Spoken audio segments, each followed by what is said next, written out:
Tang Zhitong sat with his back leaning against a big tree, his gaze drifting over the banners and flags fluttering in the breeze at the construction site. He tilted his head up to peer through the gaps between the leaves at the cloudless sky beyond. A deep sense of melancholy was clearly etched on his face. Tang Zhitong had been reincarnated right at the tail end of the first golden decade of China's history. Now he was a temporary worker at a construction site in the year 1958. Because it was an important project, temporary workers were paid 60 cents per day, with 3 meals provided. Regular laborers only got the food, no pay. Thanks to his childhood friend, Tang Zhitong managed to land this job an opportunity he wouldn't have gotten otherwise. It was a great era, but for someone who had lived in the 21st century, life and work were extremely harsh and difficult. The good news? Tang Zhitong came with a special perk from his past Lifia personal warehouse that could store anything except living beings. The warehouse also had a unique property. Time inside it remained frozen. Because it was bound to him, only he could access it. His job was to clear away weeds and shrubs that had been rooted out during construction. Usually, the plants would be turned over several times and left to dry under the sun before being burned as waste. Larger branches were taken to the kitchen as firewood. But now, thanks to his personal warehouse, Tang Zhitong simply collected the smaller plants and grasses into it at night, while bringing only the larger branches to the kitchen. After several days, his warehouse already held a decent amount of vegetation. You spacing out again? Ma Sen walked over and sat beside Tang Zhitong. He pulled out a cigarette, lit it with a matchstick, flicked the burnt match away, then raised his arm briefly before returning it to hold the cigarette between his fingers. Taking a long drag, he exhaled slowly through his nose after removing the cigarette from his lips. You seem different lately, Ma San said. Ma San's real name was Ma Kejian. He was Han Chinese, third son in his family, hence the nickname Ma San. As a child, had suffered from smallpox, which left pockmarks on his face, so people around the neighborhood called him Ma San or Third Brother Pocky. Maybe because I almost died from heat stroke, Tang Zhitong replied, turning away from the sky to look sincerely at Ma San. Thanks, Third Brother. If it weren't for you, I wouldn't be here. That kind of talk slaps me in the face, Ma San scolded gently. All I ask is that you take it easy when working. You're not here to risk your life, Yuri, just helping me out temporarily. If something happens to you, how can I explain it to your family? Dressed in light green uniform, Ma San held the cigarette with his left hand and fanned himself with his right. The hat in his hand was one of those short-lived maritime-style caps from history. I heard you switched to night shifts now, Ma San continued. You're doing well enough clearing things up.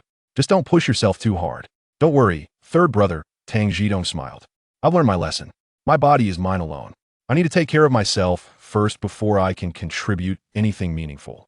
Otherwise, my whole family might cry themselves to death. That's what I like to hear, Ma San said, smiling with relief. He took another long puff of his cigarette, then stubbed it out reluctantly in the dirt. In a few more days, we'll finish clearing the weeds and bushes. After that, there will be lake digging, bridge building, road paving. It should last about 4 months. Once this section's done, they'll transfer you to help in the kitchen. Is that okay? Tang Zhitong hesitated.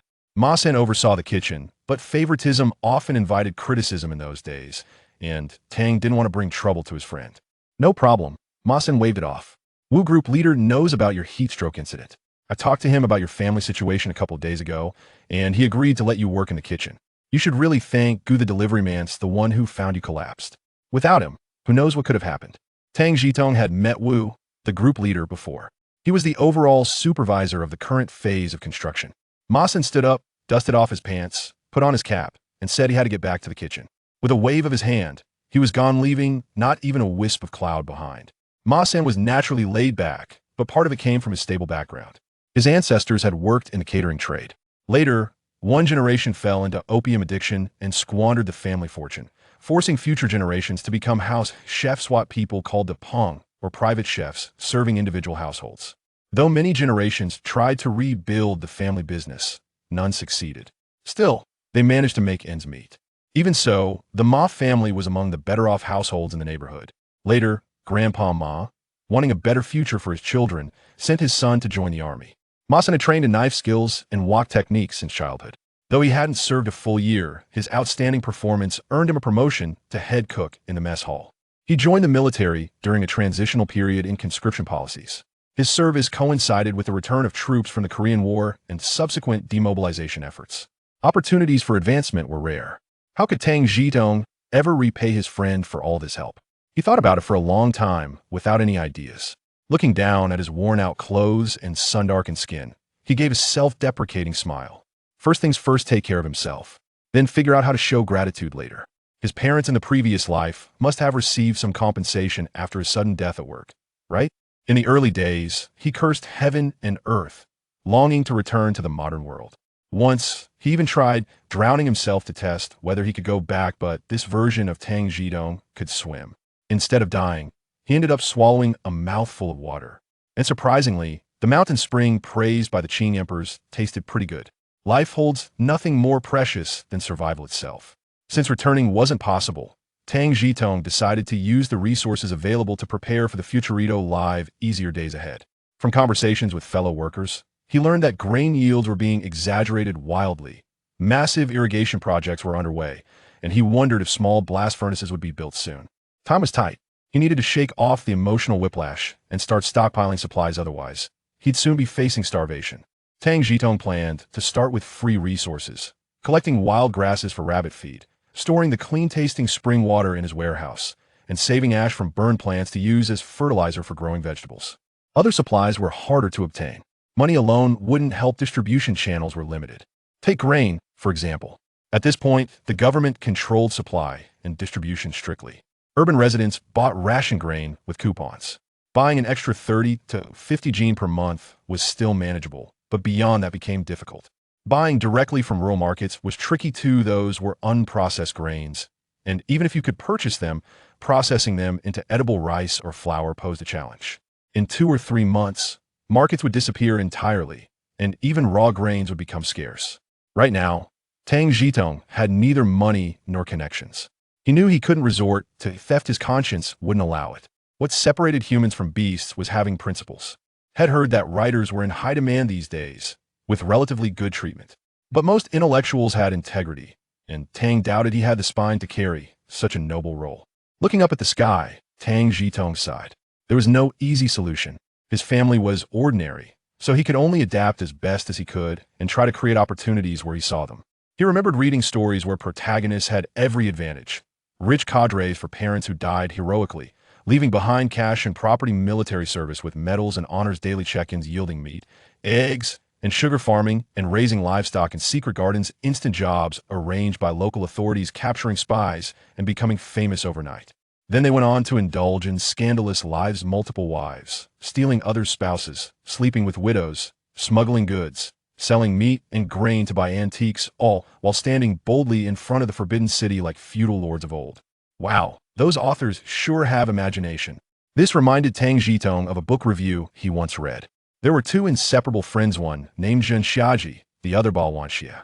People used to call them together like this: Zhen Xiaji, Bao Wanxia. One of the hardest truths in life is accepting that you are ordinary. Having lived through the struggles of 2 lifetimes, Tang Zhitong clearly understood that both his family and himself were average. At this time, families earning less than 8 yuan per person per month were considered poor. Contemporary Chinese Social and Cultural Interviews, 2016 edition, page 313. Although official documents promised to raise incomes to at least 8 yuan, implementation was inconsistent and execution flexible. His father had been bedridden for half a year, receiving only 60 of his salary, about 25 yuan. His mother made some extra money by assembling matchboxes. Their total monthly income barely reached 30 yuan. With 5 mouths to feed, even with his father's medical expenses fully covered by his employer, life was tight. Worse still, there were 3 students in the family: tuition, books, stationery, all expenses. Tang's mother worried constantly, yet felt powerless. She even discussed with her husband pulling their daughter out of school to work odd jobs and support Tang Zhitong's education. The results are out. The hemp rope tends to fray at its weakest points, and misfortune often befalls the most unfortunate souls.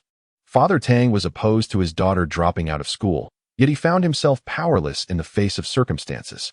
Suffering from silicosis, commonly referred to as tuberculosis among the populace, Father Tang succumbed to his illness just before Tang Zhitong graduated from middle school. As silicosis is not classified as an occupational disease, the Tang family could neither benefit from the succession rights nor receive monthly compensation, which is only granted for work-related deaths. However, the mine provided a burial allowance and relief funds. The mine acted with integrity, disregarding the meager income from Tang's mother's matchbox making, and designated her as having no economic means. With two daughters under the age of 16, the family qualified for the maximum relief funds, which amounted to a full year's salary of the late Father Tang. The burial subsidy was somewhat less, given at twice the average monthly wage of a miner, totaling over 500. After attending to Father Tang's funeral, Mother Tang deposited the remaining funds in the bank, noting that the annual interest rate for a one-year term was 14.4, hoping to save money for Tang Zhitong's future bride. With summer approaching, the younger sister had to drop out of school to assist in making matchboxes. As the only male in the family, Tang Zhitong endeavored to shoulder the burdens of life and, through the introduction of Ma San, found work at a construction site. Youthful and unrestrained, he entered the world with the fervor of a novice, unafraid of the challenges ahead, yet anxious not to bring shame to Ma San. He exerted himself tirelessly, ultimately jeopardizing his own well-being. With a chance at a new life, Tang Zhitong resolved to act with greater prudence.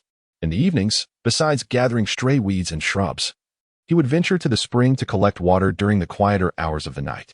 Perhaps due to recent rain, the spring gushed forth, capable of spewing nearly a ton of water in a mere second. It was rumored that drinking this water could promote vitality and longevity, prompting Tang Zhitong to gather as much as he could, aware that once construction was complete, access to the spring would be lost, and in a decade, the spring might cease to flow entirely.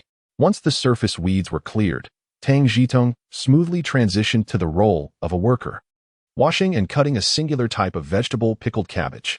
This job was relatively relaxed, requiring him to wash over 600 pickled cabbages daily, slicing them into strips without concern for precision, as no one was there to scrutinize his work.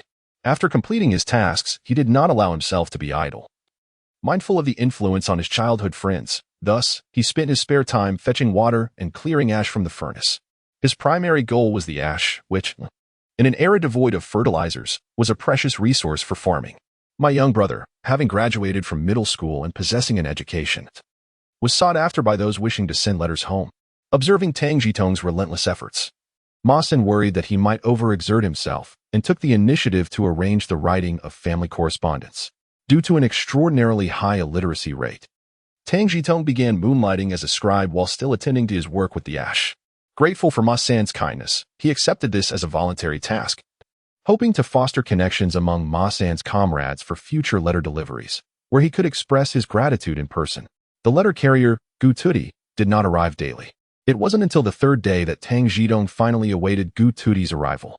Is it really Gu Tudi? Tang Zhitong spotted a young man, only slightly older than himself, who hesitantly greeted him.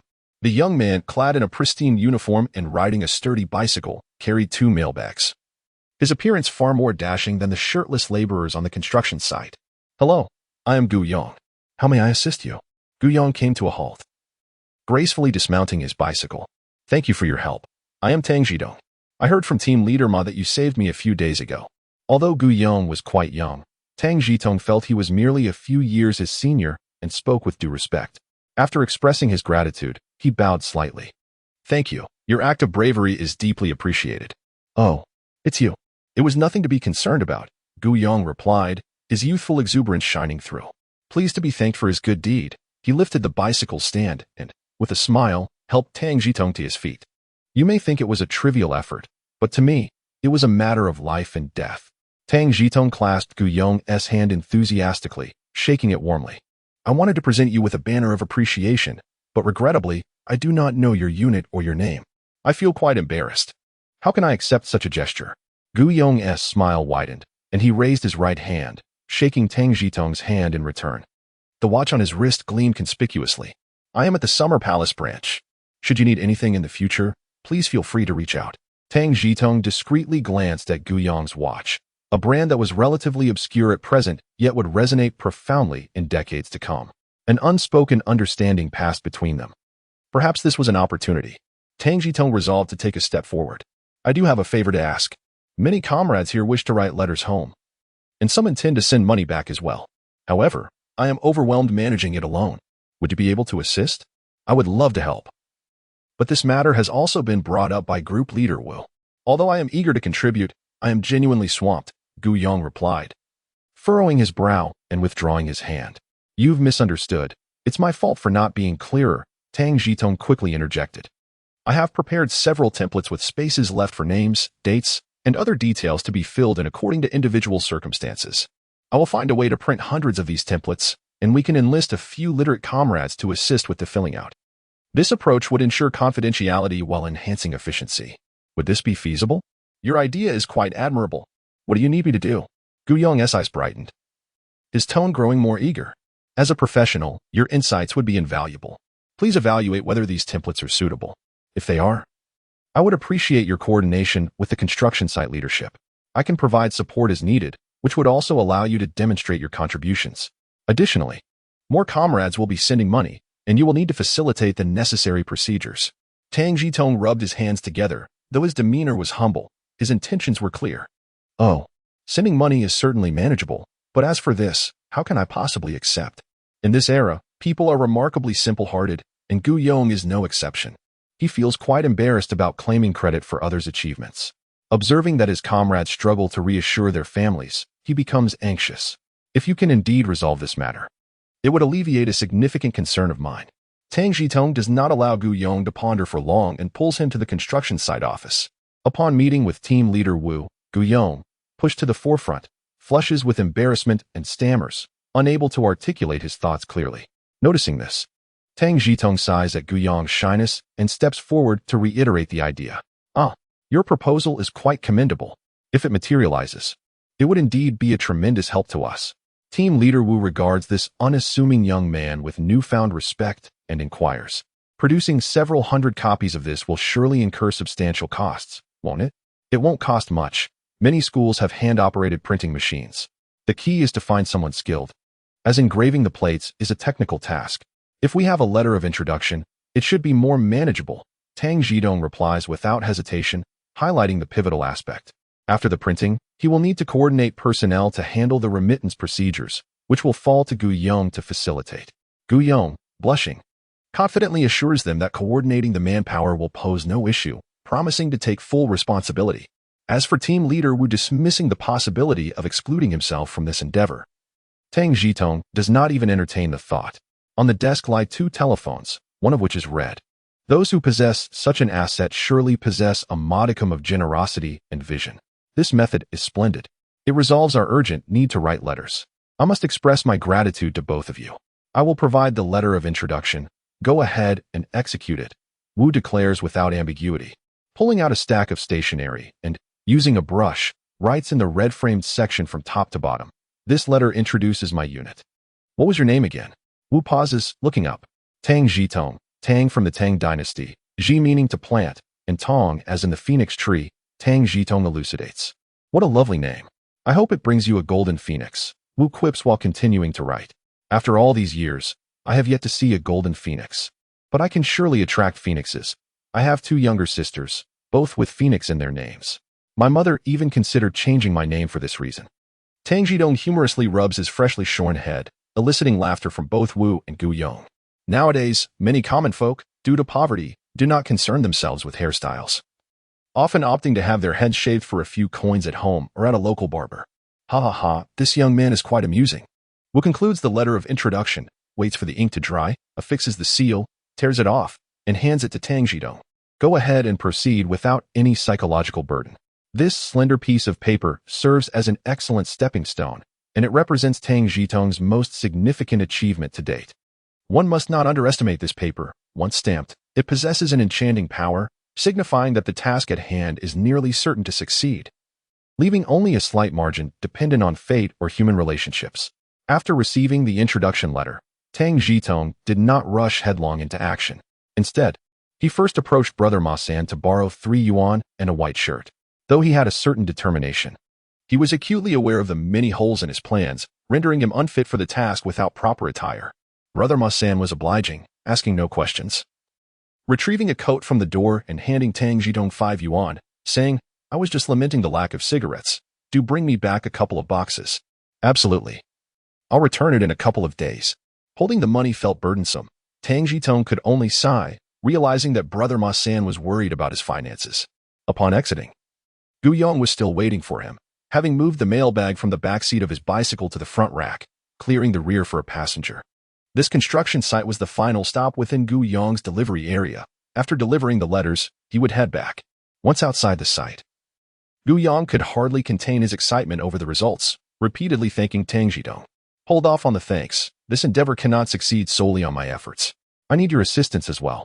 Which university in this vicinity are you familiar with? Tang Zhitong encouraged, patting Gu Yong's back to ensure he rode safely. Yin University. I deliver letters there almost daily, and I have a friend studying there, Gu Yong replied without hesitation. What a coincidence. We are in need of an insider. What year is your friend in? Is he part of the student council? Tang Zhitong adjusted his position slightly.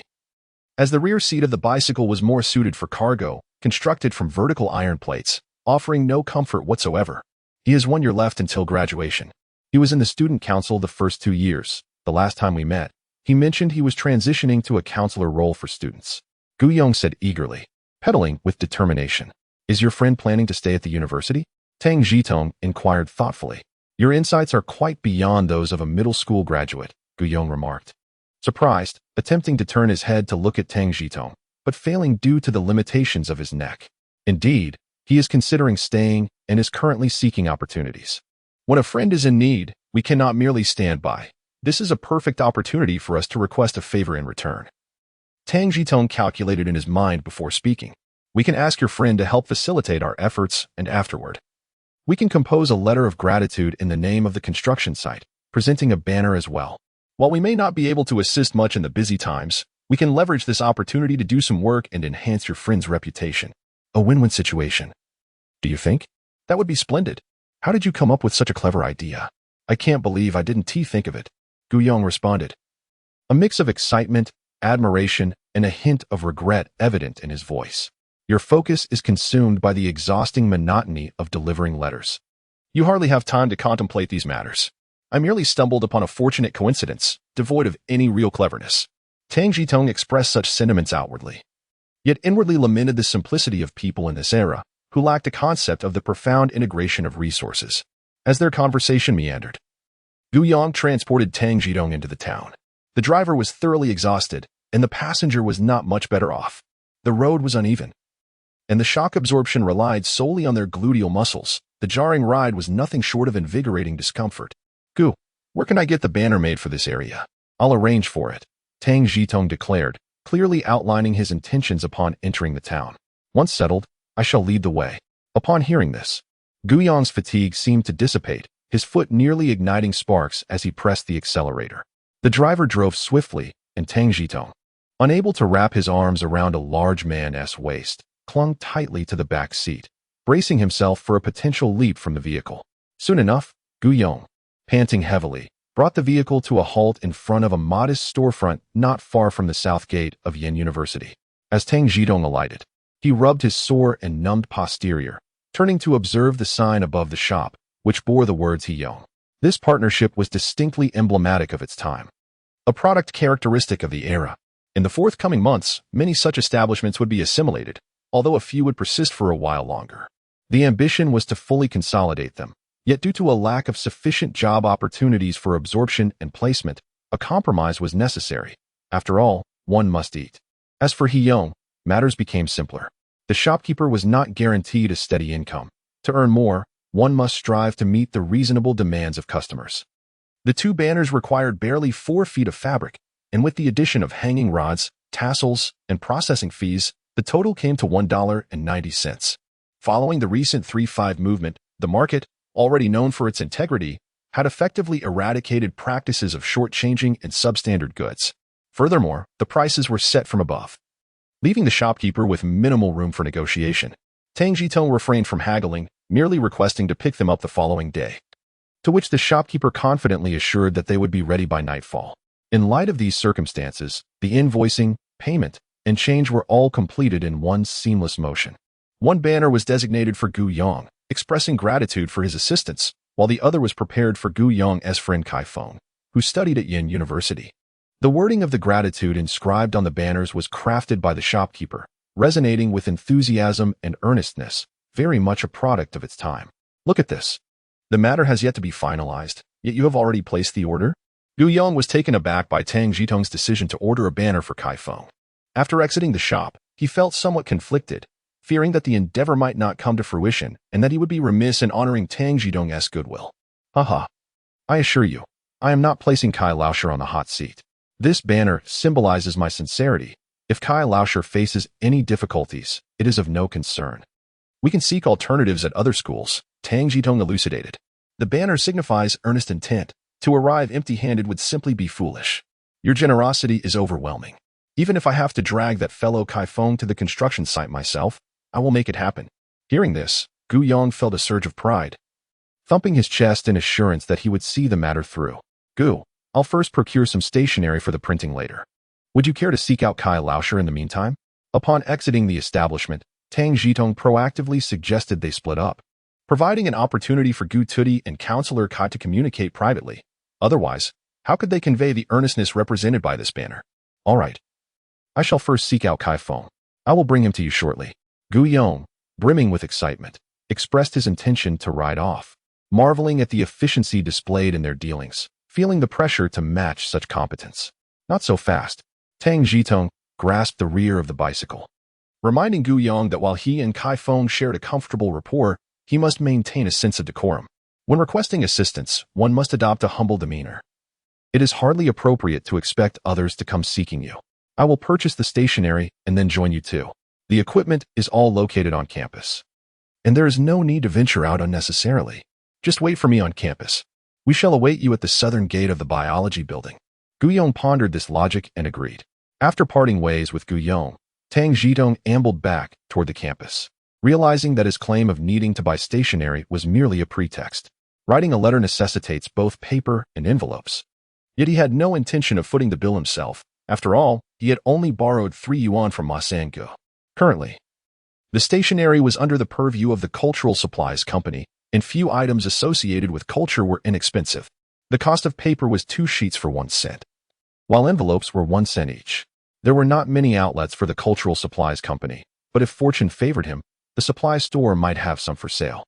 In dealings at the construction site, it was unreasonable to exert effort and spend money simultaneously. There were paper and envelopes available at the site, and Tang Zhitong planned to discuss with teacher Kai the possibility of borrowing the equipment, utilizing the construction site stationery. As for postage, it would undoubtedly be the sender's responsibility, 4 cents for local mail, 8 cents for out-of-town, and military mail stamped free of charge. The One Tower Lake painting is among the most renowned attractions on the Yanda campus. The tower, known as Boya Tower, is not merely an observation point, but rather a water tower. Acknowledging the intricacies of human relationships, there was no opportunity to present the introduction letter. By the time Tang Zhitong arrived at the biology building, Kai Feng and Gu Yong were already waiting eagerly in front of the building. As Gu Yong waved to Tang Zhitong, Kai Feng strode forward to greet him. Comrade Tang, you have worked hard, Kai Feng said, taking Tang Zhitong's hands in both of his and shaking them vigorously, showing no disdain for Tang's less than impressive attire. I apologize for keeping you waiting, Teacher Kai. Tang Zhitong responded with warmth and composure, sensing that this endeavor was promising. The trio did not proceed to the office, but instead found refuge beneath the shade of the trees in front of the building, where Tang Zhitong briefly outlined the Voluntary Assistance Initiative. It is not easy for our comrades, having been away for years without the chance to meet their families, and many cannot even write a few words. Gu Yong and I contemplated how we might alleviate their immediate needs, and thus this plan was conceived. While the idea was formed, they faced challenges due to the lack of a mimeograph machine and insufficient manpower. Gu Yong remarked, "You possess great talent.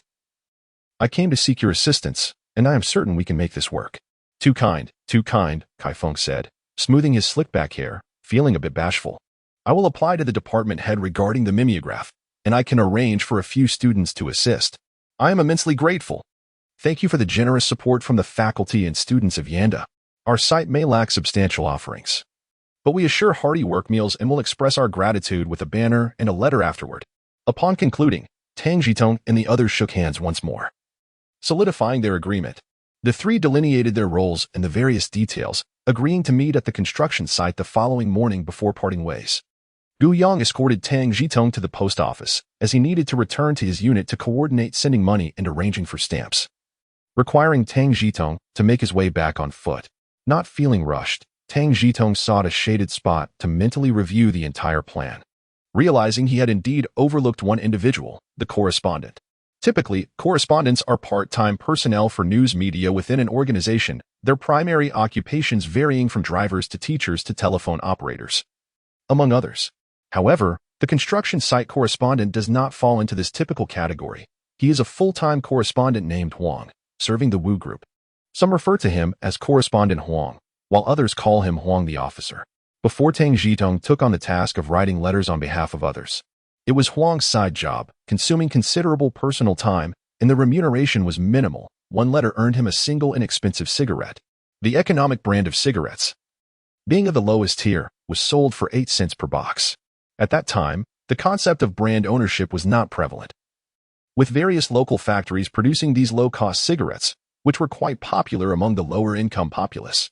Ma San-gu smoked these economic cigarettes, having confided in Tang Zhitong that he did so to save money from marrying after his discharge.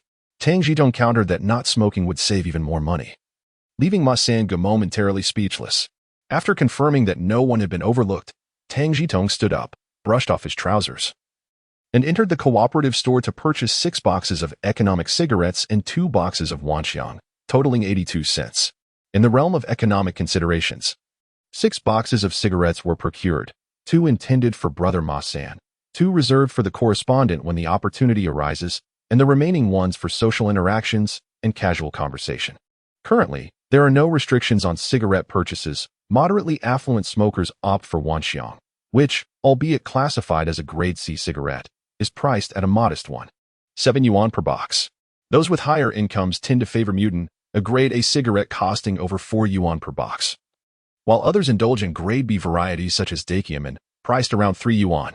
As for premium brands like Zhanghua and Panda, these are seldom found in conventional distribution channels. Upon returning to the construction site that afternoon, Tang Zhitong first sought out Brother Ma San, presenting him with the cigarettes and any remaining change, promising to return his clothing after laundering. He also inquired about the correspondent's character. Brother Ma San expressed his reservations about Comrade Huang, describing him as someone who is petty and condescending. Tang Zhitong thanked Brother Ma San, reflecting that such minor flaws often render individuals more approachable. After drafting a template for a letter, Tang Zhitong proceeded to compose a commendatory communique, extolling the efforts of the Yin University Tea Committee, Kai Feng, and the students, as well as the postal leadership and Gu Yong for their substantial support in community building, which addressed numerous concerns of both the commanders and the populace. Once satisfied with the accuracy of the document, he ventured to the office of Comrade Huang. It was summer, and the door was ajar. Comrade Huang was seated at his desk, engrossed in writing. "Comrade Huang, may I come in?" Tang Zhitong gently knocked at the door and inquired from the threshold. "Come in." "Xiao Tang," Comrade Huang replied, looking up with a hint of impatience as he recognized the visitor. "What is it?" "Well, I wanted to discuss something." Tang Zhitong entered the office and briefly outlined the matter at hand, stating, "I've prepared a template and would like for you and Comrade Wu to review it." "Oh, just leave it here. I'll have a look shortly," Comrade Huang replied disinterestedly, furrowing his brow as he contemplated the unfinished manuscript on his desk. Tang Zhitong offered the template, but Comrade Huang did not take it, prompting him to place it at the corner of the desk. "Is there anything else?" Comrade Huang asked, his tone tinged with annoyance. "Actually, I assisted everyone in drafting a few letters a couple of days ago, and in return, they gifted me a few boxes of cigarettes, which I thought might include one for you as well," Tang Zhitong said, discreetly producing 2 boxes of economy cigarettes from behind him and placing them on Comrade Huang's desk. "I figured I'd bring these for you." "Ah, you little rascal," Comrade Huang exclaimed, capping his pen and glancing outside to ensure no one was watching. A smile began to emerge on his face. "You're always indulging in trivialities. I should be thanking you for your efforts. Mutual assistance leads to collective progress." Tang Zhitong replied, retrieving the completed communique. "Yin University places great emphasis on this matter, and the faculty and students will be arriving early tomorrow. It's important that we reflect their dedication here at the construction site, and you had requested me to prepare some written content. Help me? When did I ever say that?" Comrade Huang responded in bewilderment, recognizing his own penchant for seeking small advantages, yet surprised by Tang Zhitong's boldness. "You have a tendency to forget things, especially regarding this morning's discussion about the importance of this matter. I will need to request the necessary stationery from you tomorrow." Tang Zhitong spoke with utmost seriousness, rambling on about the importance of timely communication. He emphasized the necessity of swift action, meticulous preparation, and strategic planning, asserting that one should never engage in an unprepared endeavor. The remuneration for articles was of little consequence. What truly mattered was to commend Yin University and the diligent workers at the post office. "Well, let me take a look," Huang, the official, thought to himself. blushing slightly as he observed Tang Zhitong's earnest demeanor, momentarily doubting his own memory. The template for the correspondence needed to be ready by tomorrow morning. So he requested Tang Zhitong to review it. "You should rest early today. We will need your leadership tomorrow," Huang added. After saying this, Tang Zhitong left the somewhat dazed Huang to process the information, smiling as he exited the office. Everything was progressing smoothly. The following day, after speaking with Kai Feng about getting the article published, the enthusiasm surged even further. The cornmeal buns, which had previously tasted bland, suddenly seemed sweet and flavorful.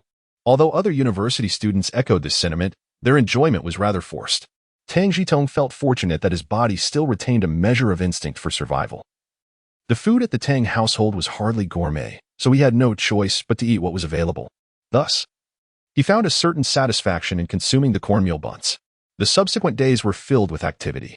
In addition to chopping pickles and collecting ash from the stove, Tang Zhitong made another trip to town to deliver a banner and letters of gratitude. The Wu group expressed their satisfaction and instructed Huang to draft 2 letters of thanks under the guise of the construction site. One letter was posted on the Yin University bulletin board, while the other was affixed to the entrance of the post office. Both the faculty and students of Yin University, as well as the post office staff, appreciated the accolades and expressions of gratitude. Huang was also pleased. The article was published, and the payment arrived. He proudly flaunted the newspaper for several days and was noticeably warmer towards Tang Zhitong, yet showed no intention of sharing any portion of the payment. The Wu group reimbursed the cost of the custom banner, and Tang Zhitong returned the funds to Brother Ma. However, he felt a slight disappointment at not encountering opportunities for further growth and glory, just as Tang Zhitong contemplated resigning to engage in market endeavors. The Wu group summoned him for a discussion. The stone had been cast, and the jade was yet to be revealed. In a serene moment, Wu Zhu warmly invited Tang Zhitong to take a seat, offering him a cup of tea with a gentle demeanor. "Please, enjoy the tea," he said kindly. "Thank you, Wu Zhu," Tang Zhitong replied, gracefully accepting the cup, exhibiting the appropriate etiquette without appearing overly flustered. He had the advantage of past experiences, exuding confidence despite his humble attire, engaging effortlessly with everyone around him. "You've been on the construction site for a while now. Have you grown accustomed to it?" Wu Zhu inquired, smiling as he engaged in casual conversation with Tang Zhitong. "I have indeed adapted. Everyone has been exceptionally considerate, treating me like family and enveloping me in a sense of warmth," Tang Zhitong responded. "After all, we are one big family," Wu Zhu affirmed, visibly pleased with Tang Zhitong's answer. "Regarding the recent matter, you performed admirably. It was a collective effort. I merely contributed a small portion of what I could manage. So I cannot accept your praise," Tang Zhitong replied humbly, understanding the importance of maintaining a low profile and demeanor while excelling in his work. Such modesty in youth. "Not claiming undue credit is commendable," Wu Zhu remarked, his smile unwavering. "The reason I called you here today is to seek your perspective on a particular issue.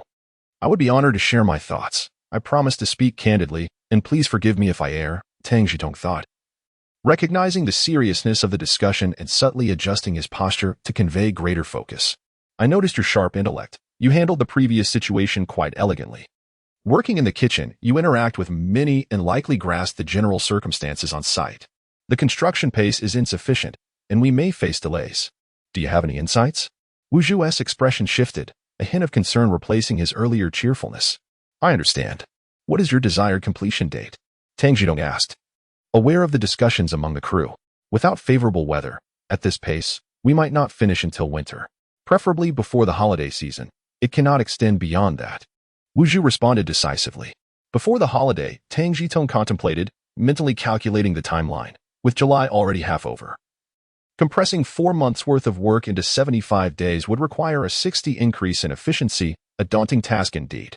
Anticipating this conversation, Tang Zhitong recognized that the greatest challenge was the inability to enhance efficiency. The construction area was limited, and increasing manpower was not feasible. The labor was strenuous, leading to some workers slacking off. Everyone was part of a brotherhood, yet there were no effective measures to address the issue. Would it be appropriate to resort to reprimanding the workers? Such actions were utterly unsuitable. Moreover, imposing fines was out of the question. Temporary workers like Tang Zhitong were in the minority, while most were local villagers who relied on the site for their daily meals. The disbursement of wages for the laborers was contingent upon Mr. Wu Hao's upcoming inspection of the reservoir, and any implementation would not materialize until the following year. The challenges inherent in this situation were insurmountable, not only for Tang Zhitong but also for Wu Zhu, who would find it impossible to advocate for change. As for the prospect of a contracted agreement, before considering compensation, the risks involved were significant. Implementing such a plan would lay a perilous foundation that could lead to dire consequences in the years to come. Wu Zhu had treated Ma San-gu and himself with kindness, and Tang Zhitong felt compelled to consider Wu Zhu's future, rather than merely focusing on immediate concerns. In light of the aforementioned circumstances, Tang Zhitong contemplated extensively and concluded that the only viable approach was to stimulate enthusiasm and enhance efficiency. This strategy would not only entail minimal expenditure but could potentially serve as a model during the forthcoming collectivization. At that moment, he found himself at a loss, suggesting he would reflect further and provide a response later. Tang Zhitong's brow furrowed, revealing his struggle with a challenging problem. Although a general plan had begun to take shape, he refrained from articulating his thoughts on the spot, for fear of appearing overly clever or excessively prepared, neither of which aligned with his desire for modesty and unobtrusiveness. Very well. Take your time to contemplate and present a plan at your earliest convenience, Wu's group remarked, slightly disappointed yet not insistent on an immediate answer. Realizing that a good memory pales in comparison to a poor pen, Tang Zhitong exited the office and requested several sheets of stationery from Clerk Huang, promptly beginning to jot down his ideas. After organizing his thoughts, he awaited the afternoon to report back to Wu's group. "Good afternoon. Is it a convenient time?" he inquired, knocking gently on the open office door, adhering to the most fundamental etiquette. "I have outlined some thoughts to share with you. Come in, take a seat."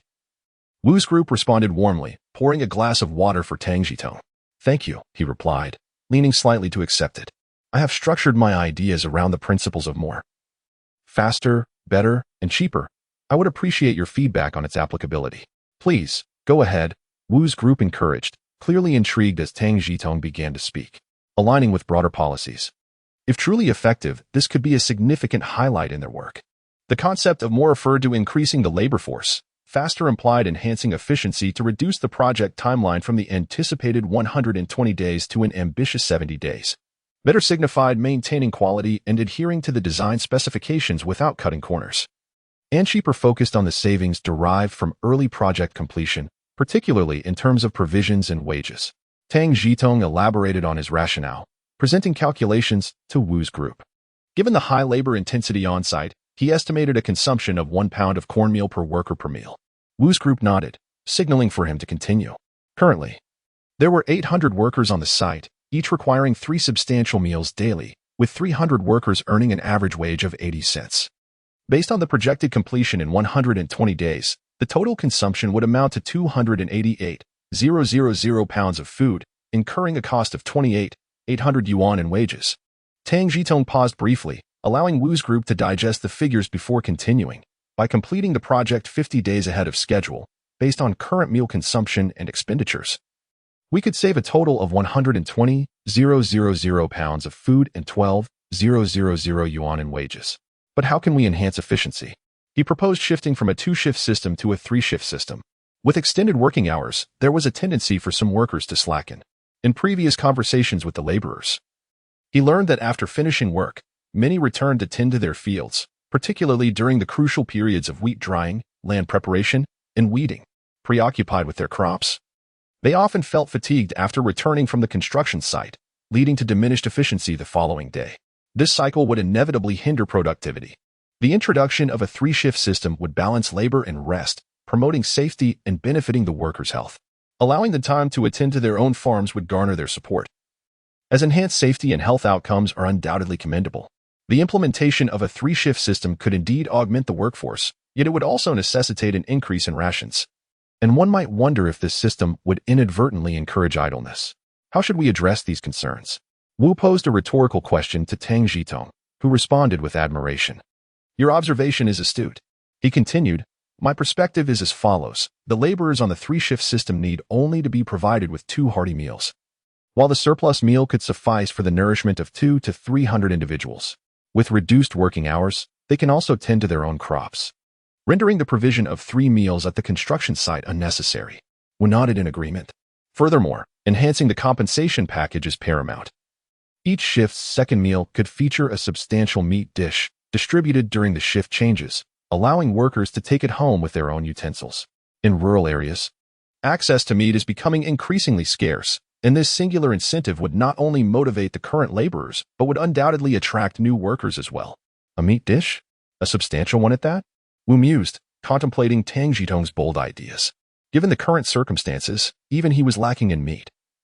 The average annual consumption in the urban population of the city was around 15 pounds, and few dared to claim they enjoyed meat daily.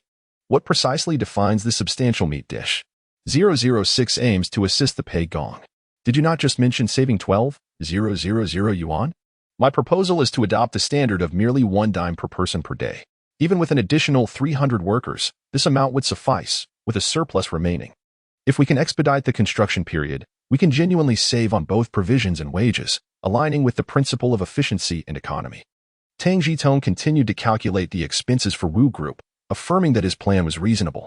This approach is commendable, but the standard is excessively high. Nearly comparable to that of a central kitchen, Wu Group exclaimed, delightfully slapping his thigh. He then jestingly pointed at Tang Zhitong, saying, "Goodness. You've suddenly conjured over 1,000 regimental officers. This could stir quite a commotion. Let us have the food standard." Indeed, this echoed the words of the esteemed Mr. Liu, who remarked that the Chinese often prefer compromise. What does 5 cents a day signify? Even if entirely spent on meat, it would amount to merely 30 grams. And this paltry sum also encompasses various seasonings.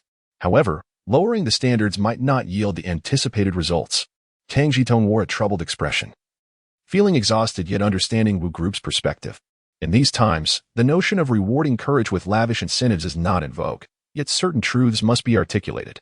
As my grandmother once advised in my youth, watering the fields must be thorough. A mere surface moisture is futile, leading only to superficial appearances devoid of substance. Surely, you possess alternative solutions, do you not? Wu Group, in high spirits, pointed at the letter in Tang Zhitong's hand and remarked, "You've rambled on quite a bit. Yet you haven't even turned to the second page. Your insight is astute," Tang Zhitong replied with a wry smile. "Indeed, there are further propositions. But coordinating them presents significant challenges and demands time, something we currently lack. Please, do elaborate." In simpler terms, it involves providing services for the laborers, addressing their concerns with sincerity in exchange for goodwill. Tang Zhitong refrained from consulting his notes and spoke fluidly. "Not long ago, I suffered from heat stroke. Thankfully, we have cool water here. Otherwise, survival would have been uncertain. Moreover, Brother Kajian asked me to bring him cigarettes once. Even our soldiers find it inconvenient to procure necessities, let alone the laborers. Furthermore, having been on site for quite some time, I have yet to witness anyone consuming fruit. When I inquired with the locals, they mentioned that fruit is available in the countryside, yet they often must carry it over 20 miles to the town to exchange it for salt, which can take an entire day and delay progress."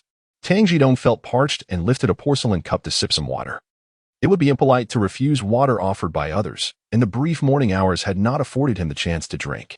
Regrettably, there was no tea to accompany it. After quenching his thirst, Tang Zhitong continued, "In the city, there are hospitals, supply and marketing cooperatives, cinemas, barbershops, bathhouses, and canteens. Everything is exceedingly convenient. If we could establish a small clinic, a supply point, or even a barbershop on our construction site, albeit temporarily, do you believe the community would not support this? By facilitating the lives of the public and serving their needs, we also enable the labor force to engage more effectively in the construction efforts. Surely, that is sound reasoning?" "You are absolutely correct, and your ideas are indeed commendable." Wu nodded in acknowledgement and explained to Tang Zhitong, "The reason I disagree with your proposed standards for meat dishes is twofold. Firstly, the expectations are excessively high and lack precedent. Secondly, transitioning to a 3-shift system necessitates not only the recruitment of more laborers but also temporary workers, which requires additional funding. The points you mentioned earlier are indeed commendable, and I will take immediate action to implement them." "You flatter me. Your elevated perspective allows you to see the broader picture undoubtedly more comprehensively than I can," Tang Zhitong replied. He then stood up, hesitating before continuing, Wu, I have a small request. I hope you might consider it." "Please." "Go ahead," Wu replied with a mature demeanor. "When it comes to settling wages, would it be possible for my portion to be converted into grain? I would prefer to receive it in that form," Tang Zhitong boldly proposed. "This is the matter at hand?" Wu responded in surprise, having anticipated a more challenging request. "Yes, precisely," Tang Zhitong confirmed. "Not a problem," Wu readily agreed, curiosity piqued. "But why the preference for grain?" It's not particularly convenient to transport home. Ah, it's simply due to my large appetite, Tang Zhitong explained with a hint of exasperation. Everyone has a set quota. I consume more. Which means I have to purchase more from the grain store. The staff there often asks too many questions and their service is rather poor, causing my mother to endure their disdain. I can't tolerate that, yet I feel powerless. If I can exchange for a bit of grain, it would spare my mother some of those unpleasant encounters. The issue of service quality has been noted by the higher-ups, and I believe improvements will be forthcoming in due time, Wu reassured him, standing up to pat Tang Zhitong on the shoulder. In the future, if you wish to exchange for rice or flour, just let me know 2 days in advance. If we don't have it on site, I'll arrange for it through the Grain Bureau. I am deeply grateful for your kindness. You have alleviated a concern of mine, Tang Zhitong said, bowing slightly in thanks. Please carry on with your tasks, and do not hesitate to call upon me if needed. Is there truly a need for a small temporary worker? Tang Zhitong's words seemed somewhat presumptuous, yet they were intentionally left as a subtle hint. Having lived 2 lives, he knew that human nature is the most intricate puzzle. Yet it follows certain patterns. There are those who are proactive, those who are negative, and the majority who are simply average. It is quite a challenge to expect individuals accustomed to the comforts of an office to endure the rigors of the construction site, exposed to the elements for over 2 months. Such a scenario is not easily tolerated, and the likelihood of disengagement is quite high. Wu, known for his decisive nature and high administrative efficiency, swiftly engaged with the leaders of various labor teams, successfully persuading them to shift from a 2-shift to a 3-shift system, alongside an expansion of the workforce. Upon hearing of improved meals, access to medical care, and opportunities for entertainment and shopping, the team leaders displayed great enthusiasm. The following morning, a well-dressed salesperson arrived, accompanied by a health worker carrying a small medical kit, both appearing quite professional. The quality of meals had indeed improved, while not extravagant. The stewed vegetables now contained a hint of minced meat and a few droplets of oil. On that very day, Tang Zhitong processed over 1,000 pounds of vegetables, ensuring that each shift was well fed with ample stewed dishes. On the same day, the kitchen ceased to provide pickled vegetables, as their consumption did not reflect any improvement in the dining experience. Goodness, by the end of this day, Tang Zhitong was utterly exhausted. Throughout this day, the labor efficiency of the workers had indeed seen a notable enhancement, which pleased Team Wu. However, in the days that followed, their productivity gradually declined. Increasingly, workers began to forego the communal meals, instead requesting pickled vegetables, and the number of such workers continued to rise. Tang Zhitong observed everything keenly but had no intention of addressing it openly. To perceive the truth without speaking it is often wise, for voicing it may offend, and one must tread carefully in matters of offense. Thus, it seemed as though everything had reverted to its former state. The efficiency of the 3-shift system was indeed superior to that of the 2-shift system, yet at the current pace of constructions, it was insufficient to complete the project before the holiday.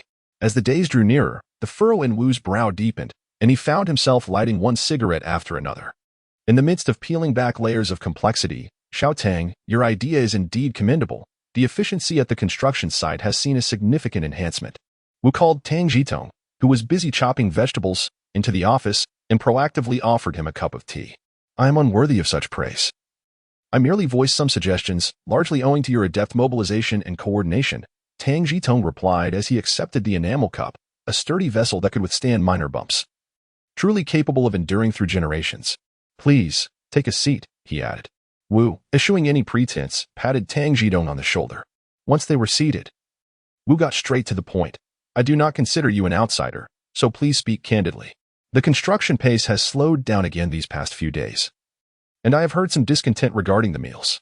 By heaven's grace, I must defend the kitchen, although my position is humble. I assure you there has been no reduction in quality. We prepare what we procure, and the meat and vegetables are exceedingly fresh, Tang Zhitong protested, unwilling to place blame on the kitchen's overseer, Ma San. I know the kitchen has not shortchanged us, but why are many workers reverting to salted vegetables? Is it merely a matter of personal preference? Wu queried. Well, perhaps they do not dare to speak frankly with you, considering you spearheaded the initiative for improved meals. Tang Zhitong pondered, grasping the underlying intricacies of the situation. Then tell me, why are the workers returning to salted vegetables? Wu pressed, concerned because he aspired for this project to serve as a model, one that dazzled with its highlights. Eating salted vegetables in haste hardly constituted a highlight. Ah, I might have some insight into this, Tang Zhitong said, scratching his head as he reminisced. In my childhood, my grandmother cultivated vegetables around our home. Throughout the summer, we never lacked for greens, and during bountiful harvests, she would encourage us to eat more to avoid waste. However, while these vegetables might fill the stomach, they do not sustain for long. After a few trips to the restroom, hunger would return. Wu slapped his forehead in realization, self-deprecatingly admitting, "After spending so long in the office, I had completely forgotten this aspect. Who would have thought that in pursuit of a better life, we ended up in a ridiculous situation? Not entirely a laughing matter. Most still prefer vegetables, given the presence of meat and oil," Tang Zhitong mused, stroking his fluffy chin. "Some individuals calculate their portions. A vegetable dish is worth 2.5, while a steamed bun costs 3. Skipping a vegetable dish allows for 2 extra buns, which they perceive as a gain, possibly even saving a meal for later. No wonder you mentioned the hearty dishes last time. You seem to have thoroughly unraveled the intricacies of this matter," Wu joked, pointing at Tang Zhitong. "But according to your reasoning, the standards are too high. Can you propose a way to enhance the meals without raising the standards?" "Well, I cannot conjure meat from thin air," Tang Zhitong replied, spreading his hands in a gesture of helplessness, yet he did not refuse the challenge. "I will return to the kitchen to discuss with everyone, perhaps through collective brainstorming. We may devise a solution. I shall await your good news," Wu concluded. Wu nodded in understanding, hesitating momentarily before speaking. "This morning, the medic, Xiao Lu, approached me, expressing his inability to continue. He mentioned that while he could manage treating a wound, dealing with headaches, fevers, and diarrhea was a stretch. However, when local women came seeking medical attention, he felt unable to prescribe any medication. Lu was still younger than I am when he first went to the battlefield, right? I've heard he saved quite a few lives out there. That's commendable." Tang Zhitong raised his thumb in heartfelt admiration, sensing Wu's predicament. He took the initiative. "I must trouble you for another introduction letter. The doctors at the hospital are beyond my reach. Perhaps a visit to the university might yield some fortune. If that doesn't work out, we can explore alternative solutions." "You're quite resourceful," Wu remarked, feeling pleased with Tang Zhitong's demeanor. Although the idea originated with Tang, it was Wu who first took the lead in coordination. Yet, the outcome had been less than satisfactory. If a second attempt yielded no better results, he would indeed be left with no face to show. "Why don't you join me at the Supply and Marketing Cooperative? I humiliated myself to bring someone here, only to face such poor service and disdain from the very people we aim to assist. If they were my soldiers, I would certainly teach them a lesson in military discipline." "All right, I shall accompany you then." Tang Zhitong did not decline, mentally strategizing on how to accomplish the task. Knowing that success would open up significant opportunities, Wu lowered his head to draft the introduction letter while Tang Zhitong savored his tea. In the old city, there existed a tradition of tea drinking, with the saying that southern tea was complemented by northern water, due to sewage contamination. Finding sweet water wells was a challenge throughout the city, except near Andingman, where the water was notably clear and sweet, leading to the rise of several water vendors.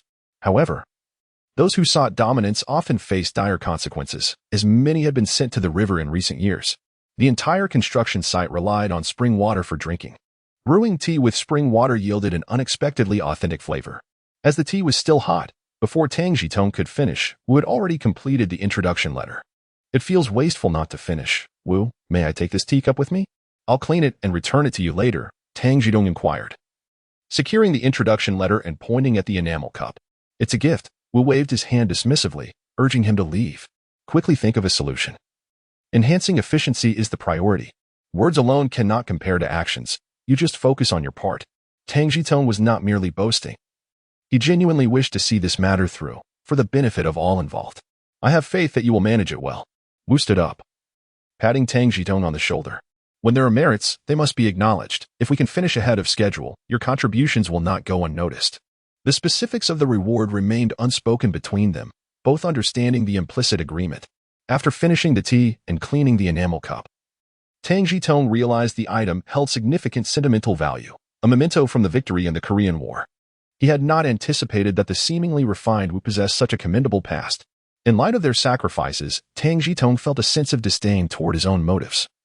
Recognizing the inherent self-interest that most individuals harbored, life's hardships and toil can only be truly understood through personal experience.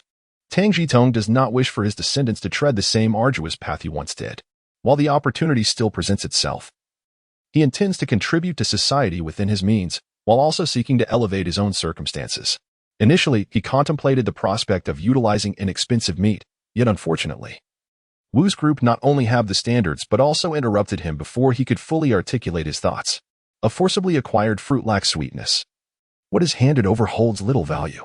As they were unresponsive, Tang Zhitong chose to withdraw gracefully, understanding that should success arise, he would share in the merit. If not, he would attempt his own methods anew. And so, an opportunity emerged. The term inexpensive meat predominantly refers to pig offal, colloquially known as pig entrails. This delicacy is affordably priced and, in contemporary rural settings, often serves as remuneration for butchers. Just how inexpensive is it? Currently, the retail prices for processed cooked meats are as follows. Pig hearts at over 50 cents per pound, pig livers at over 30 cents per pound, pig lungs at over 20 cents per pound, pig intestines at over 20 cents per pound, and pig head meat at approximately 30 cents per pound.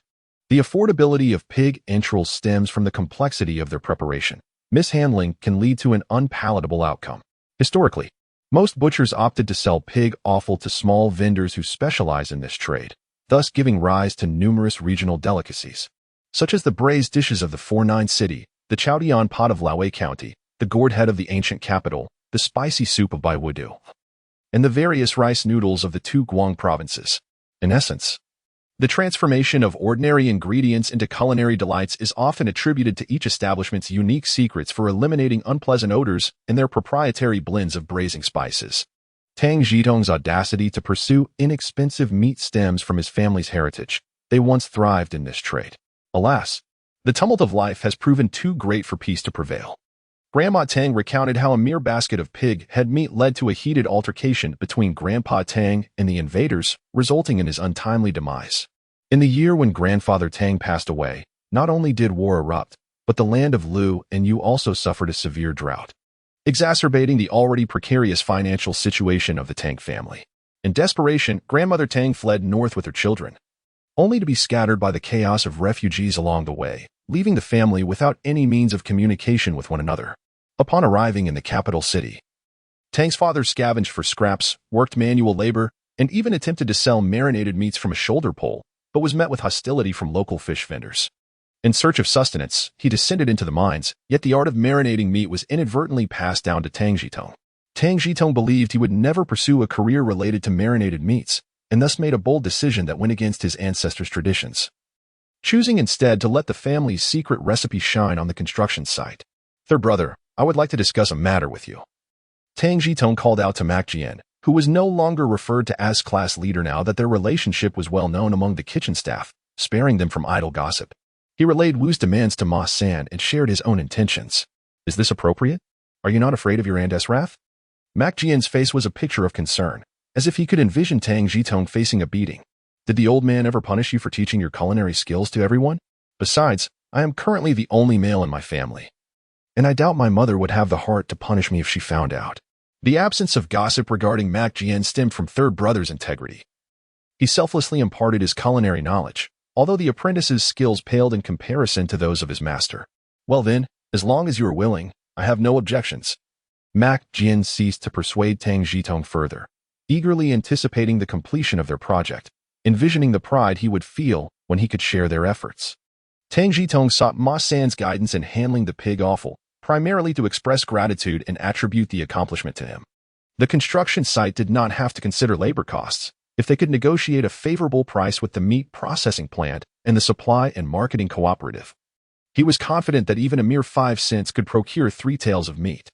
3 tails of pig head meat with a spoonful of broth was a festive treat for rural families, ensuring the laborers would be diligent, though pig hearts were too costly. When Tang Zhitong reported to Wu Group, the idea of improving meals was thus credited to Mak Jian, passing through the official channels, with Ma San receiving his due recognition. Wu Group did not probe further. Instead, he handed Tang Zhitong his bicycle key, gifted him a shirt, and insisted he note down his landline number. Urging him to communicate any issues promptly, his eagerness evident. Tang Zhitong wasted no time, stepping outside to request a sample publication for an advertisement from Clerk Huang.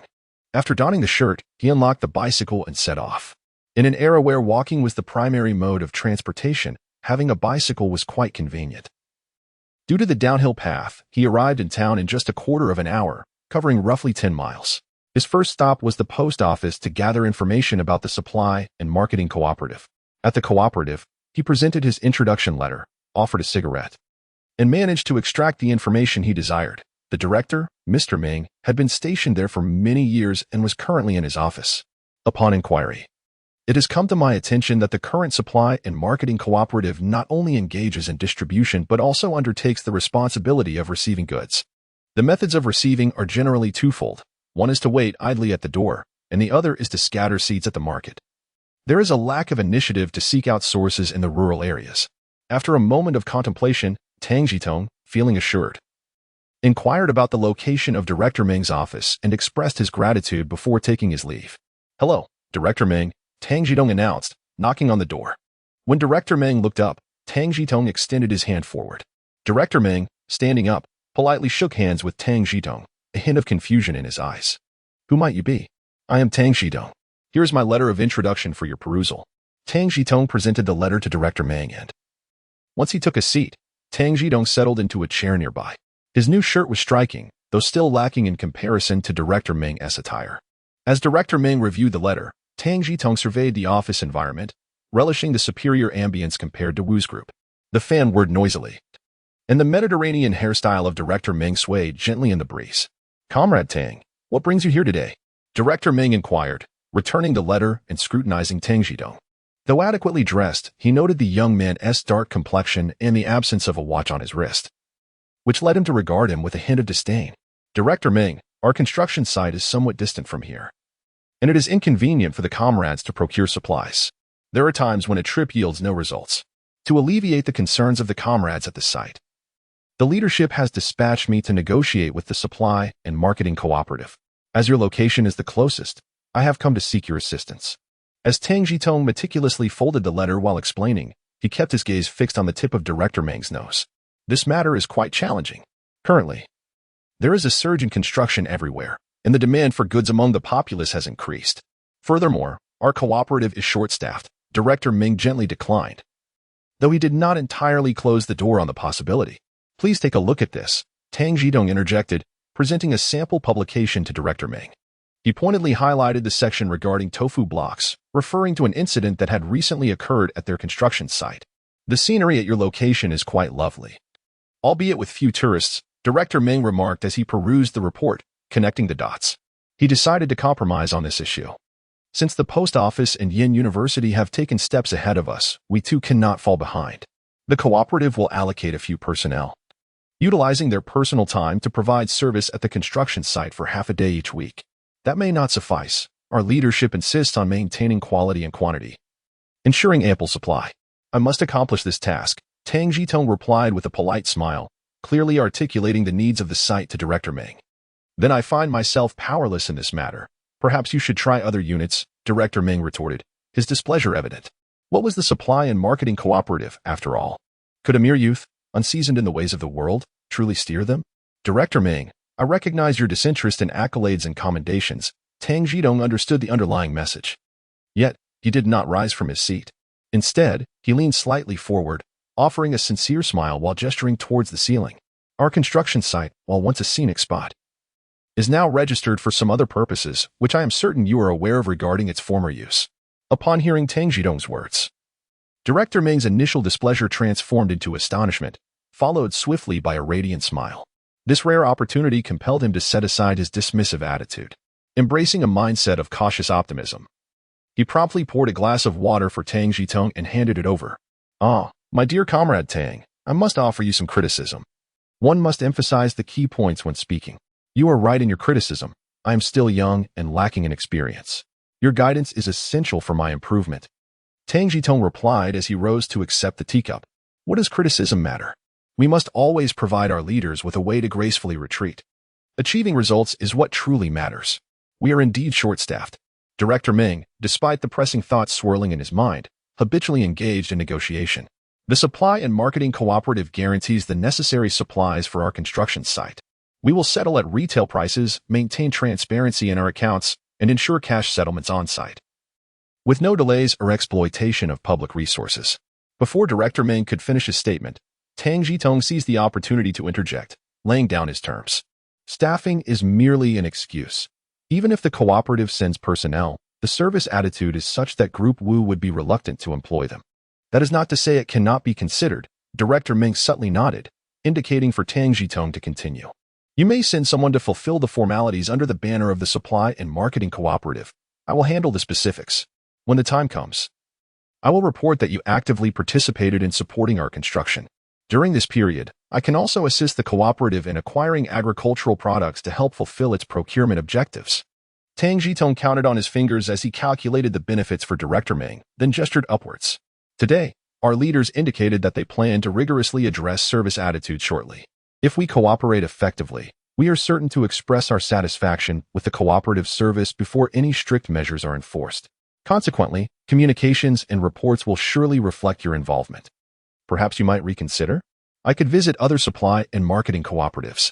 Returning home, Tang Zhitong yearned to operate under the name of the construction site at wholesale prices. Yet he was acutely aware of the significant risks involved. Firstly, managing the project was no trivial matter. Furthermore, it entailed potential asset loss, among other concerns. Thus, he concluded that it would be more prudent to associate with the Supply and Marketing Cooperative, considering it as an active participation on their part. This arrangement would benefit the construction site as Wu Group, provide a semblance of prestige for Director Ming of the cooperative, and afford Tang Zhitong some tangible advantages. Oh, dear Tang, you are being overly courteous.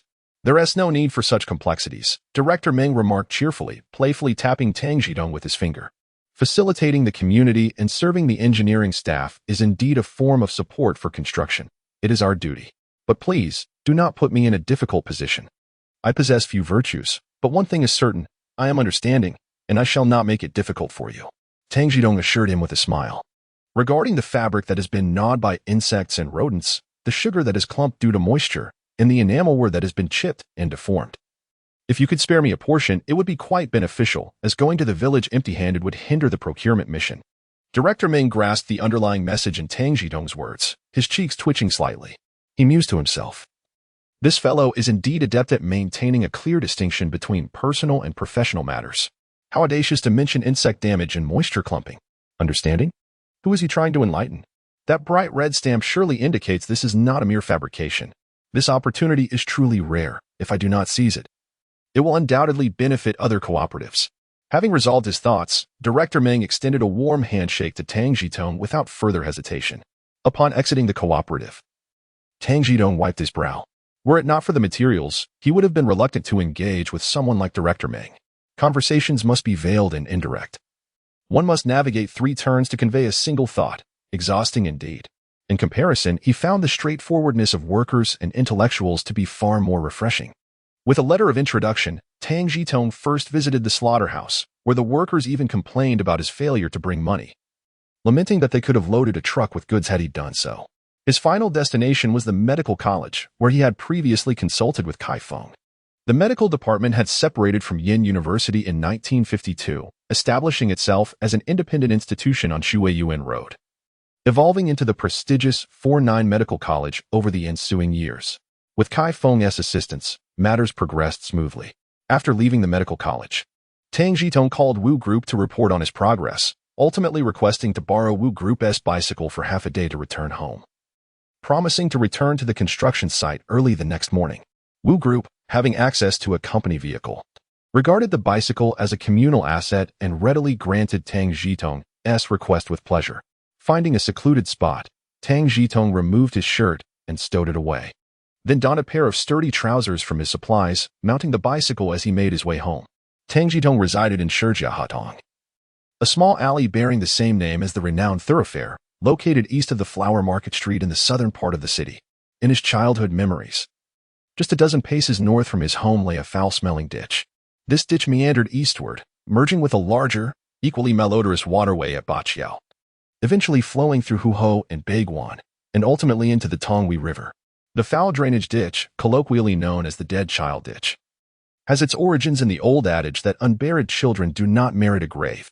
Those who perish prematurely are often unceremoniously discarded into this very ditch. The Tang family, too, has contributed to this grim practice. After the eldest son, Tang Zhitong, there was a younger brother who tragically passed away in infancy, his frail body wrapped in weeds and tossed into the ditch. Surrounding this unpleasant waterway are vast expanses of graves, including the Shuntian Prefecture's charity grounds and those of the Youth Association. These burial sites, also referred to as righteous graves, are merely euphemisms for mass graves. Here lie the remains of forlorn souls without kin or the impoverished who, unable to afford a proper burial, are laid to rest with nothing more than a straw mat. Consequently, this area serves as a second gathering place for the destitute, aside from the Longshu ditch.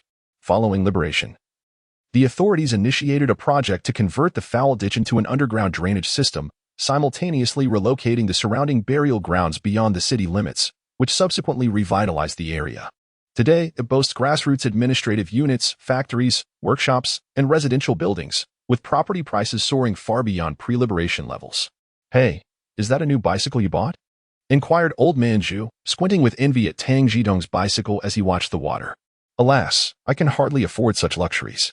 It's borrowed. The construction site is too far from home, and taking a bus costs too much. This helps save a bit of money." Tang Zhitong dismounted, patted the bicycle seat, and greeted old man Zhu. "Please continue with your work. I must return home for a moment." After welcoming her grandson, Grandma Tang spent half a pound of cornmeal to invite a blind fortune teller to name him.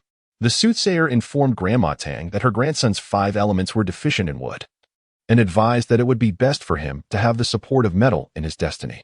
Thus, he was named Zhitong, with the hope that planting a phoenix tree would attract a golden phoenix. His nickname, eucalyptus, symbolizes rapid growth and strength, suggesting that the child would flourish. Although the elderly lady could not fathom how the blind man discerned the height of eucalyptus trees, nor could she envision what a 30-zhong tree would look like, it did not diminish her heartfelt affection and fervent hopes for her grandson. Tang Zhitong was skeptical of such notions, yet he indeed stood taller than his peers, attributing his height to his grandmother's care during the famine years. Upon entering his home, Tang Zhitong placed his bicycle aside and retrieved some scrap metal he had salvaged from the recycling station. "Ah, this is thanks to my recommendation, otherwise it would have been quite difficult to procure," he mused. "Mother, please rest. I will take care of things."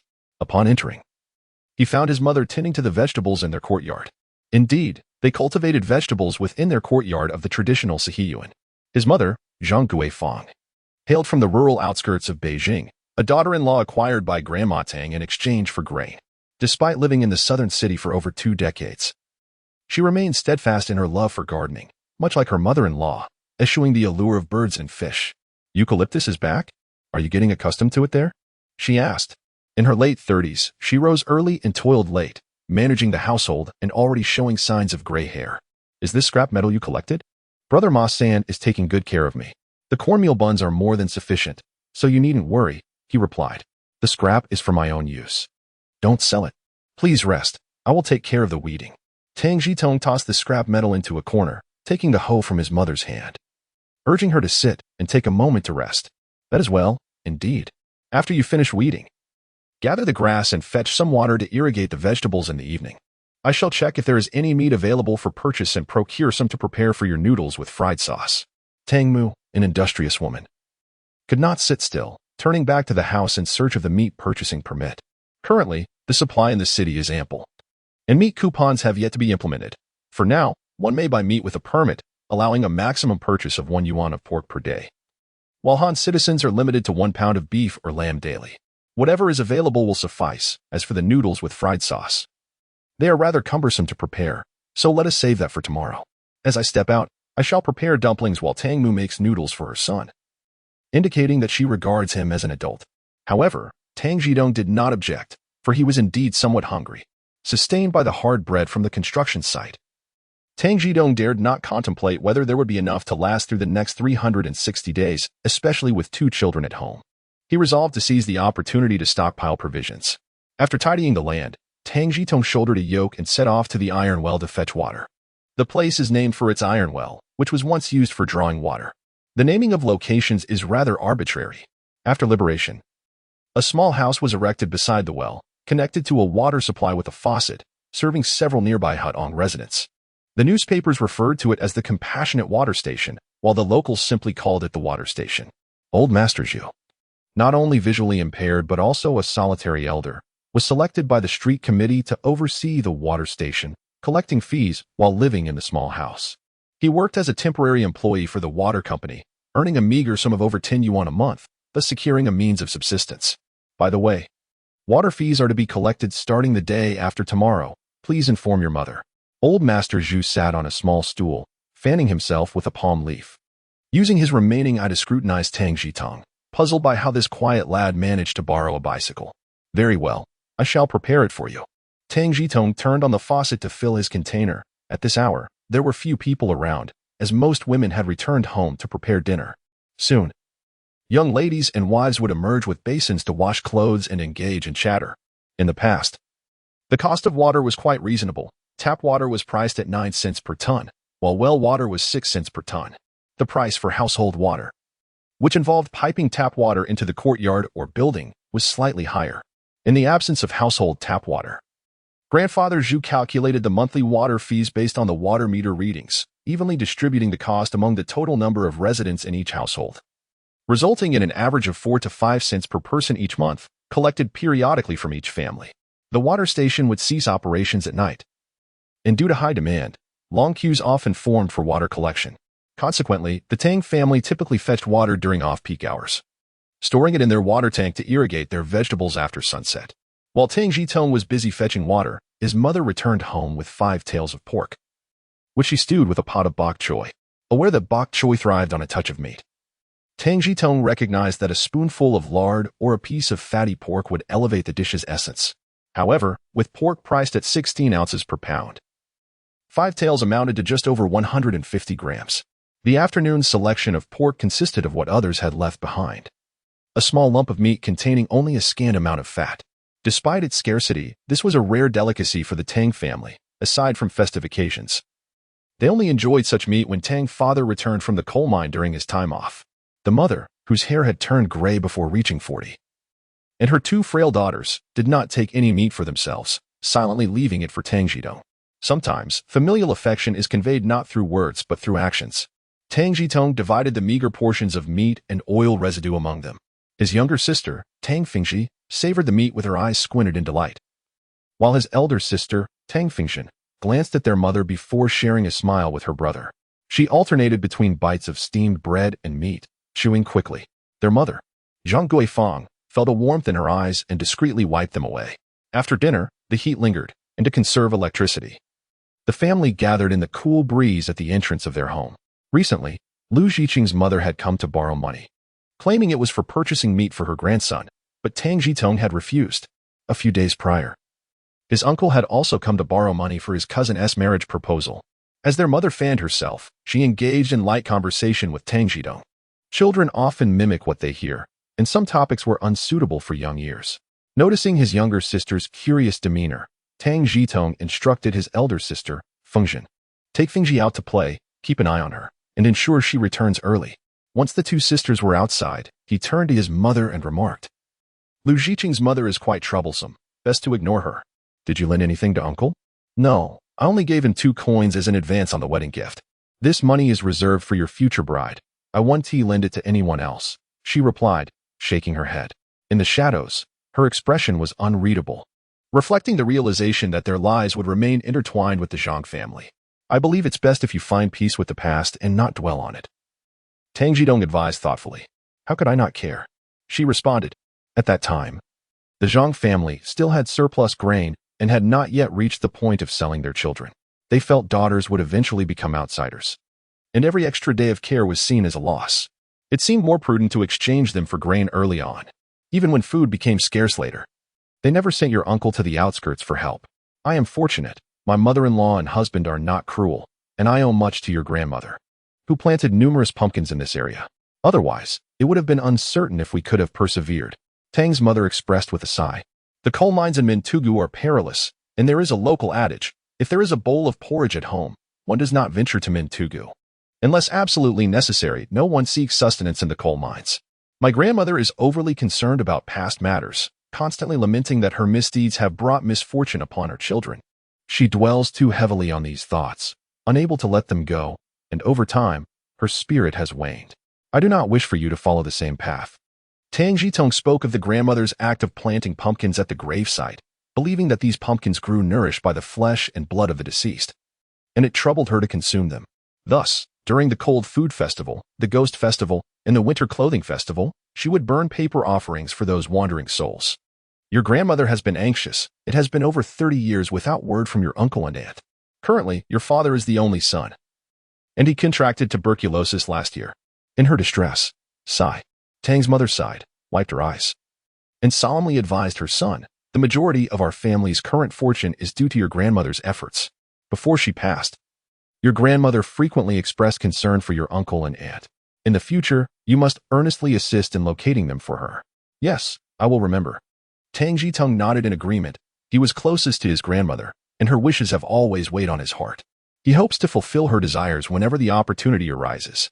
Tang Zhitong had heard from his mother multiple times how, during the tumultuous escape to the capital, his grandmother first took on menial tasks and later became a servant due to her culinary skills.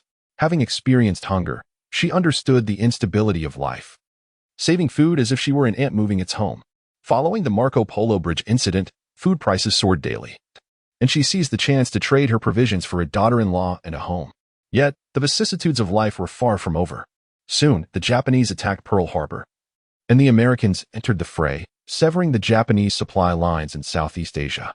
The Japanese intensified their plundering of resources and agricultural products in occupied territories, leading to military control over coal mines, preventing miners from returning home. This is why Tang Zhitong and his younger sister, Tang Fengshan, have a significant age gap.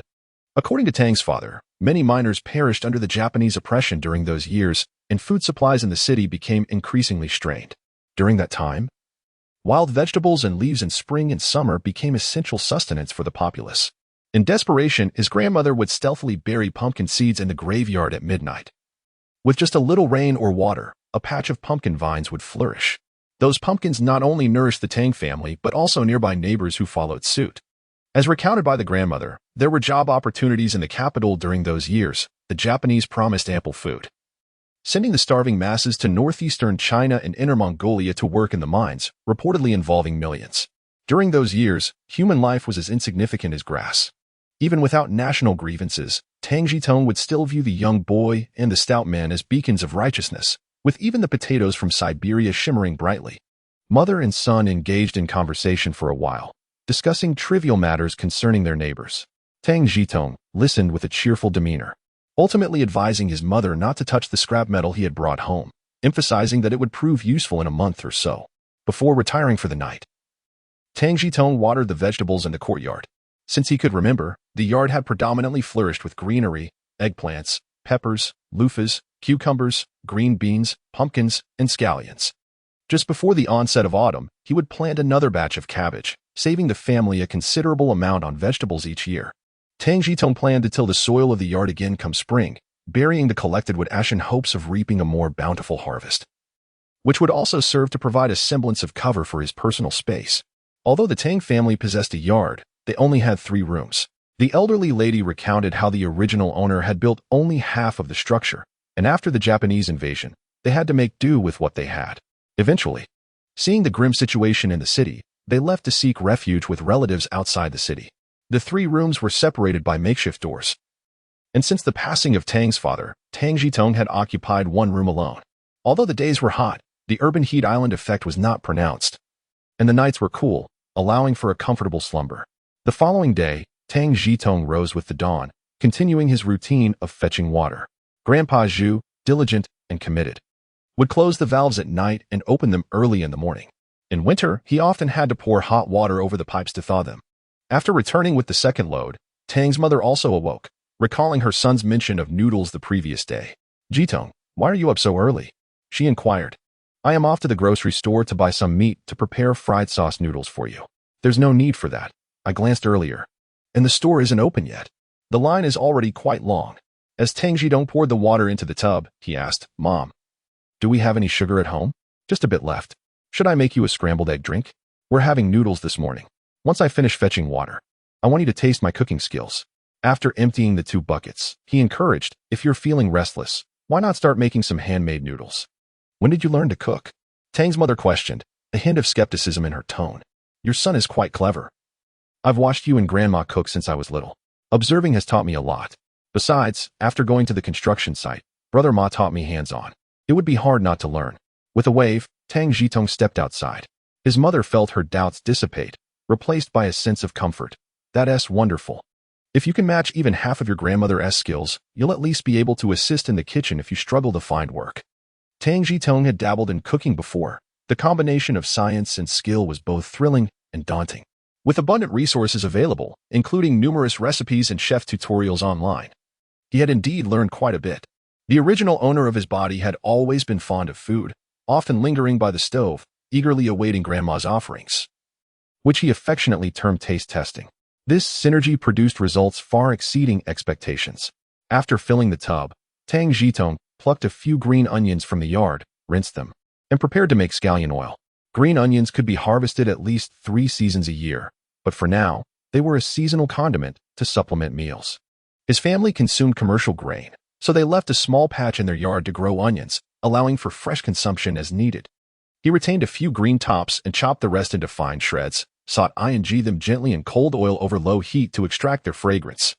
Once the shreds were crisped, he added a suitable amount of soy sauce and sugar, continuing to stir until the sugar dissolved, then set it aside. He then picked a cucumber, washed it, and sliced it thinly, reserving some onion tops to chop finely. After boiling the noodles and rinsing them in cold water, he placed them in a bowl, added the cucumber shreds and chopped onions, and mixed in the scallion oil thoroughly, ready to indulge. Given the limited resources, lacking spices or lard, a simple mixture of soy sauce and sugar could still bring great delight to the family. "Is it delicious?" Tang Zhitong asked after finishing, observing his little sister still busily eating.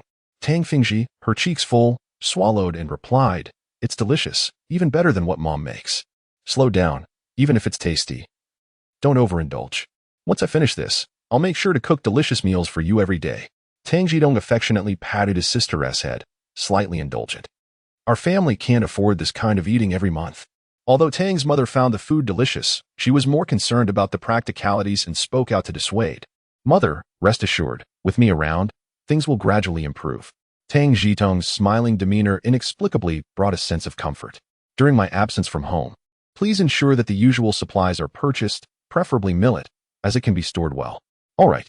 With sons being the pillars of the family, Tang's mother hesitated but eventually nodded in agreement. "Fengzhen, if there are urgent matters at home, just give me a call." Tang Zhitong tore a piece of paper from Fengzhen's notebook, jotting down the office phone number of Wu's group, and added 2 dimes, saying, "This is for making phone calls. Don't spend it on candy." Tang Fengzhen, not one for many words, nodded in acknowledgement, then served bowls of noodle soup for Tang's mother, Tang Zhitong, and herself, ensuring that nothing was wasted. "Complete the homework assigned by the teacher this summer, and continue your studies when school resumes." Tang Zhitong stirred the contents of her bowl with chopsticks, merging the oil along the rim into the soup for a more delicious flavor. Hearing this, Tang Fengzhen first looked up at their mother. Tang's mother opened her mouth to speak but remained silent, realizing that both her palms and the backs of her hands were flesh, ultimately nodding in agreement. Subsequently, Tang Fengzhen let out a soft through her nose, turning away to wipe away a tear. "Life will gradually improve. After you finish eating, take Fengji out to play for a while. I have something to discuss with Mother." Tang Zhitong gently patted her younger sister's shoulder and spoke softly. Once the 2 younger sisters finished their meal and left, Tang Zhitong finally turned to her mother and said, "Mother, recently, Brother Ma-san helped me secure a lively job at the kitchen. No wonder you mentioned that Kajian would personally teach you. That sounds good. But you must repay the favor." Tang's mother looked pleased upon hearing this.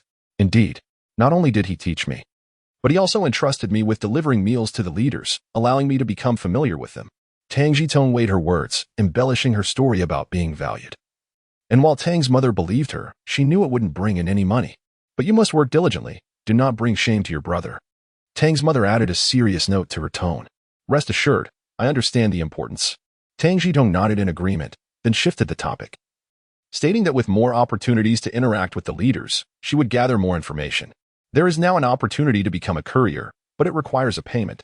8 positions." Tang's mother clutched her clothing, grasping and releasing it repeatedly. After a while, she lifted her gaze toward the door, ensuring no one was around, and whispered, "How much?" "The initial payment is 400, with an additional 600 upon successful confirmation." "That is exorbitantly expensive." Upon hearing the price, Tang's mother gasped, her expression clouded with worry. "How can our family afford that?" "Let me clarify. I do not covet your father's relief funds. Those are your retirement savings and meant for your sister's education. But can we simply sit idly by and let our resources dwindle?" Tang Zhitong counted on his fingers, explaining to his mother, this time at the construction site. "Thanks to the kindness of Brother Ma-san, I earned 18 yuan for a full month of work. I could stretch it for another 2 months at most, totaling around 40 yuan. Plus, with the money you make from pasting matchbox covers, we could earn another 6 or 7 yuan, averaging about 20 yuan a month. That's not much less than what your father earned when he was alive. Haven't we managed to get by? Tang's mother was frugal. As long as they could make ends meet, she was content and had no grand aspirations. Yes, we can survive, Tang Zhitong sighed, continuing. But once this construction work is finished, where will I find another job that provides meals? You know how it is with jobs nowadays. Not only do they not provide meals, but they barely offer any work at all. If it comes to me only earning 10 yuan a month, how will we sustain ourselves? Tang's mother opened her mouth to speak but ultimately fell silent. The relief funds have interest, if it comes to it. We could withdraw a couple of yuan each month from the relief funds, and we could still manage. This was likely her line of thinking, Tang Zhitong surmised.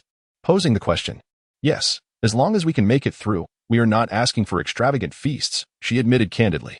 Mother, I am already 19 in the Chinese age. In 2 years at most, I will need to find a partner. Do you really think anyone would marry a man who does odd jobs? Tang Zhitong pressed further. But your grandmother left you this house, didn't she? With this house, it shouldn't be too difficult to find a wife, his mother countered, her eyes sparkling with newfound confidence at the mention of the house. Even if I do find someone, with another mouth to feed, and perhaps children in the future, will we rely solely on relief funds and the meager earnings from odd jobs? Is this how we are meant to live our lives, constantly struggling? Moreover, how long can the relief funds support us? What then? Selling the house to continue living in hardship? Tang Zhitong continued to question. Surely the community will assist us? You graduated from middle school, you have educations. They should prioritize you for job placement, his mother argued, though her conviction wavered. But look at the Zhang family next door, they are worse off than us. And has the community helped them with jobs? And what about Xiao Wu from the front street? He graduated 3 years ago. Has he been placed in a job? Tang Zhitong patiently elaborated. Do our neighbors view us as struggling? They think we have a substantial amount of relief funds and a house. Considering us one of the wealthier families in the area, what reason would the community have to assist us? His mother was left speechless, letting out a sigh, unable to respond. An apprentice courier earns over 20 yuan a month, and once confirmed, it can rise to 40 yuan. A lifetime of odd jobs leads to a necessity to sell the house eventually. If I sell the house now to secure a job, our family could live more comfortably. Regardless of the outcome, selling the house seems inevitable. I would rather trade the house for a job now. With clarity, Tang Zhitong revealed his ultimate intention. Mother, it's not that you are unwilling. It's fear that it will all be for nothing. He looked directly at her. I know you care for this family. And I'm not thinking only of myself. Look at Fingji and Fingzhen. Their hair is dry and yellow. People mock them as yellow-haired girls, and they cannot even retort. They are truly malnourished. From a young age, my grandmother never failed me. Before her passing, she explicitly stated her intention to bequeath her house to me. My decision to exchange the property for employment opportunities is driven by the desire to improve our family's circumstances.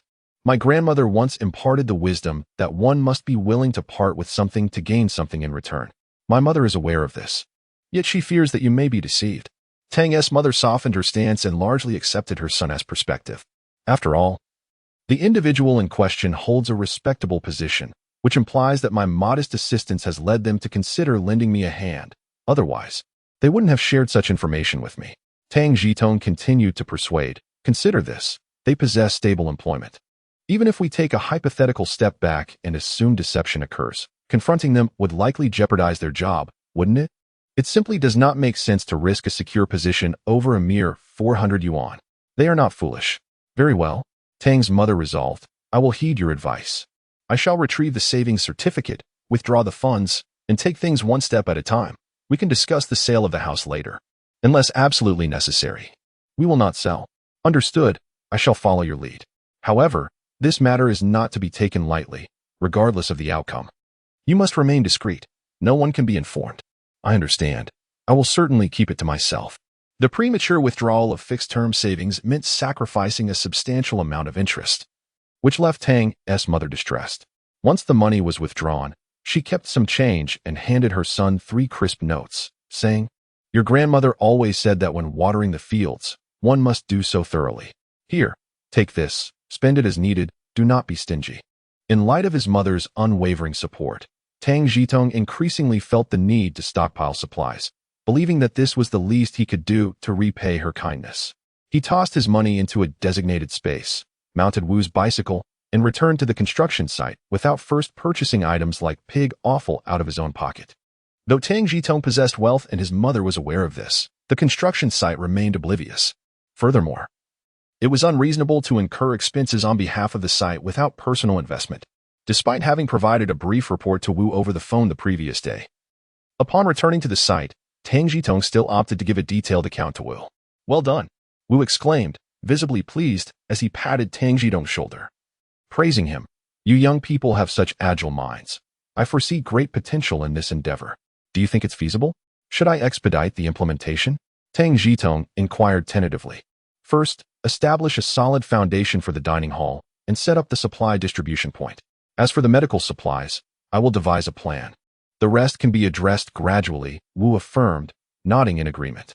He added, "I will draft a note for you to request an advance of 100 or perhaps 200. Just bring back the receipt for reconciliation." "Understood," Tang Zhitong acknowledged. This implied a degree of responsibility, granting him considerable operational latitude, which resonated with his own intentions. He continued, "I calculated that at the rate of 5 cents per person per day, we would need to purchase at least 200 jin of offal daily. In addition to transferring some daily necessities from the cooperative, would it be possible to request a draft animal cart?" "Certainly. You should also learn to handle the cart. In the future, you can drive to town yourself, which would save labor for the site," Wu responded without hesitation. "All right, I shall give it a try." Tang Zhitong cheerfully agreed. The role of a cart driver, historically known as a charioteer in ancient times and later referred to as a carter, remains significant today, predominantly found in rural areas. These drivers occupy a unique status, often regarded as prominent figures. Learning to drive a cart is not overly challenging. A bit of charm, coupled with generous portions during meal times and the occasional offer of a cigarette, can facilitate familiarity with the drivers. Under the guidance of experienced cart drivers, Tang Zhitong began to navigate the construction site's draft animal cart, making several trips back and forth until he gradually became proficient. Earlier, references were made to stewed dishes and pots designed for the underprivileged. Why are they considered food for the lower classes? Since their inception, these offerings have been inexpensive. The reason for their low cost lies in the difficulty of managing unpleasant odors. Who among the wealthy would dare to sample a pot of offal tainted with the scent of digested materials? Fortunately, Tang Zhitong was well versed in methods to neutralize these odors. The simplest approach involved using salt and flour. For a more economical solution, he also employed wood ash to eliminate the slime, followed by thorough rinsing. Adhering to the principle of frugality, he chose wood ash as a means of resourceful waste utilization, albeit with a lingering hint of odor. Despite this, the stewed offal received widespread acclaim. Tang Zhitong initiated the process with a personal demonstration, subsequently entrusting the seasoning to Ma San, thus allowing him to focus his energy primarily on the supply distribution point. Since he began managing the temporary supply point, Ma Sang has been perpetually in need of cigarettes. He had already repaid the money borrowed from him for purchasing cigarettes. The temporary supply point caters not only to the workers on the construction site, but also extends its services to the villagers of nearby settlements. This arrangement had been duly reported to team leader Wu, as alleviating the concerns of laborers is a necessary measure to enhance their motivation. However, upon closer involvement, Tang Zhitong discovered the reasons why the supply cooperative's buyers were reluctant to procure goods from rural areas. The long distance and inconvenient transportation posed significant challenges, and the rural Annies proved to be quite tenacious, often nitpicking and haggling over prices. For instance, the cooperative's purchasing price for eggs is 5 cents each. While they retail for 6 cents at the market, the cooperative's retail price is approximately 0.75 yuan per pound. The aunties took advantage of Tang Zhitong's youthful demeanor, insisting that he purchase the eggs at the market price. Fortunately, Tang Zhitong was adept at compromise and bundled sales. The small blackboard hanging at the supply point displayed clear prices: 5 cents for an egg, or 6 mao for a pound of eggs. One could exchange an egg for 3 pieces of hard candy. Thanks to the widespread implementation of compulsory education, many children accompanied their mothers or grandmothers to the supply point, gaining an understanding of equivalent exchange. Some children, eager to compensate for their childhood shortcomings, calculated their trades meticulously. Stealing an egg would lead to a painful reprimand for a day, but trading it for 3 pieces of candy meant sweetness for 3 days, prompting a decisive choice for the latter. Such unfortunate children were few, while more sensible ones prevailed. Thus, Tang Zhitong's blackboard featured additional entries: 2 cicadas for a piece of candy or 2 cents, and the precise location of a wild bee nest for 5 pieces of candy or a dime. The aunties, however, were not easily swayed by these offers. Consequently, Tang Zhitong resorted to the moth-eaten fabric and dampened, clumped sugar procured from Director Meng, as well as dented enamelware. These items required no tickets and were priced slightly lower than those of the cooperative, primarily for personal exchange. Vegetables, peanuts, soybeans, sesame, eggs, chestnuts, sunflower seeds, and dried dates. Anything accepted by the cooperative was fair game, provided he was acting on behalf of the cooperative and adhered to the prices they stipulated. Peanuts at 2,002 yuan per pound, sesame at 2,754 yuan, cucumbers at 0.13 yuan, tomatoes at 0.19 yuan, eggplants at 0.15 yuan, and winter melons at 0.11 yuan. The small blackboard transformed into a larger one, showcasing daily fluctuating purchase prices, all meticulously noted during visits to the cooperative, as these were the same prices at which Tang Zhitong resold to them. Gradually, the items Tang Zhitong procured and exchanged multiplied, as did the items he retained. His so-called operational latitude lay in this retention, as long as he maintained clear records. Ahem, after all, no one was at a loss. And there is no need to elaborate further. While Tang Zhitong was preoccupied, team leader Wu was equally industrious, coordinating the procurement of medical supplies and collaborating with several students from the medical college to establish a vibrant temporary clinic. Particularly upon hearing that a female medical student was providing consultations, numerous women from nearby villages suffering from ailments sought treatment, truly serving the people. When Tang Zhitong found herself with some free time, she made a point to glance over. After all, one could not dismiss the prestige of the 8 esteemed academies. With an air of grace, she engaged in conversation with Tang Zhitong for a while. The 8 academies at that time were regarded as the pinnacle of educational institutions, and a saying circulated along Academy Road: in the 8 academies, athletic prowess abounds. Tang Zhitong was aware that the following year, a third-year medical student would shatter the national record for the 400-meter hurdles at the inaugural national games, achieving an astonishing time of 54 seconds. Remarkably, this medical student outperformed even the athletic students in physical achievements. Who could rationalize that? This medical student graciously declined the invitation from the sports committee to focus on medicine and eventually became a renowned expert in respiratory medicine. Even in his advanced years, he remained passionate about running, thus countering the claims that running injures the knees. Well, if one is merely lazy, one should refrain from making excuses. To digress. In addition to the temporary clinic, Wu's team successfully coordinated film screenings, haircuts, and other benefits, earning unanimous praise from the migrant workers. With a series of initiatives, the construction site was vibrant with flags waving, morale soaring, and labor efficiency markedly improved. As July quietly departed, August arrived as expected. Relying on the goods procured from Director Meng, Tang Zhitong successfully acquired a considerable amount of items. In truth, there were no moth-eaten or rodent-bitten fabrics. Rather, these were merely remnants with minor damages or discolorations due to improper transportation or storage. Such items, unmarketable in normal sales, were ultimately discarded by internal personnel. The batch Tang Zhitong managed to obtain consisted of these goods, no receipts required, at a bargain price, appealing to the local rural populace. A few days later, one afternoon, Wu Group summoned Tang Zhitong, stating that there was a phone call for him at home. "Brother, please return quickly. Our mother has been distressed by Mrs. Lu Zhiqing next door."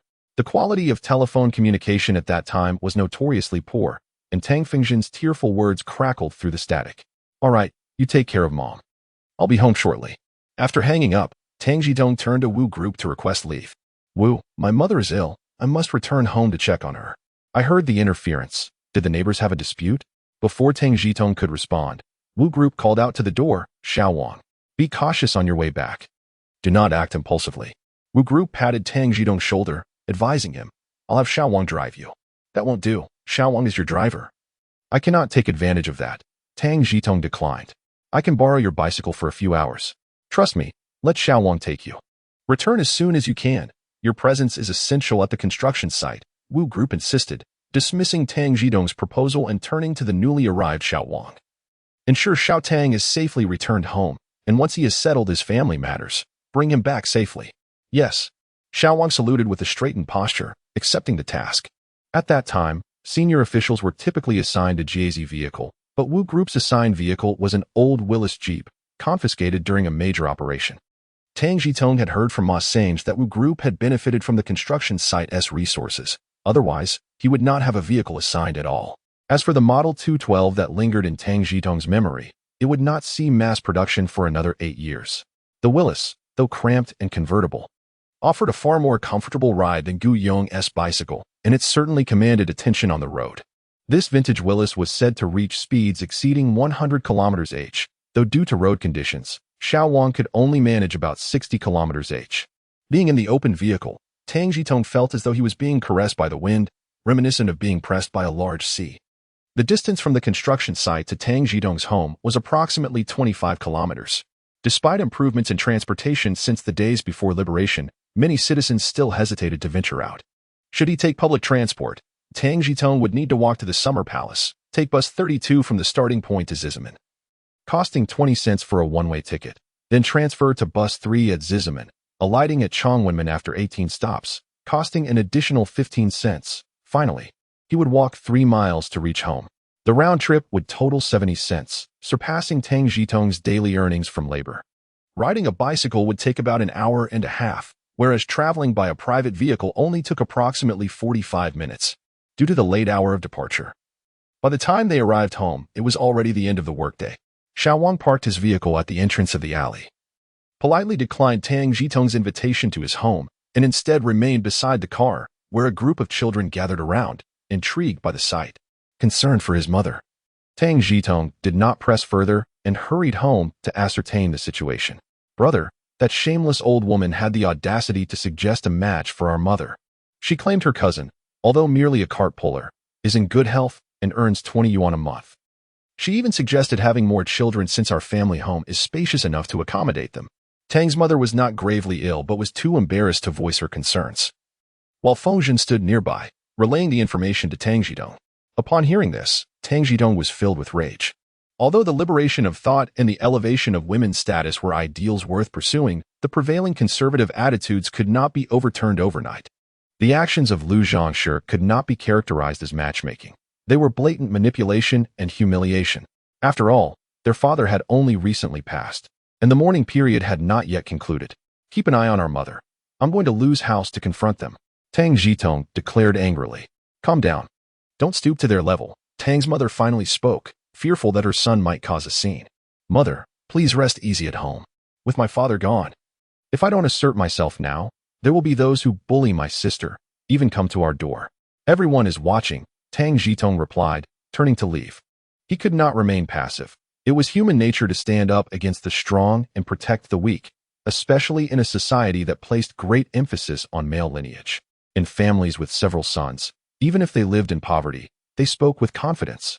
Lu Zhangshi, since all the neighbors are gathered, let us have a word, he shouted as he entered the large courtyard, which faced the alley leading to his home. Although the two families were neighbors, Tang Zhitong showed no regard for Lu Zhangshi.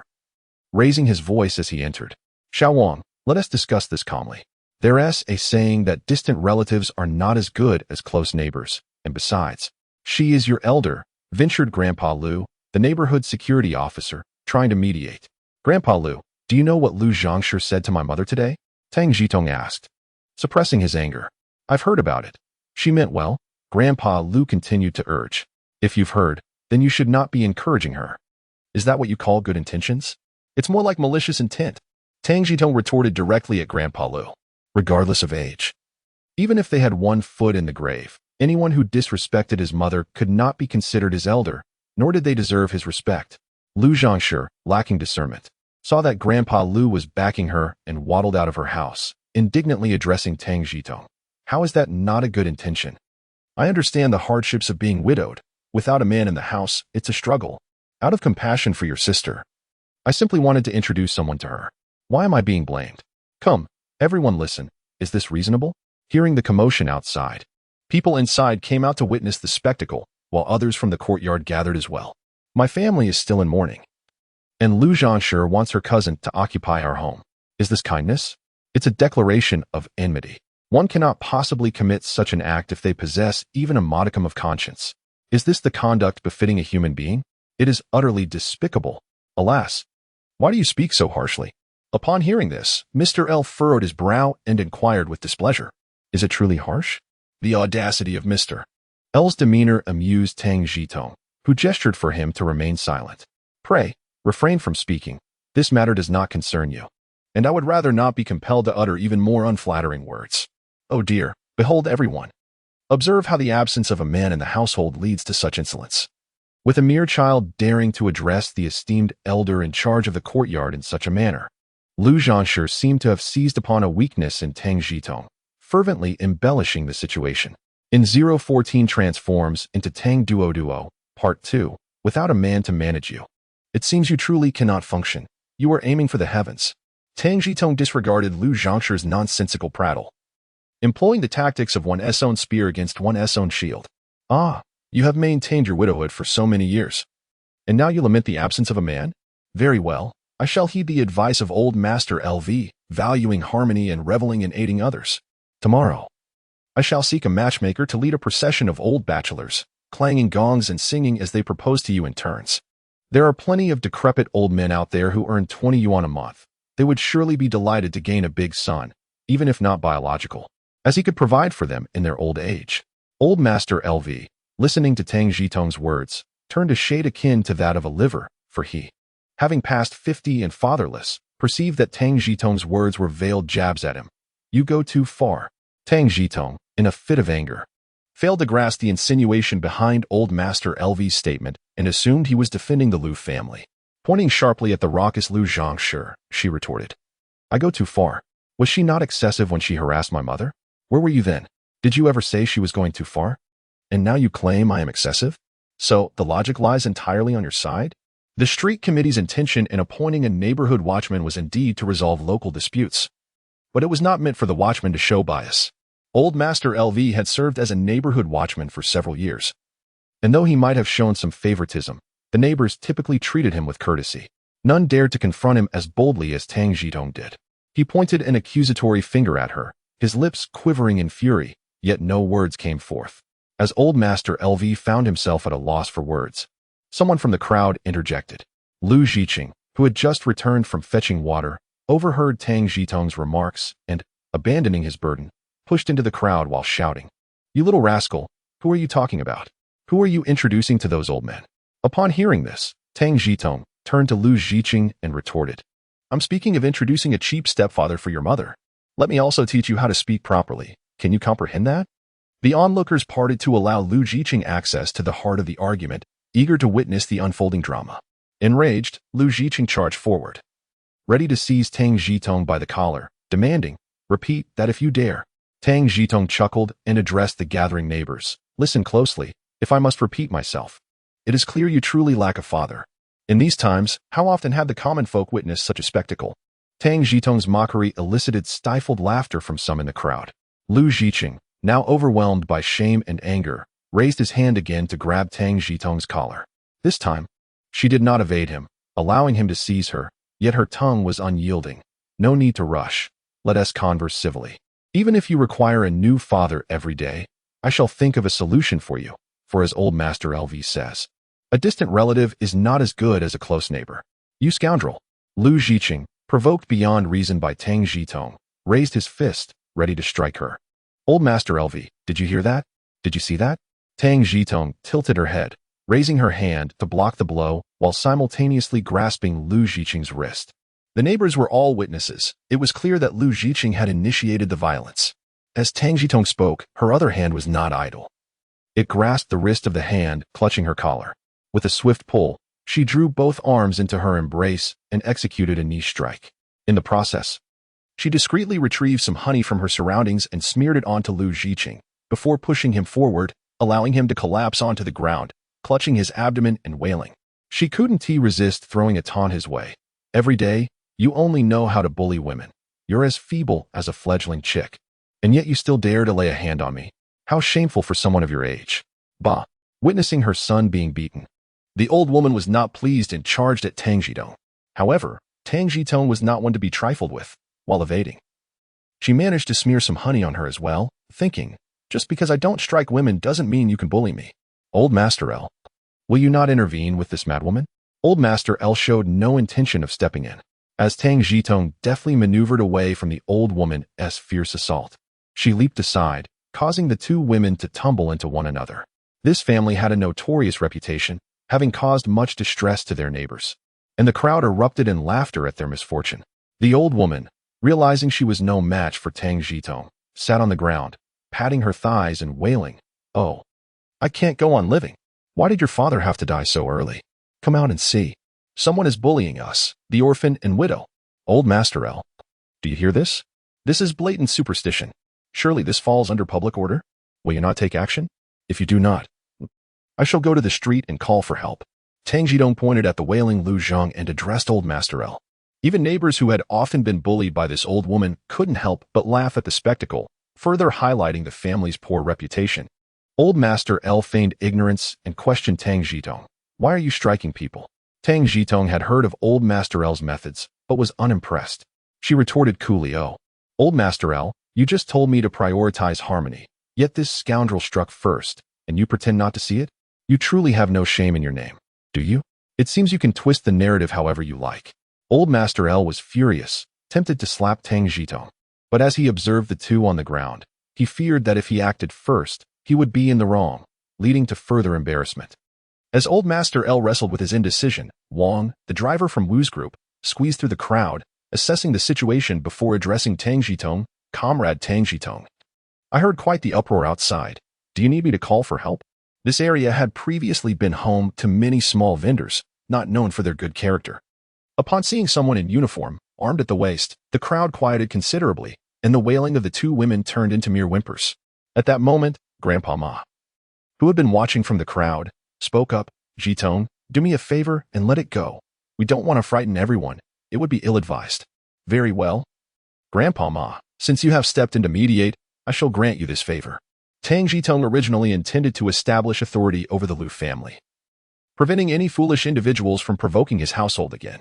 Now, with Master Ma providing an exit, he must honor this gesture, for Master Ma is the father of Ma, saying, "That's enough.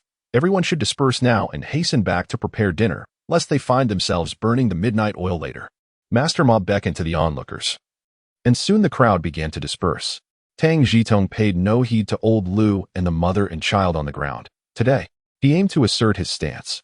His family still had men, and they should not assume they could simply come and bite like dogs.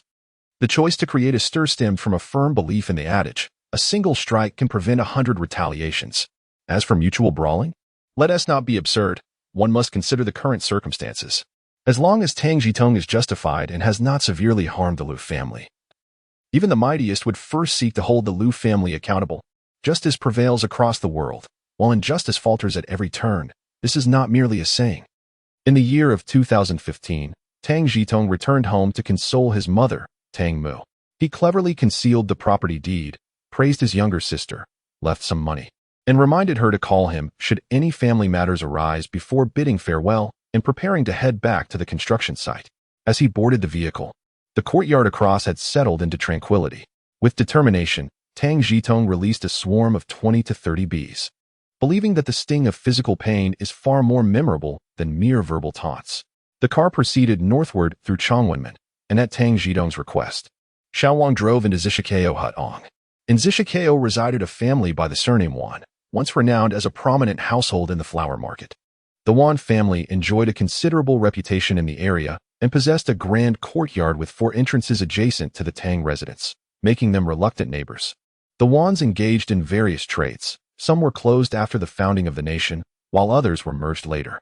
Although the grand courtyard of the flower market had been rented out this year, one line of business remained steadfast: lending, also known as providing easy money. Is Manager Wan at home? Tang Zhitong instructed Xiao Wang to stop the car at the entrance of Zishikeo Hutong before venturing alone into the Wan household. "Oh, is that you, Zhitong? A rare visitor indeed. Come, sit and enjoy some tea," greeted old Wan, reclining in a chair beneath the shade, leisurely fanning himself. Upon seeing Tang Zhitong enter, he sat up and gestured towards a nearby stool. "Tea is unnecessary today. I have a matter to discuss," Tang Zhitong replied, sitting down and producing the property deed. I find myself in a tight spot financially and have come to seek your assistance. Being old neighbors. If you require a mere 30 or 50, feel free to take it, Old One exclaimed, suddenly invigorated, no longer reclining, and feigning generosity. The amount is somewhat substantial. Please verify the deed first. Such pleasantries were mere formalities, not to be taken seriously, as Tang Zhitong pushed the deed forward. Is this the deed that the elderly lady transferred to you? Old One inquired, examining the document, confirming its authenticity. This was arranged before the year-end. Both my grandmother and father were unwell, so she directly transferred the property to me, avoiding an extra tax and saving the state some paperwork. Tang Zhitong fabricated a casual excuse. How foresight of the old lady, Old One remarked, closing the deed and placing it on the stone table before him. Reflecting on the matter, Tang Zhitong refrained from responding. Indeed, the old lady had thought long-term. Last year, he had not fully grasped the implications. But with the examples of the Liu and Zhang families, as well as his uncle, he had come to understand. There exists a historical and somewhat peculiar practice known as eating the widow's house, which refers to forcing someone into a dire situation. Having witnessed such occurrences, the elderly Tang matriarch, considering her son's poor health, took necessary precautions by transferring the property to Tang Zhitong before her passing, thereby updating the property certificate. Everyone faces hardships at times. How many in our old neighborhood have not partaken of the pumpkin dishes prepared by the old lady? We all knew her benevolence. And now that you find yourself in difficulty, I cannot simply stand by, Old One expressed with heartfelt sincerity, quickly drawing closer the bonds of their relationship. I must express my gratitude for your kindness, Tang Zhitong acknowledged, awaiting Manager 1's further words. Take 1,000 for now. The monthly interest is 1.5%. Although the old lady has passed, I must honor her kindness. There is no need for you to repay the interest monthly. Simply return the principal and interest in one lump sum at the end of the year. If, at that time, funds are truly insufficient, we can consider liquidating the property, with any surplus belonging to you. Old One, leisurely fanning himself, spoke without urgency, smiling as he awaited a response. Master One, is not this valuation a tad low? The current annual fixed deposit rate at the bank stands at 14.4, which translates to a monthly interest of approximately 1.2. A monthly interest of 1.5 indeed represents a fair rate in the lending sphere. However, Tang Zhitong refrained from acquiescing.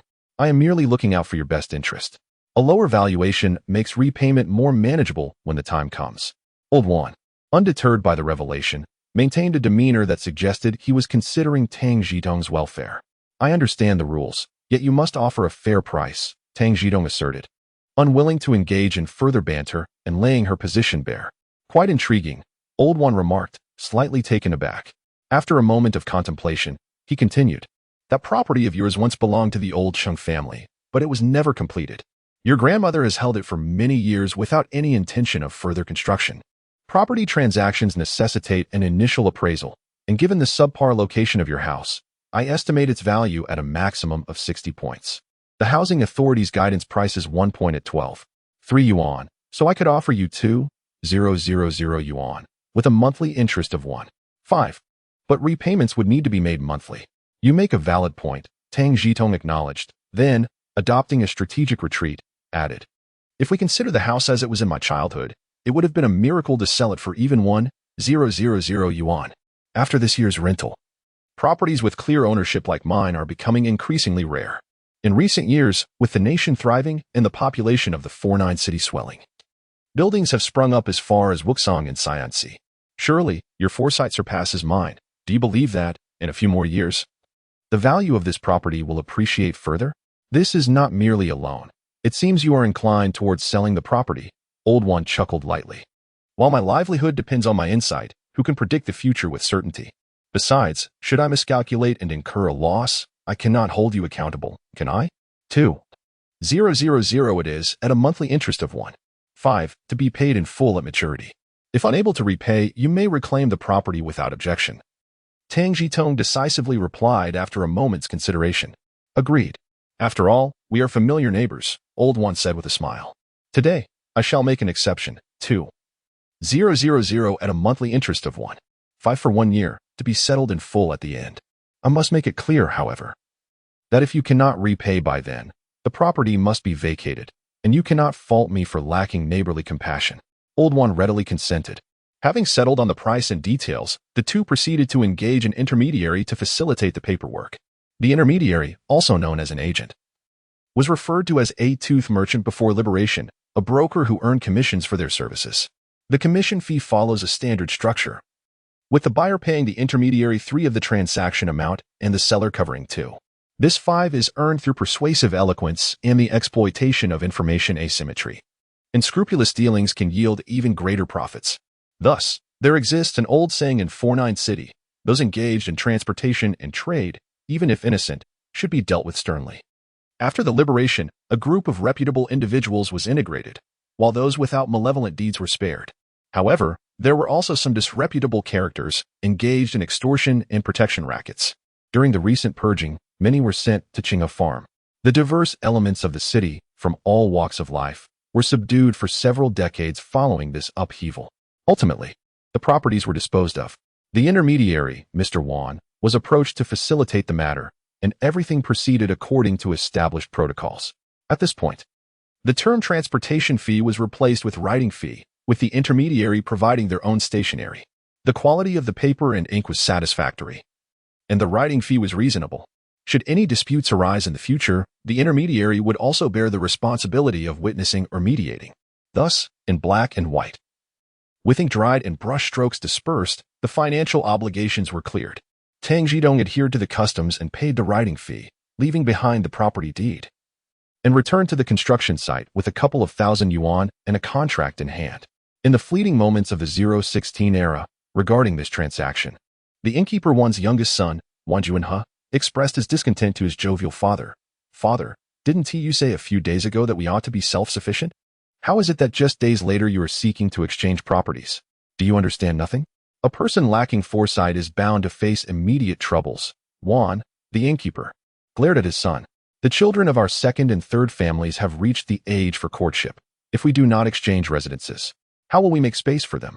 But we still have many properties rented out," Wan Juanhe muttered.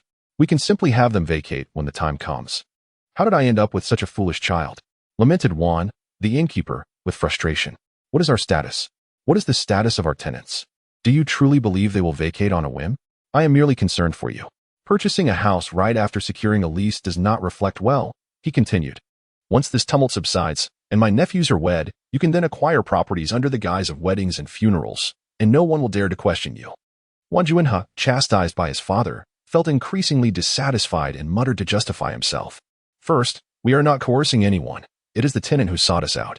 If he cannot repay when the time comes, we shall reclaim the property, which is entirely reasonable and lawful. Secondly, that house was originally sought by the old Chung family for their child's official position, a residence of fortuitous design, crafted with solid materials, which unfortunately was sold to procure grain amidst turmoil before its completion. The Qing family's descendants have long since passed. My youngest son, my heir, is of utmost importance," the innkeeper patiently explained, counting on his fingers. He patted the property deed and contract in his hand. "Thirdly, Wang Banzian has only blessed 2 residences in the flower market area. One is our Wan family's estate, and the other is this one I possess." Wan Juanhe had heard his father boast of Wang Banshan's capabilities numerous times, yet now many regarded such tales as mere relics of the past. Considering that nearly 20 years had elapsed, and the area surrounding that residence had changed significantly, how could this feng shui still hold merit? Let us test it. If it proves ineffective, we shall simply reside there as ordinary tenants, the innkeeper thought, feeling a surge of optimism as he stroked his goat beard. Wang Banzian still possesses some knowledge. One must take a shot in the dark. If it proves prophetic, our family may rise to prominence, and we shall not falter under the weight of the elder. What if the tenant can produce the funds upon the due date? Queried Wan Juanhe. I have lived long enough to witness many rise and fall. Far too many have fallen, and those who rise again are exceedingly few, especially considering he is still a young man. The innkeeper reflected with a hint of melancholy. If we do not seize this opportunity now, I shall find no peace at night. Rules are rigid, yet people are adaptable. We shall devise a plan later. He will ultimately be unable to repay. Meanwhile, Tang Zhitong toiled at the construction site, unaware of old Wan's machinations concerning his property. In both this life and the last, Tang Zhitong had perused the illustrious works of Mr. Lu Sun, wherein he articulated the notion that northern cabbage transported to Zhejiang is adorned with red ribbons and hung upside down at fruit shops, esteemed as glue vegetables.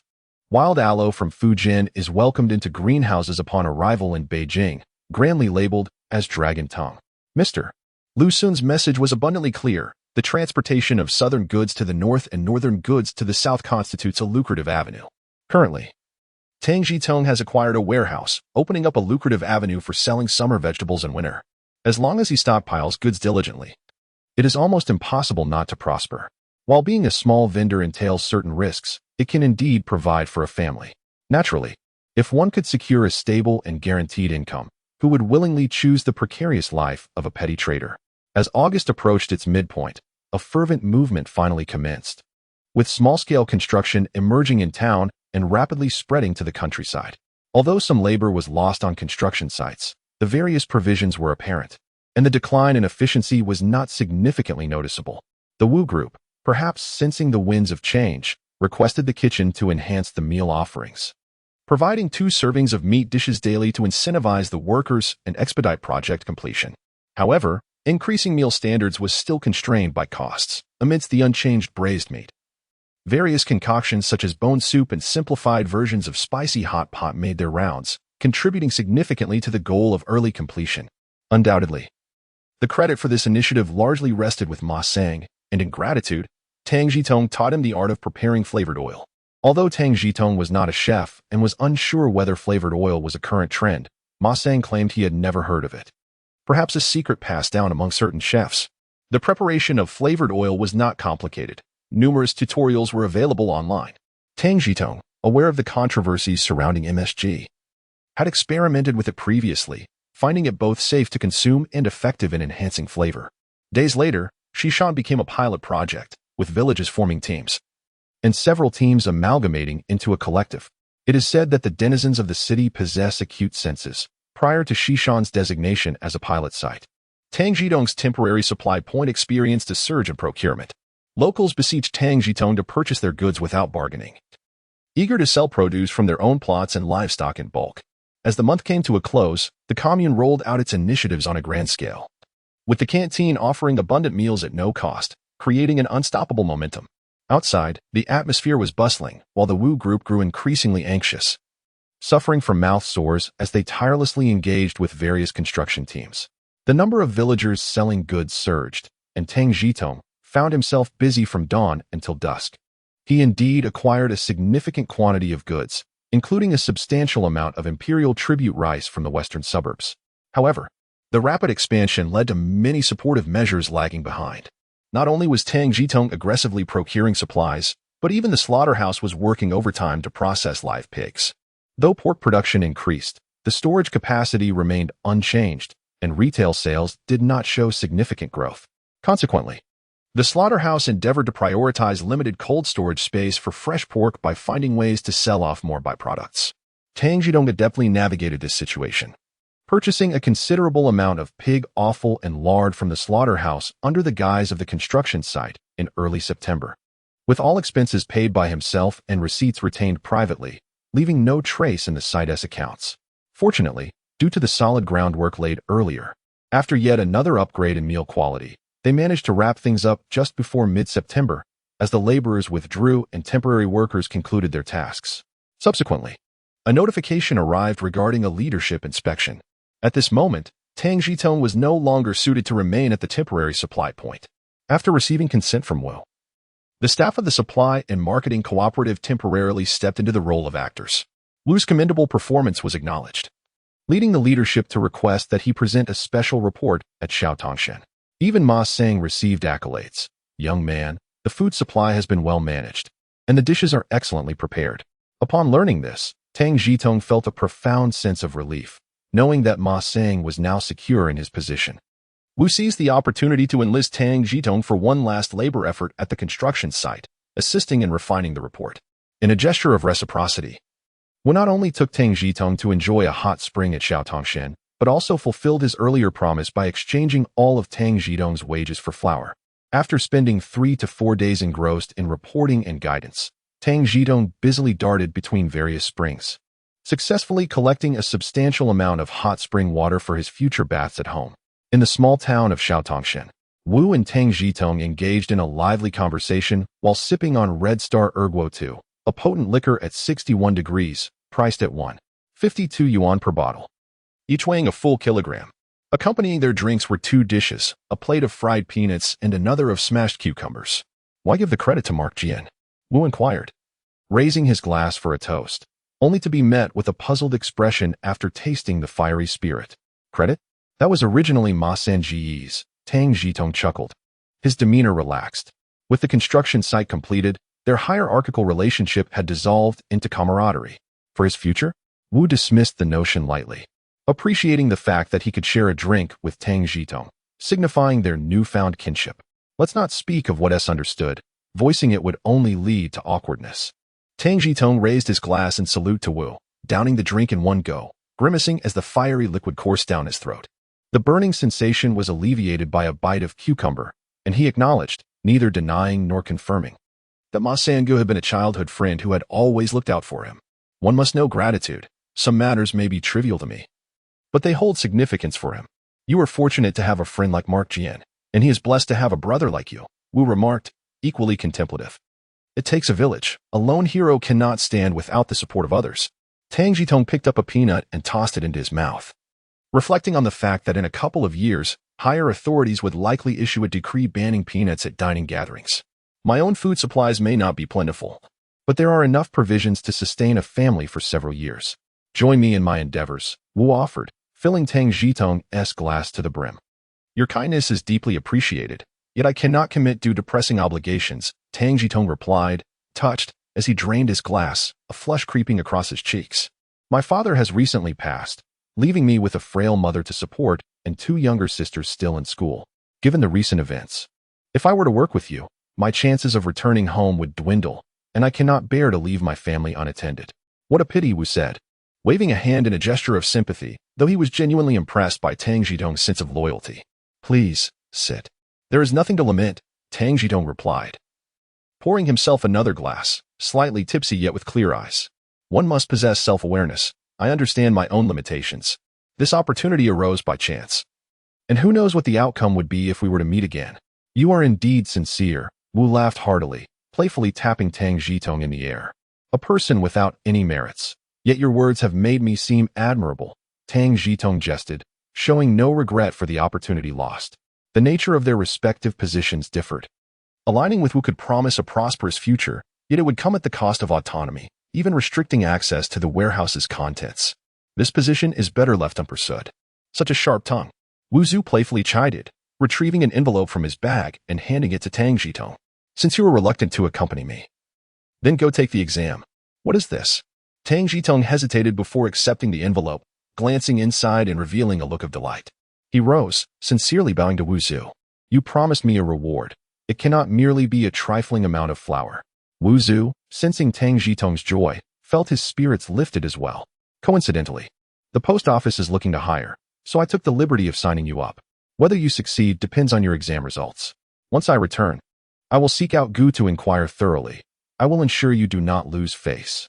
This opportunity was Wu Zhu's way of rewarding Tang Zhitong. Though the outcome of the exam remained uncertain, it was an unspoken understanding between them, as they remained friends. Regardless of whether you pass or what position you secure, you must work diligently. I have faith that you will excel, Wu Zhu encouraged. I promise not to disappoint you. Tang Zhitong raised his glass, and the night unfolded in joyous revelry. Having been in this place for over 2 months, it was Tang Zhitong's first experience with alcohol. The two shared a bottle. Yet Tang Zhitong became intoxicated. The current spirits predominantly ranged from 60 to 65 degrees, with the exception of certain brands, which were only 55 degrees. A high potency that explained why many patrons in small taverns typically consumed only 2 taels. Upon returning from Xiaotongshen, Tang Zhitong met Gu Yong for a drink, choosing a nearby restaurant. Regardless of whether it was state-owned or cooperative, the establishments only accepted cash and did not provide receipts. The service was mediocre, but certainly did not descend to the level of physically assaulting customers. Alcohol served as a catalyst to deepen bonds between men, and over the course of the meal, Tang Zhitong gained insight into the exam requirements. Due to the nature of the potential recruitment pool, the difficulty was not particularly daunting. As the exam date had yet to arrive, Tang Zhitong returned home. The flour had long been stored away, and he pulled out the 30-odd yuan he had prepared, presenting it to his mother. "Mom, here is my wages for the past 2 months." "Good." His mother accepted without suspicion, then quietly inquired, "How is work progressing?" "Rest assured. I will be taking the exam in a couple of days," Tang Zhitong replied softly. "Why is there an exam?" his mother asked, puzzled. "It is all formal procedure. Legitimate and above board. You need not worry," Tang Zhitong explained, steering the conversation away. "Have those iron contributions been made? Our family truly cannot afford it. So we took some from there, as requested by the street committee, and the remainder I have hidden away for you," his mother candidly informed him. "All right. If they ask for more next time, we shall pay a bit more. We acquired it for this purpose," he replied. "You knew you needed to refine steel? Why didn't you inform me earlier?" his mother inquired, a mix of surprise and irritation in her tone. "I mentioned it, but you might not have believed me. Besides, if you had let it slip, it could have caused trouble. Thus, it seemed better not to say anything," Tang Zhitong replied, feigning innocence. "If it weren't for the need for money, I wouldn't have planned to tell you at all." Tang Zhitong continued to engage in conversation with his mother, confident in his preparations for steelmaking, assuring her that his work would be reliable. "All right, I shall await your good news," responded his mother, feeling reassured and no longer pressing for further details. "Since I left last time, the old Liu family has tea caused any trouble, has it?" Tang Zhitong inquired, concerned about the effectiveness of the ground bees attack. What trouble could they possibly stir? That very evening, the two of us inadvertently disturbed a wasp nest, resulting in quite a commotion as we were stung and ran about the yard in disarray. I heard that her face became quite unrecognizable. They say she lay in bed for 7 or 8 days, trembling at the sight of anything flying, and now she avoids going outside if possible, even in this sweltering heat, preferring to stay cooped up indoors. Tang's mother recounted with a gleeful tone. "Serves her right. Perhaps we should raise a nest of ground bees to hang at our door to deter her from approaching us," suggested Tang Zhitong with a hint of schadenfreude. "But ground bees do not discriminate. What if they sting your sister instead?" "You make a valid point. Then we shall not raise them," he conceded. In the vibrant commune, a fervent atmosphere enveloped the community, while the city was equally bustling. The streets were adorned with slogans, and even the outer walls of the Tang residence proclaimed aspirations to surpass the United States and strive for the year 1070. Indeed, from this year onward, many newborns were named with aspirations of surpassing and striving, reminiscent of the previous year's fervor for resisting America and aiding Korea, a true reflection of the times.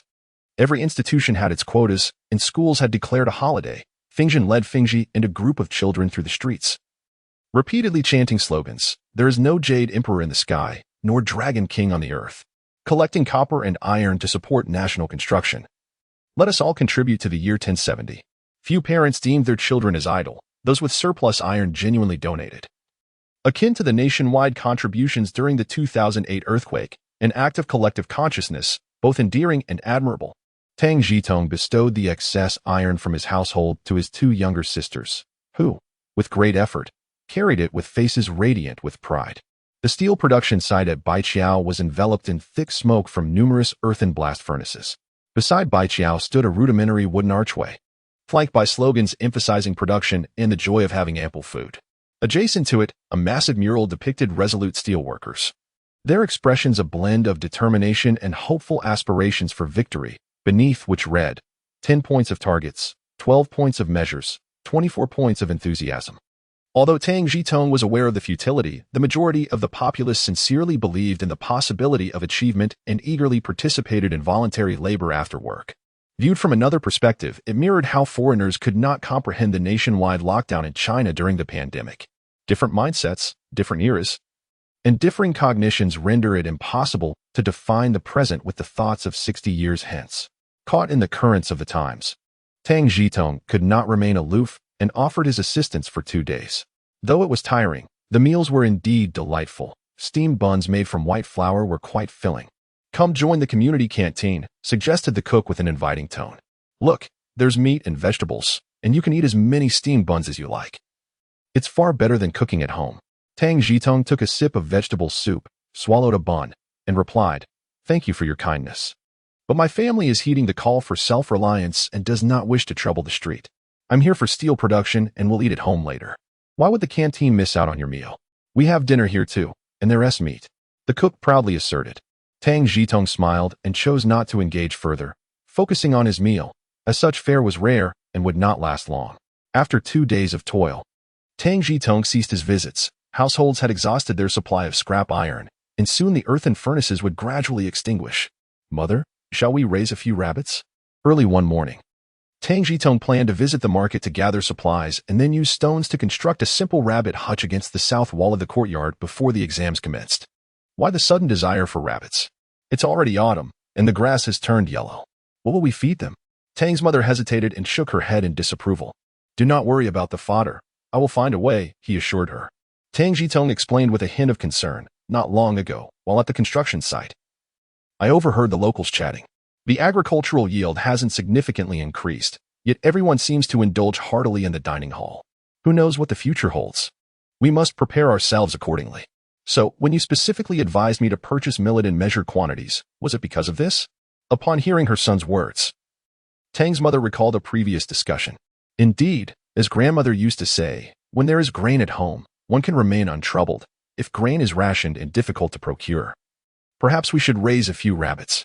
They breed quickly and can serve as a snack, and in times of need, they might prove useful. Tang Zhitong readily acknowledged this. Then let us proceed with it. Having experienced famine firsthand, Tang's mother understood its harsh realities and ceased to oppose her son's idea, albeit not fully endorsing it. We shouldn't face another famine. The state oversees grain supplies. If we consume more this year, the fields will yield again next year. Times have changed. It is no longer chaotic. You mustn't speak carelessly. Just say we are raising them for ourselves. All right, we will say they are for my sister to play with. And when they grow up, we will eat them ourselves. Tang Zhitong smiled, choosing not to contest his mother on this matter. I will go to the market now. Yes. Go ahead, she replied, and with that, she turned to tend to the cabbage in the yard, leaving the conversation behind. Tang Zhitong did not pursue the topic further and took a basket directly to Baikaya Market. At this time, the vegetable basket was a tangible object, remarkably eco-friendly. Crafted from various materials such as wheat straw, corn husks, willow branches, and bamboo strips, each serving as a vessel for carrying items, and essential for every household. Baikaya Market had relocated from the former Shaosher outside Chongwenmen, and when it first moved, it was bustling with abundant goods. Seasonal fruits were plentiful, including peaches, grapes, hawthorn, watermelons, sour dates, pomegranates, chestnuts, and apricots. The vegetables were equally diverse, featuring cucumbers, tomatoes, kidney beans, green beans, eggplants, winter melons, green peppers, scallions, ginger, garlic, and dried peppers. Common side dishes like eggs, river fish, vermicelli, tofu, salt brine, dried fruits, mountain goods, and local specialties were also available. Additionally, live poultry and livestock such as chickens, ducks, geese, piglets, lambs, rabbits, and dogs could be found. There were also handmade crafts and agricultural products like brooms, rush straw mats, bamboo mats, door curtains, everyday ceramics, bamboo sieves, chopstick boxes, bamboo baskets, containers, small stools, wooden pot lids, cutting boards, rolling pins, bran, straw, tobacco leaves, and small toys. A few stalls offered convenient services such as pot and bowl repairs, key cutting, and sharpening scissors and kitchen knives. However, the market's inventory had considerably diminished, with both vendors and customers decreasing in number. Tang Zhitong pretended to browse the stalls, and on his return, his basket contained 2 rabbits, also known as gray rabbits. These rabbits had been acquired from villagers recently at a price of 25 cents per pound, with an adult rabbit weighing approximately 4 pounds. Due to the resemblance of gray rabbits to wild hares, Tang Zhitong has retained a portion of them, accumulating around 40 to 50 domestic rabbits with the intention of selling them as wild hares in the future. Good morning, Uncle Zhu. Have you eaten? Tang Zhitong greeted Uncle Zhu at the water station while carrying a basket. I had my meal at the cafeteria. In my old age, I've stumbled upon some good fortune. Uncle Zhu replied, his eyes crinkling with a smile as he glanced at Tang Zhitong's basket, curiosity evident in his voice. Are you planning to raise rabbits? I'm keeping them for my sister to play with. In this new society, it's essential for children to learn and not grow up idle and ignorant of the world. Tang Zhitong responded candidly.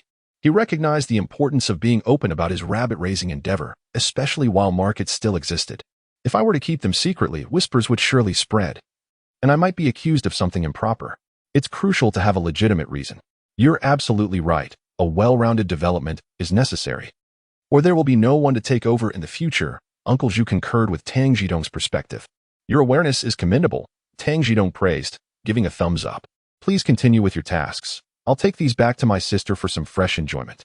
In the 2019 examination, Fingzhen and Fingzhi displayed a profound interest in the gray rabbit.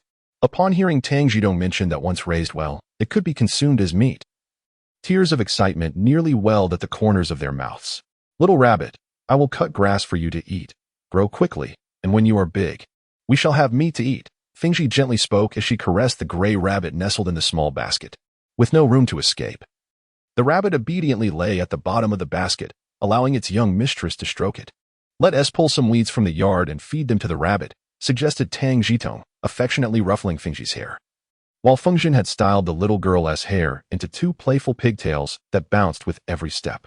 Fengzhi smiled sweetly at her brother, her missing front tooth adding to her charm, before reminding the rabbit, you must eat well and not fall ill. With such an adorable sister, Tang Zhitong felt a warmth in his heart.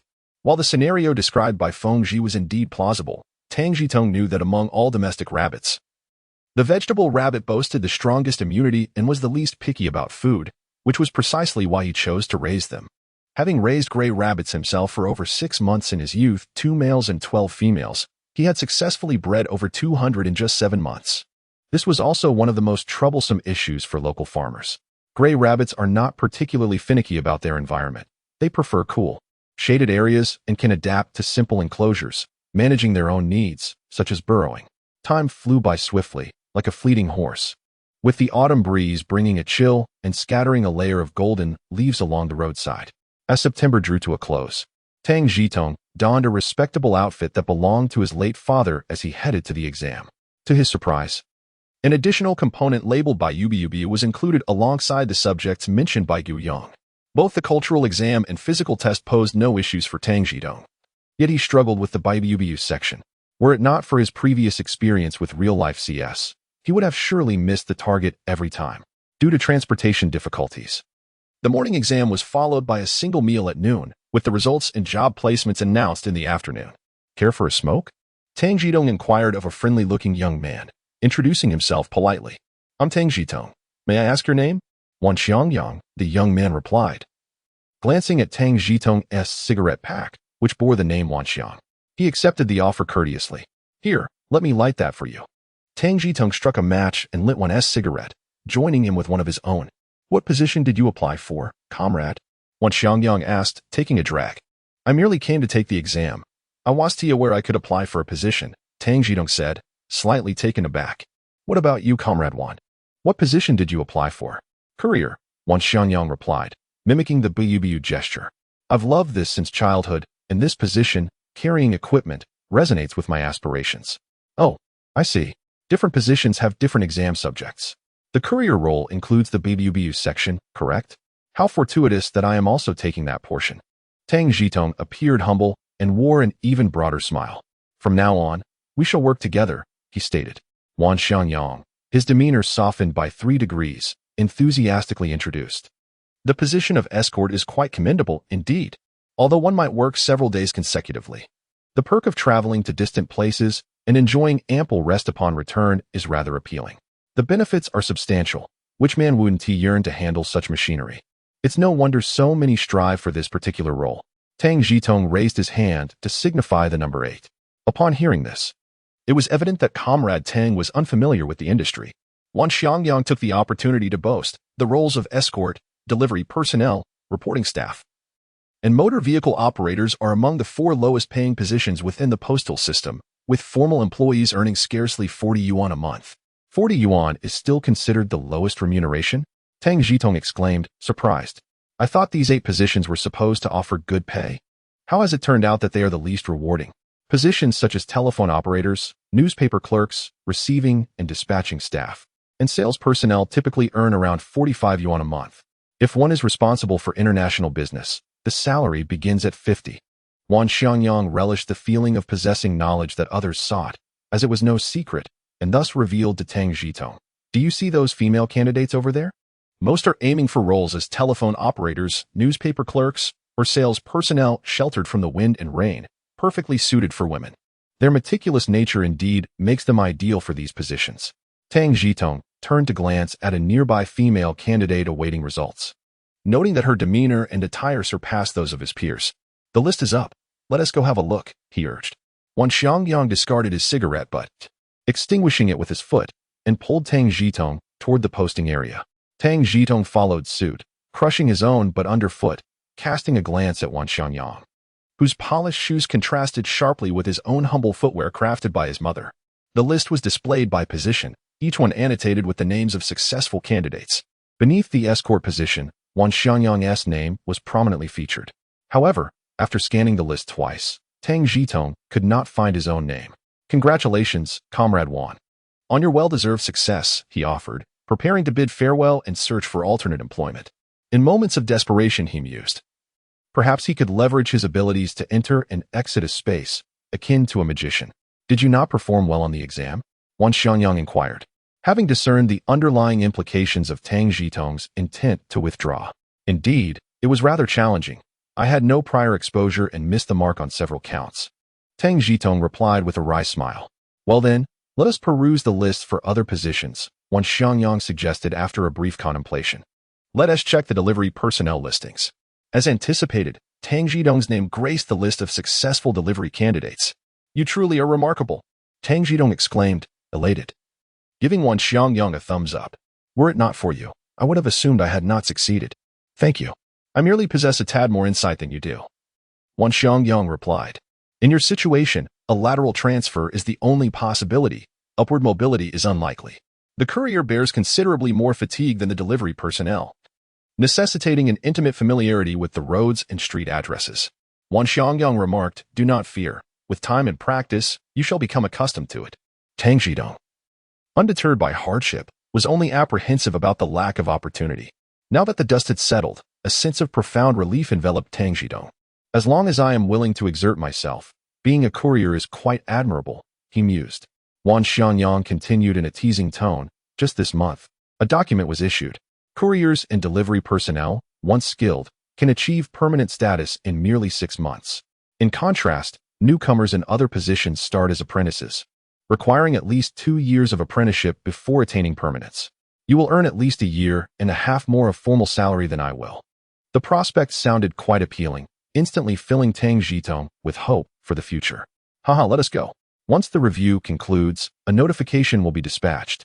Make sure to prepare yourself and take a photo for your work ID. I will be working at the transport station, specifically inside the front gate station. So we shall keep in touch." Exiting the city for inspection is an essential procedure. Nowadays, whether for vocational schools, universities, or military enlistment, scrutiny is inevitable. Tang Zhitong felt a sense of calm. His grandmother was a small-town citizen, and his father hailed from a working-class background.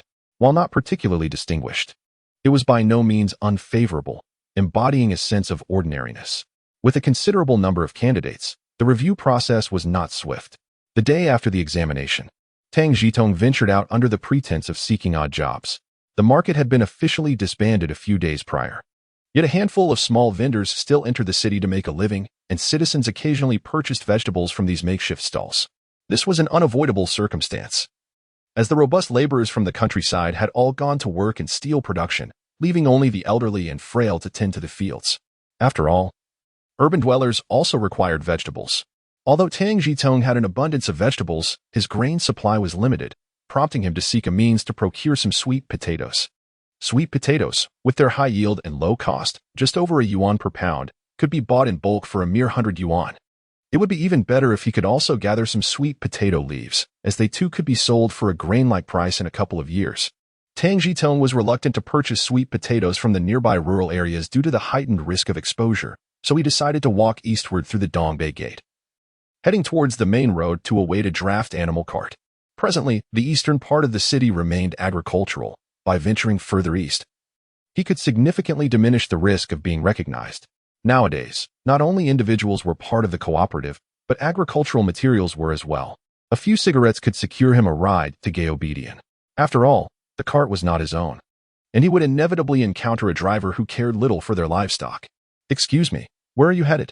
May I catch a ride?" Tang Zhitong waved to stop a draft animal cart, first offering a cigarette before inquiring. "Ah, I'm going to Gaobedian. Where are you off to, young man?" The driver halted the cart, accepted the cigarette, and tucked it behind his ear. Heading east to find a market. They say the east is affluent while the west is wealthy, but with insufficient vegetables, I'm off to buy some. Tang Zhitong fabricated. Well, that's quite a journey you're embarking on. Hop on. The driver chuckled, gesturing for Tang Zhitong to climb aboard. Thank you kindly. Tang Zhitong nimbly settled into the cart. You're from the 49 city, are you? The driver, upon hearing Tang Zhitong's accent, changed his address. Ah. I grew up on Donkey Droppings Road, so I can't truly claim to be from 49 city. Tang Zhitong continued his ruse to conceal his identity. That truly is old 49 city. It's been ages since anyone has referred to it by that name. The driver chuckled again, noting that many residents of the city were indeed from the old 49 city, with even more outsiders, making such encounters a rare delight. Has it been renamed? Now it's south called Leisure Road.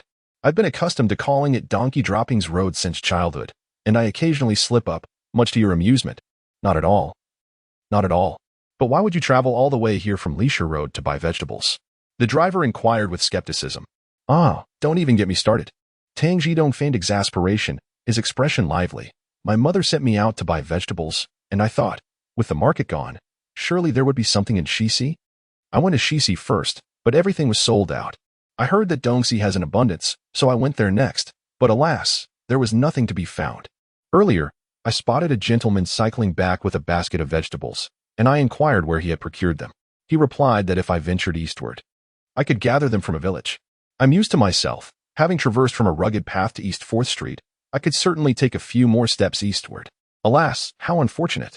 I had already taken several trips to buy vegetables recently. It would be too late for you to head to the market now. I know where to find them, and I shall accompany you. The cyclist chuckled. Indeed, I must express my gratitude. Tang Zhitong bowed in appreciation to the cyclist and offered him a cigarette. Please, indulge yourself. The cyclist accepted it, and Tang Zhitong lit it for him. After a deep inhale, he remarked that it was more pleasant than the dry tobacco, albeit lacking in potency. When I was young, I saw the affluent in the city smoking such cigarettes and assumed they must be exquisite. However, upon trying them as an adult, I found them to be rather ordinary. Tang Zhitong engaged in casual banter, which was not entirely untruthful. The current cigarettes lacked filters and could leave one with a mouthful of tobacco shreds if smoked too vigorously. The disparity between the affluent and the impoverished was stark. Indeed, in that city, the wealthy were truly well off. The cyclist, with one hand grasping the reins and the other holding the cigarette, reminisced about the past. In that area, there were numerous royal residences: Prince Li S, Prince Gong S, Prince Ding S, Prince Zhuang S, Prince Zheng S, each street seemingly adorned with a princely abode. While there were many royal houses, the princes themselves were no longer present, and many of these residences had been repurposed for the common folk. Tang Zhitong, referencing his mental map, noted that there were indeed several royal palaces to the west. It is no wonder that commoners have risen to prominence. Such a life was once unimaginable. The cyclist expressed his sentiments, recalling that the eastern side used to host numerous warehouses, and the wealthy favored residing there as well. Indeed, I remember in my childhood, the eastern side was home to many prestigious schools. Tang Zhitong continued, commenting that affluent individuals were not foolish. After all, school districts were paramount. The wealth was concentrated in the east, while poverty plagued the south and the north. In the past, the southern city had hardly any reputable schools, let alone renowned institutions. The cyclist took a puff of his cigarette, removed it from his ear to savor its aroma, hesitated to smoke it, then replaced it, extracting his pipe to pack it down before taking a draw. Now, the southern city not only boasts remarkable infrastructure but also a plethora of schools. Indeed, it was once beyond imagination. Tang Zhitong concurred, noting the monumental changes that had transpired in the southern city compared to the past. The term South Poverty referred to the outer city as Longshu Ditch, where the Tang family resided, which was hardly superior to Longshu Ditch itself. It was once known as the Cursed Eight Families, a chaotic burial ground for 8 destitute families. Unimaginable. In the past, the inhabitants of Longshu Ditch were impoverished, residing in makeshift homes near a cemetery. During heavy rains, the area would flood, forcing families to stand at their doorways, drenched, as they drained the water. The cyclist shook his head while taking a drag from his cigarette, lamenting that the northern area had not been sufficiently transformed. He had heard of many establishments for the less fortunate. Ha ha ha, you must be referring to Crosstalk, right? Who, in their right mind, would listen to such banter? My grandmother forbade my father from attending and cautioned me against going as well. The term northern vice pertains to disreputable professions, merchants and courtesans, the myriad of trades and crafts, all deemed lowly. Previously, in the southern city Xianyuko, Dazzlin, Huasher, Sikaku, Lulakang, and the 8 great alleys, many individuals of such professions could be found. Hence the term northern vice. Indeed, who among the respectable would indulge in the art of crosstalk? As the two gentlemen sat upon their horse-drawn cart, they traversed the road while indulging in idle conversation. Upon passing the Tsiyun temple, the silhouette of the factory faded from view, leaving only fields of crops flanking either side of the path. The mid-autumn dew lay thick upon the earth, where not only the corn stalks remained unharvested, but sweet potatoes too languished forsaken. This was meant to be a season of bountiful harvest, yet few souls could be seen toiling in the fields. Some expressed sorrow, others lamented, while a few eyed the situation with speculative intent. The cart driver engaged Tang Zhitong in conversation throughout their journey, and as they neared Gaobedian, the driver's tone took an unexpected turn. "Good sir, do you seek grain?" Tang Zhitong widened his eyes in surprise, hesitating to respond. After all, who among the shoppers would forego their basket? The driver's face, etched with lines of age, broke into a grin that resembled a chrysanthemum, appearing both benign and cunning. In the year 021, the adage humans perish for wealth, and birds die for sustenance resonates profoundly. Tang Zhitong, fully aware of the inherent risks, deemed them insignificant in comparison to the potential profits. With a warehouse at his disposal, he resolved to withhold the shipment of sweet potatoes from the 49 city and its vicinity. Even if the car driver managed to endure the winter and recognized his own folly, what difference would it make? The chaos within his home would merely serve to tarnish the driver's reputation. Within 3 days, Tang Zhitong expended over 100 coins, while the driver, fatigued and stiff, nonetheless felt exhilaration as he counted the money with trembling hands. Priced at 1 5/10 per pound, the sweet potatoes might be considered somewhat expensive. Yet the free vine shoots rendered the transaction advantageous for Tang Zhitong. During the exchanges, only the driver and Tang Zhitong were present. The latter deceitfully claimed that a vehicle was en route to avoid prying eyes, only collecting the sweet potatoes once the driver had ventured far away. After securing the sweet potatoes, Tang Zhitong ceased informing his family about his foraging for odd jobs. For each day of labor, he was accustomed to paying his mother 6 dimes, a habit ingrained over time as she had always managed the household. Though he still possessed some funds, it was not reluctance to provide for his mother. Rather, he was contemplating stockpiling additional supplies of cabbage when it came into season next month. Otherwise, the meager allocations of 30 or even a few pounds per year for the subsequent years would be insufficient. With the young men idling at home, Tang Zhitong concocted an excuse of harvesting grass to feed rabbits, but the veracity of this claim was dubious. Armed with a sickle and a basket, he exited through the east gate and proceeded to the street outside the Jangwo gate, turning right and traveling several hundred meters to Langjiayuan. Named after the Lang family burial site, Langjiayuan is most renowned for its sweet dates, also known as gala dates, which were once offerings to the imperial kitchen and favored by Empress Dowager Cixi. There was even a saying in the BJ market that no dates could compare to those from Langjiayuan. The propagation of date trees involves several methods, including seedling cultivation, cuttings, grafting, and division. It is anticipated that next year, many of these trees will be felled to make way for dormitories for those working on equipment for Mischio. The dates reach maturity around mid-September, a time when Tang Zhitong was occupied at the construction site and missed the harvest. Thus, he resolved to prune some branches before the impending deforestation, intending to plant a couple in his yard to provide his sisters with a delightful childhood treat. In these times, few boys lack the ability to climb high or ascend ladders. Tang Zhitong swiftly removed his shoes and nimbly scaled the date tree, cutting branches and tossing them into the clearing. These were treasures that, decades hence, would become increasingly rare in the entire 49 city. The autumn air was crisp, the sky high and clear, and the changing leaves signified the season's shift. After finishing with the branches, Tang Zhitong reclined on the dry grass, observing the trees, the birds, and the clouds. In rural areas, steel production predominantly relies on firewood, with reports indicating that in some isolated locales, even the trees atop mountains have been entirely cleared. In urban settings, coal is the primary fuel for steel production, thus the trees remain. Due to the weather, the foliage was sparse, and a few crows and magpies perched on the branches, cawing and chattering, while sparrows were notably absent. Over the past 6 months, several campaigns aimed at pest eradication had targeted the sparrows as one of the principal adversaries. Men and women of all ages gathered together, filling the streets, alleys, and fields with their presence. Some were on the ground, others perched atop rooftops, while many swung from tree branches. The cacophony of running, jumping, ringing bells, beating drums, shouting, and waving flags was endless. Sparrows, being easily startled and lacking endurance, soon succumbed to exhaustion without respite. The next step involved collecting the fallen sparrows for tallying the spoils, with some discreetly stashing them away to savor their meat. Tang Zhitong tilted his head in recollection, recalling that he had once hidden some to roast for his sisters. The meat was thin and prone to burning, rendering it less than delectable.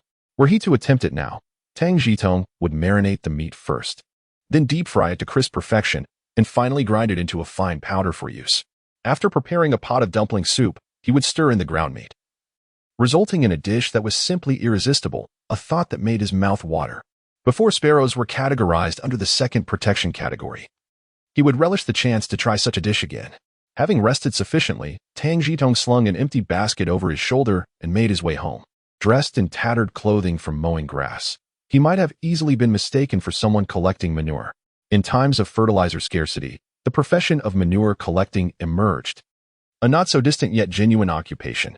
This task did not involve the collection of human waste, but rather that of large livestock. With the prevalence of draft animals, cleanliness was not a priority for them, leading to messes at any time and place. As the saying goes, one can't catch the warm manure, which Tang Zhitong interpreted as a reflection on the sluggishness of manure collectors, who couldn't even keep up with the warmth, eventually evolving into the phrase we know today. Upon reaching the East Bianmen, he found a secluded corner and retrieved some dried weeds from his space, filling his basket to the brim before leisurely heading home. Old Zhu, it's not even hot today, and you're still fanning yourself? Tang Zhitong remarked as he set down the grass basket and stretched. As the old saying goes. In mid-July and mid-August, the mosquitoes' mouths are as tough as diamonds, Old Zhu replied, slowly waving his fan while casting a glance at Tang Zhitong's basket. Have you gathered some fodder? Indeed, with autumn giving way to winter, I need to stock up for the rabbits, Tang Zhitong replied, lifting the basket and bidding farewell to Old Zhu. Take care. I'm off to feed the rabbits. All right, see you later, Old Zhu acknowledged, lifting his fan in response before returning to his leisurely fanning. Thanks to a recent pest control effort, flies and mosquitoes were noticeably fewer this year. In truth, Old Zhu's fanning was merely a matter of habit. The monotony had driven him to become a hub of information in the area, a role he embraced wholeheartedly.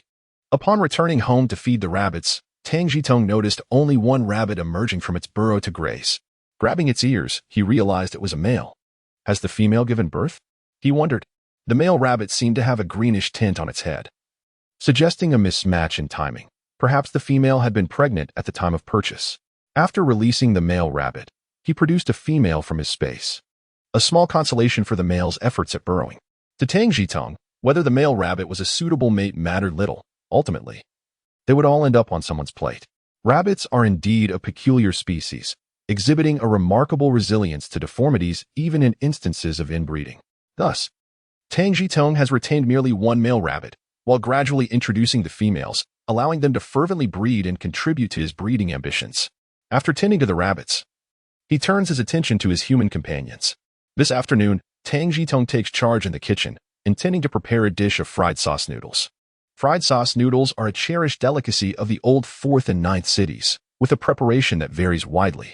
Some prefer a rich flavor, opting for a generous amount of fatty meat, while others, favoring a milder taste, choose to use less yellow soybean paste.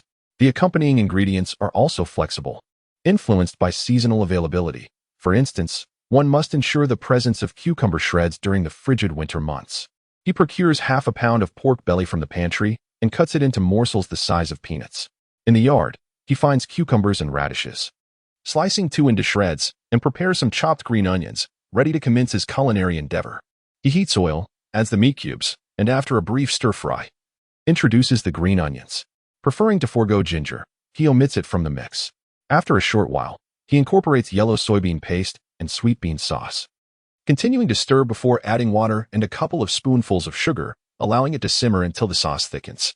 The small local school in Baiqiao had recently paused operations, but has since resumed normal classes, with his 2 younger sisters returning to school and coming home for lunch. Tang Zhitong meticulously prepares handmade noodles, timing it perfectly for when his sisters arrive hand in hand. just as the noodles are ready to be served. Truly a flawless moment.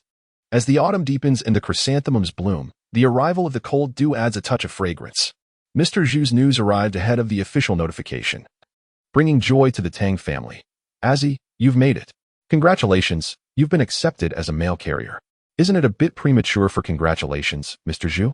The ink isn't even dry yet, replied Tang Zhitong, welcoming Mr. Zhu inside and preparing a cup of tea for him. In the ninth city, the tradition of tea drinking is not merely for taste, but to balance the heavy water quality. However, good tea is a luxury that most common families can scarcely afford. What could be false about it? The postal office has already conducted their inquiries. When I want to pay my water bill at the street office, they asked me several questions, Mr. Zhu asserted, settling down and savoring his tea. What did they inquire about? Tang's mother, brimming with anticipation, could hardly contain her curiosity. They asked how many people live in your household, how well you get along with your neighbors, and about your general behavior and attitude. Mr. Zhu replied with a smile. And what did you say? Tang's mother, filled with concern, awaited his response with bated breath. What else could I say? I spoke the truth. Your family is reasonable and has never quarreled with me over the water bill. There are 4 members in your household. Azzy is a fine child, respectful to elders, looks after the family well, and has a high level of awareness. Recently, he not only contributed a significant amount of iron, but also volunteered at the construction site. Mr. Zhu sat there, seemingly awaiting praise for his good deed. Oh dear, you have been of great help. Please don't leave just yet. I will go buy some meat. You stay here and enjoy your tea, Tang's mother immediately suggested, rising to fetch money for groceries. That won't do. If I partake in this meal, people might speculate about my intentions. Mr. Zhu politely declined, gesturing to stay seated. This situation is quite awkward for us as well, Tang's mother admitted, feeling flustered and uncertain of how to proceed. I understand you mean no harm, Tang Zhitong interjected to ease the tension. In these times, reputation is of utmost importance. Since nothing is finalized yet, I would prefer to keep things low-key. Your kindness has not gone unnoticed, and we will have ample opportunities in the future. Exactly. There are many days ahead of us, Mr. Zhu agreed, settling back into his chair. You have certainly made a name for yourself in our neighborhood. Even Director Su from the street office remarked that you have brought pride to our community. This is the first time in many years. I dare not take all the credit. It is thanks to the current favorable policies. If it were 10 years ago, a family like ours could never have produced a mail carrier, Tang Zhitong modestly replied. Your words hold truth. We must be grateful to the government and the party.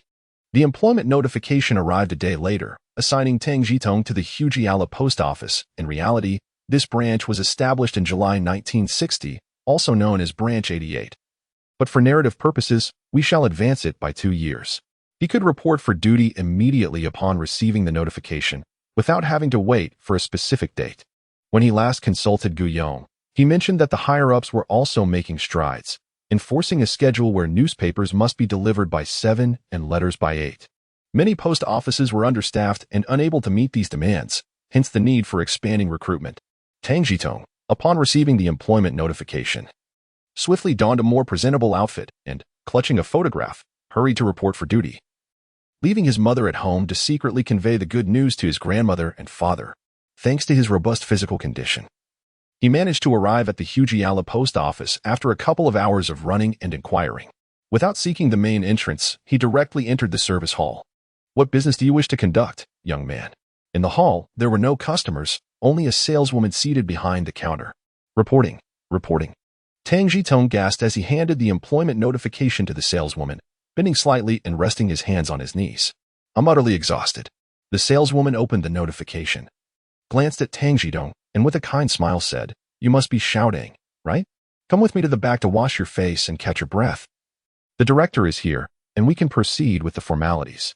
Tang Zhitong endeavored to steady his breath and thanked her. All right, thank you. What is your name? Qian Zhongping. Just call me Sister Qian. We're all colleagues now. Sister Qian was warm and friendly as she neatly placed the notification on her side of the counter. After taking a moment to regain his composure, Tang Zhitong stood up and said, I apologize for the trouble. Just point me in the right direction, and I'll find my way.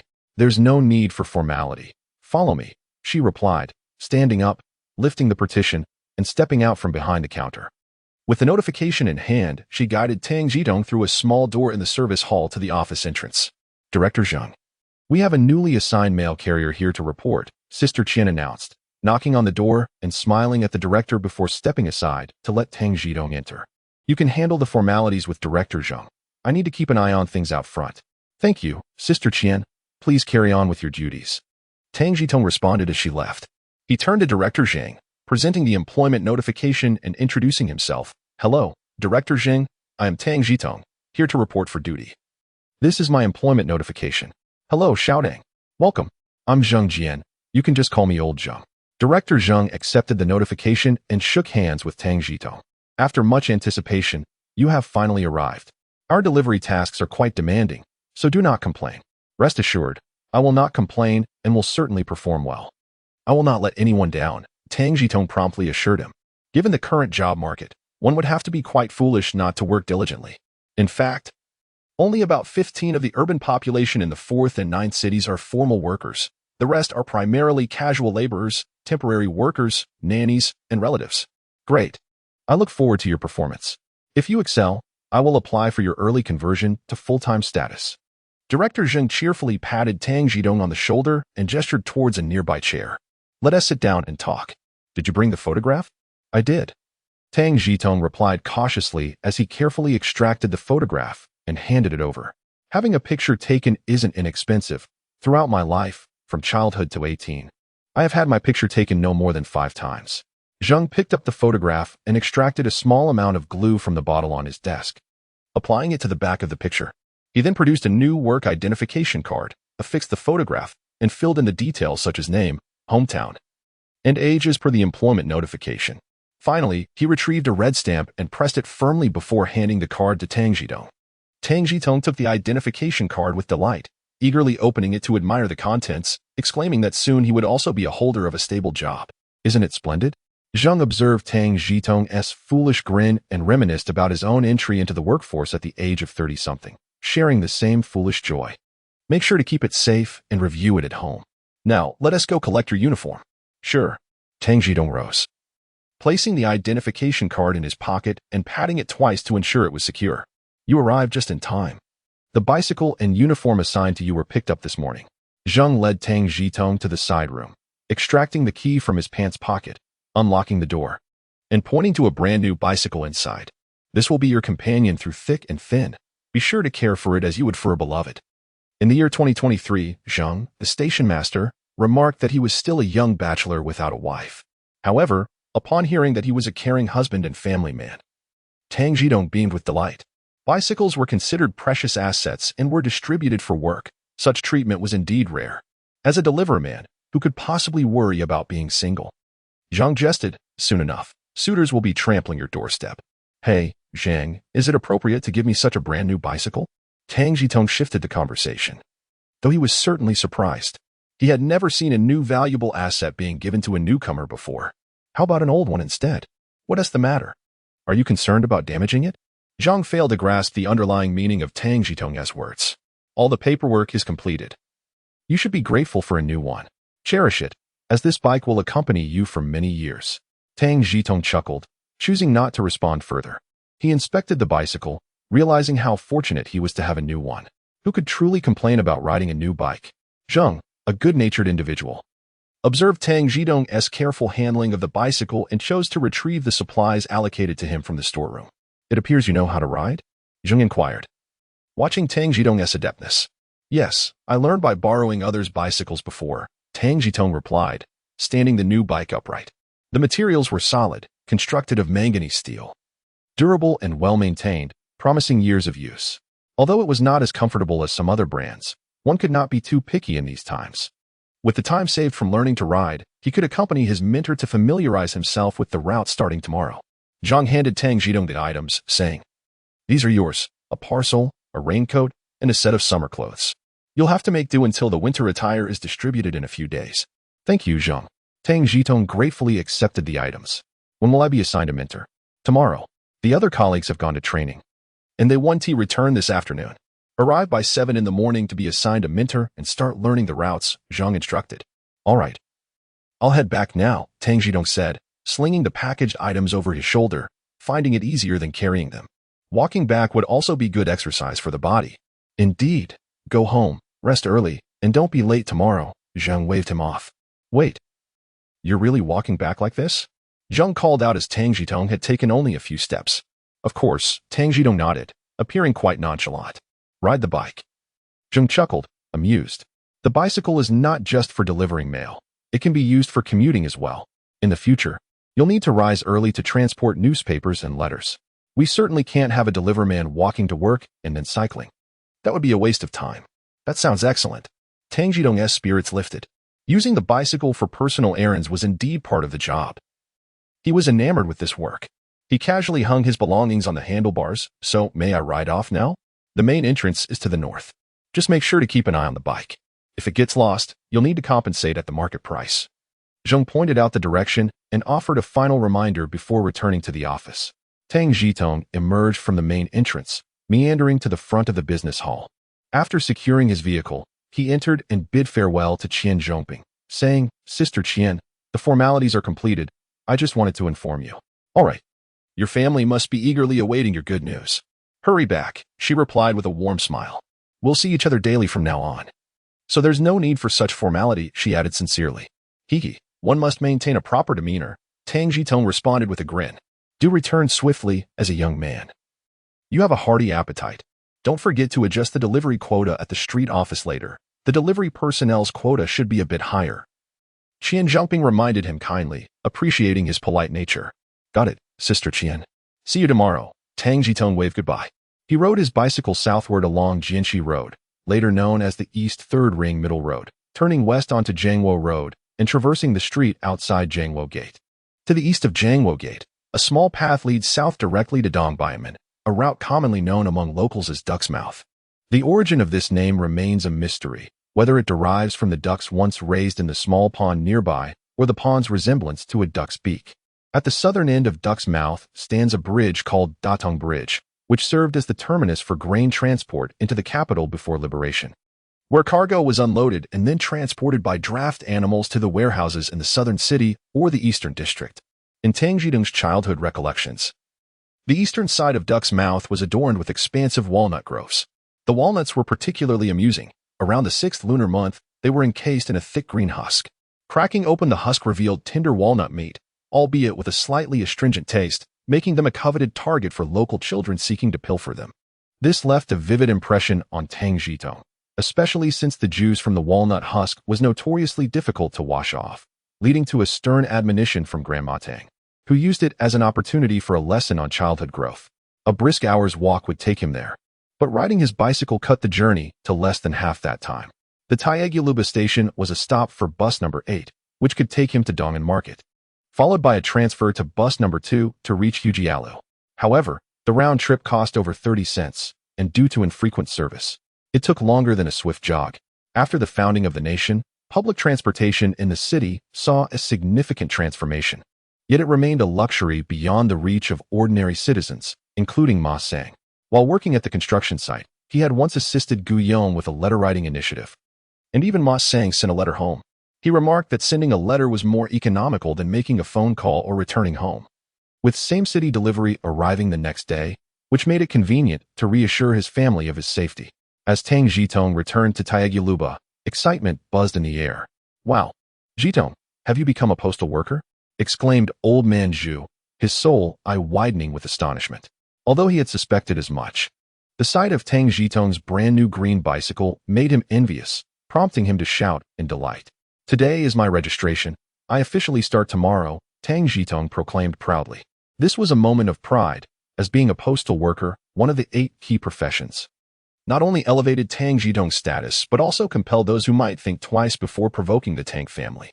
With everything settled, Tang Zhitong felt no hesitation in sharing this news with the neighborhood. "Alas, this is indeed the first achievement of our dear Taigua. Einzi, you have brought honor to us." Recently, Ma Sander wrote home, stating that he has benefited from Tang Zhitong's influence, receiving a job transfer that secured him a stable position. The two families have always maintained a good relationship, and this time, Ma Dama has gone above and beyond to show her support. "Ma Dama, Sangu is truly the pioneer. I merely occupy the second place. It is only right to acknowledge those who have paved the way," Tang Zhitong humbly remarked. "Einzi, was this job arranged by the street committee?" Wudama inquired loudly amidst the crowd. "Wudama, This position was not arranged by the street committee, Tang Zhitong replied, aware that if he were to be vague today, Wudama would not hesitate to cause a stir at the committee. Then how did you secure it? Wudama asked, slightly disappointed, as Tang Zhitong's response was not the answer she had hoped for. Had it been arranged by the street committee, she would have dared to question it. Especially since her own son, who graduated from middle school, has been unemployed for 3 years. Why should he not be given such an opportunity? After all, there is always a sequence to everything, is there not? My classmate assisted me in registering for the examination, mentioning that he had seen a notice regarding recruitment and, knowing I was unemployed, took the initiative to sign me up. Tang Zhitong replied with a smile, evading the issue. Had you informed us upon learning this, I could have encouraged your little brother to apply as well. He has been idle at home for 3 years, Mrs. Wu grumbled in discontent. Well, my classmate registered me without my knowledge, and by the time I was informed, the registration had already closed. Even if I had told you, it would have been of no use, Tang Zhitong lightly retorted, then made a vague promise. When the next recruitment occurs, I will surely let you know. However, merely being registered does not guarantee success. If your little brother fails, you cannot hold me accountable. That cannot be, Mrs. Wu replied cheerfully, satisfied with Tang Zhitong's assurance. Unfazed, Tang Zhitong pondered that this year might be the last for recruitment. In the coming years, due to agricultural issues, there would likely be a reduction in personnel, maintaining a relatively fixed number, with most retirements being succeeded by new appointments. After chatting with the neighbors for a while, Tang Zhitong returned home, where his family awaited him. Try it on, his mother urged excitedly, wiping away tears as she requested he don his uniform. What could Tang Zhitong say? He complied without hesitation. Very smart, his mother exclaimed, standing on tiptoe to adjust his collar and smooth his hem, all the while dabbing her eyes and murmuring, regarding the matter of the mortgage, I have spoken to your grandmother and father. They will not blame you. Oh, dear mother. Walls have ears. Keep this matter to yourself, and do not speak of it to anyone. If grandmother and father wish to know, I will tell them when the time comes, Tang Zhitong replied, feeling weary. A single lie seemed to require a multitude of others to support it, deceiving both the living and the departed. Nonsense, his mother gently scolded. I understand. I won't mention it again. You have secured your job, and you are about to mortgage it, right? Not so quickly. I only start work tomorrow. I must wait for confirmation, at least 6 months. Tang Zhitong continued to weave his fabric of untruths. That's good. You can stay for another 6 months, his mother reassured herself. Though a tinge of anxiety crept in as she asked, after such a long time, they won't object, will they? Rest assured, this is the condition they initially offered. How valuable is an apprentice? The real worth lies with a formal employee. Tang Zhitong consoled her as he guided her to a chair. Please do not bring this up again. Every mention increases the risk. You need not worry about the finances. I will handle everything. If the day of the mortgage truly arrives, I will inform you beforehand. You are still just a young lad. I cannot help but worry, his mother replied, embodying the universal concern of a mother for her child, regardless of his capabilities. Can I truly deceive you? Consider the scrap metal I recently brought home. Did it not serve a purpose? Tang Zhitong found himself at a loss, striving to assuage his mother's concerns, even if it meant resorting to a bit of deception. You must have a plan, Tang's mother remarked, her heart slightly reassured yet still questioning. Of course. Otherwise, what would be the point of my laboring over this scrap metal? Tang Zhitong replied confidently, demonstrating his resolve to his mother. He mentioned the cabbage in their yard, explaining that this year they would not be sending any out. Instead, they would keep it for themselves. As for the reason, you'll find out next month. Fine. If you prove correct this time, I shall cease my inquiries. Tang's mother hesitated, but ultimately acquiesced. Rest assured, your son has meticulously devised everything. Noticing his mother's demeanor stabilizing, Tang Zhitong quickly shifted the topic. Mother, where is our food ration? The delivery personnel receive a higher allocation than the general public. While the streets are still busy, I shall go and adjust our ration. Also, could you hand me a bag? I will procure the additional allocation. Tang Zhitong understood well that despite his mother's verbal assurances to not interfere, she would inevitably revert to her concerned ways. What mother doesn't? In childhood, one is closest to their mother. In adulthood, one may find her nagging tiresome. Yet, once she is gone, regrets inevitably follow. Even though it was somewhat taxing to maintain this charade, Tang Zhitong wished for these days to linger a little longer. Just a little longer. With the food ration in hand, Tang Zhitong approached the street office to seek out Director Su. as changes to food allocations required her personal approval. "Good day, Director Sue." The door to her office was ajar, revealing a middle-aged woman with a chic bob and a sharp linen suit, both fashionable and exuding competence. Director Sue glanced up, assessing Tang Zhitong, who donned a fresh, vibrant green outfit, the creases of which were distinctly visible, and with the ration book in hand, her face broke into a smile. "Ah, you must be Xiao Tang. Please, come in." "Good day, Director Sue. Am I really that well-known?" Tang Zhitong offered his right hand, gently grasping her fingers and shaking them lightly before letting go, even playfully chiding himself. As a woman, the nuances of the handshake greatly enhanced Director Sue's impression of him. "Regarding your work, a few days ago." The higher-ups specifically came to go through the procedures. At this moment, there is no one else here in such attire holding a ration book. That truly inconveniences you. "I apologize," Tang Zhitong responded humbly. "I wish for more such inconveniences, as they make my work easier," Director Sue replied with a hearty laugh. Being well-connected, she knew more than Elder Zhu, and understood that Tang Zhitong's work did not infringe upon the street office's staffing. "You have brought honor to our street. We truly have few delivery personnel. You flatter me. Work knows no distinction. It is all in service of the people. I shall strive diligently, and my accomplishments will genuinely reflect glory upon our street. You, Xiao Tang, are not only insightful but also quite articulate." Director Sue extended her hand. "Now, please hand me the ration book so that I may adjust your allocation." Director Sue took over Tang Zhitong's grain book, opened it, and struck through the quantity written after Tang Zhitong's name, replacing it with a new figure. The regulations stipulated the grain allocation, and the delivery personnel were not classified as heavy laborers. "I will categorize you as such. The average allocation is 44 pounds, with a maximum of 49 pounds. At merely 18, you are like the sun at 8 or 9 o'clock, in a phase of growth. Thus, I shall adjust your allocation to the highest tier." Prior to this, Tang Zhitong's allocation was determined based on the standards for middle and high school students, with male peers slightly favored, yet it only amounted to 35 pounds. "Thank you, Director Sue. This is indeed a tremendous help," Tang Zhitong expressed with earnest gratitude. Although the current allocation card was not strictly enforced, the upcoming years would likely witness reductions, adjustments, and the donation of grain tickets. Elevating the allocation this time would afford him a little more leeway. "There's no need for thanks. I am merely adhering to the regulations. However, I must ask for your assistance," Director Sue said, placing a seal over the amended section of the grain book. He then requested, "If your unit hires temporary workers, you must strive to secure a spot for our street. Rest assured, I will not forget the well digger when drinking water. For you, I will ensure that if there is a position available, I will seize it." Tang Zhitong promptly affirmed with determination. "I shall await your good news," Director Sue replied, handing the revised grain book back to Tang Zhitong with a beaming smile. On the eve of his employment, as Tang Zhitong emerged from the street office and headed to the grain store, he noticed that his mother had indeed followed his earlier instructions to purchase her allocated share of flour. However, possibly due to the high price of flour, she had not bought the additional 5 pounds per person that was permitted each month.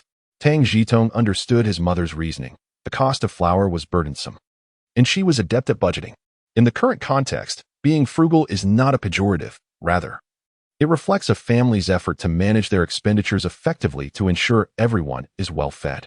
To be labeled as someone who cannot manage finances suggests a tendency towards extravagant spending, often leading to hardship at the end of the month, which does not bode well for finding a partner. While no one appreciates being considered stingy, what alternative exists? Each individual has pockets emptier than their faces. At present, flour costs 184 yuan per pound, representing a standard quality known as fuxiang flour, which is akin to 85 flour, pleasant in taste. However, it is anticipated that by next year, it may transition to 90 flour, which contains bran, lacking in strength and texture, making it prone to becoming clumpy when boiled for noodles and prone to leaking when used in dumplings. Upon realizing that his mother had not purchased the additional flour, Tang Zhitong found himself momentarily at a loss and informed the clerk at the grain store that he had forgotten to purchase the increment last month, and thus intended to buy both months' worth now. Perhaps due to his attire or the lack of reports regarding grain shortages reaching the store, the clerk merely glanced at him without further inquiry and processed a ticket for 40 pounds of flour. After discreetly stowing the flour in his storage space, Tang Zhitong returned home and fabricated a story about the long queue at the grain store, claiming he intended to purchase the remaining allocated amount in a few days. Hence, he kept the grain book with him. He undertook this course of action knowing that the additional purchase allowance for November would be revoked, and in December, the grain ticket system would be fully implemented, necessitating proof of purchase with tickets valid only within the month, effectively closing any loopholes for obtaining grain. With approximately 10 days remaining until November, Tang Zhitong felt compelled to seize even the slightest legal opportunity to procure grain. That evening, upon securing his job, the Tang family celebrated with a feast. He prepared fried peanuts, stewed fatty pork with eggplant, and made candied sweet potatoes for his 2 younger sisters, along with scrambled eggs with tomatoes. Once everything was ready, Tang Zhitong informed his mother of his intention to bring some dishes and a bottle of wine as a token of gratitude to Uncle Zhu. After receiving his mother's approval, he allocated some peanuts and eggplant, retrieved a bottle of wine from his storage, and ventured out under the cover of night.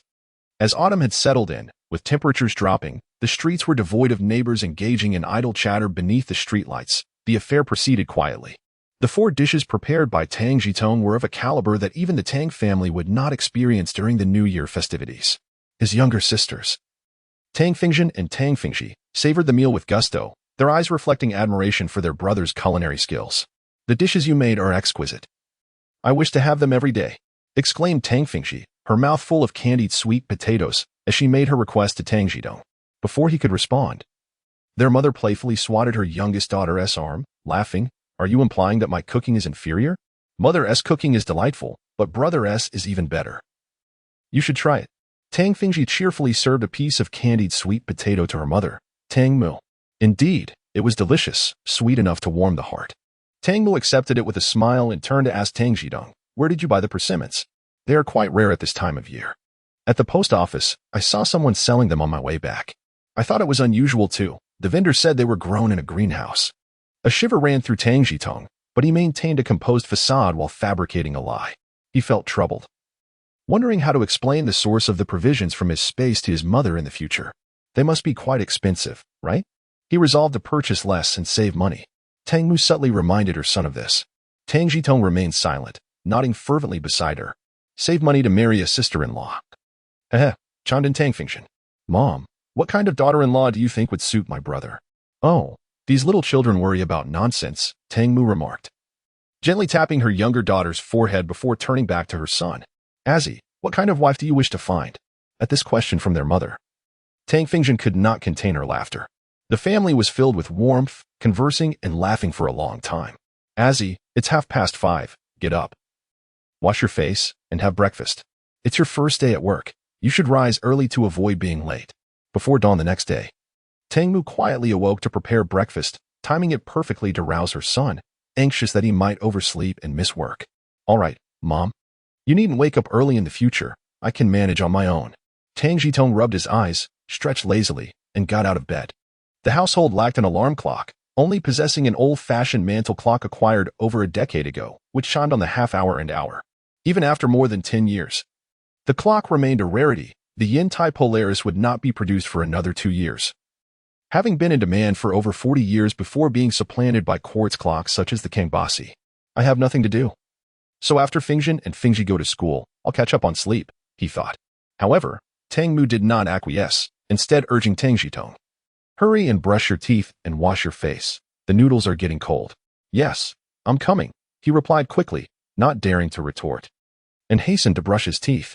Due to the weak industrial foundation, toothbrushes were not only exceedingly stiff but also quite expensive, costing 33 cents each, and they shed bristles. Toothpaste was 17 cents a tube, and most ordinary people did not brush their teeth.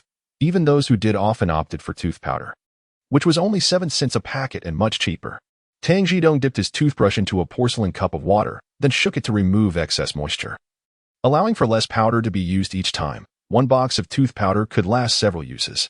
The current tooth powder contained few additives, not even artificial sweeteners.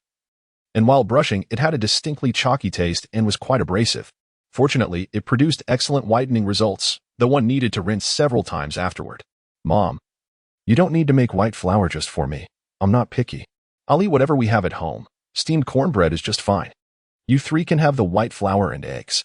As Tang Zhitong enjoyed the handmade noodles prepared by his mother, topped with a poached egg and a splash of pure soy sauce, he found it incredibly flavorful. "That won't do. You are the only one earning a salary in the family. We must prioritize you." Tang Mu shook her head, refusing to agree. This reflects the prevailing ethos of the majority of contemporary households, where the finest provisions are primarily reserved for the elderly and men, while women, particularly girls, are relegated to the background. Thus, they consume the same fare. Should you consider preparing special meals for me in the future? I would prefer to attend work on an empty stomach. Tang Zhitong, observing his mother's steadfastness, took a step back, recognizing his own boundaries. Very well, Mother Tang, aware of her son's concern for both herself and his sisters, felt a sense of warmth and satisfaction in her heart and readily acquiesced. Tang Zhitong harbored no aversion to consuming noodle dishes. However, there was a prescribed quota for everyone. If he indulged in more refined grains, his mother and sisters would inevitably have to subsist on coarser fare. Was this not a task befitting a man?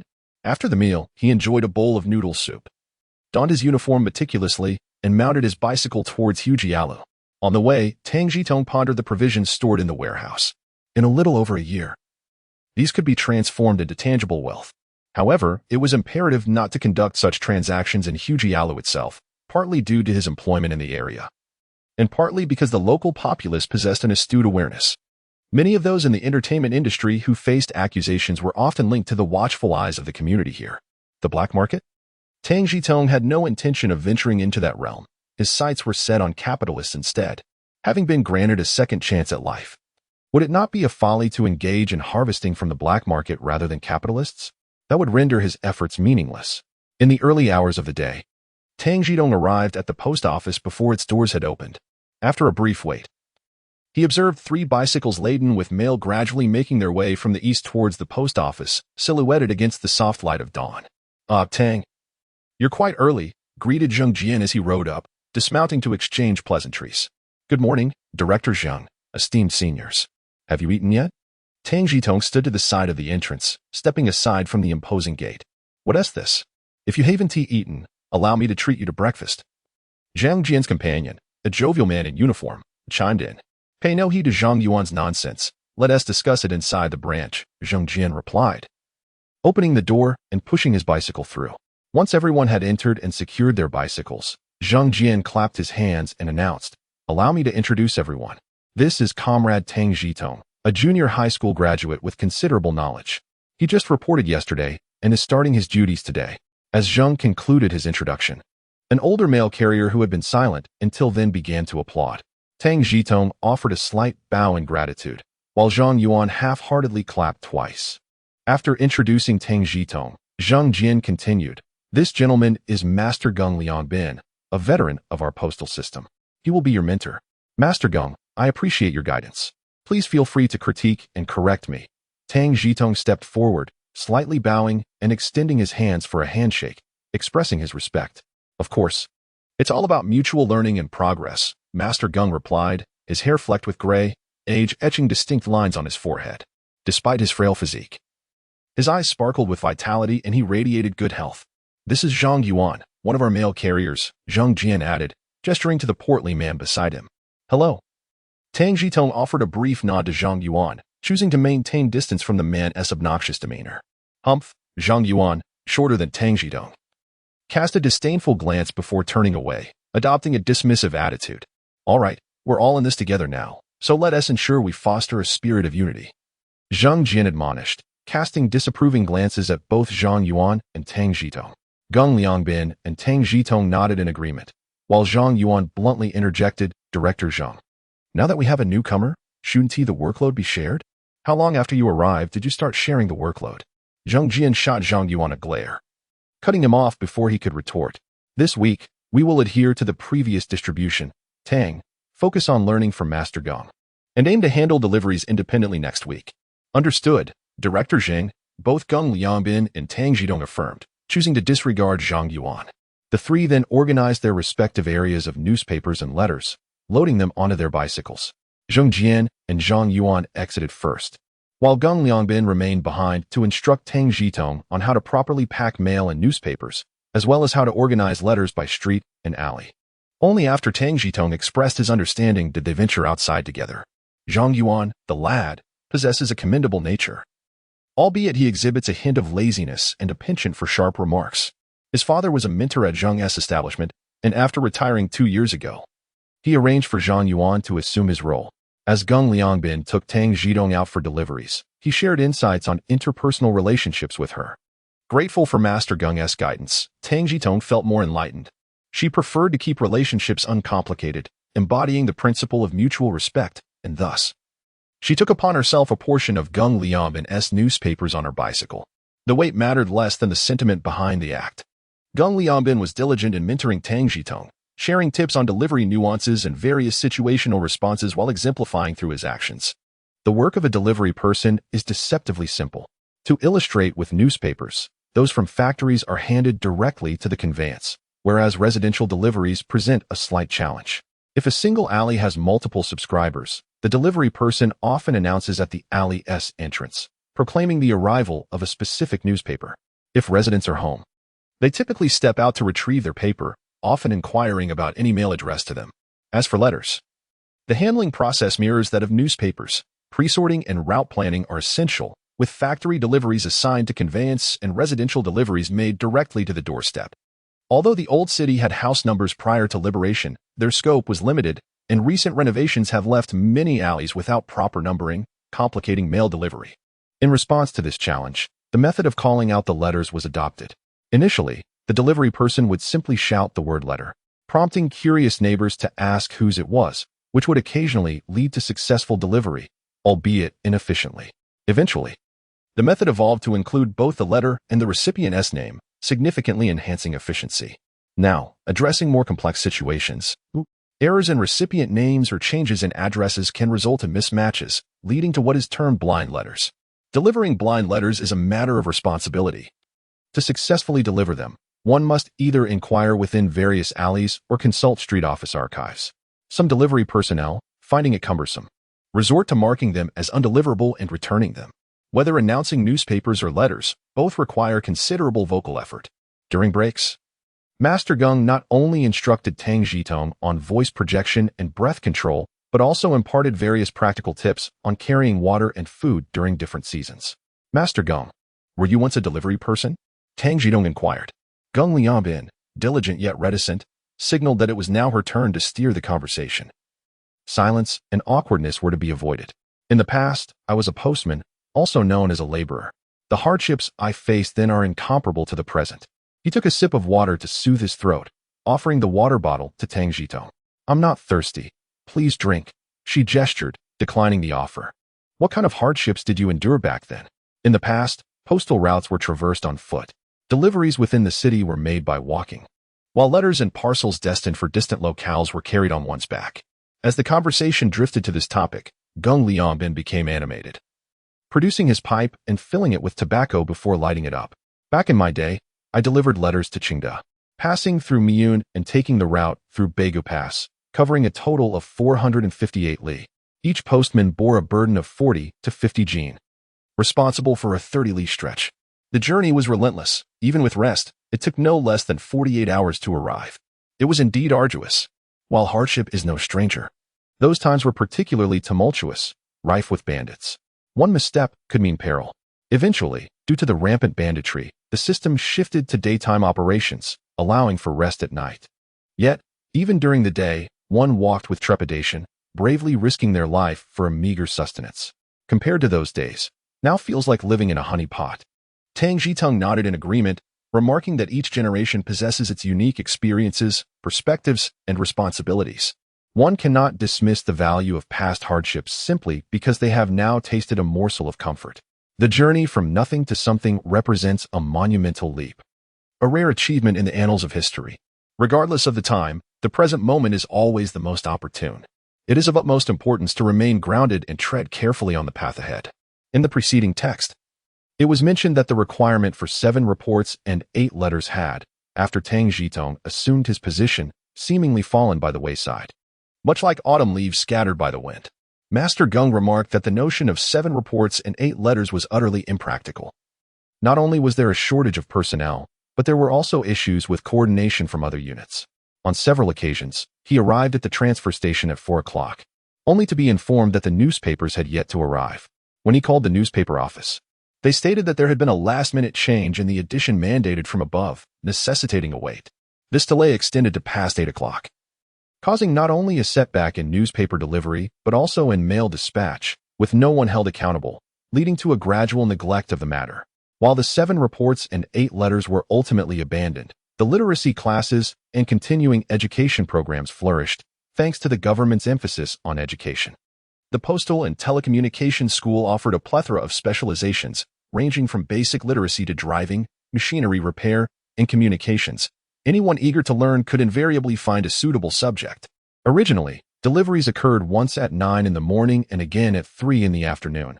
However, the afternoon delivery was now shifted to noon, allowing for study sessions post-delivery. Some pursued knowledge earnestly, while others sought to evade work, such as Zhang Yuan. Sister Qian held a poor opinion of Zhang Yuan, referring to him directly as Fat Zhang.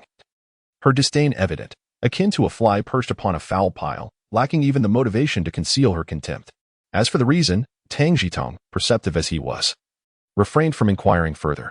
After Master Geng and Zhang Yuan attended the study class, Tang Zhitong leaned upon the counter in the business hall to compose a letter. "Little Tang, your handwriting is quite commendable. Have you practiced calligraphy?" Sister Qian, resting her chin on one hand in boredom, observed Tang Zhitong write. At this time of year, letter mailings were scarce, with the postal system bustling only around the Spring Festival. "You flatter me. My skills are merely average. What family do I come from that could afford calligraphy lessons?" Tang Zhitong, valuing his privacy, shifted the letter paper slightly aside, wary of Sister Qian's gaze. "Oh, come now. What are you hiding? Is it a letter to your sweetheart? Why the secrecy? Rest assured, I shan't pry into your correspondence," Sister Qian jested. "Oh, dear sister, please refrain from mocking me. A person like me has no prospects," Tang Zhitong retorted, returning to his letter. The letter was addressed to Gu Yong, Xiangyang, and Ma Sanji. Tang Zhitong informed Gu Yong of his successful examination and expressed a desire to arrange a time to treat him to a meal as a token of gratitude and to strengthen their friendship. To Ma Sanji, he was more forthright, congratulating him on securing his position while also inquiring about Wu Haiyang's contact details following his job transition. He had forgotten to ask in person during their last drinking session. Writing to Xiangyang was rather straightforward and exploratory. The more friends one has, the broader the avenues available. If he chose not to respond, the cost was merely 5 or 6 cents, rendering the trial and error remarkably economical. "What is wrong with you? Tall and sturdy, with a good job. Surely there must be girls who fancy you." Upon mentioning this, Sister Qian's boredom dissipated, and she perked up immediately. "How about I introduce you to someone? My husband's cousin is graduating from vocational school next year." "Oh, but that individual is indeed a cadre. Referring to them as merely a commoner might provoke some discontent, wouldn't it?" Tang Zhitong, accustomed to phone calls, video chats, and voice messages, tended to be rather perfunctory in her letter writing, opting for brevity and focusing solely on the essentials. It appears that Qian Zhongping's enthusiasm was doused by Tang Zhitong's candid remarks, momentarily subdued, yet it soon reignited with fervor. "Well, let us speak of my classmate sister-in-law, who also only graduated from middle school and works at the Supply and Marketing Cooperative. She's quite robust. Surely your mother would take a liking to her." "Sister Qian, let us put a halt to this. I am merely 18, 2 years shy of the legal marriage age." Tang Zhitong chuckled in exasperation, pondering why this married woman so relished playing matchmaker. Unfazed, Qian Zhongping retorted, "What of being 18? The street administration is not particularly strict. When I registered my marriage, he hadn't even turned 18 yet, and look at him now, father to 2 children. Such beauty you possess, perhaps even a monk would be tempted," she continued. "Your brother-in-law must have disregarded age and simply seized the opportunity." Tang Zhitong paused her writing, folding the letter as she half-flattered, half-teased, said, "Oh, you little Tang. Appearing so demure, yet possessing the audacity to jest about your sister Qian." Qian Zhongping, flattered and her cheeks slightly flushed, feigned anger. I stand corrected. Your generosity is commendable. Please don't hold it against me." Tang Zhitong, sensing the moment to retreat, performed a respectful bow and jest. "Humph. I can't be bothered to argue with you. This is akin to a dog biting El Dombin, unable to recognize a good-hearted person. I am merely trying to introduce you to a suitable match, and yet you resist," Qian Zhongping replied with a hint of dissatisfaction. "While I am grateful for your kindness, I truly have no intentions of seeking a partner. Firstly, I am not of the appropriate age, and secondly, my father passed away earlier this year." Tang Zhitong earnestly explained to Qian Zhongping. "In that case, you must wait a year or so, and I shall introduce someone suitable then," Qian Zhongping persisted, unwilling to concede. "Very well, It seems I cannot bypass this hurdle. Tang Zhitong decided to change the subject altogether. Sister Qian, please hand me 3 envelopes and 3 stamps. $1.50. Qian Zhongping collected the payment, assisting Tang Zhitong in sealing the letters and affixing the stamps. After mailing the letters, Tang Zhitong planned to venture out to familiarize herself with our district's delivery area. Sister Qian, I'm off to explore our delivery zone. I shall return another day. That sounds splendid. It's wise to get acquainted early, as it will hasten your transition to a permanent position. Qian Zhongping expressed her approval of Tang Zhitong's proactive spirit while kindly advising, do avoid the written area. That section is solely for Zheng's deliveries and will neither rotate nor change personnel. Understood. Thank you for the guidance, Sister Qian. Tang Zhitong expressed her gratitude before departing. Cycling through the alleyways, sketching simple maps in her notebook, annotating the names of alleys or factories, intending to reinforce her memory upon returning home. Tang Zhitong deliberately steered clear of the written area, recognizing it as a sensitive zone designated for foreign diplomats, best left undisturbed. For 3 consecutive days, she accompanied Master Gung on deliveries, witnessing remittance slips, registered letters, packages, correspondence, and newspapers being delivered. She also grasped the necessary procedures to be followed, and by the afternoon, she ventured out on her own to familiarize herself with the area, making rapid progress. Starting from the 4th day, Tang Zhitong joined the others in transporting newspapers and letters. The transfer station was located at the overpass, not far from Tang Zhitong's home. She inquired about the meeting place and time, and promptly headed to the overpass in the morning. After bringing back the materials to the branch office, she sorted through the letters and newspapers herself, officially embarking on the illustrious path of a mail carrier. Observing young Tang's progress, Zheng couldn't help but express his disappointment towards Zhang Yuan. However, Zhang Yuan seemed oblivious to Zheng's remarks, cheerfully organizing the newspapers and letters at hand. He remained indifferent to Zheng's comments, content in the knowledge that his job was secure, and was particularly pleased to share the workload with Tang Zhitong, making his own tasks considerably lighter. Seeing Zhang Yuan's demeanor, Zheng sighed and shook his head, lamenting the futility of trying to uplift someone so seemingly lacking in ambition. In a brief span of days, Tang Zhitong has become intimately acquainted with the Hujilu Sub-Bureau. Guided by the sage advice of Master Gung Liangbin, he took to carrying provisions from the very next day, and since he lacked a thermos, he opted for an enamel jar, a cherished heirloom gifted by Wu Haiyang, enduring through 3 generations. As the weather turned cooler, he was mindful of his hunger whenever thirst beckoned. He would borrow hot water from the households he visited. To his astonishment, Tang Zhitong had significantly underestimated the populace's enthusiasm for supporting the military. Upon seeing the inscriptions on his enamel jar, they eagerly refilled it time and again, their warmth palpable, with some even proposing to introduce their 15-year-old daughters to him. Thanks to the allure of the enamel jar, Tang Zhitong's work flourished as if he were a fish in water, leading him to eventually hang the jar on his bicycle handle. As time meandered on, Tang Zhitong felt both weary and fulfilled. Yet he still made it a point to return home each evening with bundles of hay, feigning that he had foraged them from the wild. The first litter of rabbits had opened their eyes, and everything was progressing smoothly. Correspondence from Ma Sang and Gu Yong had begun to arrive in response to his recent letters.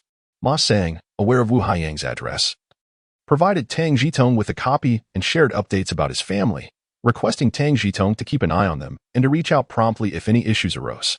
Gu Yong's reply was delayed, containing little more than an invitation to discuss matters regarding Wu's group in person and a formal request for his presence at a ballet performance on Sunday, accompanied by a ticket tucked within the envelope. A flurry of questions raced through Tang Zhitong's mind, akin to a stampede of alpacas. What was this? A young man of the new society inviting him to a ballet? What did he take him for? Nevertheless, he resolved to attend. On Sunday, his day off, Tang Zhitong donned his best attire and set out with his meat purchase certificate. Initially, Wu Haiyang had mentioned that the higher-ups were aware of the service attitude issues, but improvements were scant. Tang Zhitong wished to avoid any unpleasant encounters with restaurant staff, planning instead to assess the situation and decide whether to buy some meat to prepare for Gu Yong at his home. The ballet performance was scheduled for the afternoon, so Tang Zhitong intended to volunteer at a construction site in the morning. This time, it was not a small dirt mound, but rather a grand assembly hall, one of the 10 significant buildings recently approved, renowned above all others. Tang Zhitong held a simple belief. Having arrived in this era, he ought to contribute to genuine construction efforts, providing stories to share with his grandchildren decades hence. The project was launched in haste, with design and construction occurring simultaneously, leading to constant modifications and increased demands, an unprecedented level of difficulty. Yet, the laborers united in purpose, overcoming obstacles to create miracles, epitomizing the speed of progress in China. Among them emerged various exemplary figures: a carpenter by trade, his life as hardships etched into his forehead, and he eventually reached great heights, crafting a legendary tale. When Tang Zhitong arrived at the construction site, it was bustling with activity. The attire of the participants clearly indicated that many had come to engage in voluntary labor. The workers shouted their chants, their faces illuminated with joyous smiles. Tang Zhitong was deeply moved by the collective spirit, eagerly immersing himself in the work. By midday, he felt utterly exhausted. As lunchtime approached, many individuals tidied up their belongings and chose to leave, not wanting to take advantage of the site, and headed home for their meals. Some might question the sanity of these individuals, but in this era, Tang Zhitong found himself slowly grasping the essence of such genuine sentiments, actively contributing to the nation's development and witnessing the gradual improvements of the country instilled in him a profound sense of participation and pride, akin to the joy of one's own child achieving top marks in an examination. Like the majority, Tang Zhitong opted for a simple meal at the site. After a brief cleanup, he made his way to the Youth Art Theater located on East Chang'an Street, where it was evident that the performance held a high standard. Upon arriving at the entrance, even though it was not yet showtime, the audience had already taken their seats. What could he say? The audience was filled with enthusiasm, and he could only blame himself for not being more proactive. Presenting his ticket, he found his designated seat. On his left sat Gu Yong, while on his right was a young woman. As the performance had yet to commence, the theater buzzed with conversations. "Why are you so late? I thought you hadn't received the invitation. This is our country's premiere of ballet, and you seem remarkably composed," Gu Yong queried, gripping Tang Zhitong's arm. "I spent half the day doing voluntary labor at the hall construction site and lost track of time," Tang Zhitong replied. The theater's facilities were decent. Although the seats were hard, they at least had backs, allowing him to lean back and relax. "It's just a premiere, why all the excitement? I'm curious. What does it mean for you, a grown man, to invite another man to watch ballet? This is ballet. Ballet. Do you have any idea how hard it is to get tickets? So, I thought I'd broaden your horizons, and somehow I'm in the wrong." Gu Yong felt quite vexed at Tang Zhitong's remark, realizing the ticket was unattainable elsewhere, yet he was met with indifference. "Fine, so I was wrong?" Gu Yong continued. "I didn't say you were wrong, just that it feels odd. Look around. People either come alone or in couples to cultivate their sentiments. What does it mean for two grown men to sit here together? Young people are not so worldly, with the camaraderie developed through their mutual assistance at the construction site." Tang Zhitong regarded Gu Yong as a friend and lightly teased him. Gu Yong was momentarily at a loss for words, and after a long pause, he finally responded. "I brought you here to cultivate, no, to elevate your aesthetic appreciation." "Oh, look at you," Tang Zhitong exclaimed, giving Gu Yong a thumbs up, admiring his lofty reasoning about inviting someone to appreciate beauty. "Apart from you, I doubt anyone else would articulate it so elegantly." Before Gu Yong could retort, the young woman on his right chuckled, quickly covering her mouth with her hand. "I'm sorry, I didn't mean to eavesdrop. Your voices were too loud. Please, continue. My apologies for disturbing you. We'll keep our voices down." Tang Zhitong cast a glance at the young lady, shrouded in darkness, making it impossible to discern her features. Yet her voice resonated with a delightful clarity. "Look at the predicament you've caused. If it weren't for the extinguished lights, I wouldn't be able to remain seated." "It's utterly embarrassing." Gu Yong seized the moment, poking fun at Tang Zhitong. "It's not too late to leave now. As I mentioned in my letter, I simply wish to invite you for a meal after such a long absence," he continued. Tang Zhitong nudged Gu Yong playfully. "What do you say? Shall we go? Come to my place. I'll prepare some hearty dishes, and we can enjoy a drink together. You inquired about Wu Haiyang, didn't you? Let me share the details with you," Gu Yong replied, reluctant to depart. "Is there nowhere else to converse? We can chat while we drink. The atmosphere here is quite raucous. This is ballet." "Ballet," Gu Yong emphasized. "And what a ballet! It cannot be consumed as sustenance," Tang Zhitong retorted. "To be frank, my family has arranged a match for me, and today is her debut performance," Gu Yong revealed with a hint of resignation. "What? You're courting someone? And you drag me along? Am I to be a mere third wheel? 029 encounter. Why are you so excited? You should think highly of yourself. Just come and talk about Wu Haiyang, and after the performance, you can go about your business." Gu Yong rolled his eyes at Tang Zhitong, clearly outlining the arrangements. "So, it seems I owe you a favor. Not only have you helped me, But you've also saved me a meal, right? Tang Zhitong chuckled at himself, realizing that while Gu Yong had room for friends, most of it was reserved for a partner, which didn't seem too unreasonable. We're good friends. No need for niceties. Gu Yong waved his hand grandly in response. All right, let us get down to business. Once we're done, I'll take my leave to avoid being a nuisance. Tang Zhitong said calmly. Hey, did you know that old Wu is dating that doctor? Gu Yong leaned in closer to Tang Zhitong and lowered his voice. Which doctor? Tang Zhitong asked, somewhat incredulously. Which else? The university student doctor from the temporary clinic on the construction site. Oh, Dr. L? Tang Zhitong recalled that he had facilitated the introduction and had spoken with her at the site. She had left a good impression on him. Yes. Old Wu is quite fortunate, Gu Yong remarked. By the way, how old is old Wu? Do you happen to know? Tang Zhitong asked, probing a bit. Thinking about the age difference. In his 30s, at the prime of life. Does he have a wife back home? After careful consideration, Tang Zhitong finally posed the question, as it pertained to one's character and how he would place Wu Haiyang in his own life. What are you thinking? He has been single all along. He is too busy with work to address personal matters. Gu Yong paused for a moment, grasping Tang Zhitong's concern, and added, rest assured. Old Wu is not that kind of person.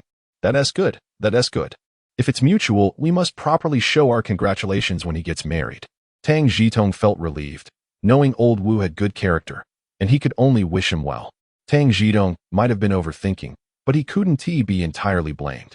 After moving to the city, many had abandoned their humble wives from their hometowns for university-educated partners, and this trend had become quite prevalent, even drawing the attention of higher authorities. Just then, the music began, signaling that the performance was about to start. Tang Zhitong said, please give me old Wu's number. I need to leave. What are you talking about? You can't buy tickets outside. Just sit quietly and watch. I'm counting on you to applaud for my partner later. Gu Yong restrained Tang Zhitong, assuring him he would get the number after the show. Tang Zhitong couldn't insist further. After all, ballet was a rare performance, and Gu Yong had gone through the trouble of securing tickets. He might as well enjoy it. As the performers took the stage, the audience erupted in hushed gasps, some even covering their eyes while peeking through their fingers at the stage. The tall, voluminous ballet skirts revealed a glimpse of the upper thigh without needing to raise a leg, although clad in a skirt and stockings.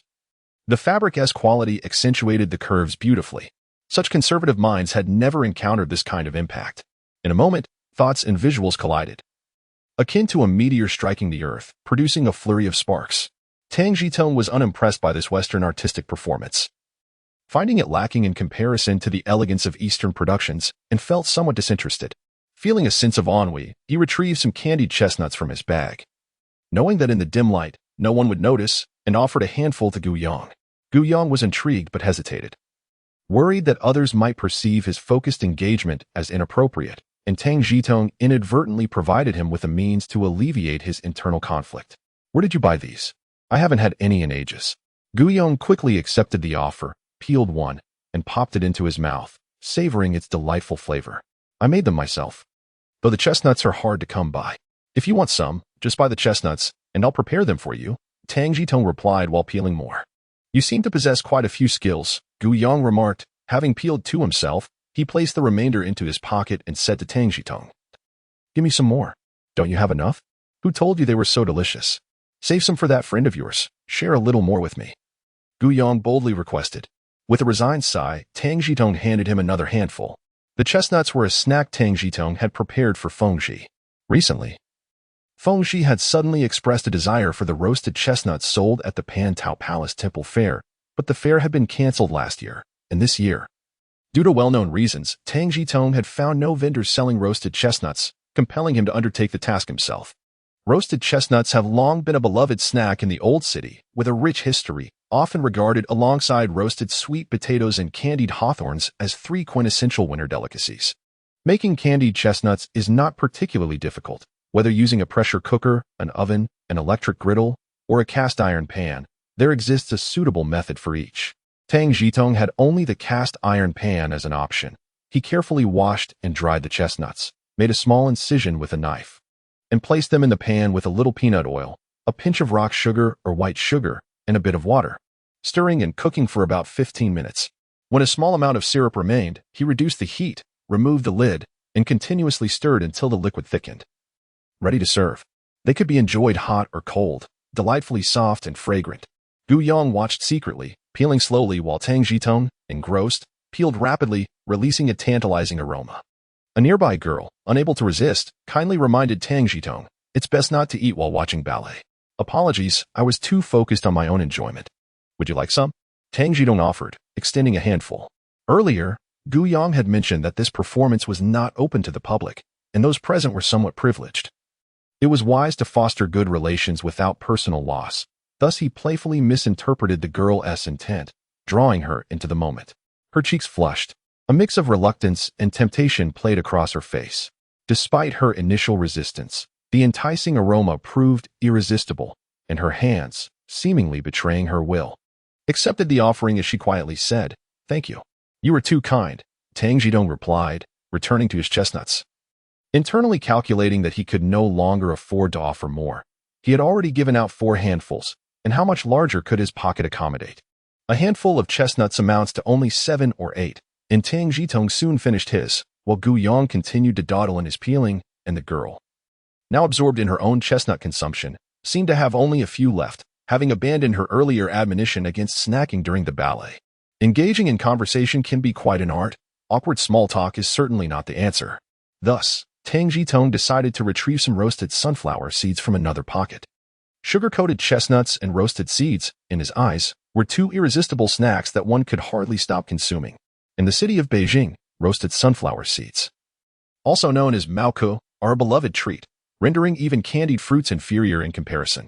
Due to her grandmother's preference for boys over girls, Fengzhen had been burdened with household chores from a young age, which led to her early maturity and ability to read subtle cues. However, she remained rather taciturn, which made Tang Zhitong feel a pang of sympathy for her.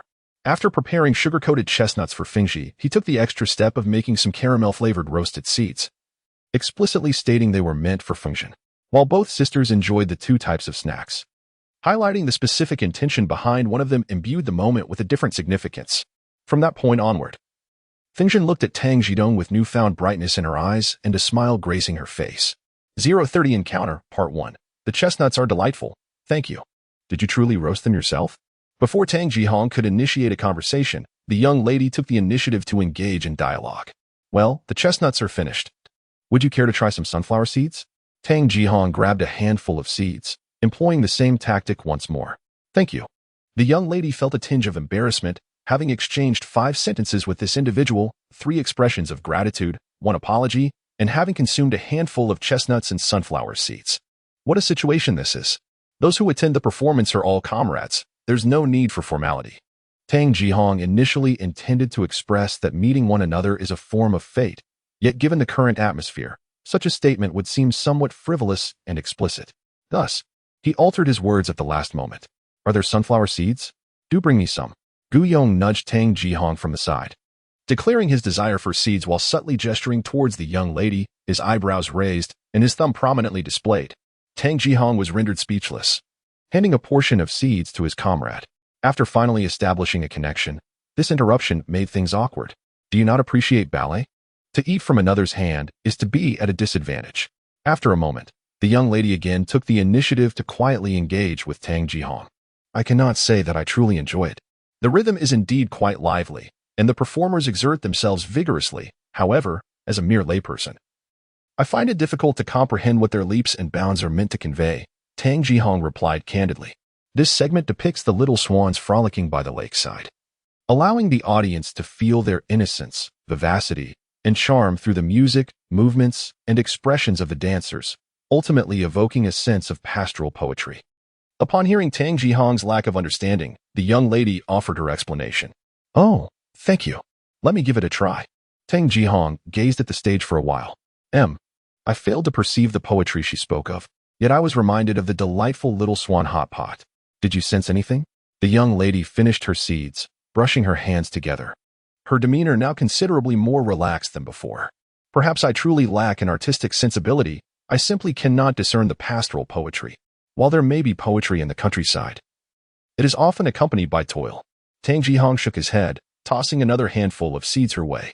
"Do you think the performers' toes ache?" Their leaps and bounds rely heavily on their toes, akin to practicing the Shaolin one-finger Zen. The young lady accepted the seeds with one hand while covering her mouth with the other, laughing lightly before responding. Your perspective on issues is rather unique. You flatter me. My personal abilities are limited, and I genuinely fail to recognize any significance. These sunflower seeds are delightful. This is my first time tasting such sweet ones. Do you work at a snack shop? Since Tang Zhitong could not discern any significance, the young lady chose not to continue explaining, instead shifting to casual conversation. No, I am a mail carrier. What do you do? Tang Zhitong sat upright, slightly turning his face to the right to ensure the young lady could hear his soft words. Stealing a glance, he noted that she was quite attractive, dressed appropriately, with fair skin and a watch on her wrist, though he could not discern the brand. I work as a librarian. The young lady also turned her face slightly, avoiding direct eye contact with Tang Zhitong, her gaze fixed on the stage, while she continued to crack sunflower seeds.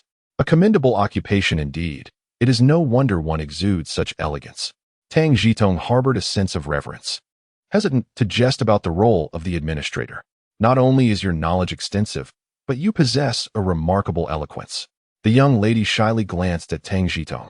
Though her complexion was slightly darker, her features were well-defined and striking. She had even volunteered for community service, leaving a favorable first impression on him. Too flattering, she replied. Having grown up with inadequate nourishment, I developed a keen interest in food as I matured, constantly experimenting with culinary techniques. In my pursuit of discovering superior methods of preparation, I may have wreaked some havoc at home, leading many neighbors to label me as wasteful. Experience is the ultimate criterion of truth, he remarked. The disparaging remarks of certain individuals are best disregarded. That is quite an insightful statement, Tang Zhitong commended, raising his thumb. The young lady, slightly slouched, cast a sidelong glance. Understanding. One ought to consider the source of such remarks. Naturally, they possess merit, she playfully responded. Indeed, we are venturing into uncharted territory. The future remains uncertain. Yet time shall unveil all truths, Tang Zhitong asserted. Suddenly, you seem rather profound, she noted, perplexed as to why something so evident should be left to time. Without delving deeper, she introduced herself. Allow me to introduce myself. I am Wang Jingwen, employed at the National Library.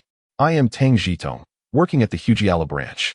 He replied, though a handshake was omitted as his hands were sticky from the candied chestnuts, and he was still holding sunflower seeds. Your companion beside you is a friend, I presume. Indeed, she affirmed. What a coincidence. My friend is performing today and gifted me a ticket, mentioning that the individual seated next to me was someone introduced by their family, asking me to observe. Wang Jingwen's charming smile revealed 2 dimples on her fair cheeks. Is that so? Tang Zhitong was taken aback. Both had brought friends without a word. Why not inquire how he acquired the ticket? That would clarify matters, Wang Jingwen suggested. Very well, I shall just a moment, Tang Zhitong replied, turning to poke Gu Yong. If you claim the ticket is hard to obtain, how did you come by it? Someone gave me one, and my dad received another. To sit with you, I exchanged a front row ticket for a seat in the back. How about that for camaraderie? Gu Yong boasted. Bravo, Tang Zhitong praised, piecing together the situation. To confirm his assumption, he continued to question Gu Yong. What is your sister-in-law's name?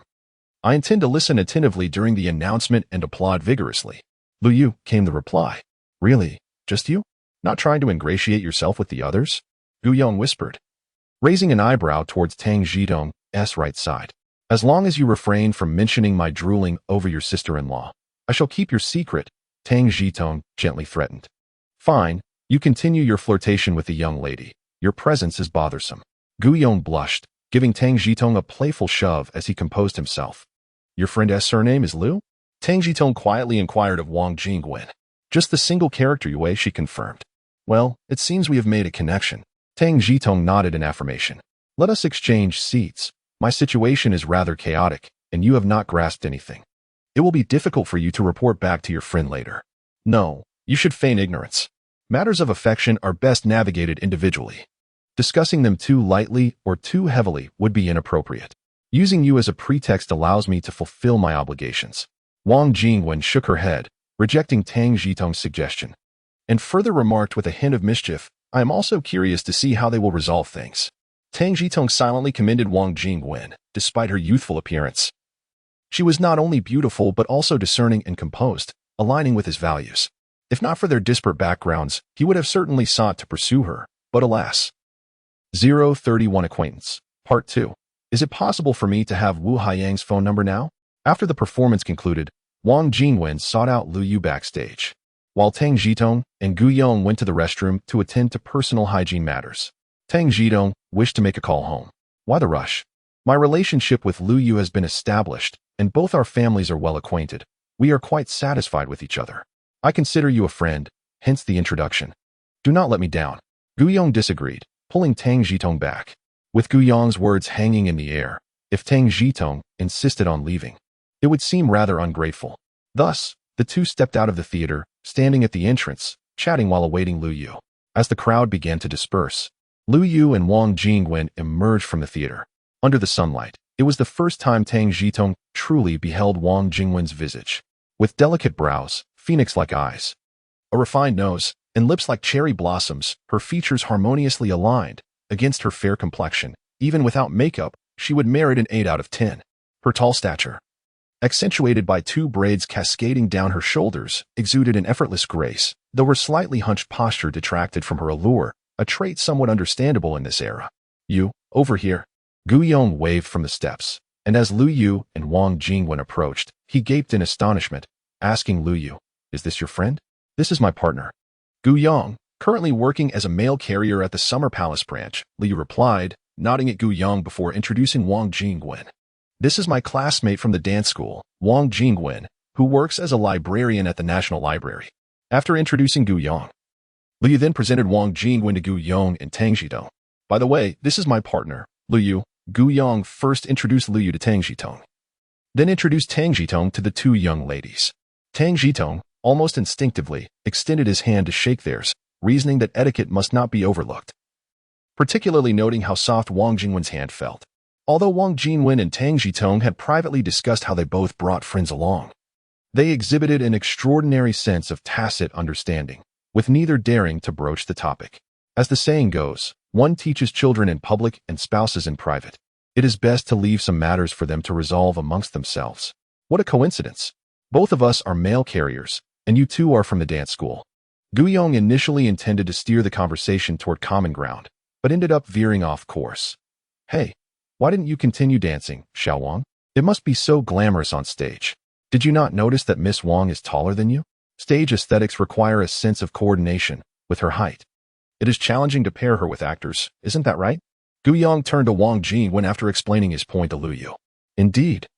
Comrade Tang has a profound understanding of the stage," Lu Yu interjected before Wang Jingwen could respond. Knowing the true reasons behind her friend's departure from the dance school factors beyond mere height, including the inability to maintain balance after physical development. However, such details were best kept from the 2 men. Since the topic was initiated by her partner, she could only assist in smoothing things over. "Haha. I may not be knowledgeable about the stage, but I certainly understand food." Tang Zhitong gently pushed Gu Yong forward, saying, "I brought some snacks." Brother Yong insists that it's impolite to eat during the performance and insists on leaving them all for you to try. Wang Jingwen and Tang Zhitong took a couple of steps aside, turning slightly to create space for the 2 of them. "What did you mean by light bulb before the show?" Wang Jingwen, her cheeks still tinged with color, deduced that Tang Zhitong had just provided her with a respectable excuse, which only increased her favorable impression of the boy standing before her, who was just a tad taller. It refers to that awkward third wheel during a couple's date. Tang Zhitong explained to Wang Jingwen that the term light bulb has evolved to refer to a household appliance that attracts attention with its glow and warmth. But in the local dialect of the 49 cities, it also implies being used as a mere tool. "So, haven't we both played the role of a light bulb?" Wang Jingwen smiled, her dimples becoming distinctly visible. Indeed, that seemed to be the case. Tang Zhitong quickly averted her gaze. That smile instantly elevated her score from 8 to 9. It was truly overwhelming. Her dimples, devoid of any alcohol, could intoxicate him like a dog. Izzy. Lu Yu interrupted Tang Zhitong's reverie. "May I call you the same as Gu Yong?" "Of course, whether by my full name or nickname." "They're all fair game," Tang Zhitong replied, unable to look at Wang Jingwen again, turning instead to Lu Yu to see what she needed. "The sunflower seeds are delicious and quite addictive. Gu Yong mentioned that you prepared them yourself." Lu Yu candidly shared her thoughts. "I fear you might laugh, but I have loved these since childhood. I can ask you for help once or twice, but I can't keep imposing. If it's convenient, could you share the preparation method with me?" Lu Yu asked openly. "There is nothing to hide. The method is quite simple. 1 pound of sunflower seeds, and 1 ounce of brown sugar. If you like it sweet, feel free to add more brown sugar. Add water to the pot, just enough to barely cover the seeds, then add the brown sugar, along with a pinch of salt, cinnamon, star anise, Sichuan pepper, and fennel. Stir the brown sugar until it dissolves, then bring it to a boil and add the sunflower seeds. Let it simmer for about 20 minutes. Then remove from heat and let it soak overnight to absorb the flavors. The next day, simply dry the seeds, and they are ready to enjoy. Tang Zhitong generously shared all the steps and proportions with Lu Yu. Thank you so much. How about this? Today, Gu Yong and I will treat you both to dinner. Lu Yu suggested after expressing her gratitude. That won't do, Tang Zhitong shook her head. For a performance of this caliber, had it not been for you, I wouldn't have qualified to attend. This has truly broadened my horizons. I must treat you all to this meal. I also came as a guest.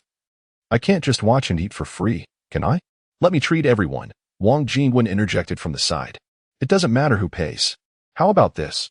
We'll take care of this meal, and next time, you two can discuss the order.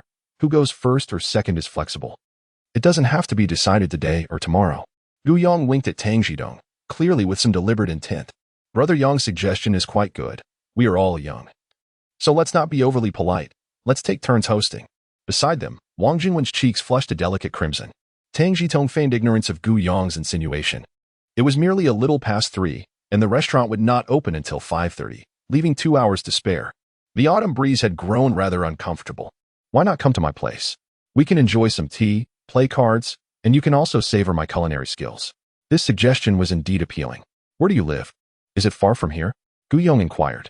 Not far. It's in Zhitong. Oh, really? I had no idea, Gu Yong interrupted, lightly tapping Tang Zhitong's shoulder in excitement. Did you just move there? How come I've never seen you before? Wang Jingwen asked calmly, yet with evident curiosity. My apologies for not clarifying. It's Zhitong near Donghuashi Street, about 5 or 6 li away, not the one to the north. I have a courtyard there. Though somewhat untidy, it boasts a certain tranquility, Tang Zhitong explained with a wry smile. Wang's inquiry indicated her familiarity with the area. And he couldn't help but feel the stark contrast between people, sometimes even greater than that between man and dog, as his fleeting romantic notions dissipated.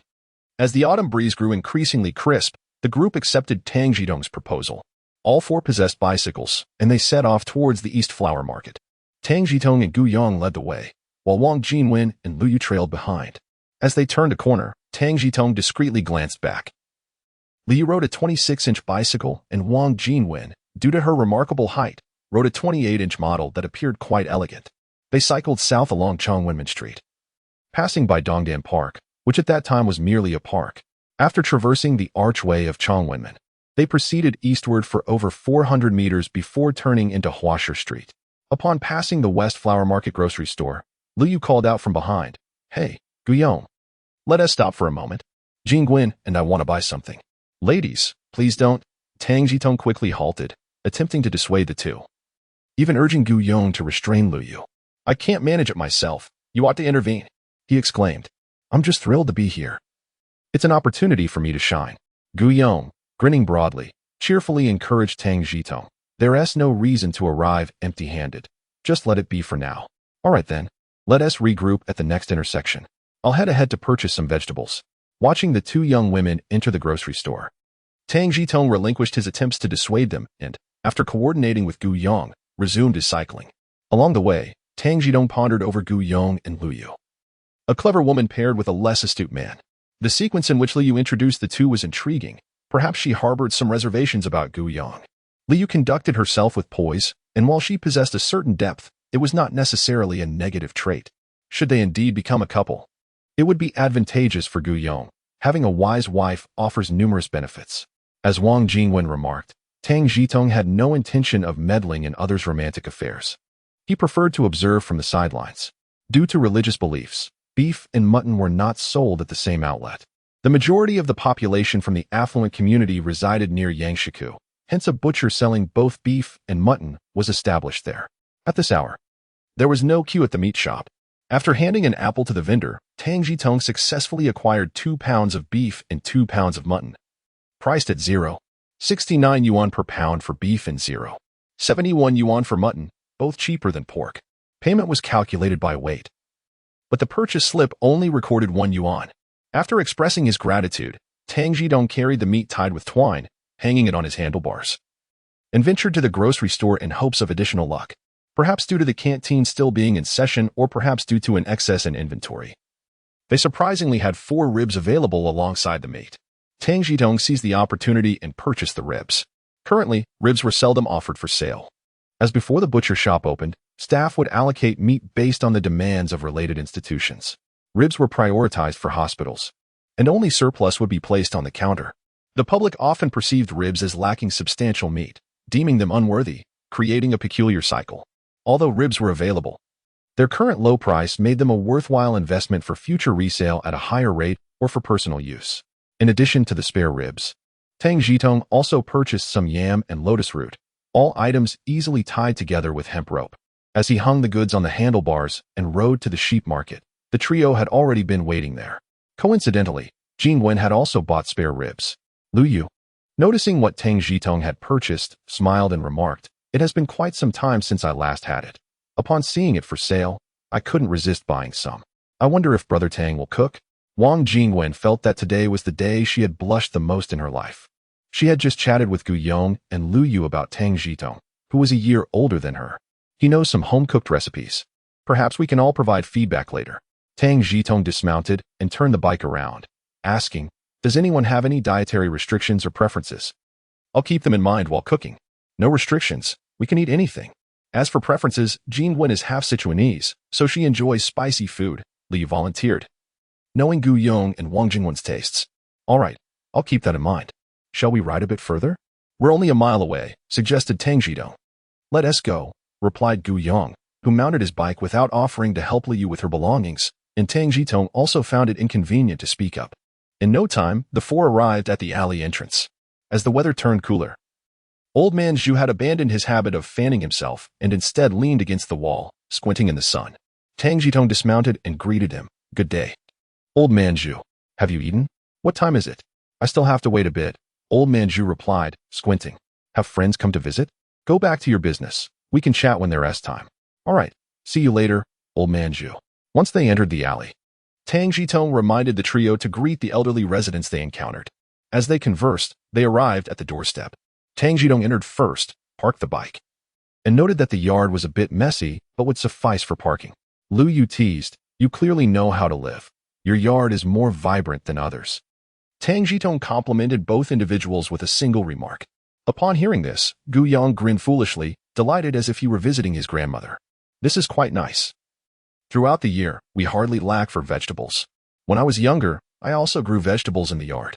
Once, a rooster flew out and pecked at the plants, which infuriated my mother so much that she stewed the rooster that very night, and it tasted quite good."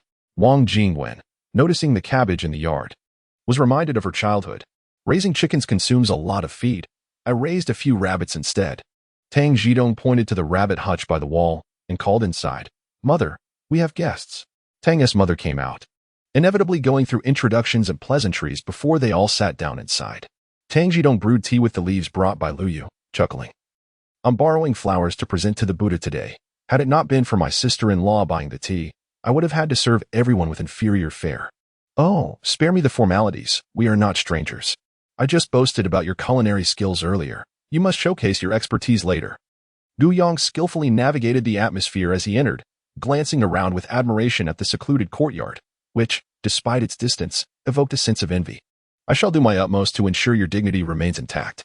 The 4 of them engaged in light-hearted conversation when Gu Yong suddenly remarked on the familiarity of the tea, only to be deftly sidestepped by Tang Zhitong. How could it not be familiar? Brewed with spring water, they often indulged in it at the construction site. Ever since Tang Zhitong's return, a bucket had been set by the stove daily, with the excuse of the water jar's impurity, and he had instructed Tang's mother to reserve it specifically for drinking. After a pleasant exchange, once Tang's mother borrowed a firewood stove from Uncle Ma. Preparations for the meal commenced. The firewood stove, as its name suggests, is an open-air cooking method, renowned for its robust flames, a feature beloved by many a chef. Although it was Tang Zhitong who took the reins in the kitchen, the others busied themselves with washing vegetables, preparing ingredients, stoking the fire, and serving dishes. Tang Zhitong skillfully prepared 6 dishes, 2 spicy ones, green pepper beef strips and cumin lamb, followed by 2 hot and 2 cold dishes, braised ribs, stir-fried yam, cold tossed cabbage hearts, and sought egg lotus slices.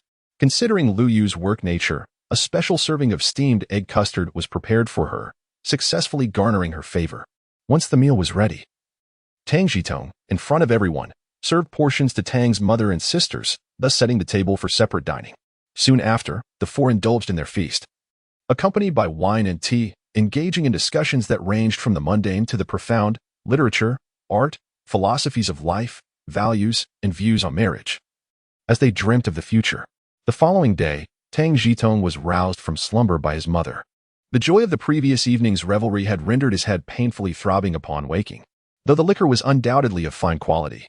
It was accompanied by an excess of impurities. The morning passed in a haze, with clarity returning only in the afternoon. During this time, Tang Zhitong placed a call to Wu Haiyang, expressing his gratitude and expressing a desire to pay a visit.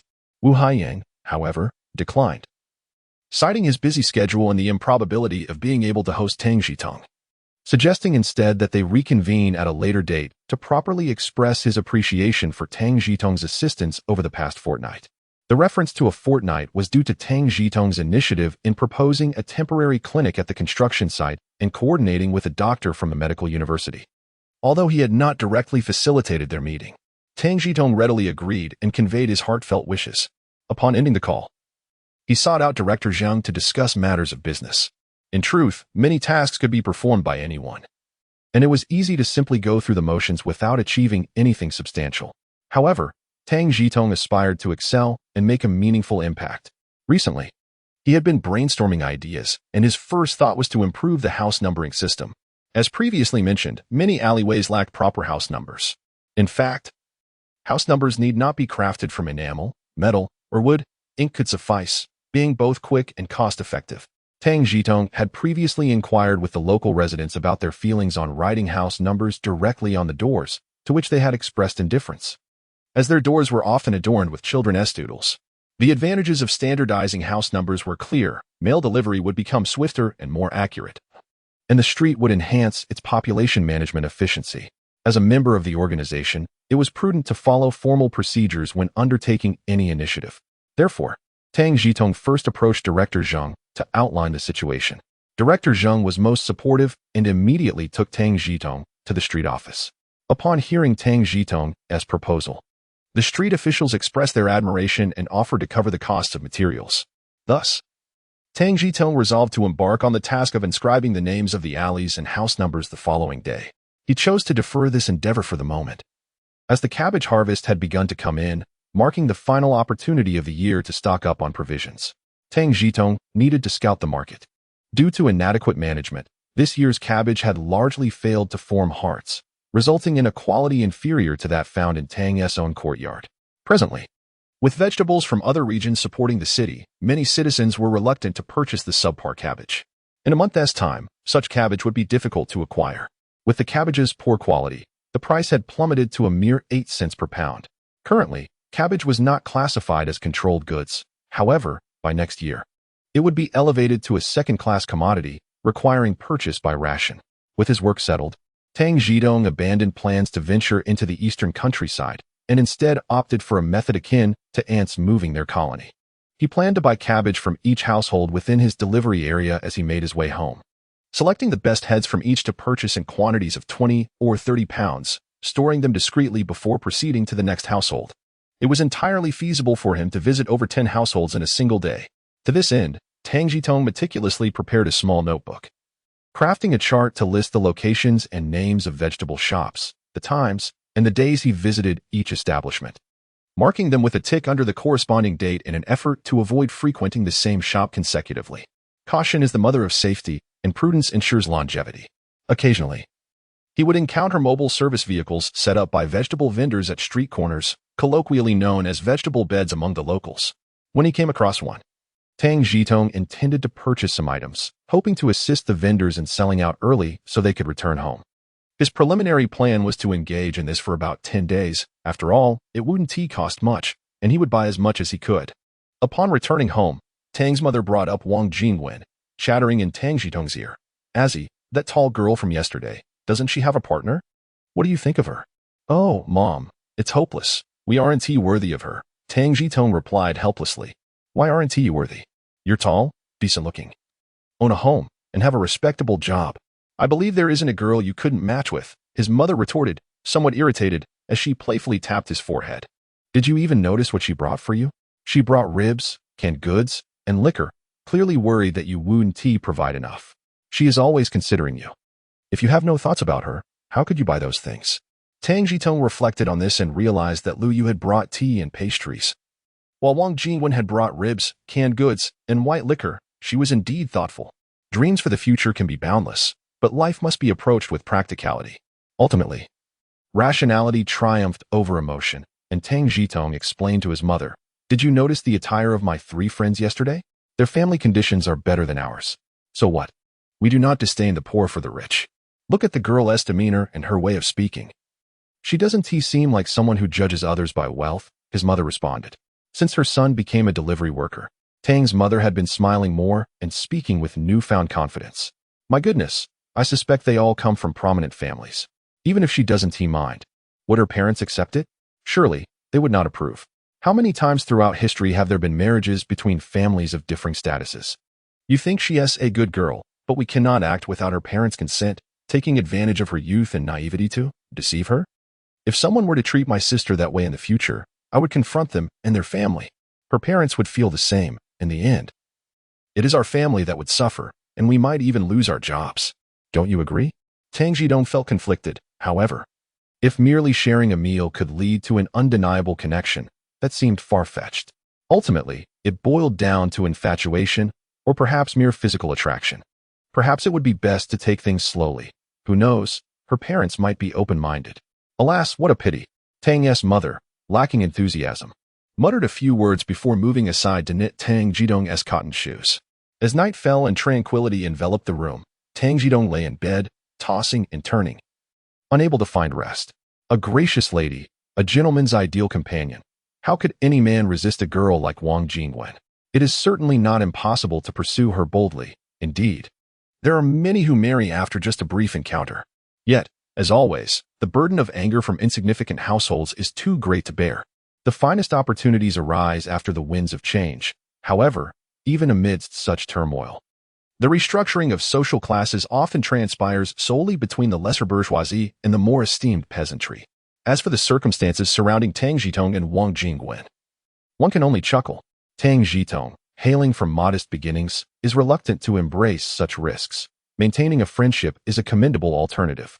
Let time take its course, after all. Both he and Wang Jingwen are still quite young, and coupled with his recent mourning, it is prudent to observe the unfolding events. In the ensuing days, Tang Zhitong busied himself with deliveries, purchasing cabbages, inscribing house numbers, all of which proceeded with remarkable ease. The names of the alleys were inscribed at both ends, while the house numbers were directly painted upon the gates, arranged from east to west, with odd numbers on the left and even on the right, following the sequence meticulously. For several consecutive days, Tang Zhitong wrote while engaging with the curious onlookers, elucidating the arrangement rules and advising them to have their family members inscribe the address according to the house numbers, thus ensuring a swifter reception of letters.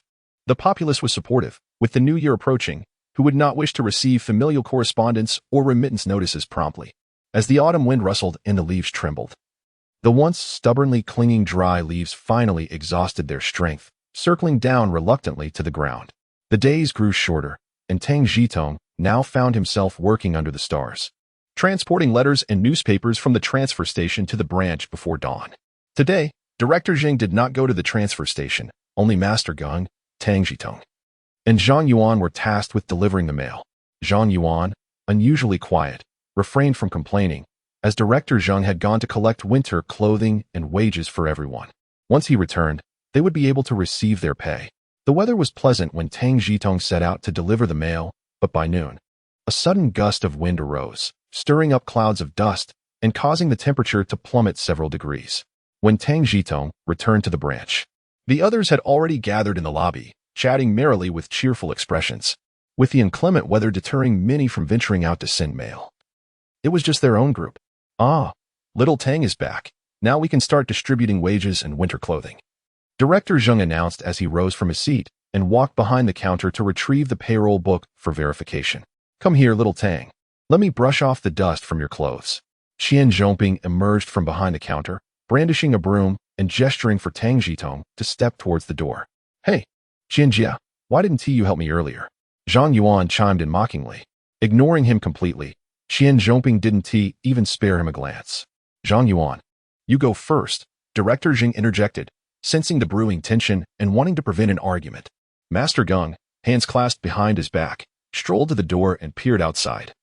Muttering, the weather seems to be changing, it might rain. You should head home early. After Qian Zhongping finished brushing off Tang Zhitong, she pinched his sleeve and remarked, You're dressed a bit lightly. If Master Gung predicts rain, it's likely to come. After an autumn rain, it gets chilly. You should wear more tomorrow. All right. I'll heed your advice. Thank you, Qianjia. Listening to wise counsel leads to a full stomach, Tang Zhitong replied gratefully, allowing the others to receive their wages and winter clothing first, while he waited patiently at the end of the line. Upon receiving his wages, Tang Zhitong counted the money and said to Director Zheng, Director, this amount doesn't seem right, does it? Is it possible that I've been overpaid? As an apprentice, he was only entitled to a monthly wage of around 30, and having worked for just over 20 days, he expected to receive no more than 20. You might not realize this, but we distribute wages on the 3rd of each month. If you report before the 15th, you receive a full month's pay. If after, you get half a month's pay. You've been on the job for over 20 days now. This is merely a fraction of what you've earned. When I first started, I received a full half month without working at all. Haha. Zhang Yuan interjected, eagerly boasting. Zhang Yuan was correct. The amount was indeed accurate. So you can rest assured and keep it, Director Zheng reassured him, then handed Tang Zhitong the winter clothing, saying, finding a suitable size for you is quite a challenge. Try it on, and if it doesn't fit, I'll exchange it for you while the weather is still mild. All right, thank you, Director Zheng, Tang Zhitong replied appreciatively. Tang Zhitong cheerfully tucked the money into his pocket and headed to the office to try on the new clothes. Zhang Yuan, noticing the lack of anyone to converse with, made an excuse to study and decided to forego the midday delivery, opting to leave instead. The winter outfit consisted of a thick padded coat and a light jacket, which was designed to be worn over the coat. Zheng had put great care into it, and it fit Tang Zhitong perfectly. By the time he emerged from the office, a fine drizzle began to fall from the sky. Upon returning to the service hall, he found only Sister Qian on duty. Where are Zheng and Master Gung? Tang Zhitong casually inquired. Master Gung had mentioned that a heavy rain was imminent, so they took advantage of the light drizzle to make their deliveries. Qian Zhongping set her newspaper aside and advised Tang Zhitong, you might as well not go. Zheng, the plump one, has slipped away. It would be less conspicuous for you to head home directly. Thank you for your concern. I'll take a look at the letters first. The postal workers began their day early, collecting letters that had arrived the previous afternoon and distributing them along with the day's newspapers. Each morning, the postal cars would deliver the latest letters to the corresponding branches, which would then send out the letters and parcels that needed to be dispatched. Tang Zhitong pulled over the mail basket and sorted through the letters for his designated area. I really must make this trip, he said, shaking the sorted letters at Qian Zhongping. Aunt Wang from Jimao Alley has been asking about her mail for several days now. It's finally here, and I must deliver it. She might have urgent matters to attend to. We cannot let it linger in our hands. It's essential to be a diligent and responsible postal worker. As the rain intensified, Qian Zhongping asked, Did you bring a raincoat? She stretched her neck to glance outside. I did. A little rain won't be a problem. You can rest assured, Tang Zhitong replied as he exited the service hall, packed the letters into his mail bag, donned his raincoat, and began his deliveries. The raindrops pattered against the raincoat, creating a rhythmic sound that seemed to encourage him.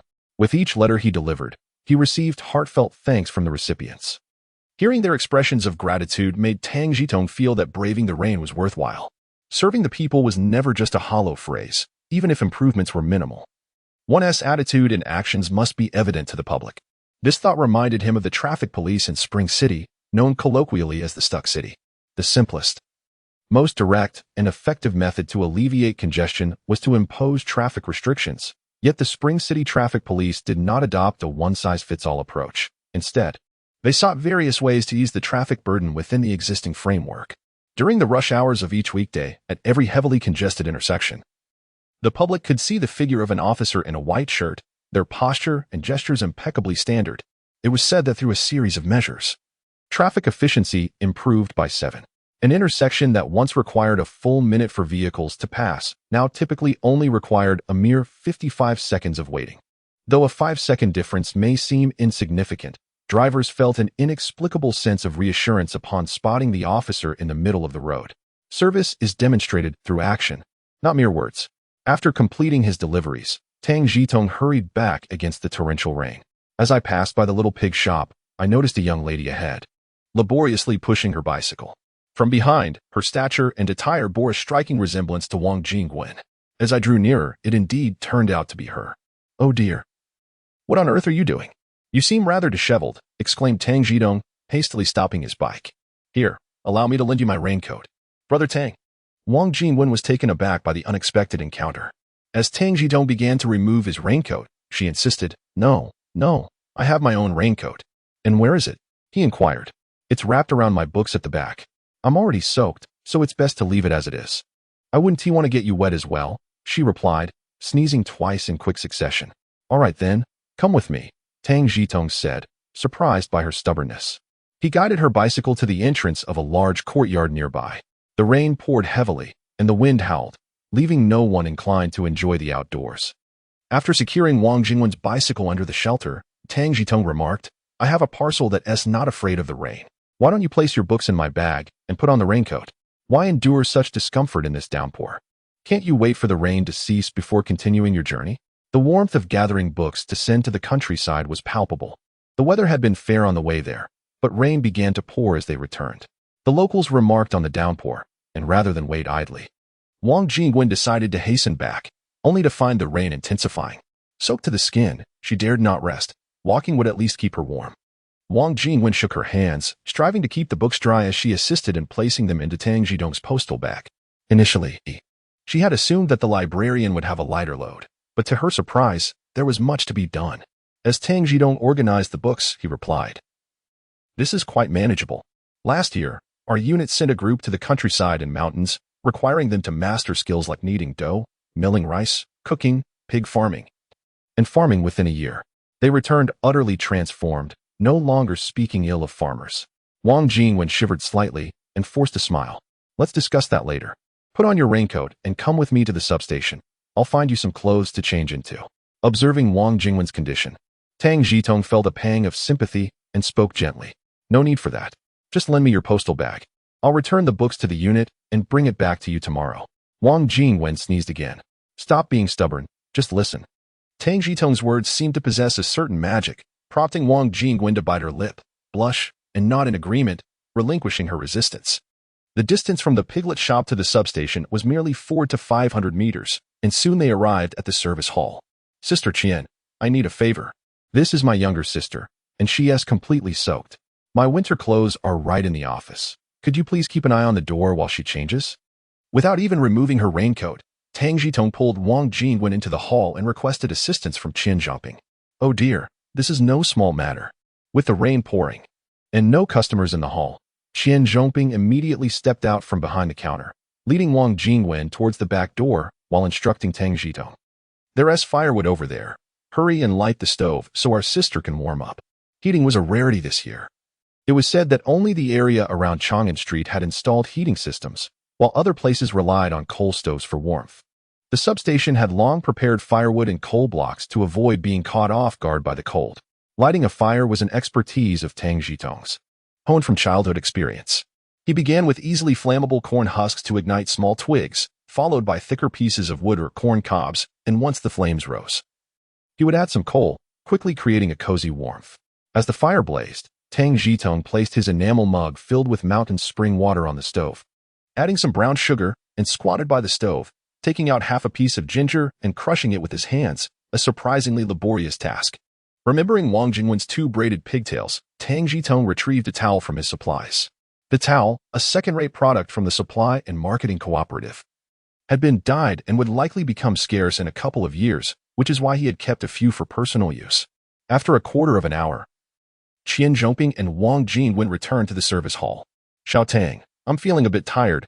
I'm going to lie down in the office for a while. Please keep an eye on things for me." Qian Zhongping winked at Tang Zhitong and swiftly retreated. It is unclear what Sister Qian whispered to Wang Jingwen, who now blushes and bows her head, her hands clutching the hem of her clothing, appearing somewhat flustered. "Come and sit down. Warm up for a while before you leave." Tang Zhitong glanced at Wang Jingwen, noting her broad shoulders and long sleeves. though the hem of her garment seemed ill-fitting. Otherwise, she appeared quite presentable, with legs that were surprisingly long. Once Wang Jinwen settled down, Tang Zhitong remarked, "This outfit was just issued today. It's very clean." "Yes, I understand. Sister Qian just mentioned it to me." "Thank you, Brother Tang," Wang Jinwen replied, sitting with her legs together and her hands resting on her knees, feeling a bit shy in their solitude. Would you like to loosen your hair and dry it? The towel is fresh," Tang Zhitong offered, handing her a towel. "All right." Wang Jinwen accepted the towel, draping it over her lap. Tilting her head, she deftly reached behind to retrieve a braid, skillfully unfastening it, and did the same with the other. Tang Zhitong stole a glance at her fair, elongated neck, his heart racing unexpectedly. "With such heavy rain, do you still find it manageable to deliver?" Wang Jinwen asked, her hair wrapped in the towel, as she rubbed it with both hands, her back turned to Tang Zhitong. "I have grown accustomed to it. How could I not? For me, simply having this job is a source of great contentment," he replied sincerely. "Aren't you pursuing any progress?" Wang Jinwen inquired, having finished drying one side and turning to address him, their eyes meeting, her shyness evident as she asked, "What are you looking at?" "Oh, nothing, nothing." Tang Zhitong stammered, scratching his head and tending to the stove, feeling awkward. How could he admit he was admiring her hair? It looks lovely." "Really?" Wang Jinwen asked, her face flushing even more. "Yes, it does," Tang Zhitong responded without hesitation. The room fell into a deeper silence, both lost in their thoughts. The enamel pot on the stove shattered the tranquility as the lid began to joyfully bubble while the contents boiled over. Tang Zhitong hurriedly removed the lid, unsurprisingly burning himself in the process, immediately placing his finger to his mouth and blowing on it. Wang Jinwen erupted into laughter, suggesting, "Pinch your earlobe, you silly." Tang Zhitong chuckled awkwardly, feeling out of sorts, as if he were a novice. That infuriating flutter in his heart. "Here is the ginger tea I made for you. You finished with the towel, right? Fold it and use it to hold the enamel pot while drinking. Be careful not to burn your hands." He gestured with one hand to his earlobe, then pointed at the towel and the pot. Wang Jinwen had experience being cared for before, but this time felt unlike any other. This moment was as sweet and warm as the cup of ginger tea in her hands, not only warming her face, but also stirring a delightful flutter in her heart. Last time, Gu Yong and Lu Yu were present. The two were not entirely alone, yet felt somewhat at ease. Even outside, they shared laughter and conversation, but being alone in a room for the first time created a palpable shift. Although there was no disdain, a sense of unease lingered, leaving them at a loss for words. I'll escort you home later," he suggested. The rain shows no signs of abating, and with the early darkness, it will become increasingly difficult to navigate. Tang Zhitong shared a similar sentiment, tapping the ground rhythmically with a fire hook while glancing out the window at the relentless downpour and the ominously darkening sky. "Well, I suppose I must trouble you." "Brother Anzi," Wang Jinwen replied, not declining the offer, nor even expressing gratitude, but rather savoring her sweet drink with delight, the only change being her mode of address. "After getting drenched today, I suggest you have something warm at home, then snuggle under the covers to sweat it out. If you feel unwell, be sure to contact a doctor promptly. We cannot afford any delays," Tang Zhitong advised as they prepared to leave. "All right, I understand," Wang Jinwen responded, turning back to him with a sweet smile. Tang Zhitong nearly lost himself in the allure of her dimples. In that moment, a line of poetry flickered through his mind. Qian Jia, meticulous as ever, had found an old and abandoned mailbag, neatly folding Wang Jinwen's personal clothing and placing it inside. Despite the bag's worn state and poor waterproofing, the clothes had long been soaked, rendering the condition of the bag inconsequential. What mattered was its convenience for carrying. As the rain poured heavily, neither woman felt inclined to engage in conversation, with Wang Jinwen leading the way and Tang Zhitong following closely behind. They cycled west along Chao Wai Street, passing through Chao Nei Street, until they reached Dongxi. Wang Jinwen stopped first, but remained silent. "You can turn here, and you'll be home, right? I want to accompany you any further to avoid drawing unwanted attention," she remarked. Tang Zhitong promptly halted, responding, "Rest assured. I will ensure the books are returned to the library in pristine condition." "All right, just be careful on your way," Wang Jinwen nodded. "I'll return the clothes to you in a few days. No rush on the clothes. The rain is too heavy. There's no need for farewells. We will see each other again." Tang Zhitong waved goodbye, adding, "I must hurry. Otherwise, your colleagues will finish work soon." They parted ways at the intersection of Dongxi, with Wang Jinwen turning left onto Dongxi Nen Street to head home, while Tang Zhitong continued westward, reaching the North Library via Wenjin Street. Arriving just before closing time, she inquired about returning books to the countryside, only to be met with the question, "Who are you?" Tang Zhitong had no choice but to fabricate a story, claiming to be Wang Jingwen's brother, come to assist her with returning the books. Once she located the appropriate contact, Tang Zhitong not only returned the books, but also prudently requested a receipt from the staff. The following day, after the rain had cleared, the air felt refreshingly renewed. Tang Zhitong donned a couple more layers of clothing, including an autumn shirt, a sweater, and a woolen pullover, garments typically worn by the affluent. In contrast, the less fortunate often bundled up in multiple layers, with one individual once rumored to have worn 8 layers in winter, earning the nickname 9-layered skin. Upon reaching the substation, Tang Zhitong was playfully teased by Qian Jia.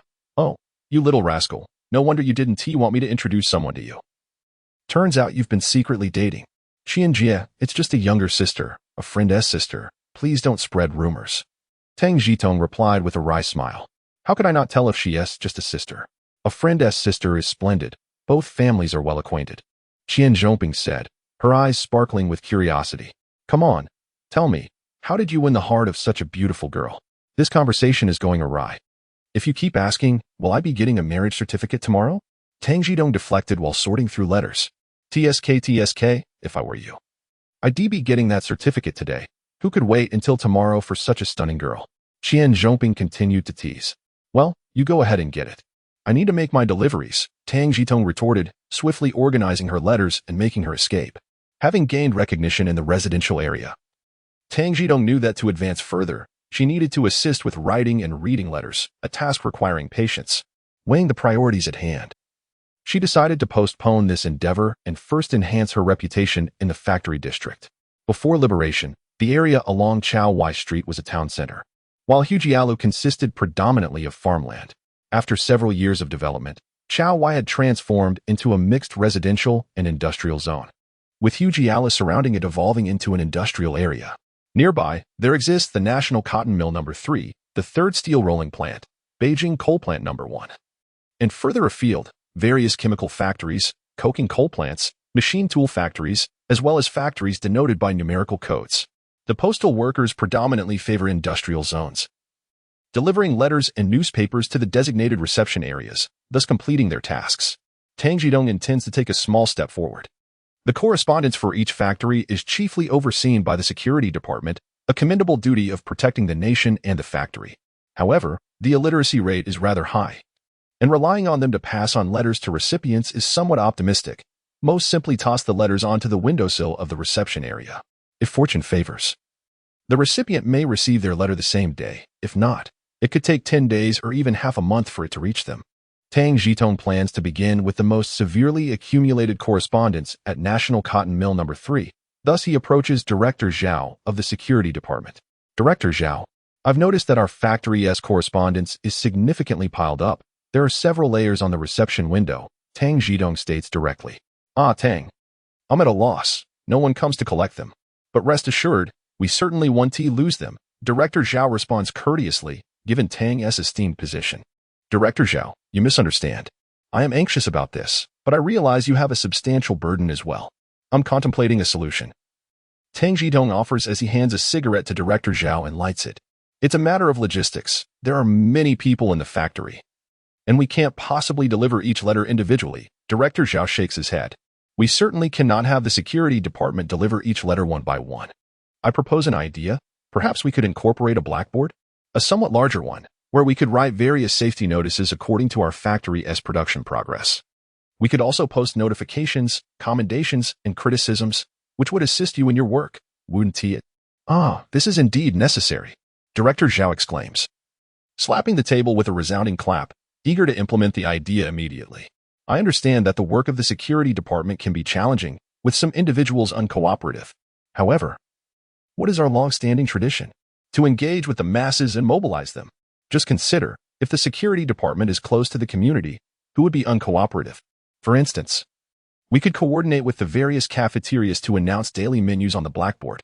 Wouldn't the workers appreciate that? Additionally, we could liaise with schools regarding enrollment dates, holidays, and student achievements. Wouldn't parents support this? We could also reserve space to update daily on who has received letters. Don't you think the workers would find the security department considerate? This would greatly facilitate our work. Indeed. Let us proceed with it. I understand. I will implement this right away. Rest assured, a piece of land will certainly be reserved for you. Director Zhao, with his decisive demeanor, swiftly donned his hat and made his exit. Thus, the matter was settled. Tang Zhitong's objective was accomplished. The piece of land would bear his name, whether written by himself or by the security department, ensuring he received his due credit. With this successful precedent, it would facilitate his endeavors in other factories significantly. Within a mere few days, Tang Zhitong had enhanced his reputation across various establishments. A gold cup or a silver cup pales in comparison to the esteem of the common people, although he had yet to solidify his position. Tang's reputation in this area was undoubtedly stellar. With such a commendable reputation, he could leverage it to advocate for his formal recognition. In the correspondence received, Tang Zhitong was presented with 2 letters and a parcel receipt, one from Wang Xiangyang and another from Wang Jingwen. After completing the afternoon deliveries, he settled in the service hall to peruse the letters. Wang Jingwen's handwriting was elegant, beginning with a salutation to elder brother Izzy, expressing her gratitude for Tang Zhitong's assistance a few days prior and reassuring him of her good health, free from fever. She then reminisced about her childhood, reflecting on the small courtyard she had at home in Nanawan, where they cultivated vegetables, raised chickens, and played with friends, digging wild vegetables in spring, catching cicadas in summer, harvesting stalks in autumn, and roasting potatoes in winter. Her words conveyed a sense of adaptability and appreciation for rural life, showing no disdain for Tang's family garden. In contrast, Wang Xiangyang's letter was more lamenting. He explained that he had been dispatched to another location with the train, which delayed his response. He described the challenges of his job, detailing the hurried tasks of loading and unloading parcels during brief stops, followed by the relentless sorting and repackaging of mail upon departure, leaving him with little opportunity for rest. His disappointment stemmed from the outdated equipment provided, which he had yet to utilize, although he managed to return safely. In an effort to console his friend, Tang Zhitong decided to embellish his own experiences of the recent cold snap and torrential rain, humorously depicting himself as a drenched chicken. He recounted his daily routine of cycling under the scorching sun, delivering letters until utterly exhausted. He expressed envy for Wang Xiangyang's sheltered position, encouraging him to persevere and achieve notable results to lessen his burdensome travels. Concluding his letter, Tang Zhitong suggested that when Wang Xiangyang returned for a break, they could venture into the mountains together for hunting, requesting guidance on his shooting skills. As for Wang Jingwen, he was uncertain how to respond, so he opted to send off the letter to Wang Xiangyang first, promising to address Wang's letter upon returning home. He meticulously filled in the address on the envelope, extracted the postage, and signed the confirmation on the parcel receipt, handing everything to Qian Zhongping. The package had arrived with the midday train, and all parcels were piled high in the service hall, awaiting collection and organization. Among the assortment, Qian Zhongping unearthed a cloth-wrapped parcel. Nowadays, most citizens utilize straw or rice husks for packaging, sewing them together, with very few opting for cardboard, wooden boxes, or fabric. Curiously, she remarked on the weight of the package, handing it to Tang Zhitong while retrieving the receipt. It should be clothing. Just a few days ago, I wore a set of winter attire, and now it has been returned, Tang Zhitong remarked while weighing the package. Shall we not open it and take a look? Qian Zhongping suggested, brandishing a pair of scissors. Thank you, Sister Qian, but it's best not to open it now. I shall do so at home. Tang Zhitong politely declined. What is that saying? When flowers bloom, seize the opportunity, dear Tang. Don't wait and regret later, Qian Zhongping advised with a hint of intention. Understood, Sister Qian. Thank you for the reminder. I'll take my leave now as I've finished delivering the letters. Tang Zhitong expressed her gratitude and, with the parcel in hand, exited to return home. The cabbages in the yard had already been harvested and were stacked together by Tang's mother, covered with 2 layers of straw. The ground had been leveled, looking much tidier than before, though it felt somewhat desolate. The rabbits were entirely entrusted to the care of her 2 younger sisters, Fengjin and Fengji, who were diligent and eagerly anticipated a feast of rabbit meat by the year's end. The first batch of rabbits had grown to the size of Tang Zhitong's fist, and with her clandestine introduction of additional female rabbits, she believed that the rabbit pen would soon need to be expanded once more. When Fengji inquired about the newly added larger rabbits, Tang Zhitong cleverly deflected with a tale of new purchases. Tang Zhitong continued to bring hay home daily, traversing the neighborhood discreetly. When her mother and sisters were preoccupied, she would surreptitiously retrieve some from her concealed space. It was prudent to stockpile supplies for the winter, Otherwise, fetching hay after the snow fell would become increasingly untenable. At the end of last month, the street where the Tang family resided was selected as a pilot for the grain coupon initiative, arriving a month earlier than Tang Zhitong had anticipated. At month's end, based on each household's grain account, the street allocated grain coupons, and from this month onward, the additional purchasing option was eliminated, with grain stores beginning to sell grains exclusively on a coupon basis. Grain coupons were categorized into horizontal and vertical types. Horizontal coupons indicated flour and weight, specifically for fine grains, while vertical coupons denoted grains and weight, applicable for rice and coarse grains. This regulation imposed an economic burden on some impoverished families. Generally, households lacking funds would rely on coarse grains for energy, supplementing their diet with vegetables, as they were more affordable than grains. Now, with the grain stores enforcing coupon sales, the winter season was particularly challenging due to a scarcity of vegetables. Previously, when the grain stores were less strict, those with some means could purchase additional coarse grains during this season. However, with the coupon system in place, it became increasingly difficult to obtain enough food. Fortunately, an alternative remained open, allowing individuals to purchase steamed buns or cornmeal cakes from bun shops or restaurants with cash, albeit at a slightly higher price than direct grain purchases, yet without the need for coupons. Thus, from this month onwards, some astute families began exchanging their fine grain coupons for others' coarse grain coupons, enabling them to acquire coarse grains from the grain stores, in comparison to purchasing fine grains. Opting for coarse grains saves approximately 7 cents per pound. The money saved can then be utilized to acquire steamed buns, with prices as follows: flour at 184 yuan per pound, glutinous rice at 148 yuan per pound, high-quality rice at 187 yuan per pound, buckwheat flour at 130 yuan per pound, cornmeal at 110 yuan per pound, fresh white sweet potatoes at 0.18 yuan per pound, sorghum at 0.87 yuan per pound, and millet at 122 yuan per pound. Tang Zhitong muses that if he were still engaged in flexible employment, the Tang family would likely have to trade fine grain tickets for coarse grain tickets with others. However, now that he serves as a courier, his livelihood is secured, to the extent that even his mother has begun to indulge in tofu. The term tofu is one that may only be found in the vocabulary of the elderly, having diminished in use since the proliferation of plastic bags. What does it mean to serve tofu? It requires a container and often involves a bit of liquid, necessitating a careful balance. Tofu is not commonly found these days, typically available only in winter or during periods when vegetables are scarce, priced at 16 cents per pound, which is not particularly economical. For dinner, Tang Zhitong takes charge, preparing a simple dish of cabbage stewed with tofu, lightly drizzled with oil to enhance its aroma. He enjoys cooking, yet he never washes the dishes. That task usually falls to Famine. Tonight, the dishes are washed with the liquid collected from serving the tofu, proving quite effective in removing stains. After finishing dinner, the power went out. Although it is the capital, the electricity supply has always been unstable, with bulbs flickering incessantly. As numerous construction projects commence, operating day and night, the demand for electricity surges, leading to rolling blackouts in residential areas, and sometimes sudden outages. Tang Zhitong lit a kerosene lamp. He had candles at home, but he preferred the kerosene lamp for its pleasant aroma, particularly the scent emitted by incompletely combusted kerosene. The lamp featured a glass shade that, once the wick was ignited and the shade placed atop, allowed for flame adjustment via a knob on the side, an advantage that candles could not offer. Tang Zhitong set the adjusted lamp on an old 8 Immortals table, urging his 2 younger sisters to gather around and complete their homework in its light. In the household, there were 2 tables, one for dining and the other. The 8 Immortals table, which had seen better days, its lacquer worn and marred by the rigors of daily life, leaving numerous dents and gaps in its surface. Under such conditions, Gu Yong and his companions visited without complaint, a testament to the strength of their friendship and their cultivated manners. Given these circumstances, one might question the feasibility of pursuing a relationship with Wang Jingwen, a young lady of higher standing. However, she was naive, and her parents were certainly astute.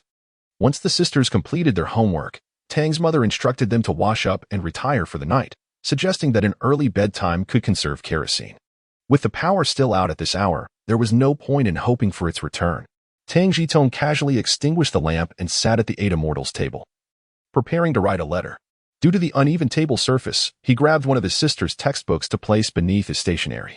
He found himself at a loss as to how to respond to Wang Jingwen. He harbored feelings for her, but what were her sentiments towards him? Perhaps there was some mutual affection, or it could simply be a figment of his imagination. Since Wang Jingwen had not explicitly expressed her interest, Tang Zhitong felt it inappropriate to declare his disinterest outright. He could only hint at his feelings. After much contemplation, he managed to fill nearly an entire page of letter paper. After reviewing it, he folded the letter and placed it in an envelope, intending to mail it the following day. Though the novel had only reached 30 chapters, Tang Zhitong had already spent over 3 months in this era. Thanks to a recent pest control campaign, the number of flies, mosquitoes, rats, and sparrows had significantly diminished, yet the household still grappled with bedbugs and lice. The living conditions had improved, with rabbits now raised and spring water consumed, and they were not lacking in supplementary food, yet bathing facilities remained non-existent. And the hot spring water had yet to be utilized. Tang Zhitong contemplated enhancing this aspect by constructing a dedicated bathing room, although sourcing building materials posed a challenge. His gaze turned towards a major construction project. After work, he volunteered at a construction site located west of the East Bienmen, not far from his home. By next year's National Day, this site would transform into the largest train station in the country, set to commence operations. His commitment to volunteer work was genuine. Tang Zhitong did not shirk his responsibilities. During breaks, he gathered ample information. The following day after work, instead of returning to the site, he visited the street office to seek out Director Su. Tang Zhitong held a favorable impression of Director Su. Having received no updates regarding the temporary worker situation he had entrusted to her, he was eager to seize the opportunity to achieve some results and perhaps return a favor. Director Su, are you busy? The weather had turned chilly, and the office door was closed. Upon hearing the invitation to enter, Tang Zhitong pushed the door open. Oh, it's little Tang. What a rare visitor. Your work has been commendable. Just the other day, during a meeting, I heard our superiors commend your unit for leading the way in standardizing street name signs. Upon inquiring, I learned that it was your efforts that made this possible. Director Su stood up, playfully scolding Tang Zhitong, a mixture of critique and praise laced with familiarity. Anyone would feel at ease receiving such feedback. Oh, my dear Director Su, I am utterly wronged. Tang Zhitong climbed the ladder of flattery, explaining, I merely sought convenience for my own submissions and prepared a case at the street office. Who would have thought they would report it as an achievement? Consider yourself fortunate. Now, do you have good news for me? Any progress on the temporary worker situation? Director Su's smile remained, and not only did he sit down, but he also gestured for Tang Zhitong to take a seat. In his heart, Tang Zhitong admired Director Su's eloquence. He had deftly turned the matter in his favor. If he sought assistance this time, he surely would not be disappointed. I have been keeping an eye on the temporary worker situation, Tang Zhitong replied with a cheerful demeanor. I am here regarding another matter. What is it? Please, share. A few days ago, we experienced heavy rainfall, and I heard that many households in our district had water accumulating in their yards. I also learned that several individuals have approached you seeking assistance with housing issues. Tang Zhitong laid out the problem, employing a strategy of subtle persuasion. This is not a new occurrence. It happens every year. Do you have any means to resolve it? Director Su inquired. I do have a few ideas, but it will require your personal involvement, Tang Zhitong revealed without further pretense. Yesterday, I engaged in volunteer work at the station where demolition is underway. There are numerous bricks, wooden beams, and windows, and the housing authority is struggling with how to facilitate the relocation. The construction debris needs to be transported 5 kilometers away for disposal, which is labor-intensive and time-consuming. I pondered whether the residents in need might purchase some bricks and tiles to construct a shelter or a courtyard wall, thus improving their living conditions. By utilizing the construction debris to elevate their yards, we could mitigate the water accumulation issue. Your idea is quite commendable.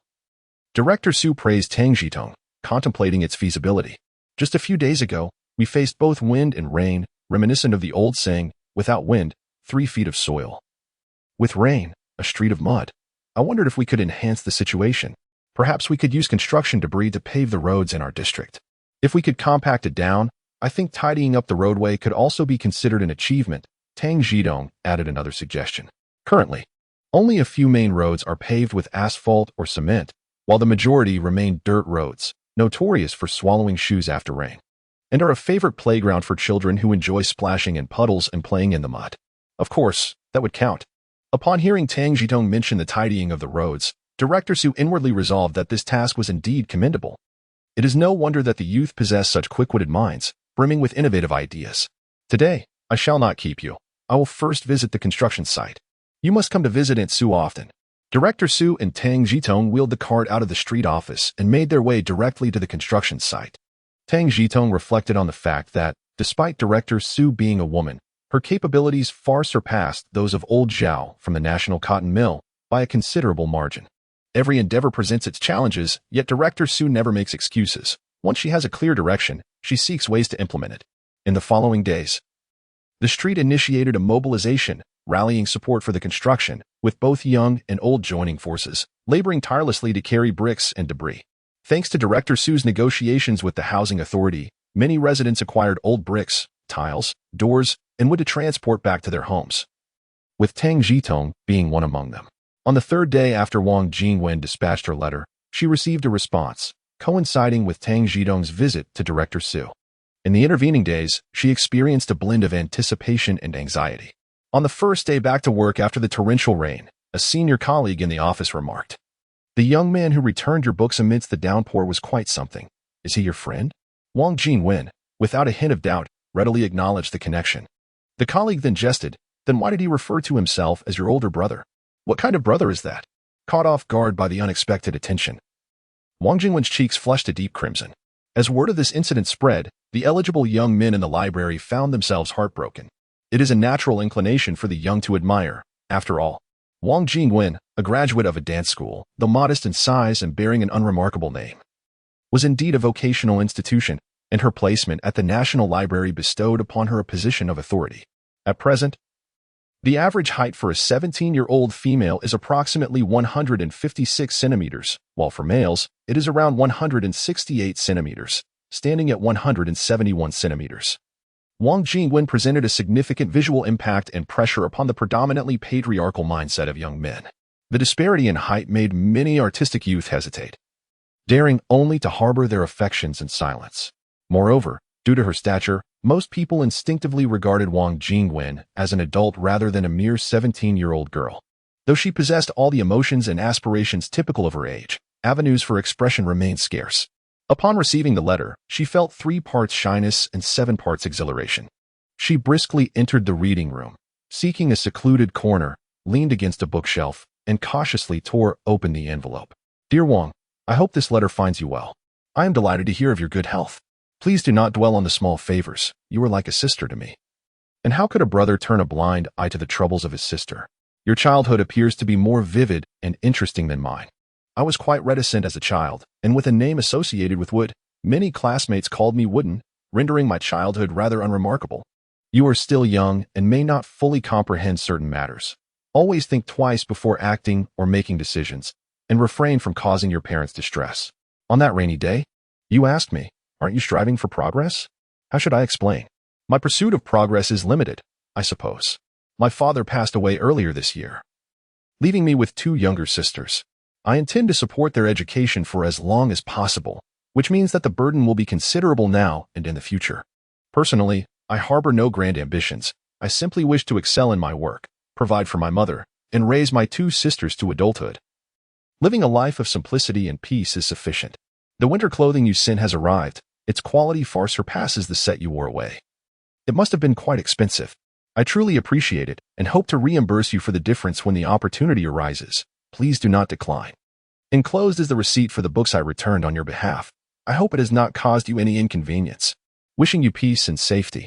After reading it through once, Wang Jingwen felt a twinge of disappointment and a surge of irritation. Was she being regarded as a mere child? Why is it that one fails to understand the situation and does not exercise prudence? After completing the second reading, Wang Jingwen felt a twinge of sympathy. Tang Zhitong had considered his family, yet he had overlooked his own feelings. Upon finishing the third reading, she discerned further nuances. Was their conversation about childhood intended to highlight the disparities in their living environments? Was his mention of familial burdens meant to underscore the vast differences between them? Was this what he referred to that night regarding social status? Wang Jingwen found it amusing, although she and Tang Zhitong were not yet at that level. It was astonishing that in this day and age, there remained such an emphasis on social compatibility. Moreover, Wang Jingwen believed her own status was not particularly elevated. Her father had passed away 2 years prior, and her mother was merely a low-ranking official, residing in the dormitory provided by her mother's workplace. Wang Jingwen could not fathom how Tang Zhitong perceived a social divide between them. However, she was quite pleased that Tang Zhitong took her previous comments to heart. She had casually inquired if he was not pursuing self-improvement, and in his reply, he had made a point to clarify. This added another layer to his character in Wang Jingwen's eyes, as he now appeared not only humorous and considerate, but also genuinely attentive, rather than creating distance. The letter had the opposite effect, which was unexpected for Tang Zhitong. The joys and sorrows of individuals rarely resonate with one another. Yu Zhizhuan, Wang Jingwen's mother, worked for the Women's Federation. Due to a combination of personal preference, organizational needs, and her limited experience, her position was not high. Yet her salary lingered at the lower end of the mid-level scale. On the night of the torrential rain, after finishing work, Yu Zhizhuan was asked by her daughter to find a cotton coat of the same size as one displayed nearby. When pressed, Wang Jingwen hesitantly recounted the events of the afternoon and mentioned that the coat had been worn close to her body. And since cotton garments could not be returned after being worn, it would be inappropriate to return it as is. Ideally, she hoped to find a new one. Seeing her eldest daughter's demeanor, Yu Zhizhuan wondered if someone had taken a fancy to her prized cabbage. Little did she know that her daughter was merely shy. During her time at the branch office, Qian Zhongping had informed her that the coat was new and Tang Zhitong had only tried it on once. The thought of him trying it on, followed by her wearing it, was enough to make her blush. He had assisted her daughter and even brought books, thus, it was only fitting to return a new winter outfit. However, when Yu Zhizhuan sought to inquire further about this ambiguous young man, Wang Jingwen became evasive and uncooperative. Yu Zhizhuan adored her eldest daughter deeply. When her father was alive, he had doted on her even more than he did on himself. And she had never faced much hardship. This favoritism caused envy in her younger daughter and son. Unable to confront her eldest daughter directly, Yu Zhizhuan resorted to leveraging her connections to find a winter coat while simultaneously investigating the background of this unnamed young man. Wang Jingwen thought that by remaining silent, the matter would simply fade away. However, upon mentioning the little pig store in Hujialu, Yu Zhizhuan promptly enlisted someone to gather information about the staff at the Hujialu branch, identifying 2 potential candidates of appropriate age, but could eliminate one based on the size of the coat. A few days later, Tang Zhitong came into Yu Zhizhuan's line of vision. Is this Xiao Hui? This is Yu Zhizhuan. After much hesitation, she finally dialed Su Hui's number. Hello, Sister Yi. This is Su Hui. How may I assist you? Upon recognizing the caller, Director Su promptly stood up while holding the phone. It was not a matter of directives. Someone had entrusted him with a request and sought his assistance. What sort of trouble is it? He inquired. There is a young man named Tang Zhitong in your district. I would appreciate it if you could inquire about his personal and family circumstances. Is he the one working as a courier at the Hujiala branch? Su Hushed hesitated before asking.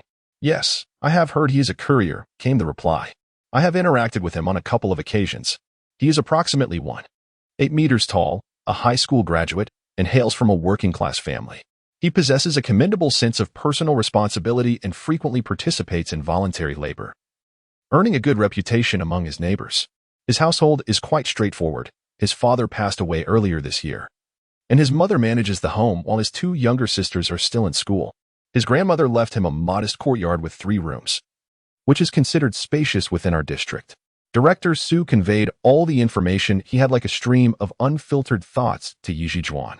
Director Su understood well that for Tang Zhitong, being actively inquired about by Sister Yi from the Women's Federation was likely a positive sign, perhaps indicating that he had caught the eye of a certain young lady. Su did not exaggerate or embellish, she merely recounted the facts as she knew them. Tang Zhitong was indeed admirable, yet Su refrained from praising him excessively, concerned that should he heed her words and subsequently encounter discontent in their relationship, she would undoubtedly bear the brunt of the blame. Given the current state of their relationship, Tang Zhitong had not yet reached the level where she could vouch for him before her former superiors. After hanging up the phone, Yu Zhizhuan formed a general impression. The young man was decent, albeit burdened with substantial familial responsibilities. She was acutely aware that while the nation currently advocates for free love and elevates the status of women, deeply ingrained societal norms are not easily altered, such as the oppression of daughters-in-law by their mothers-in-law. Although Yu Zhizhuan worked for the Women's Federation, she was also a mother of 2 daughters, concerned that her girls might be obstinate and suffer grievances. She felt a sense of security in finding a suitable match with a family of known background for her daughters. The maturation of her daughters into charming and graceful young women had long been a source of pride for Yu Zhijuan. The saying "a family with daughters is sought after by many" certainly applied to Wang Jingwen. In the past, whenever someone suggested a suitor for Wang Jingwen, Yu Zhijuan would gently decline, citing her daughter's youth and lack of marriageable age. However, her perspective had shifted.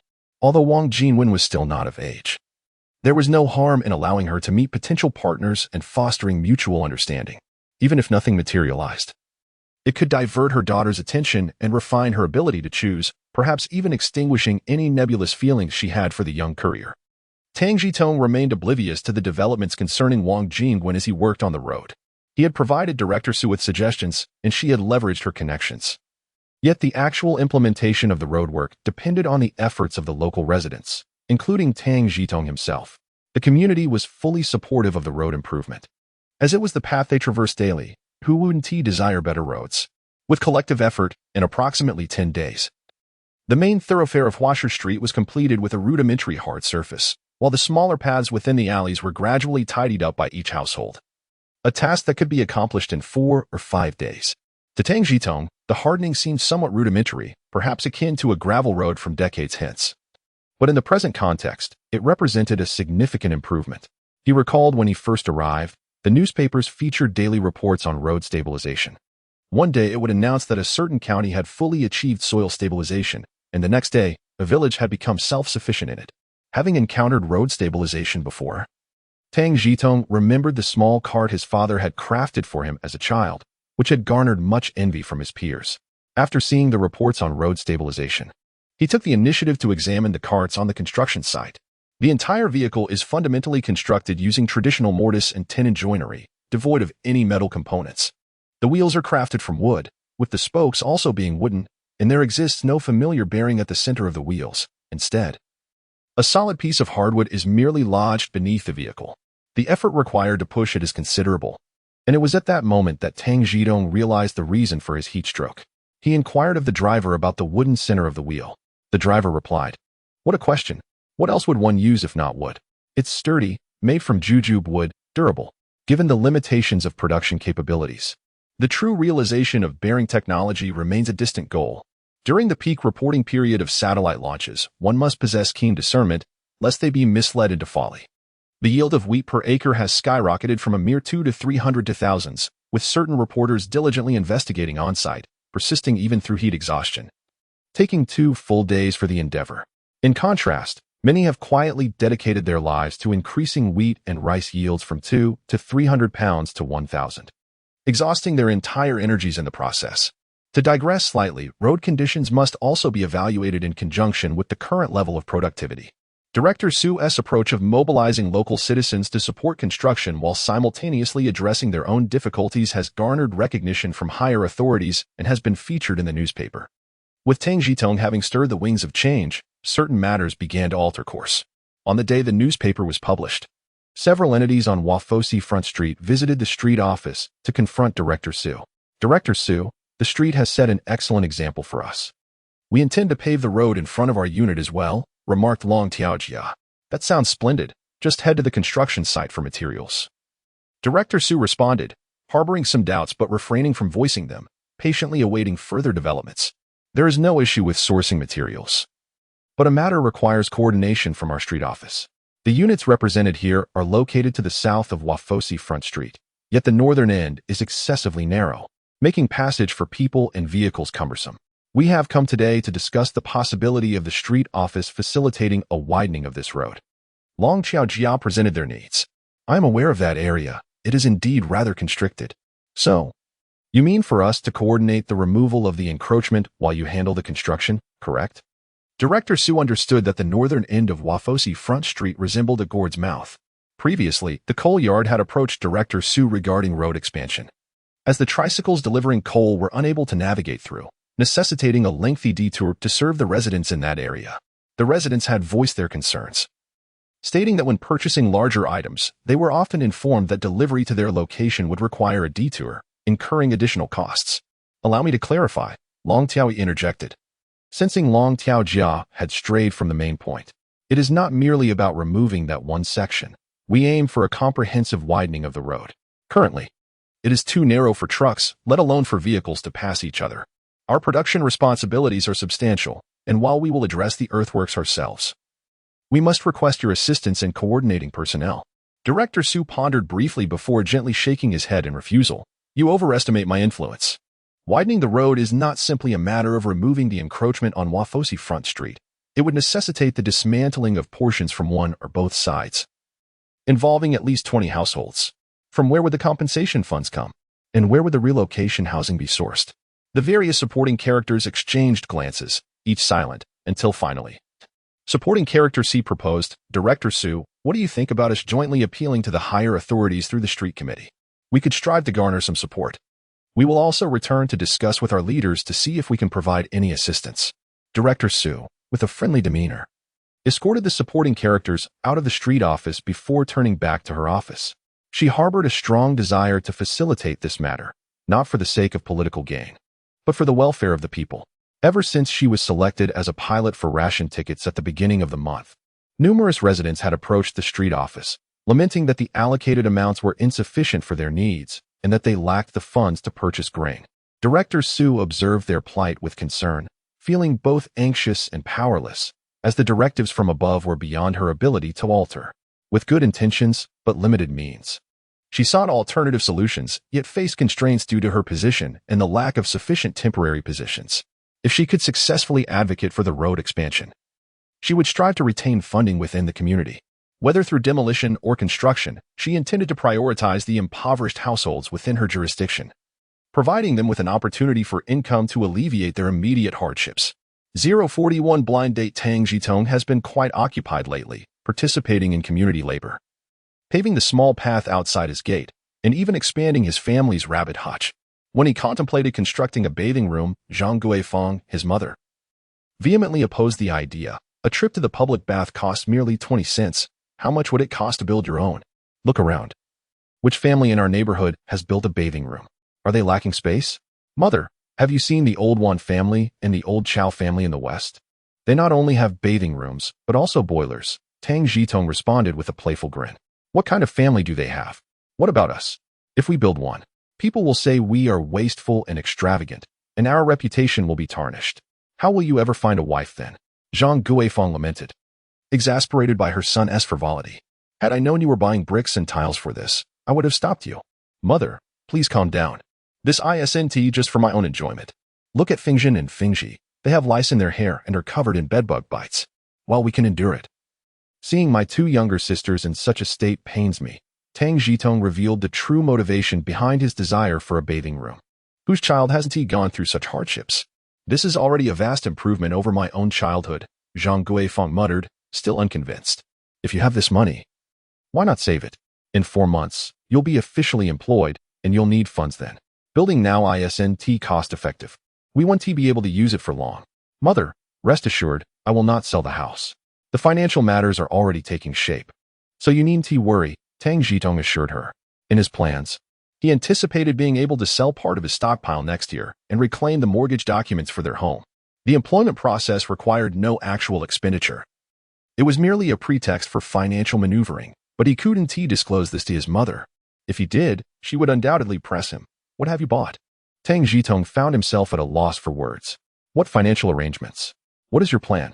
Zhang Guifeng shifted her focus, abandoning the bathing room debate. Tang Zhitong's mind raced as he concocted an excuse. Our workplace has a mutual aid association, right? I'll be joining next month. It's $15 a month, totaling $180 a year. We can borrow this money for now and pay it back gradually. But there is still a gap of over $400. I'll borrow from friends Ma San, Gu Yong, Wang Jinwen. Each lending $150 will suffice, he replied confidently. Will they lend you? Zhang Guifeng questioned skeptically. Of course. I've already spoken with them. They assured me I could ask whenever needed. You have nothing to worry about. Tang Zhitong patted his chest, feigning confidence to reassure his mother. Are you still in contact with that girl? Zhang Guifeng's concern shifted slightly. She is just a friend. We write occasionally. Tang Zhitong continued his deception, though in truth, they had only exchanged one letter. What do you discuss in your letters? She doesn't look down on us, does she? Not much, just trivial matters. However, she did suggest I build a bathing room after seeing my sister with lice. She mentioned that having too many can lead to illness and advised me to maintain hygiene and take good care of my sisters. Since no response was received, it indicates a lack of interest. Well, perhaps it is time to make use of the situation to achieve the goal of constructing a bathing room. So let us proceed. Upon hearing this, Zhang Guifang was momentarily taken aback but readily consented. With her mother's approval, Tang Zhitong eagerly sought assistance from Director Su. The bricks and beams were ready, but they still required cement. Thanks to the suggestions Tang Zhitong had previously offered to Director Su, she was granted the cement without hesitation. As winter approached, construction was not ideal, and Director Su, concerned that Tang Zhitong might struggle on her own, thoughtfully connected her with personnel from the Housing Management Bureau to assist with the project. The Bureau not only managed the allocation and rental of properties within the district, but had also recently added a new function, housing repairs, ensuring they had ample manpower and materials for construction. While Tang Zhitong was busy with the bathing room, Wang Jingwen stood at the entrance of Beihai Park. With the chill of winter settling in, she donned the winter attire provided by Tang Zhitong, keeping her hands tucked together for warmth, thus saving a pair of gloves. After waiting for a while, a young man in a military green uniform rode his bicycle from east to west and stopped before Wang Jingwen. He extended a candied hawthorn skewer to her, apologizing. "I'm sorry for being late. Knowing you love candied hawthorns, I took a detour to buy some." "Well, Dog Xing, you've learned to care for others." Wang Jingwen took the skewer from him, pulling her hands from her sleeves. "Comrade Wang Jingwen, please call me Wu Aijuan," the young man said as he secured his bicycle and picked up a bamboo card, protesting her form of address. "All right then, may I inquire, Comrade Wu Aijuan, what brings you to me? If you don't clarify, I cannot dare to indulge in this candied hawthorn." Wang Jingwen retracted her hands into her sleeves, appreciating the long sleeves for their wind-blocking benefits. Didn't Tia inform you?" Wu Aijuan asked, taken aback. "She merely stated that you had urgent matters and requested I wait for you at the entrance of Beihai Park at noon. I must say, if you had urgent matters, couldn't Tia have called?" Wang Jingwen reproached. How do you perceive me?" Wu Aijuan asked shyly. "What do you mean by how?" Wang Jingwen observed his demeanor, suddenly enlightened, akin to a ravenous creature in a melon patch. "Have you found someone to court? You're quite tall, almost matching my height. Not bad looking. Dressed well in this attire, and with a respectable job. Quite impressive. Whose daughter is she? Do I know her?" Yes." Wu Aijuan glanced at Wang Jingwen and nodded in acknowledgement. "Wow, you actually know her. Is it Chao Shuangshuang, Guaihong, or Yu Zhenjin?" At that moment, Wang Jingwen resembled someone who had just taken a bite of a melon rind, bursting with joy. She ultimately bent over, clutching her stomach, exclaiming, "Oh dear. I can't take it anymore. This is too hilarious. Everyone knows each other so well. How did you manage to pursue her?" Observing Wang Jingwen's expression and listening to her words, the awkwardness faded from Wu Aijuan's face as he revealed the mystery. "He is hoping to matchmake for you. My mother remarked that as men grow, they ought to marry, and as women mature, they should wed. Given that we are of a similar age and both our families are well acquainted, she encouraged me to come and converse with you, suggesting that we young people might have much to discuss." "What?" Wang Jingwen, taken aback, widened her eyes, resembling a creature caught unawares, pricked by an unexpected thorn. Indignant, she exclaimed, "So you all are in the know while keeping me in the dark?" Wu Aijuan, what are your thoughts on this? I believe my mother is correct. Both families are familiar with one another." Wu Aijuan stammered. Yet he gathered the courage to speak. "Bah, I had considered you a friend, yet you. Wang Jingwen, infuriated, could not find the words. Returning the candied hawthorn to Wu Aijuan, saying, "Here, take this. I cannot afford such frivolities." With that, Wang Jingwen turned her back on Wu Aijuan and stormed away in a huff. In the afternoon, shortly after commencing her workday, Yu Zhijuan received the disheartening news of Wang Jingwen and Wu Aijuan's discord. She realized that her daughter was genuinely upset. To her surprise, the intensity of her daughter's anger was beyond her expectations, prompting her to hastily return home after work. This time, she decided against dining at the cafeteria. Instead, she resolved to prepare two of her daughter's favorite dishes to soothe her spirits. Upon arriving home, she found the children had not yet returned, fueling her curiosity about the enchanting qualities of Tang Zhitong that had so captivated her daughter. Approaching Wang Jingwen's desk, she opened the drawer and discovered a copy of Lao Shi's Tea House. Knowing her daughter's simplistic nature, she inferred that if the book was neither on the shelf nor on the desk, it must contain something of significance. As she flipped through the pages, She indeed found a letter tucked inside. Extracting the letter, she separated the pages where it was lodged and inverted the book on the desk.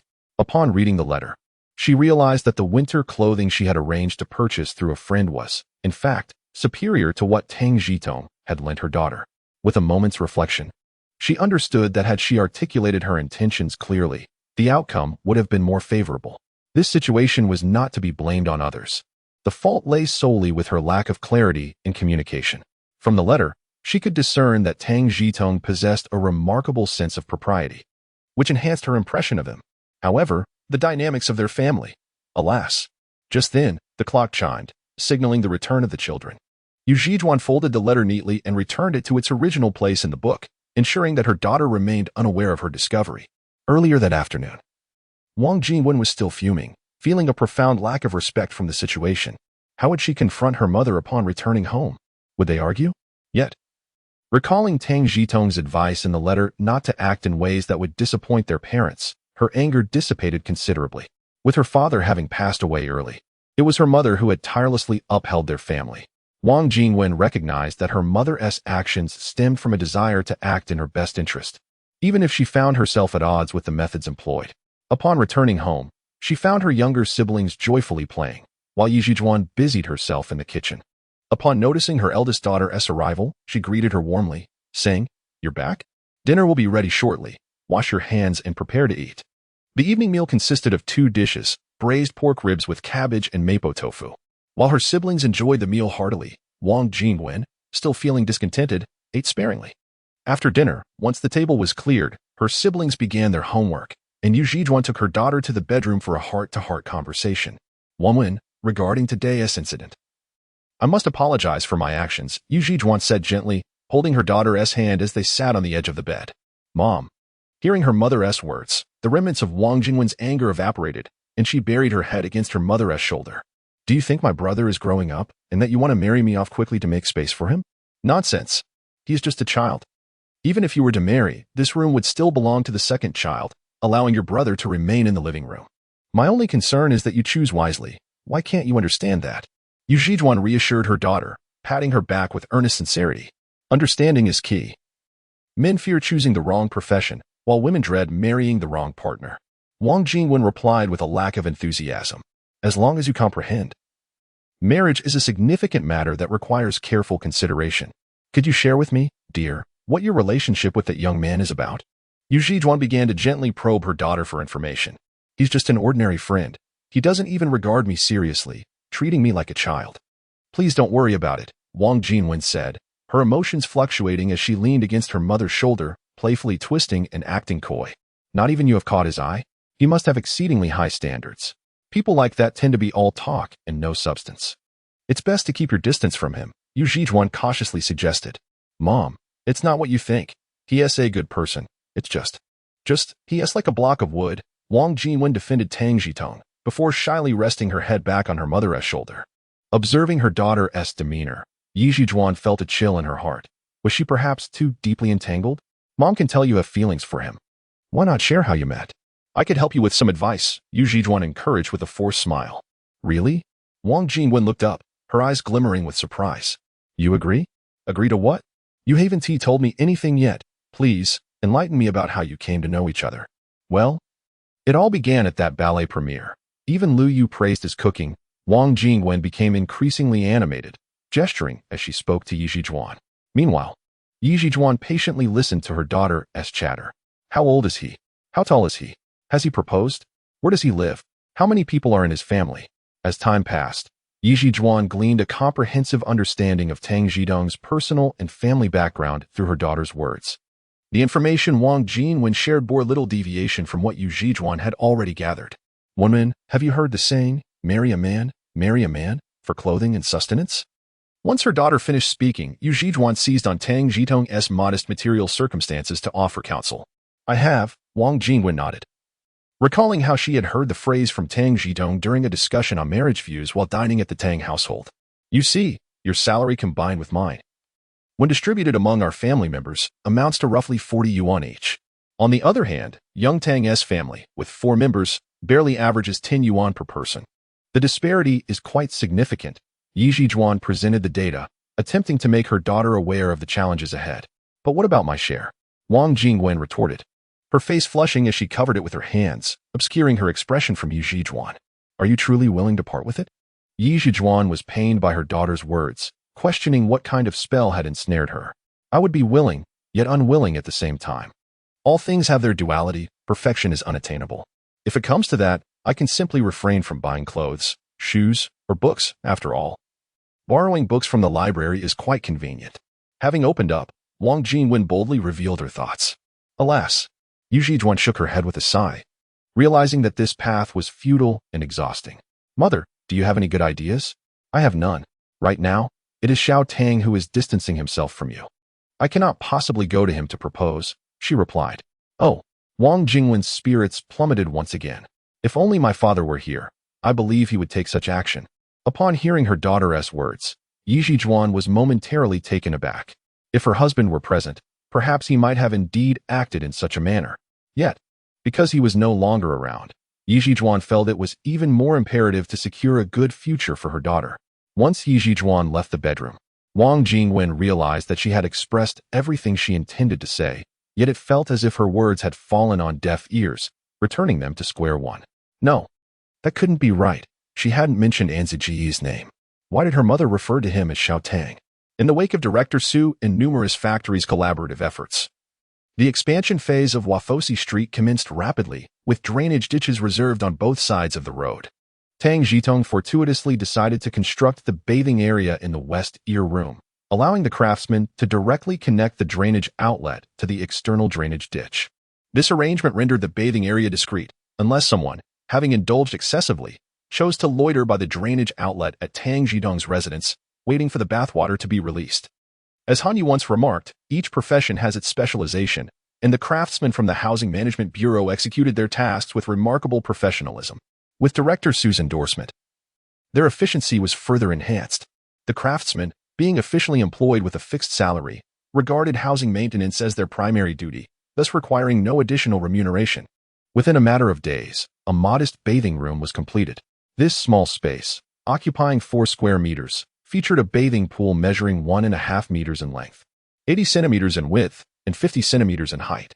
The two craftsmen conducted their work with meticulous care, even in the absence of tiles. The bathing pool exuded a sense of delicacy.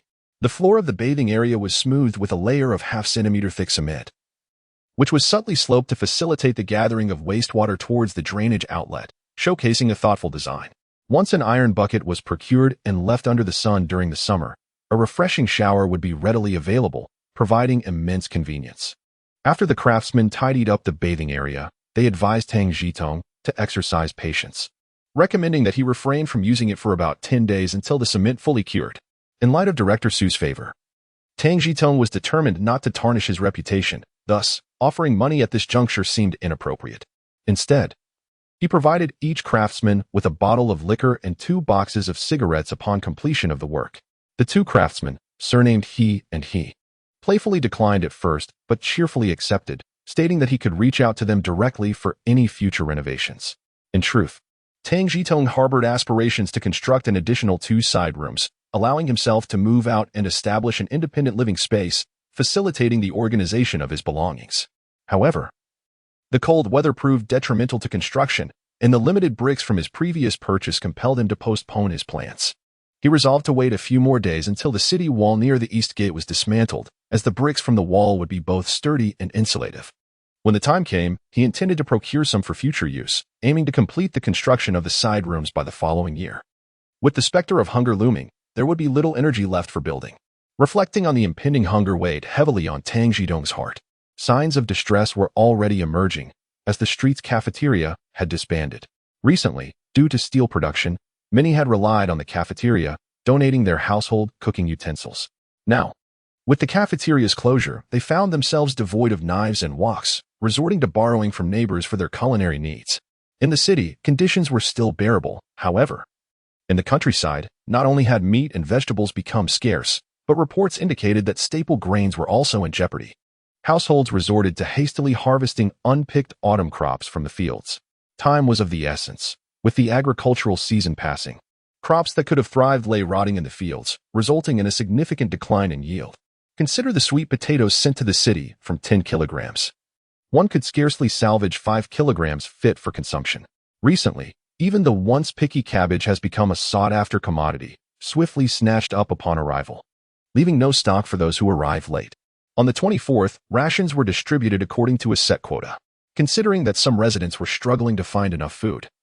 The grain store, after negotiations, permitted the early redemption of next month's ration tickets, leading to an immediate formation of long queues at the store.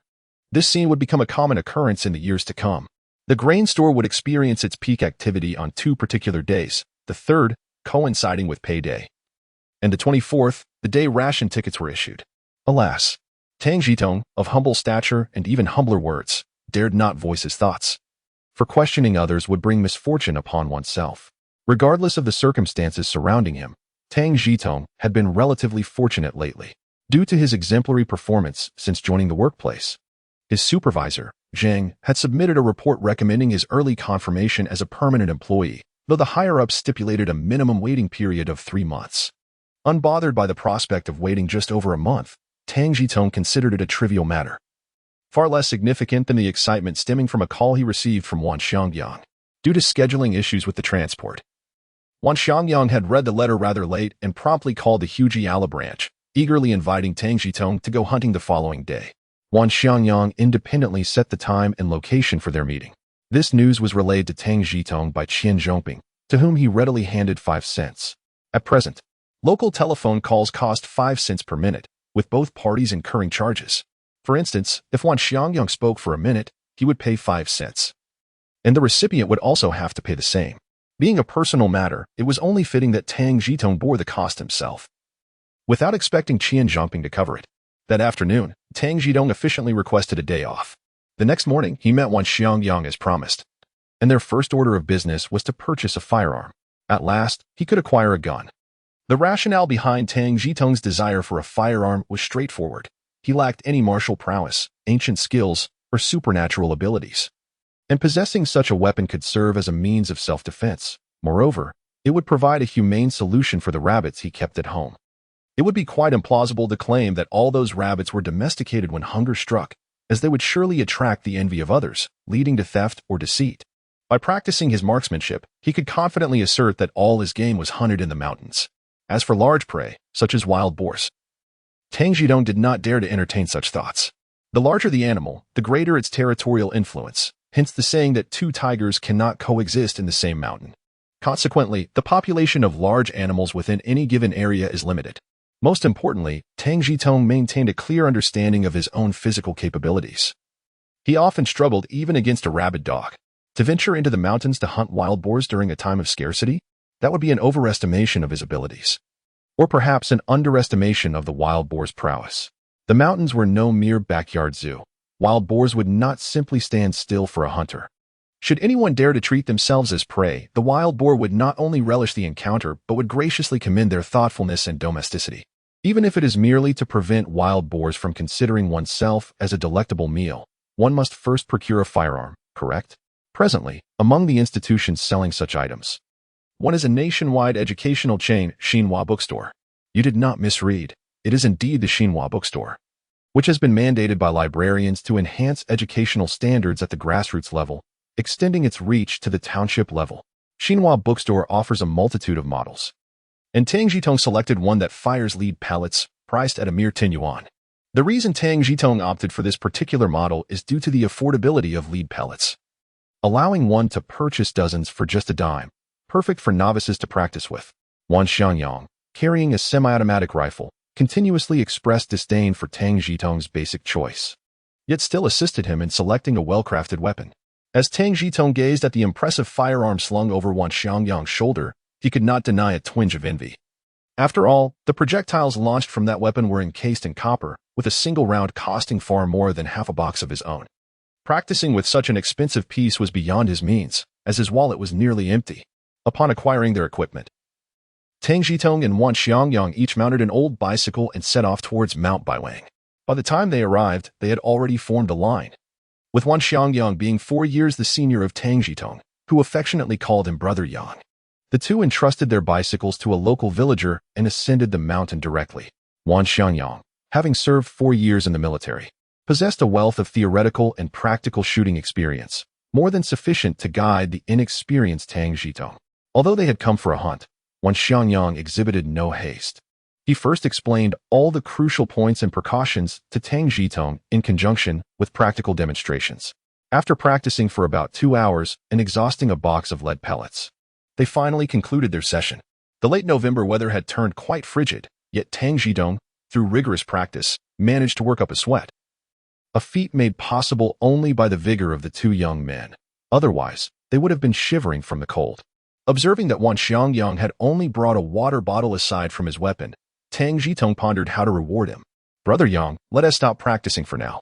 You've solely guided me today. You haven't had a chance to enjoy it yourself. Shall we proceed further and see if we can find some live game?" He proposed. "All right, let us move forward, but keep an eye on the underbrush.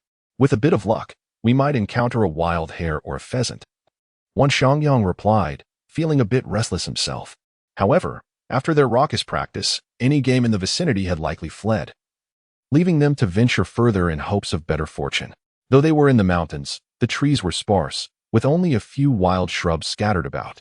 Occasionally, the calls of crows and gray magpies could be heard. After walking for about an hour, they had yet to spot even a single hare, let alone a wild boar. If they continued at this pace, they would be left with nothing but the wind for lunch. As Tang Zhitong trailed behind Wan Xiangyang, he created some distance, crouched down, and discreetly summoned a domestic rabbit from his space, placing it on the ground. The rabbit, bewildered, recalled being in a bamboo basket just moments ago and was now inexplicably on the vast earth. Before it could comprehend the situation, Tang Zhitong stood, raised his weapon, and fired the preloaded lead pellet. Hearing the commotion, Wan Xiangyang stopped and turned. "Well done, my friend. This one's quite sizable. How did it remain silent while we walked past?" He mused. As the saying goes, an old rabbit dodges the eagle. Perhaps this clever creature waited until we moved further away to make its move. Tang Zhitong picked up the rabbit, which was now flailing its legs.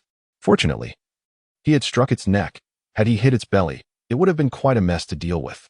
"Lucky for you. Had I taken the shot, I might have split it in two," Wan Xiangyang remarked, stroking his furry chin. "Indeed, we're fortunate. This will be our meal for lunch," Tang Zhitong said, raising the rabbit in triumph. "Isn't that a bit excessive? It's not easy to come by meat. You should take it home instead," Wan Xiangyang advised. "Then I shall take the hind legs home to treat my sister, and we can enjoy the bones together," Tang Zhitong replied, slinging his weapon over his shoulder and patting the single shoulder bag across his chest. "I brought some wine to share as well. Your preparations are quite thorough," Wan Xiangyang commented. Upon hearing this, Wan Xiangyang's eyes sparkled with excitement. No longer hesitating, he reached into his pants pocket and retrieved a folding knife, handing it to Tang Zhitong while gesturing towards an abandoned stone house ahead. "Here's a knife for you. It's sheltered from the wind inside. You go and prepare the area while I gather some firewood." Rabbits are quite easy to manage. A skilled individual can skin one in just a few minutes. Yet it took Tang Zhitong a full 15 minutes. He certainly needed more practice. While Wan Xiangyang was still away, Tang Zhitong took out some seasoning from his space and placed the sleek rabbit on the inner side of its skin. He made several additional cuts with the knife, massaging the seasoning evenly to ensure it absorbed the flavors quickly. The next steps would involve lighting a fire, roasting the meat, and enjoying some drinks. Finding a good mentor and friend is a rare fortune, and Wan Xiangyang's diligent teaching made this meal well worth the effort. After consuming a couple of cups of liquor, Wan Xiangyang began to speak more freely. "Zhitong, I find you quite agreeable. My sister is about your age. Shall I play matchmaker?" "Ah, Brother Yang, I appreciate your regard, but I must decline. To be honest, I have someone I care for," Tang Zhitong replied. He had not anticipated such an opportunity while venturing into the mountains, but as Wan Xiangyang spoke, the image of Wang Jingwen's charming face filled his mind, making it impossible for him to let go. "You are quite sincere," Wan Xiangyang remarked, not only unfazed by the rejection but rather impressed. He believed Tang Zhitong could discern his background and status, yet he chose not to exploit it, earning him considerable respect in Wan Xiangyang's eyes. One must not take lightly the significant matters of life. "Brother Yang, have you considered your own future? I know a sister who enjoys playing matchmaker. Perhaps I could enlist her help for you?" "I hardly have the heart to ponder personal matters, as I am deeply concerned about my sister," Tang Zhitong replied candidly. "To be forthright, my mother passed away early, leaving my sister and me to rely on one another. Our father remarried a younger woman who found us bothersome, sending me into the military, while my sister, who did not finish high school, was dispatched to the countryside to work in the fields. Have you ever encountered a father like that? Wan Xiangyang grabbed the bottle and took a hefty swig. Perhaps he has his own burdens? Tang Zhitong mused cautiously, weighing the implications of involving family matters in their conversation. He has no such burdens. He speaks of fostering our development, yet behind the scenes, he claims to send us for training while suppressing our potential. Why should that be? I shall see how he treats the younger ones in the future. Wan Xiangyang retorted angrily. With a stepmother comes a stepfather. Yet such sentiments were difficult for Tang Zhitong to express, even if Wan Xiangyang's family treated him poorly. His material circumstances were still better than his own, making it hard to voice his thoughts. Brother Yang, this is a fair era where no one can dominate completely. Encourage your sister to prepare well for the upcoming college entrance examination next year, Tang Zhitong suggested after a moment of reflection. Hey, you have quite the insight. I consulted an uncle, and he said the same. My sister has already begun reviewing for the exam, Wan Xiangyang replied. His spirits lifted as he admired Tang Zhitong's perspective, superior to his own, having learned from the previous occasion when excessive drinking led to a headache. Tang Zhitong refrained from consuming too much alcohol this time, while Wan Xiangyang indulged a bit more, yet remained sober. A bottle remains with a trace of its contents, which Wan Xiangyang discreetly slips into his pocket, planning to consume it later upon returning to the dormitory. Wan Xiangyang has recently moved out of his family home, taking residence in the dormitory of the escort department. The two rabbit legs remain untouched. Tang Zhitong intends to take them home to treat his younger sisters. The sisters are quite intrigued by the rabbit legs, and as soon as Tang Zhitong presents them, they eagerly wish to indulge. Tang Zhitong, however, cannot bear to let them go uneaten. He pours a small amount of oil into the pot and tosses the rabbit legs inside, allowing them to warm slightly over the stove before serving them to his sisters. Sitting before the stove, he observes his sisters occasionally offering bites to their mother, and a sense of happiness radiates from the entire family. Tang Zhitong beams at this scene, feeling that this is indeed his greatest purpose within the family. On the second day, at the break of dawn, Zhang Guifang rose to kindle a fire and prepare breakfast for Tang Zhitong. Despite Tang Zhitong's repeated insistence on handling it himself, Zhang Guifang always responded with cheerful agreement, only to continue with her own ways. Fortunately, there was no preferential treatment. Whatever was prepared for Tang Zhitong in the morning was shared by the entire family. After breakfast, Tang Zhitong bundled himself up, donned the cotton shoes made by Zhang Guifang, and adorned himself with a cotton hat and gloves, setting off for the transport hub. The temperature had plummeted below zero, and each breath exhaled produced wisps of white vapor. A rather amusing sight. Upon returning to the branch office to sort through letters, Tang Zhitong unexpectedly discovered a letter addressed to him, penned in elegant handwriting by Wang Jingwen. He refrained from opening it in the business hall, anticipating some playful teasing from Xinping, who was certain to notice. After completing his first round of deliveries in the morning, he found a quiet intersection to open the letter. In it, Wang Jingwen conveyed that the receipt had no bearing on her, complimenting Tang Zhitong for his meticulousness. She mentioned her mother's attempt to set her up on blind dates, expressing her annoyance yet refraining from anger to spare her mother's feelings. This part made Tang Zhitong smile, reminiscent of a child eagerly awaiting praise. Wang Jingwen continued to share her thoughts on a heart-to-heart with her mother, though she did not elaborate on their conversation, merely suggesting that her mother might have conducted a discreet inquiry into Tang Zhitong's background. For her mother's somewhat inappropriate behavior, she offered an apology on her behalf. To conclude, she extended an invitation for Tang Zhitong to attend a play, tea house, enclosing a ticket for the evening's performance. Tang Zhitong felt deeply moved and reflective after reading the letter. He was touched by Wang Jingwen's words, remembering an evening spent dining and conversing, during which she had jokingly asked if her toes hurt, only to be met with laughter from everyone. In his defense, he had casually remarked that he lacked the appreciation for ballet, preferring the play tea house, which he believed had no peer in a century. He marveled at Wang Jingwen's faith in the promptness of the postal service, pondering that had it been delayed by a day, he might have missed the opportunity to attend. Nevertheless, he found solace in the fact that not only did Wang Jingwen have faith in the national postal system, but the majority of the populace did as well. In the short span of less than 2 months since his employment, Tang Zhitong had already delivered several special letters. Due to the handling fees associated with money transfers, many senders opted to conceal cash within the envelopes. boldly inscribing on the back that it contained XX yuan and renminbi and requesting the delivery personnel to ensure it was handed over directly. Thus, even though his work was quite demanding, Tang Zhitong found great joy in earning people's trust. With an appointment to keep, Tang Zhitong naturally made his way to the theater. After completing the second round of deliveries, he returned home to inform his mother, quickly ate a little, tidied himself up, and then rode his bicycle toward the theater. Tea House is a hallmark of the People's Art Theater, performed at the Capitol Theater, located on Wangfujing Street, just north of the western entrance of Leisure Coast Street, adjacent to the large and small pigeon markets. According to unverifiable rumors, this place was once known as the Pigeon Market during the Ming and Qing dynasties, a marketplace for flowers, birds, fish, and insects. The term unverifiable is used because there is no historical textual evidence to support this claim. However, there is some basis for it, particularly in the naming conventions of the Hutongs and the 49 city.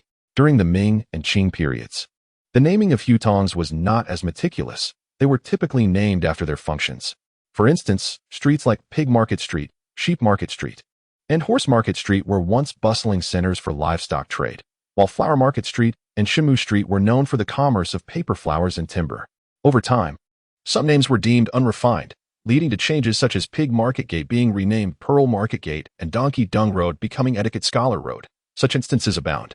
Having learned from a previous experience at the ballet, Tang Zhitong arrived early this time, waiting at the theater entrance for Wang Jingwen. Initially, her heart was untroubled. After all, they were merely friends attending a play together. However, upon seeing Wang Jingwen's radiant smile, Tang Zhitong suddenly found herself at a loss for words. After several attempts to speak, she blurted out, about the price difference for the dress. Can I settle it with you in a few days? I'm short on cash right now. Her face flushed with embarrassment. It was an uncharacteristic display for her. To Tang Zhitong's surprise, Wang Jingwen responded with a broader smile, saying, "There's no price difference. It's the same amount you gave me. Wear it with peace of mind." The Capitol Theater is currently a premier venue, featuring an audience area with 2 tiers. The ticket Wang Jingwen had for Tang Zhitong was for a seat in the middle of the lower level, relatively close to the stage, while her own ticket was for a seat on the side of the same tier. Although the 2 tickets were not adjacent, Wang Jingwen preferred not to sit apart. Thus, like last time with Gu Yong, Tang Zhitong approached the audience members next to her to negotiate a seat exchange. To her right sat a young man, whom she approached for a swap, but he declined, explaining that he was there for a blind date and had arranged to sit with his companion. This was a formidable excuse. Before Tang Zhitong could inquire with the person on her left, that individual greeted Wang Jingwen. "Wenwen, are you here to watch the play with friends?" "Oh, Auntie Li, you're here to see Tea House." Wang Jingwen recognized her acquaintance and felt momentarily flustered. "It's a wonderful production. Enjoy it.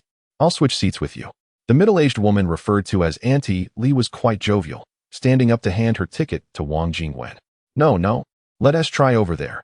You sit here," Wang Jingwen insisted, gently pushing back with both hands and gesturing for Tang Zhitong to move outside. "I've seen this play at its premiere. I'm just here to relive it. Any seat will do. You two should enjoy yourselves and learn more." Knowing how unsettled life was in the past makes today's happiness all the more precious. Auntie Li's tone brooked no argument as she thrust the ticket into Wang Jingwen's hands, taking the other ticket and waving as she proceeded to her new seat. As Wang Jingwen watched Auntie Li depart, Tang Zhitong turned to her and asked, "Who is she?" "A leader from my mother's workplace," Wang Jingwen displayed a rather complex expression. "The ticket she handed to you was one my mother had given me. The one I possess was purchased by myself. It was quite unexpected that our paths crossed." To the right of Tang Zhitong sat a young man, who identified himself as a suitor. The suitor repeatedly cast glances in Tang Zhitong's direction, even audibly reminding him, "Comrade, please take your designated seat." It was somewhat amusing, yet Tang Zhitong chose to ignore him and turned to Wang Jingwen, suggesting, "How about we swap seats?" Wang Jingwen rolled her eyes at Tang Zhitong, somewhat irritated, and replied, "Just sit still and enjoy the show." Tang Zhitong chuckled softly and fell silent. This mother-daughter duo was quite entertaining, having once tricked Wang Jingwen into a blind date. Was she now unwilling to give up and had orchestrated this theater outing to create an accidental encounter? Upon reflection, it dawned on me. Wasn't this also a reflection of her own lack of confidence? The play Tea House demands exceptionally high performance skills from its actors. If several cameras were to record it from various angles, one could easily edit a complete film without any interruptions after the curtain falls. Watching the play evokes the sensation of experiencing a 3D IMAX movie, with the actors' lines, intonations, and voices resonating clearly, even for those seated at the back. Tang Zhitong was thoroughly engrossed, particularly fond of the characters Chang Sai and Wang Zhonggui. He occasionally whispered along with the lines, "The Qing dynasty is in for a ride. I love our country, but who loves me? And I have exhausted every method, merely to survive." The character Qin Eri was also a remarkable role, candidly proclaiming, "With wealth comes indulgence in drinking, gambling, and debauchery. Just refrain from doing good deeds." However, Tang Zhitong found it challenging to resonate with the capitalists, lacking personal experience in such matters. The young man seated beside him, who was there for a blind date, also felt disconnected. He lamented the unexpected situation, realizing both parties were men, thus rendering the notion of a romantic encounter moot. All his pent-up frustration was vented through sunflower seeds, which he cracked noisily. Tea House comprises 3 acts, and during the intermission when the set was being changed, Tang Zhitong remembered to share some seeds with Wang Jingwen. She accepted with a smile, this time without expressing gratitude. He was so absorbed in the performance that he hardly conversed with her, yet she was not upset. Rather, she felt joyful. Wang Jingwen could tell that Tang Zhitong genuinely adored Tea House, and she found great satisfaction in being able to partake in something he cherished. The 3 acts lasted about 2.5 hours, and with the intermission, the entire experience stretched over 3 hours. By the time Tang Zhitong and Wang Jingwen exited the theater, it was nearly 10 o'clock. With no nightlife to speak of, 10 o'clock felt late. The streetlights had already been extinguished, and few residences along the road were illuminated. Under the soft glow of the moonlight, Tang Zhitong rode his bicycle, escorting Wang Jingwen home. "Brother Anzi, I can see how much you enjoy Tea House. I pass by here every day after work, and when it returns to the stage, I will buy tickets in sequence for us to come again," she said, her head slightly lowered, one hand grasping her braided hair, the other twirling the ends. "Perhaps not," he replied. "While Tea House is indeed a magnificent work, it shouldn't be seen too often." After a moment's thought, he shook his head, insisting, "Too many viewings of Tea House can lead to melancholy." "Oh, why shouldn't we watch it more often?" Wang Jingwen inquired, puzzled. "Our nation possesses a profound historical legacy, witnessing the rise and fall of dynasties, instilling a sense of the relentless march of history. Perhaps I am overthinking it. I constantly fear the characters in Tea House might come to life," Tang Zhitong reflected. "The people are now the masters of their own fate. Brother Anzi, you are overthinking this. Let us not speak of such matters again," Wang Jingwen advised solemnly, glancing around to ensure they were alone. "Agreed. As Wang Zhonggui said, let us refrain from discussing political affairs." Tang Zhitong agreed. Yet there are matters that remain unaffected by the will of ordinary individuals. In the play, Lumatzi speaks of selling daughters, asserting that regardless of the manner of sale, it is an affront to the daughters themselves. Once a girl enters marriage, she enjoys exquisite delicacies and adorns herself in silks and satins. Is this not destiny? Who could have anticipated that many would later willingly embrace a subordinate role?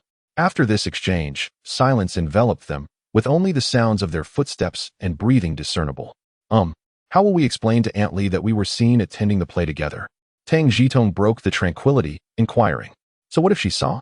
We did nothing shameful." Came the retort, "Are you upset that my mother is secretly investigating you?" "Why would I be upset? We did nothing improper," Tang Zhitong playfully replied, echoing Wang Jingwen's words. "In fact, I can understand. Your aunt is merely concerned for you. Otherwise, why would she bother with someone as inconsequential as myself?" Sighing, Wang Jingwen continued, "My father passed away a few years ago, and my mother has worked tirelessly to raise my siblings and me. So while I sometimes feel frustrated, I cannot hold it against her. I feel the same. Single mothers are truly remarkable. We, as their children, should offer more understanding." As they exchanged domestic pleasantries, Wang Jingwen halted at the entrance of a courtyard at the eastern end of Chundri Alley. "Azzy, I've arrived home. Shall we exchange phone numbers?" "Certainly." Tang Zhitong shared the number for the bureau and memorized Wang Jingwen's number, which was conveniently a 5-digit figure, easy to recall. He watched as she entered the courtyard and turned to ride home only after she had vanished into the residential building. As he rode, he pondered the proximity of Chundri Alley to Shurjia Alley, realizing why she had indicated familiarity with it during their first encounter. It was a desirable location, with residential buildings. Meanwhile, Yi Zhijuan was still awake, anxiously standing on the balcony awaiting her daughter's return. Upon seeing a young man escorting her daughter home, she scrutinized him closely. He was tall and seemed well matched with her daughter, though his features were obscured by the darkness.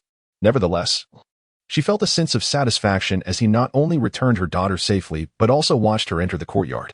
Their successful completion of the play suggested a fortuitous encounter, perhaps signaling a chance to sever her daughter's ties with Xiao Tang. With her brother asleep in the living room, Wang Jingwen tiptoed inside. The living room was pitch black, but the light in her bedroom was on, indicating her mother was waiting for her. How was it? Was the tea house enjoyable? Yu Zhijuan asked with a smile as Wang Jingwen entered her room, her mood evidently buoyant. It was quite good. Mom, what prompted you to get me tickets for the tea house? Wang Jingwen removed her scarf and hung it on a coat rack, then sat at her desk. Didn't you mention you were reading about the tea house? The office happened to have tickets available, so I thought it would be nice for you to see it.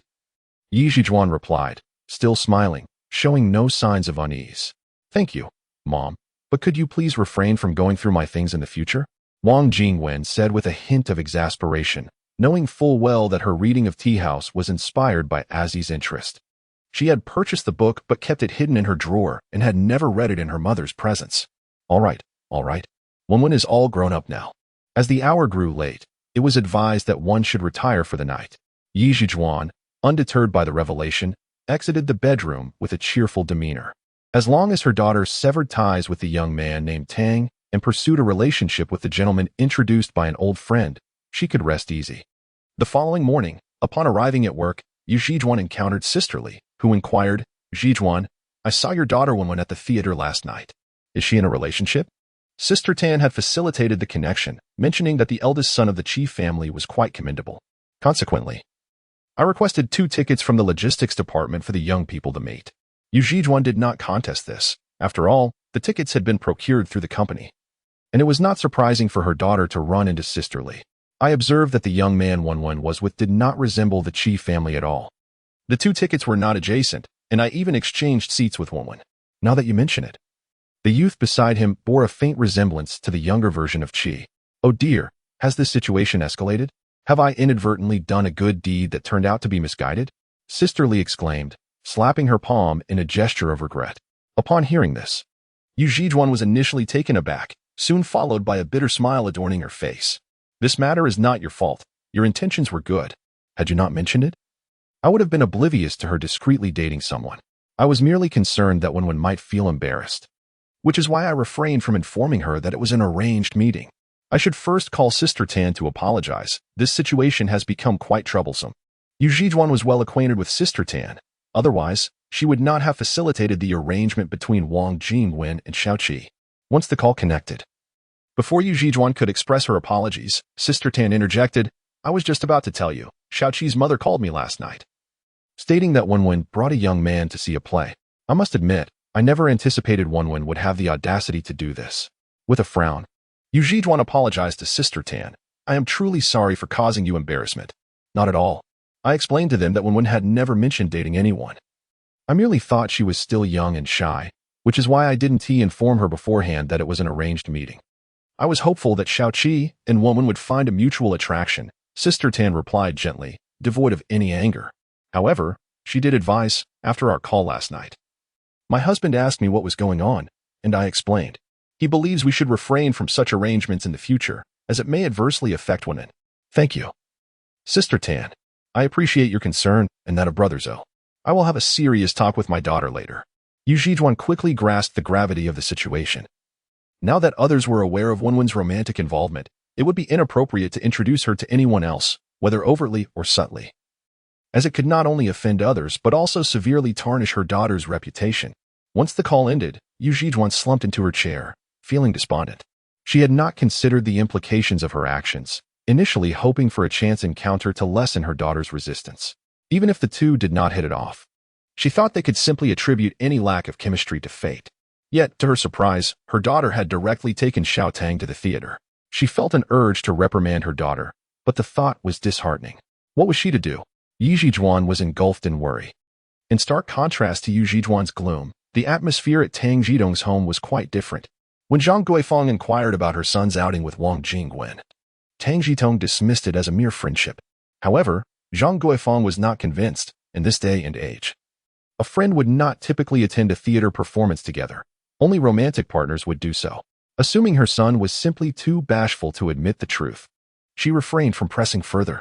When Tang Zhitong mentioned plans for a bath on Sunday to rid himself of lice and bedbugs, Zhang Guifeng readily agreed. Determined not to let the young lady think poorly of their household, with the current single-day workweek policy, they only had Sundays off. And the factory operated on a rotating schedule. Tang Zhitong and his sisters had fixed Sundays for their respite. On Saturday evening, the family began their preparations. They first gathered clean clothes to wear post-bathing and placed them on the stove to warm, striving to eliminate any lingering lice and bedbugs. These pests could not withstand heat. Sensing rising temperatures, they would crawl out, allowing one to swiftly crush them with 2 fingers. The following morning, after breakfast, Tang Zhitong borrowed a stove and a large pot from Old Ma's house and commenced boiling water. Zhang Guifeng brought out the bedding and hung it on the clothesline, awaiting the sun's ascent. Winter, while not the most favorable season for exterminating lice and bedbugs, still warranted action over mere observation. Tang Zhitong cleverly manipulated the space. Pouring water into the pot that appeared to be tap water drawn from a large vat, yet he had discreetly substituted it with hot spring water, allowing it to boil rapidly. Zhang Guifeng and Tang Zhitong removed all the bedboards from the room, methodically pouring boiling water into the crevices to ensure that any lurking bedbugs and their eggs were scalded to death. After 3 thorough applications, they leaned the boards against the wall to dry. Next came the turn to bathe, as pots of steaming hot spring water were poured into the bathing area. The temperature within the washroom began to rise. Zhang Guifeng first attended to her 2 young charges, testing the water temperature with her hand. Ignoring the girls' protests of it being too hot, she untangled their hair and submerged them entirely in the bath, their heads resting against the side of the tub, with only their noses and mouths above the water for breathing. Within minutes, the lice from Fingzhen and Fingzhi's hair began to rise to the surface. After a quarter of an hour, the water was skimmed of the satiated lice, which were then discarded down the drain, followed by a thorough scrubbing of the girls. Due to dietary imbalances, the common folk at that time could shed dead skin, but possessed little body oil, rendering soap unnecessary. Tang Zhitong underestimated the allure of the hot spring water. Fingzhen and Fingzhi emerged from their soak looking radiant, despite their fingers being pruny and the water temperature dropping. They clamored for more hot water, reluctant to exit the bath. After a gentle reprimand, they finally dried off, donning the clothes that had been warmed the previous night as they stepped out of the bathing area. Brother, that was so comfortable. When can we bathe again? Fingzhi was the first to speak, while Fingzhen, beside her, fluttered her eyelashes, gazing expectantly at Tang Zhitong for his response. How about once a week? Tang Zhitong suggested, ruffling Fingzhi's still damp hair. He instructed Fingzhen to take Fingzhi inside, keep an eye on the stove, and to sit with a small stool in front of it until their hair had dried before tying it up. Delighted, the sisters nodded in agreement, displaying their obedience. Zhang Guifeng specifically cautioned Fingzhen to keep away from the discarded cotton clothing and bedding, which would need to be re-dried and beaten multiple times to ensure the thorough elimination of lice and bedbugs. After organizing the 2 younger ones, Zhang Guifeng finally joined Tang Zhitong for a relaxing soak in the hot spring. As Tang Zhitong settled into the bath, he nearly let out a contented sigh. Realizing why hot springs had become so prevalent, the comfort was unparalleled compared to an ordinary bath. It was precisely for this reason that, in that era, areas with natural hot springs were gradually enclosed and developed into health resorts. Having spent only 3 days at the small hot spring, Tang Zhitong resolved to stockpile enough hot spring water on future visits to last his family for at least 30 years. After their bath, the family felt rejuvenated, and Zhang Guifeng experienced a profound change, her previous resentment towards the construction of the bathing area dissipating entirely. Instead, her impression of Wang Jingwen improved significantly. She was indeed different from an ordinary family, possessing great insight. While tutoring her younger siblings, Wang Jingwen sneezed 3 times in quick succession. Yu Zhijuan, concerned, inquired, "What's wrong? Are you cold?" "I'm fine, Mom. My nose just itched unexpectedly," Wang Jingwen replied, though her mind wandered to an old saying, "Worry leads to thoughts.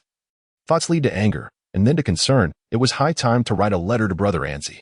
Yu Zhijuan cast a complex glance at Wang Jingwen before turning to her own tasks. Regarding her eldest daughter's emotional matters, Yu Zhijuan felt at a loss. Her daughter resembled her late husband, steadfast in her convictions, as unyielding as a bull. Naturally, Yu Zhijuan was reluctant to give up. Since she found no way to influence her eldest, perhaps she could start by addressing matters with Xiao Tang. When Hao Ren and Tang Zhitong went to return the stove and pot to Uncle Ma's house, they invited Zhang Guifeng to join them. Tang Zhitong carried the stove in one hand and the pot in the other, while their mother took 2 heads of cabbage. As winter approached, the common people found life increasingly difficult. Piecework wages were abolished, replaced by fixed salaries, resulting in diminished incomes, coupled with rationed grain and insufficient vegetable supplies. Many voiced their grievances. It was rumored that several individuals had already written to the city government to express their concerns, hoping for improvements. Upon returning from Uncle Ma's, Tang Zhitong set about constructing a clay stove, the kind that burns firewood. Many rural goose houses use such stoves to simmer their famous stewed chicken, renowned for its exceptional flavor. It is better to have one's own than to rely on others. After all, one cannot continually borrow tools from Uncle Ma every time a bath is needed. The clay stove was not difficult to make. Mixing clay with straw or stubble and water, she molded 3 legs in the base of the stove, gradually stacking clay into a hemispherical shape with an opening. Finally, she smoothed the seams with wet hands and set it aside to dry, ready for use once completely hardened. The 2 little girls, claiming to help, ended up playing joyfully, their hands and faces covered in mud. Upon witnessing this, Zhang Guifeng pinched their ears and playfully slapped each of them on the bottom. Even through their padded pants, it did not hurt much. The 2 girls grimaced as their mother dragged them inside to wash their hands and faces. Tang Zhitong laughed heartily from the side, refraining from intervening. This was the essence of childhood and the warmth of maternal affection. Time slipped by day, and Tang Zhitong received her second paycheck since starting work. She kept 15 yuan for herself and handed the remainder to Zhang Guifeng. The 15 yuan was the membership fee Tang Zhitong had previously mentioned, but it was discreetly tucked into her own pocket. Zhang Guifeng gritted her teeth and resolutely extracted 5 yuan from it, insisting, "Take this. That young lady invited you to a play. You should find an opportunity to treat her in return." "Mom, really, it's unnecessary. We'll just exchange letters." "It won't cost anything," Tang Zhitong protested, aware that her funds were already limited. "Listen to me. When courting someone, there is no such thing as no expense. You will regret missing this girl for the rest of your life. You must take the initiative. How can you expect her to approach you?" Zhang Guifeng firmly pressed the money into her son's hand, offering her advice. Tang Zhitong opened her mouth to protest but ultimately nodded and accepted the money. Suppressing many unsaid thoughts, she yearned to confide in her mother but hesitated, fearing not punishment but rather the disappointment it might cause her. Tang Zhitong wrestled with her inner turmoil, trying to console herself with the notion that all of this was for the sake of the family. Sometimes, situations unfold in such a manner where one is aware of the impracticality yet lacks a better solution. For instance, there were proposals to preserve the city walls and towers entirely, with some suggesting that to protect historical sites, the city should refrain from industrial development. While many supported this idea, it was impractical given the nation's fragile strength and the urgent need for development, resulting in the gradual demolition of several towers and walls. In early December, in order to make way for the train station, it was decided to dismantle the corner tower and city wall near the east side gate. Due to the prolonged demolition of the residential buildings in the southern city, the construction timeline has become exceedingly tight. In an effort to engage the community, the higher authorities tacitly permitted residents to carry bricks home without charge, encouraging a competitive spirit. After work, Tang Zhitong participated in 2 sessions of voluntary labor, collecting a considerable amount of bricks. The following day, snowflakes began to fall from the sky. When Tang Zhitong cautiously returned from the transfer station with a report, he discovered an additional person in the substation, clad in postal and telecommunications attire. The only distinction was that this individual had 4 pockets and a steel pin clipped to the left front. "Director Hao, this is Tang Zhitong," Zhang Jian announced as he approached Tang Zhitong, introducing him to the leader. "Little Tang, this is Director Hao from our postal service. He will accompany you on your deliveries today." After patting Tang Zhitong on the shoulder, Zhang Jian added, "Be careful on the slippery roads with the snow." "Hello, Director Hao," Tang Zhitong greeted, maintaining a cordial demeanor, though neither overly distant nor overly familiar. "Hello, I am Hao Run. You can call me Old Hao. I appreciate your assistance today."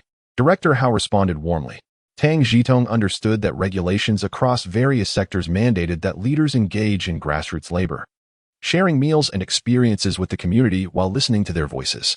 Previously, visitors had accompanied Zhang or Master Gung on deliveries. Today, Zhang's actions suggested a deliberate arrangement for him to partner with Tang Zhitong. Given Zhang's unusual demeanor earlier, the implications were quite evident, prompting Tang Zhitong to decide to observe Hao Ren's intentions before making any judgments. Throughout the journey, Tang Zhitong spoke little, only offering reminders to Hao Run when they encountered slippery or difficult terrain, while the remainder of their conversation consisted of Hao Ren's inquiries and Tang Zhitong's responses. As Tang Zhitong made deliveries, Hao Ren watched with a smile, refraining from interjecting or interfering. Thanks to the groundwork laid by Tang Zhitong, the local residents extended him great respect in front of Hao Ren, with nearly every alley responding to Tang Zhitong's calls by sending someone out with a thermos or kettle to refill his water, expressing warm sentiments in their words. Tang Zhitong mostly declined these offers. Accepting them all would necessitate seeking out a restroom after every alley, an uncomfortable task in the biting winter. Upon reaching the factory area, the workers greeted Tang Zhitong enthusiastically. Even those aware of his reluctance to smoke would offer him cigarettes, as this was a current social custom. Tang Zhitong politely declined, exchanging a few pleasantries before meticulously organizing the mail and noting the names of the recipients on the blackboard. After completing a round of deliveries and while en route back to the substation, Hao Ren suddenly spoke. "Little Tang, Jingwen calls me uncle." "What?"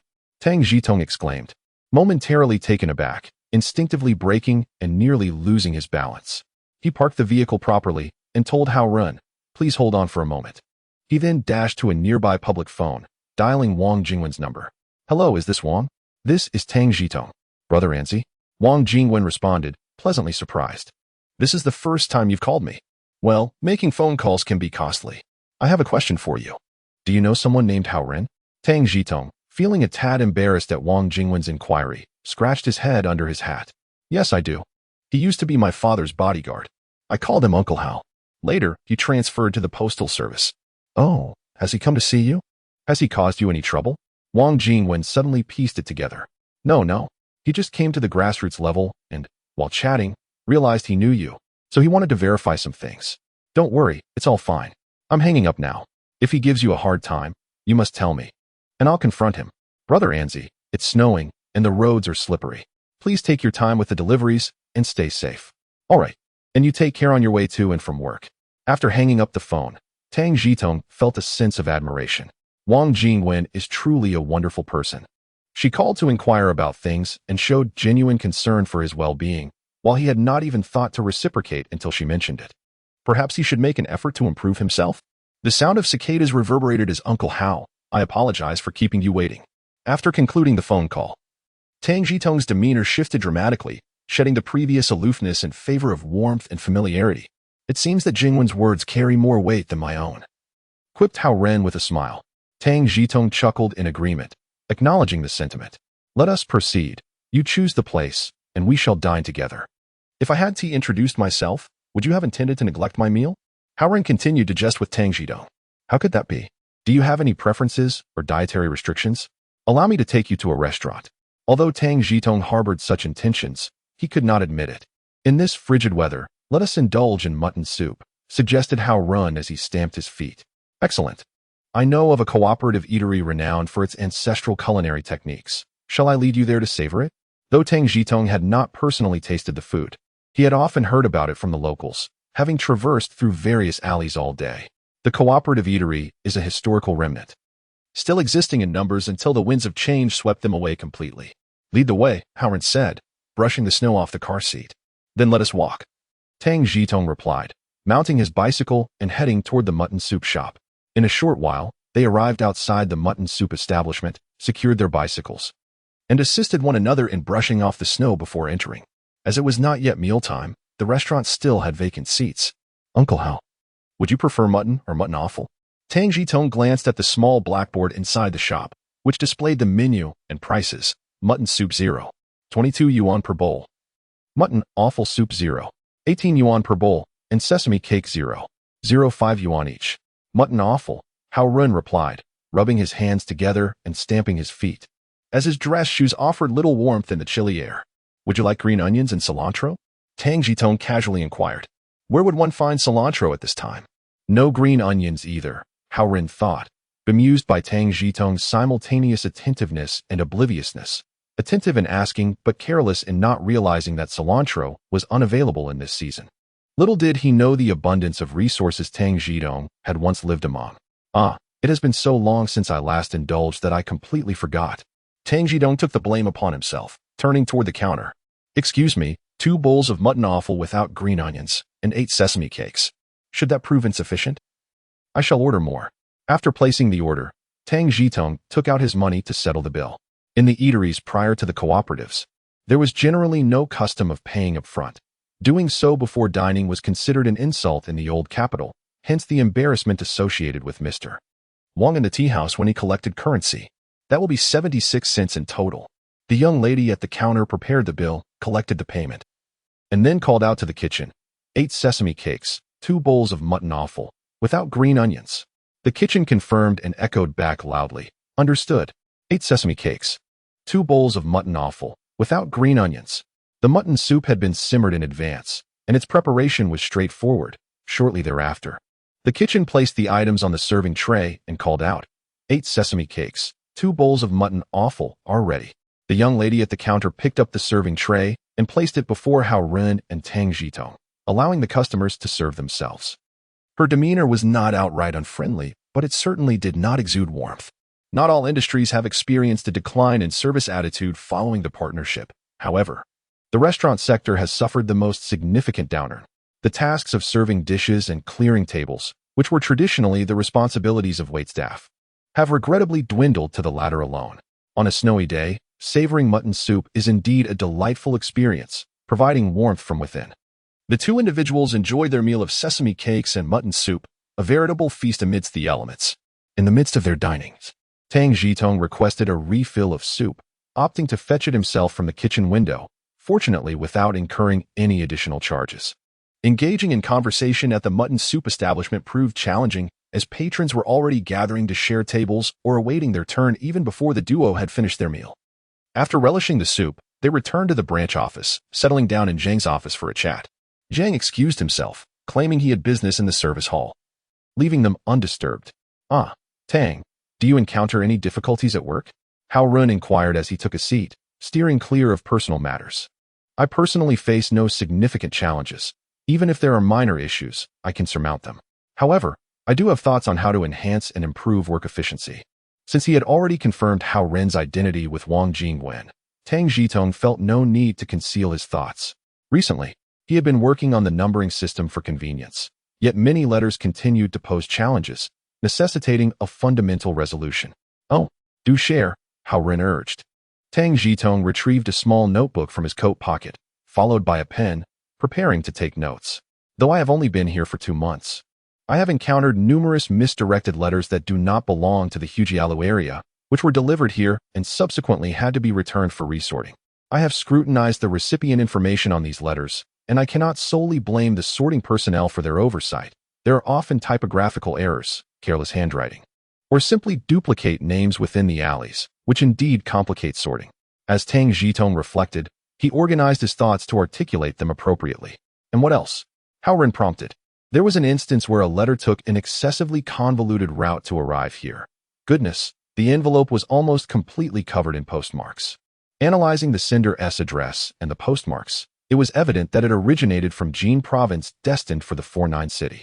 It appears it was first sorted and mistakenly sent to Chuan province before being returned to 49 city. What should have been a 3 to 5 day delivery took nearly a month to reach the recipient. Naturally, the recipient was dissatisfied and inquired about the delay. Tang Zhitong recalled a particularly illustrative example, the overlapping postmarks vivid in his mind. How did you explain this? Hao Ren asked, focused on jotting down the key points. I told him that his letter had taken a scenic tour of our glorious homeland before reaching him, making it quite the memorable journey. Tang Zhitong replied with a hint of exasperation. What else could I say?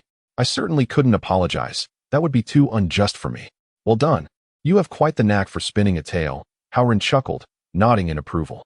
I've been pondering how to prevent similar errors, but I haven't yet devised a solid solution. However, while on the phone today, an idea struck me. Each telephone has a unique number, correct? Might we not consider assigning a similar coding system to letters? A code specific to each branch would greatly facilitate the sorting process, wouldn't it? Tang Zhitong hesitated to directly mention the postal code, as it is referred to differently abroad. Your idea is quite commendable. Hao Ren acknowledged the issue raised by Tang Zhitong. With profound knowledge of postal services, he inquired, the implementation poses certain challenges. Have you considered how the sender might ascertain the recipient's code? Furthermore, how would these codes be delineated according to regions? While I am not well versed in the specifics of the classification, I refrain from making hasty assertions. However, there are numerous ways to facilitate the acquisition of coding information. For instance, the envelopes currently sold by our postal service are blank on both sides. If we were to print additional text during the production of these envelopes, such as recipient's address code, recipient's detailed address, recipient's name, sender's address code, and sender's address, it would clarify what information needs to be filled in, wouldn't it? Once the coding is established, local branches could indicate their respective codes on mailboxes or at their entrances, providing clarity for the community. If each branch also maintained 2 manuals for code inquiries, senders would be able to ascertain the recipient's code with ease. Coupled with promotional efforts through newspapers and outreach in schools, we could encourage senders to proactively inform recipients of their codes. With time, I believe this situation could see significant improvement. Tang Zhitong remarked as Hao Ran diligently noted down his thoughts. It seems this is not merely a fleeting idea of yours. Why did you not bring this to attention sooner?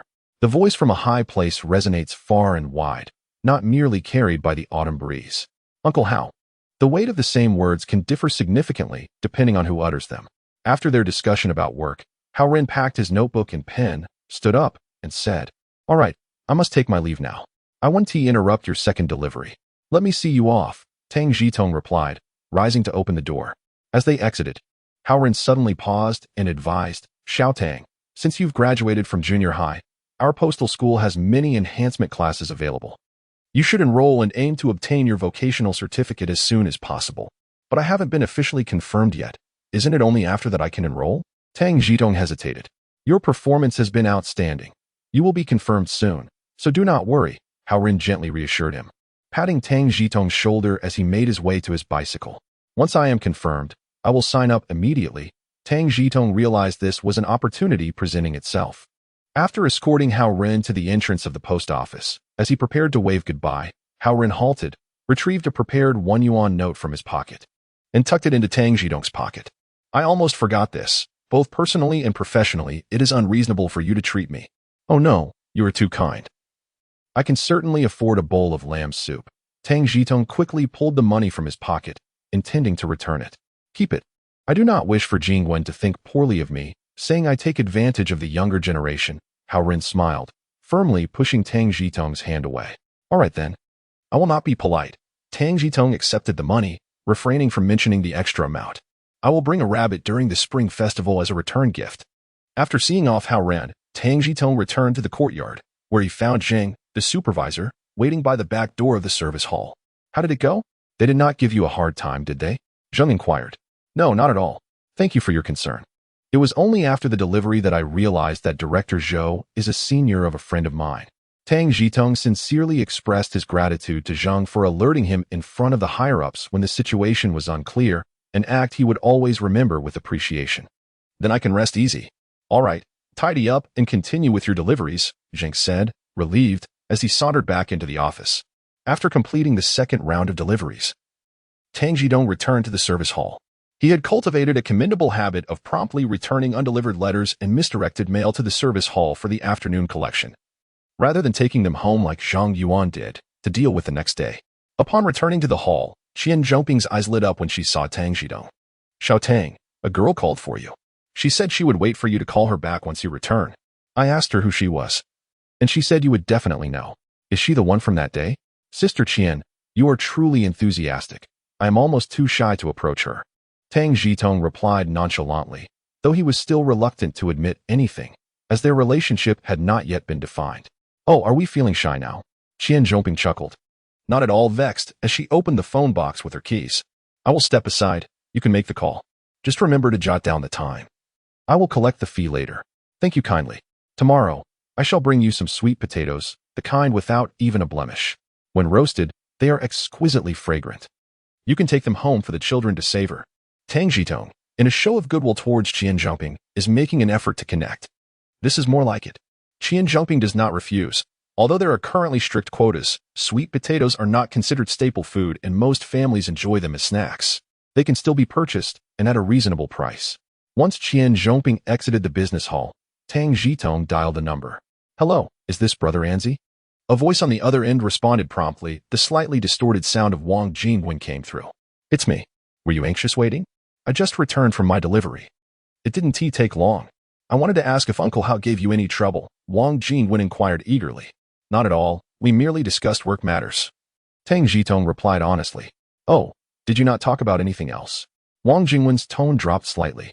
Uncle Hao suggested I enroll in a class to obtain a vocational certificate. Tang Zhitong added. I see, Wang Jingwen responded, her spirits lifting again. Brother Anzi, be cautious on your way home. The roads are slippery in this snowy weather. After hanging up, Tang Zhitong remained puzzled. There was a hint of shyness in Wang's voice. Could it be related to his pursuing the certificate? After paying the phone bill and returning home, he still could not decipher the connection between Wang's emotions and his intention to enroll in a part-time vocational course. Unable to fathom it, he decided to set the matter aside. Upon entering his home, he parked his bicycle and retrieved several sweet potatoes from storage, intending to roast them tonight as a treat for his two younger sisters. When roasting sweet potatoes at home, careful selection is essential. They must not be too plump or too slender. The ideal shape is a medium-sized, elongated form that caramelizes slightly, yielding the most delectable flavor. Moreover, the technique of roasting requires attention to detail. Before bedtime, one must gently stoke the still-burning stove, then layer it with previously burned charcoal or used honeycomb coal. Next, the sweet potatoes are placed inside, covered with a lid, and the air intake sealed. Slow roasting throughout the night ensures that by morning, the sweet potatoes retain a comforting warmth, ready to be enjoyed as breakfast. In contrast to Tang Zhitong's bewilderment and Wang Jingwen's excitement, Yu Zhijuan felt somewhat disheartened. This afternoon, Xiao Hao called to report on his interaction with Tang Zhitong, first apologizing for not fulfilling the task assigned by Yu Zhijuan. He then shared his subjective impressions of Tang Zhitong. The young man is quite tall, performs his work commendably, and possesses insightful ideas that are notably superior to those of most peers, particularly in this regard. His sole drawback is his considerable family burden, which may hinder his support for Tang Zhitong's future endeavors.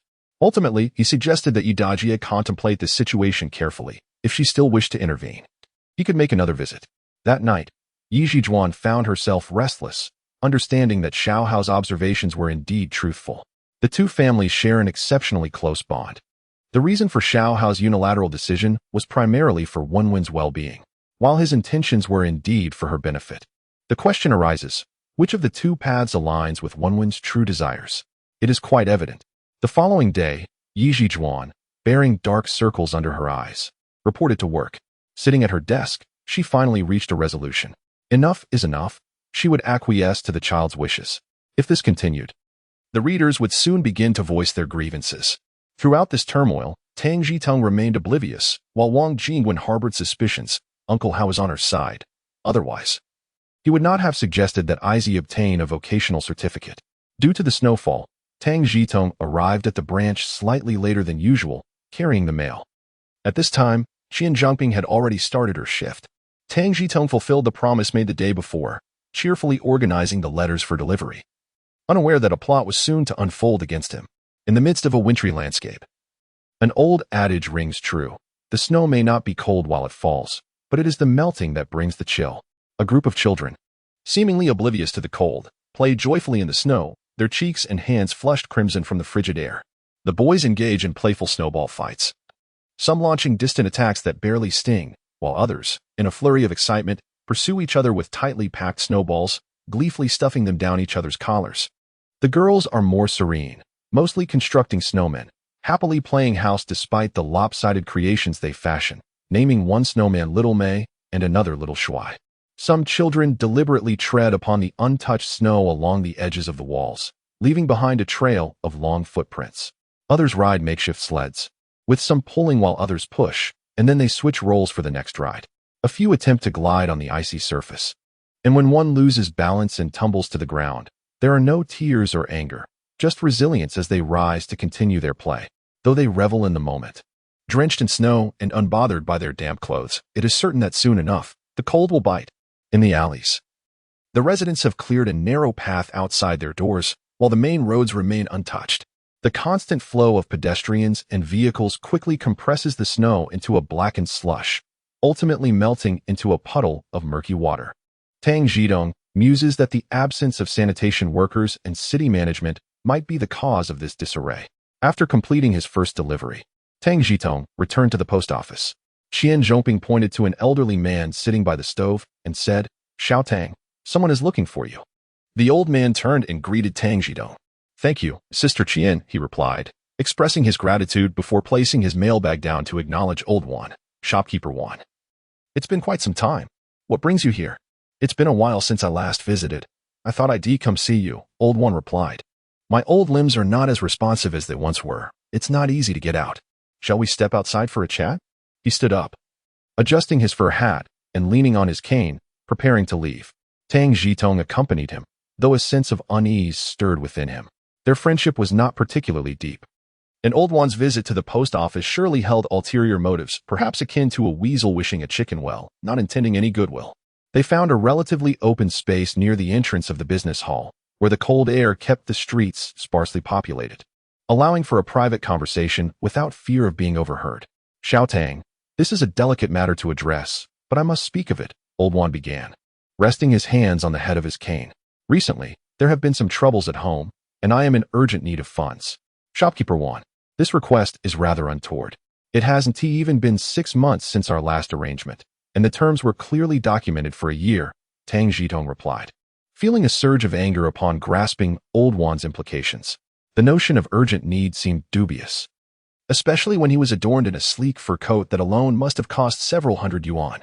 I am aware that it has not been long, which is why I swallow my pride to broach this subject.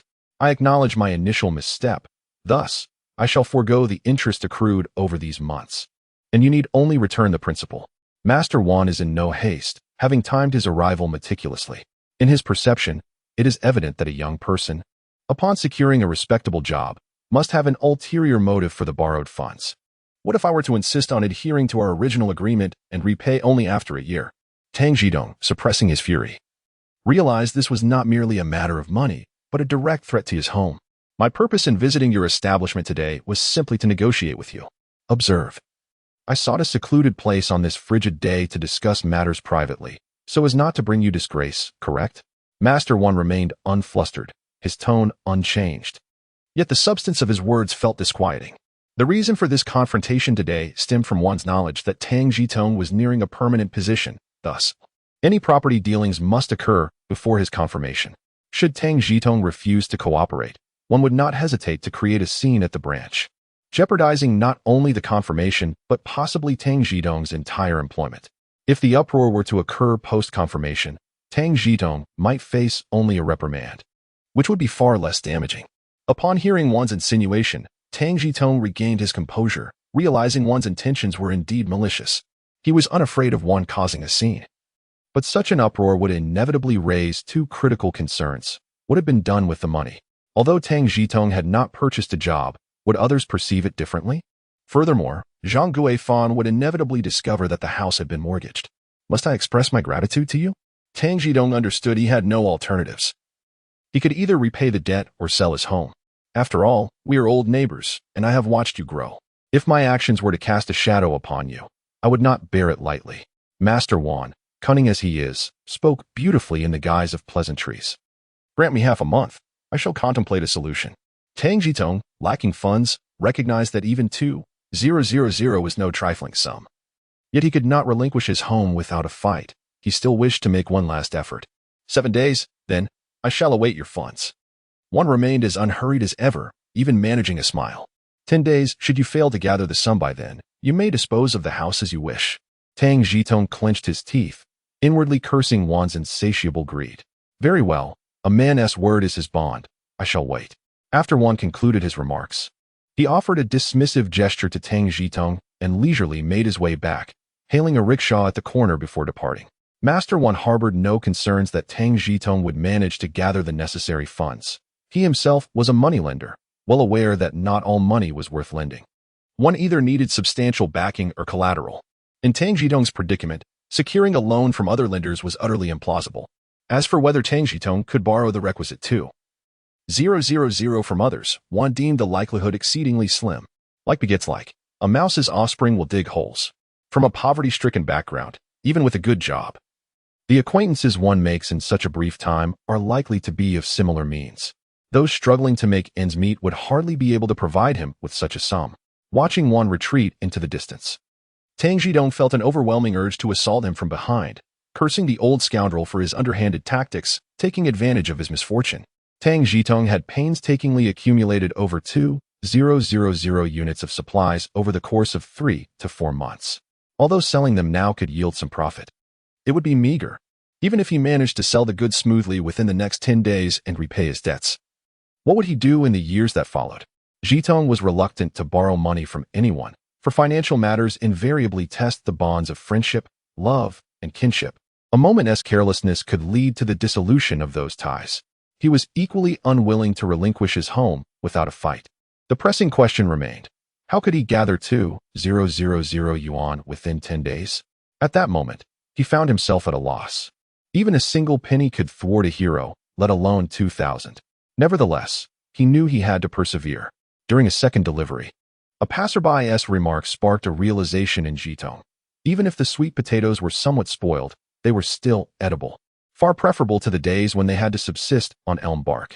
In the first part of acquaintance, it is mentioned that the bark of the elm tree, known as yushu pai, has been utilized by many during times of famine. In dire circumstances, one might hear the lamentation that even the elm bark has been consumed. The elm bark consists of the outer layer of the tree and a thin layer of inner wood, rich in starch.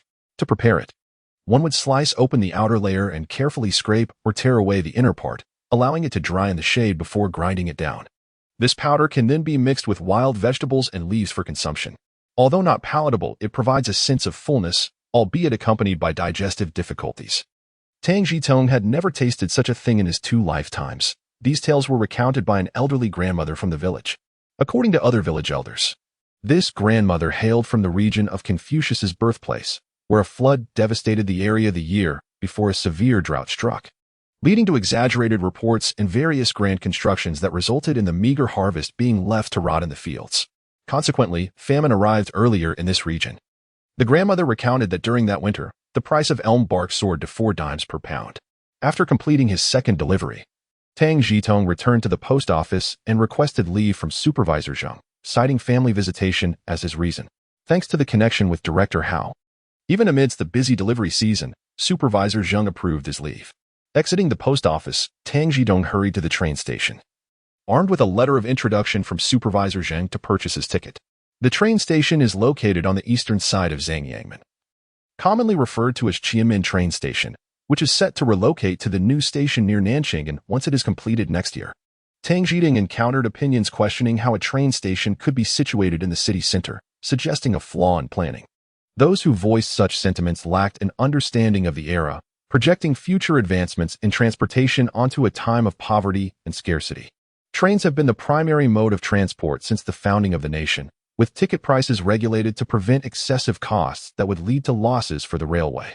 The placement of many stations in city centers was intended for the convenience of travelers visiting family, tourism, or business, stepping off the train. One would only need to walk a short distance to reach their destination, thus saving time and resources.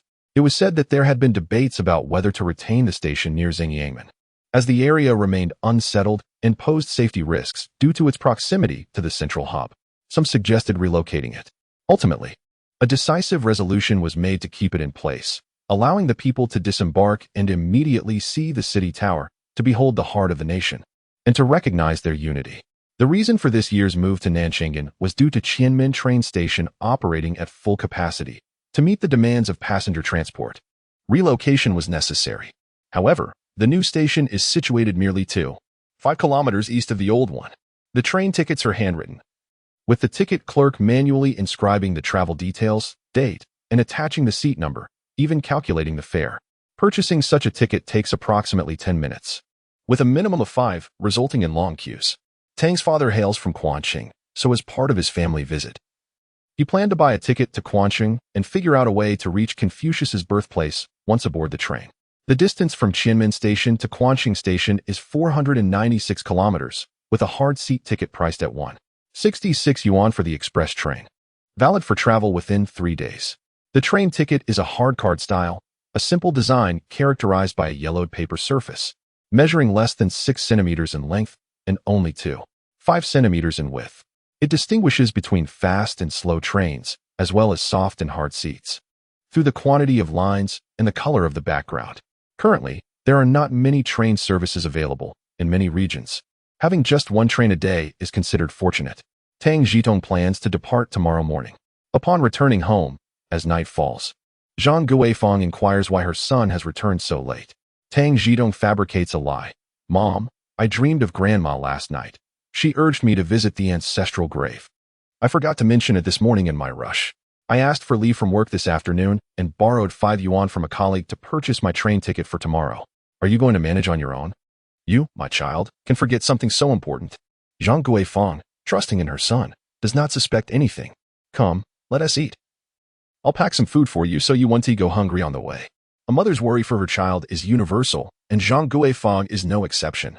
She conceals her concerns in her heart, while openly expressing her care. She hastily prepares a change of clothes, and since there's no time to steam buns, she packs some cornbread instead, slipping 10 yuan into Tang Zhitong's hand. Take this first. You can repay your colleague when you return. Tang Zhitong hesitates, but accepts the money, estimating that his mother must not have much left. He resolves to find a reason to bring back some money upon his return, alleviating the family's financial strain. Children are indeed a burden. Zhang Guifang busies herself with Tang Zhitong's preparations, while Yi Zhizhuan contemplates how to speak with her daughter. After dinner, Yi Zhizhuan sits with Wang Jingwen in the study, expressing her thoughts delicately, advising her daughter to be cautious and patient, emphasizing that certain matters should wait until after marriage. The crux of her message, for Tang to obtain a vocational certificate promptly. That night, Wang Jingwen feels elated. Yet she wonders how to broach the subject with her brother. Should she confess her feelings directly? The next morning, after starting work, Wang Jingwen can no longer contain herself and calls Tang Zhitong. Upon connecting, Qian Jie informs her that Tang Zhitong has taken 10 days off to return to Quanqing for family visits and will not be at work today. Wang Jingwen hangs up, feeling a twinge of disappointment, recalling how Tang Zhitong mentioned he lacked funds to cover the winter clothing price difference. After a moment of contemplation, she decisively requests leave to return home. Upon arrival, she retrieves her savings from the drawer, gathers the last of her national food coupons, and hurriedly rides her bicycle to Qianmen train station. Brother Anzi, Wang Jingwen stands at the station's entrance, waiting for quite some time before catching sight of Tang Zhitong.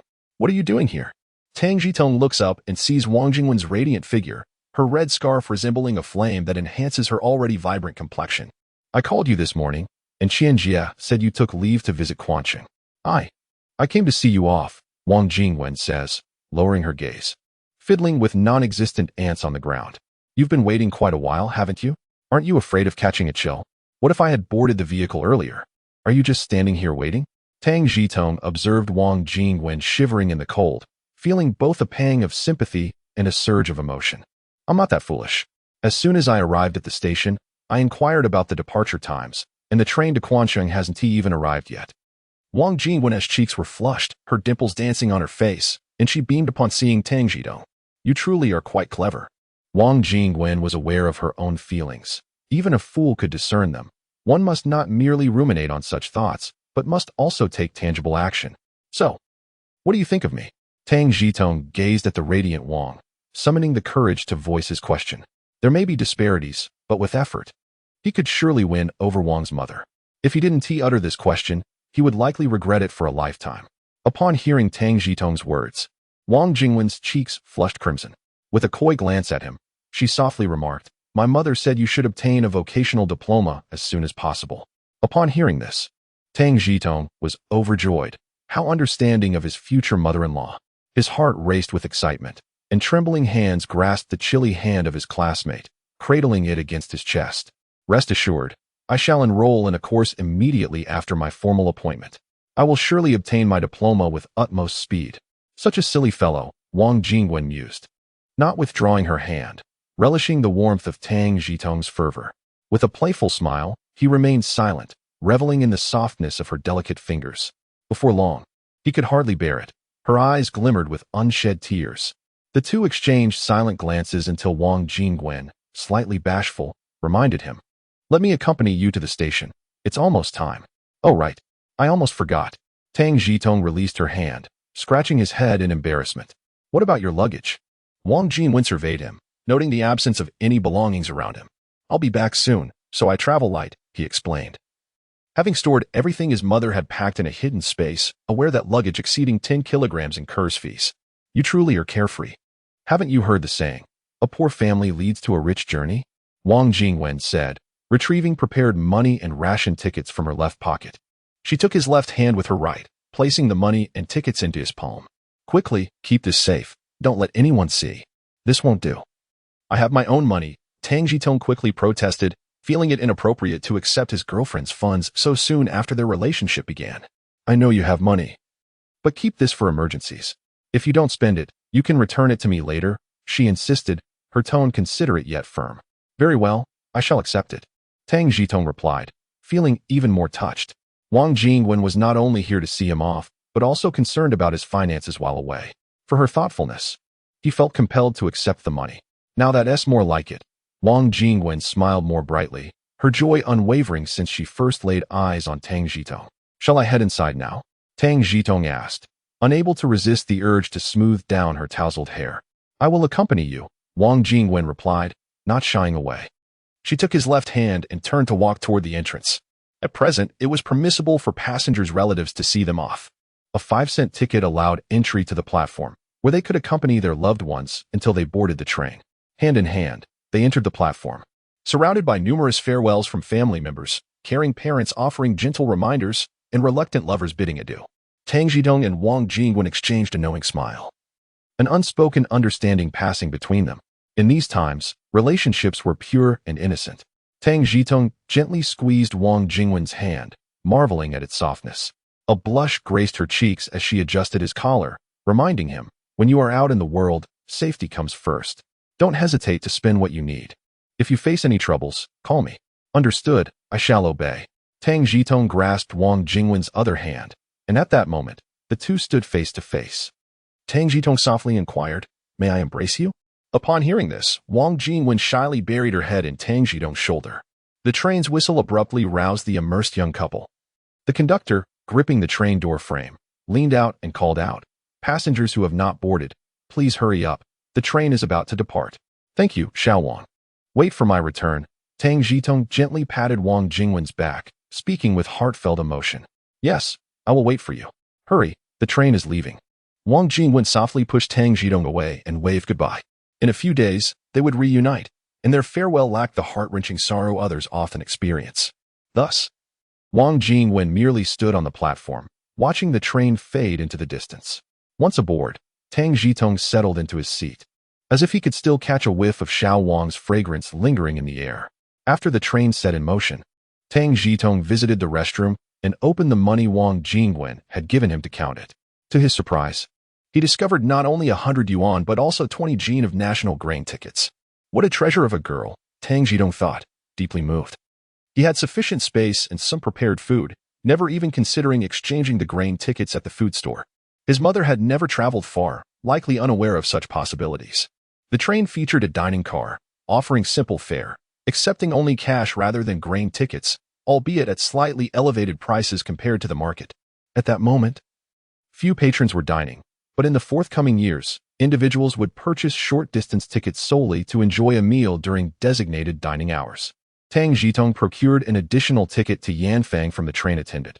It was no longer a cardboard ticket, but a small slip of paper. The supplementary ticket bore no assigned seat, classified as a standing ticket, allowing him to occupy any unoccupied seat. But he would be obliged to vacate it for the rightful owner without dispute. The train arrived in Quancheng well past midnight.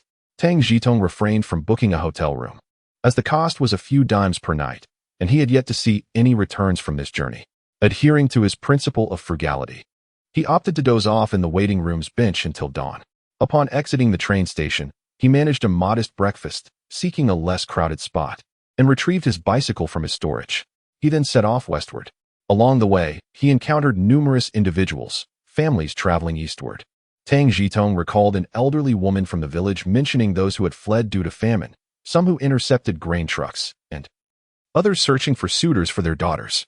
Many young girls claimed to be 16, and with a dowry of 20 yuan plus 50 jin of local grain tickets, they could be taken home. Tang Zhitong stored his belongings in his space, retaining only his bicycle, which was neither consumable nor within the range of theft. After more than 5 hours of arduous travel, Tang Zhitong finally reached his destination. He first strolled through the market, which appeared loosely organized, likely due to fears of theft. with limited goods and modest scale.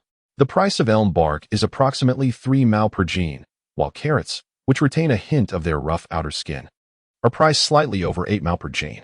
After familiarizing himself with the market conditions, Tang Zhitong returned to the small county town. Life in the countryside was arduous, and the county town was scarcely better off. Tang Zhitong's ambition was to establish a small cooperative store, for even a withered camel is larger than a horse. Upon entering, a simple greeting and a few exchanged words would typically suffice to ascertain whether the shop belonged to its original owner. If so, he would discreetly produce a piece of sweet potato from his pocket, inquiring whether they were interested in purchasing it at a fixed price of 6 mao. Should they agree, he would feign leaving to fetch more goods. In his eagerness to expedite transactions, he was open to dealing in cash or yellow goods. Regardless of the outcome of the sale, he would exit immediately, never retracing his steps. To avoid detection, Tang Zhitong refrained from lodging in hotels. Instead, he sought out inconspicuous corners at night, extracting shrubs and hay from his supplies to construct a makeshift sleeping place. Enduring the elements, he traversed 2 small county towns over the span of 3 days. It was common knowledge that disaster had struck, leading to widespread food shortages. Many, recognizing Tang Zhitong's willingness to sell, emptied their savings, allowing him to quickly gather sufficient collateral, with some surplus remaining. Upon arrival, uncertainty loomed, and anxiety gripped him. Yet, on the return journey, Tang Zhitong found himself comfortably asleep in a hard seat. Fortunately, after boarding, he had requested the gentleman beside him to announce his stop at Quanqing Station, otherwise, he might have missed it. Gratefully acknowledging the man's assistance, Tang Zhitong hurriedly disembarked. His first task was to purchase a ticket back to Beijing, sparing himself the inconvenience of another queue. With the ticket secured, he presented his introduction letter to check into a room.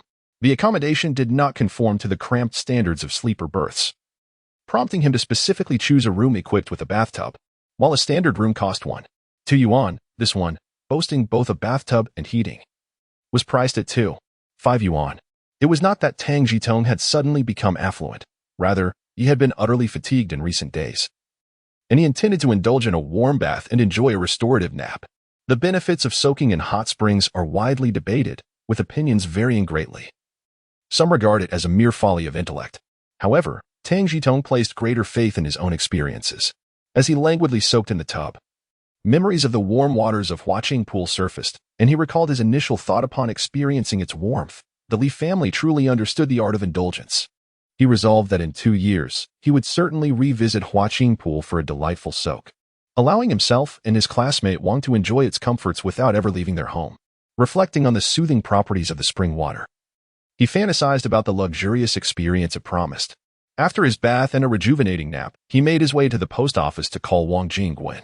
Currently, making a phone call required standing in line, as the exchanges were manually operated. Long-distance calls necessitated the operator's inquiry about the destination, followed by a similar question from the receiving operator. The process was exceedingly cumbersome, with significant distortion and interference besetting the conversation, the air filled with static and noise. Tang Zhitong assured Wang of his safety over the phone, agreeing to call her again upon his return to Beijing, yet refraining from disclosing his exact return date, fearing that she might foolishly wait at the station in the frigid weather, risking her health. After hanging up, he sent a telegram to Wan Xiangyang. The decision to forego a phone call stemmed from his concern over the cost. A long-distance call was billed by the yuan, whereas a telegram was merely 3 cents per character. The telegram's message was succinct: "I will see you the day after tomorrow." Telegrams were prioritized for delivery, ensuring that if sent in the afternoon, they would arrive by the next morning at the latest.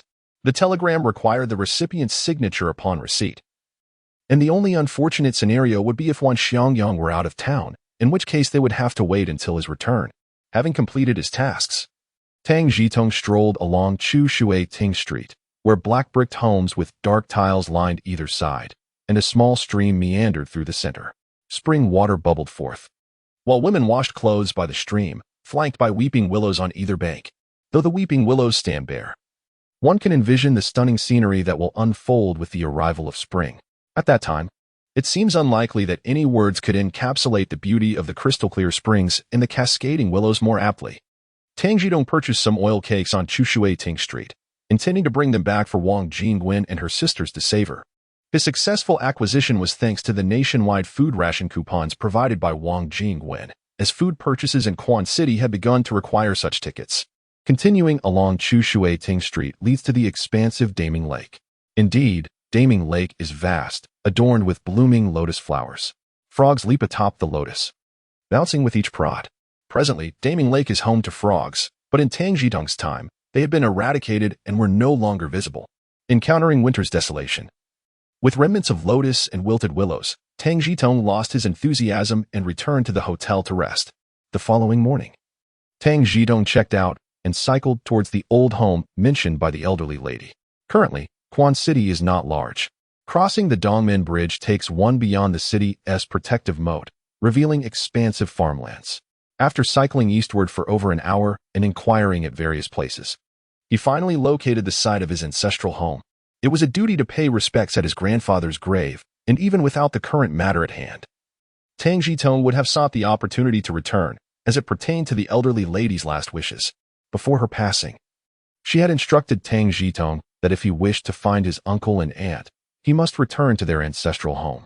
During the migration to escape famine, his mother had conferred with her 4 children, agreeing that should they become separated, whoever had the chance would return home and bury their contact information near their grandfather's grave.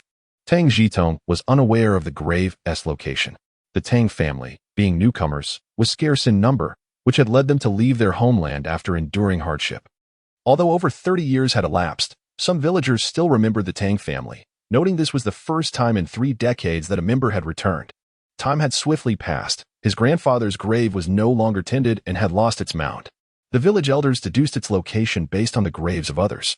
At the estimated site, Tang Zhitong and his companions reconstructed a grave mound.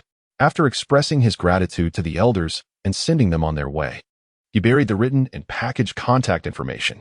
He then retrieved wine and paper money from his belongings to perform a simple memorial rite. Tang Zhitong boarded an evening train, arriving at Qianmen railway station the following morning. Without exiting the station, he inquired about the postal and telecommunications department on the platform and proceeded to find Wan Xiangyang. What is the matter? Another telegram from afar? Wan Xiangyang, usually scheduled to work that day, had swapped shifts upon receiving the telegram while in the dormitory. I need a favor, Yang Gu. I recently had to mortgage my house in a hurry, and now they are pressuring me for payments before the term is up. Thankfully, I had to utilize that money. Now that I'm back from visiting family, my first priority is to settle the debt. With you by my side, I feel more at ease. Tang Zhitong conveyed his situation to Wan Xiangyang, half in jest and half in earnest. This rascal, how untrustworthy. Let us go. Upon hearing this, Wan Xiangyang retrieved his weapon from beneath the bed and slung it over his shoulder, signaling Tang Zhitong to lead the way. The two made their way to the old Wan family residence at the West Stone Trench. Upon learning of Tang Zhitong's intentions, the elder Wan's expression was a tapestry of emotions: surprise, disappointment, regret, yet joy was conspicuously absent. He noticed the weapon slung behind Wan Xiangyang but was resolute in believing it would remain in use, merely a tool for intimidation. Thus, he hesitated, unwilling to produce the property deed. Upon entering, Wan Xiangyang did not allow the door to close, leaving it wide open as he leaned against the inner side, vigilant against any sudden intrusions. As the situation stagnated, Wan Xiangyang produced a cigarette, offering one to Tang Zhitong while casting a sidelong glance at Elder Wan. Calmly, he spoke. Let us proceed, Zhitong. Ensure you have the money and the contract. I shall assist you with this matter. And tomorrow we will send this old coffin to Qinghe to enjoy a well-deserved peace. The Elder Wan, seasoned and astute, initially dismissed the 2 young men. Yet, upon witnessing the confident and disdainful glint in Wan Xiangyang's eyes, he became convinced. That singular gaze, imbued with assurance and a hint of derision, led the elder to believe that the youth summoned by Tang Zhitong was indeed serious and not merely jesting. Ah, I merely wish to treat you 2 young comrades to a meal, he exclaimed, rising to retrieve the property deed and his own share of the contract. With the financial matters settled between Tang Zhitong and Elder Wan, the latter accepted the money offered by Tang Zhitong, suppressing his urge to express his desire for more. While verbally assuring, "We are old neighbors, I trust you." "Thank you, Yang Gu. I truly appreciate your assistance this time." Tang Zhitong expressed his gratitude to Wan Xiangyang upon exiting the Wan family residence. "Such politeness. It's merely because I find you agreeable," Wan Xiangyang replied with a dismissive wave. "However, my friend, should you find yourself in need of financial assistance in the future, do not hesitate to ask. I shall endeavor to help you devise a solution. Just refrain from contemplating property matters. Securing a home is no trivial endeavor. Rest assured, there will definitely not be a next time. Tang Zhitong solemnly nodded in agreement, acknowledging that this incident had served as a wake-up call. Not everyone possesses a spirit of integrity, and there are indeed those who would seek to trip you up in society. All right, you haven't returned home since coming back from Quanqing, have you? You should head back soon to ease your family's worries, Wan Xiangyang remarked, gently patting Tang Zhitong on the shoulder as he prepared to take his leave. Wait, you must allow me to express my gratitude, Tang Zhitong insisted, preventing Wan Xiangyang from departing. Not today. This afternoon, during my escort duty. I mentioned my concerns about your situation to my colleagues, but none wished to extend their hours. Since your matters are resolved, I shall return to work. Let us plan to meet for drinks upon my return, Wan Xiangyang insisted. Very well, let us gather in a couple of days, Tang Zhitong conceded. Recognizing Wan Xiangyang's resolute demeanor, arriving directly at the Postal and Telecommunications Escort Department without the chance to retrieve his bicycle, Tang Zhitong recalled that it was Wan Xiangyang who had brought him to Shirsong on his own bike, declining Wan Xiangyang's offer to ride back. He opted for public transport, standing on Dongxi South Street as he watched Wan Xiangyang head southward. After bidding Wan Xiangyang farewell, Tang Zhitong turned northward. Noting that less than 100 meters away lay the eastern entrance of Chunchuhatong, the residence of his classmate, Xiao Wang. An inexplicable sense of wonder filled him as he realized he had been so close to Xiao Wang's home during his last visit to Shirsong. Fate, indeed, is a curious thing. Finding a secluded corner, Tang Zhitong retrieved his bicycle and leisurely pedaled home, taking care not to catch up with Wan Xiangyang, as that would complicate the explanation for his bicycle's presence. Upon reaching Shiwa Market, he noticed a public phone available and dismounted to call Xiao Wang. Xiao Wang. It's me, Tang Zhitong announced upon hearing the familiar voice on the other end. Brother Anzi, you're back? Wang Jingwen inquired, sensing his presence. Yes, I've returned. The journey went quite smoothly, so I wanted to let you know, Tang Zhitong reassured her. Why didn't you inform me during our last call? I could have come to pick you up, Wang Jingwen chided lightly. Ah, but you are my creditor, and I feared you might come to collect. Ha ha. Tang Zhitong joked, then proactively suggested, tomorrow is Sunday, and the weather appears promising. Are you free for an outing? Really? Where do you intend to go? Wang Jingwen responded with delight. Wherever you wish. I shall follow your lead, Tang Zhitong replied, though he had yet to formulate a plan, having seldom ventured beyond his familial confines. Ultimately, it would depend on Xiao Wang's preferences. Let us go ice skating. Brother Anzi, do you know how to skate? Wang Jingwen pondered for a moment and replied, no, but it's all right. You are here, aren't you? Teach me. Tang Zhitong was indifferent to what they played, but rather concerned with the company he kept. All right, I shall take you to an ice rink that is less crowded. Although Wang Jingwen could not see Tang Zhitong's expression, she felt a slight shyness, and her heart began to settle on the idea of the ice rink. Okay, I will follow your lead. What time? Where shall we meet? Tang Zhitong readily agreed. Let us meet at 8:30 at the entrance of the Youth Art Theater. Wang Jingwen confirmed the time and place. After hanging up, Tang Zhitong reflected on how thoughtful Wang Jingwen was. The venue for their first official date was the very place where they had met. Upon returning home, Tang Zhitong was greeted by his mother's warm inquiries and self-reproach. Izzy, have you been well fed these past few days? I only learned after you left that meals outside require national grain tickets, which must be obtained from the grain store. I completely forgot. Zhang Guifeng scrutinized her son from head to toe, relieved to see that he looked well. Mom, it's fine. I didn't think of it either. However, that little Wang did. She waited for me at the train station and gave me some tickets, Tang Zhitong recounted honestly. Little Wang? The girl from last time? Zhang Guifeng asked, somewhat incredulous. Yes, her name is Wang Jingwen. We are dating. Her mother wants me to obtain a vocational certificate. This matter needs to be addressed today or tomorrow, so it's better to clarify it sooner, he added. Oh my, that is splendid news. Absolutely splendid. Zhang Guifeng hardly registered what Tang Zhitong said afterward, overwhelmed with joy and momentarily at a loss for words. Please, enjoy your happiness. I will go prepare some soy sauce and pickle some cucumbers. Tang Zhitong gently guided his mother to a chair, allowing her to digest the news while he went to fetch the soy sauce. This time, he intended to make a larger batch of pickled cucumbers, planning to share some with Wang Jingwen. Even her family likely faced a shortage of seasonal vegetables in winter. Tang Zhitong first went to the grain store with a referral letter. using his grain book and local grain tickets to obtain 10 pounds of national grain tickets before heading back to get the soy sauce. He passed by the cooperative store without entering, as many such establishments would surreptitiously dilute their soy sauce and vinegar with water. Arriving at the Supply and Marketing Cooperative, Tang Zhitong placed his bucket on the counter and requested 15 pounds of soy sauce. The clerk paused momentarily, only beginning to fill his order once she heard he was pickling vegetables. It wasn't he that the clerk lacked experience, but rather that it was rare to see someone purchasing such a large quantity of soy sauce in the middle of winter. Typically, residents would buy in bulk during the autumn pickling season. Tang Zhitong had his own intentions. Soy sauce was not currently scarce, nor was it being rationed. But the following year it would be limited and of poor quality. He had heard from the older generation that starting next year, due to insufficient raw materials, production standards would be lowered. Soy sauce would degrade from fermented to non-salted fermentation, with the raw materials decreasing from soybeans to soybean cake, and the fermentation period being shortened from 30 to 45 days to merely 7 to 15 days. What kind of taste would that yield? In truth, it was not just soy sauce that would decline in quality. Vinegar, yellow soybean paste, and many other products would also regress. For a true gourmet, this is utterly unacceptable. Although there are some items available in the space, one should purchase them while they can, for no one can predict when normal production will resume. As Tang Zhitong returned home after running errands, he noticed that the soy sauce in the barrel had diminished, and with his other hand, he pulled out a cloth bag of cucumbers from his spatial storage. This bag was repurposed from the parcel that his classmate, Xiao Wang, had sent him containing clothes, and it proved to be quite useful. In the depths of winter, where could cucumbers possibly come from? Zhang Guifang had come to terms with the prospect of having a wonderful daughter-in-law in the future and was cheerfully tidying up the house.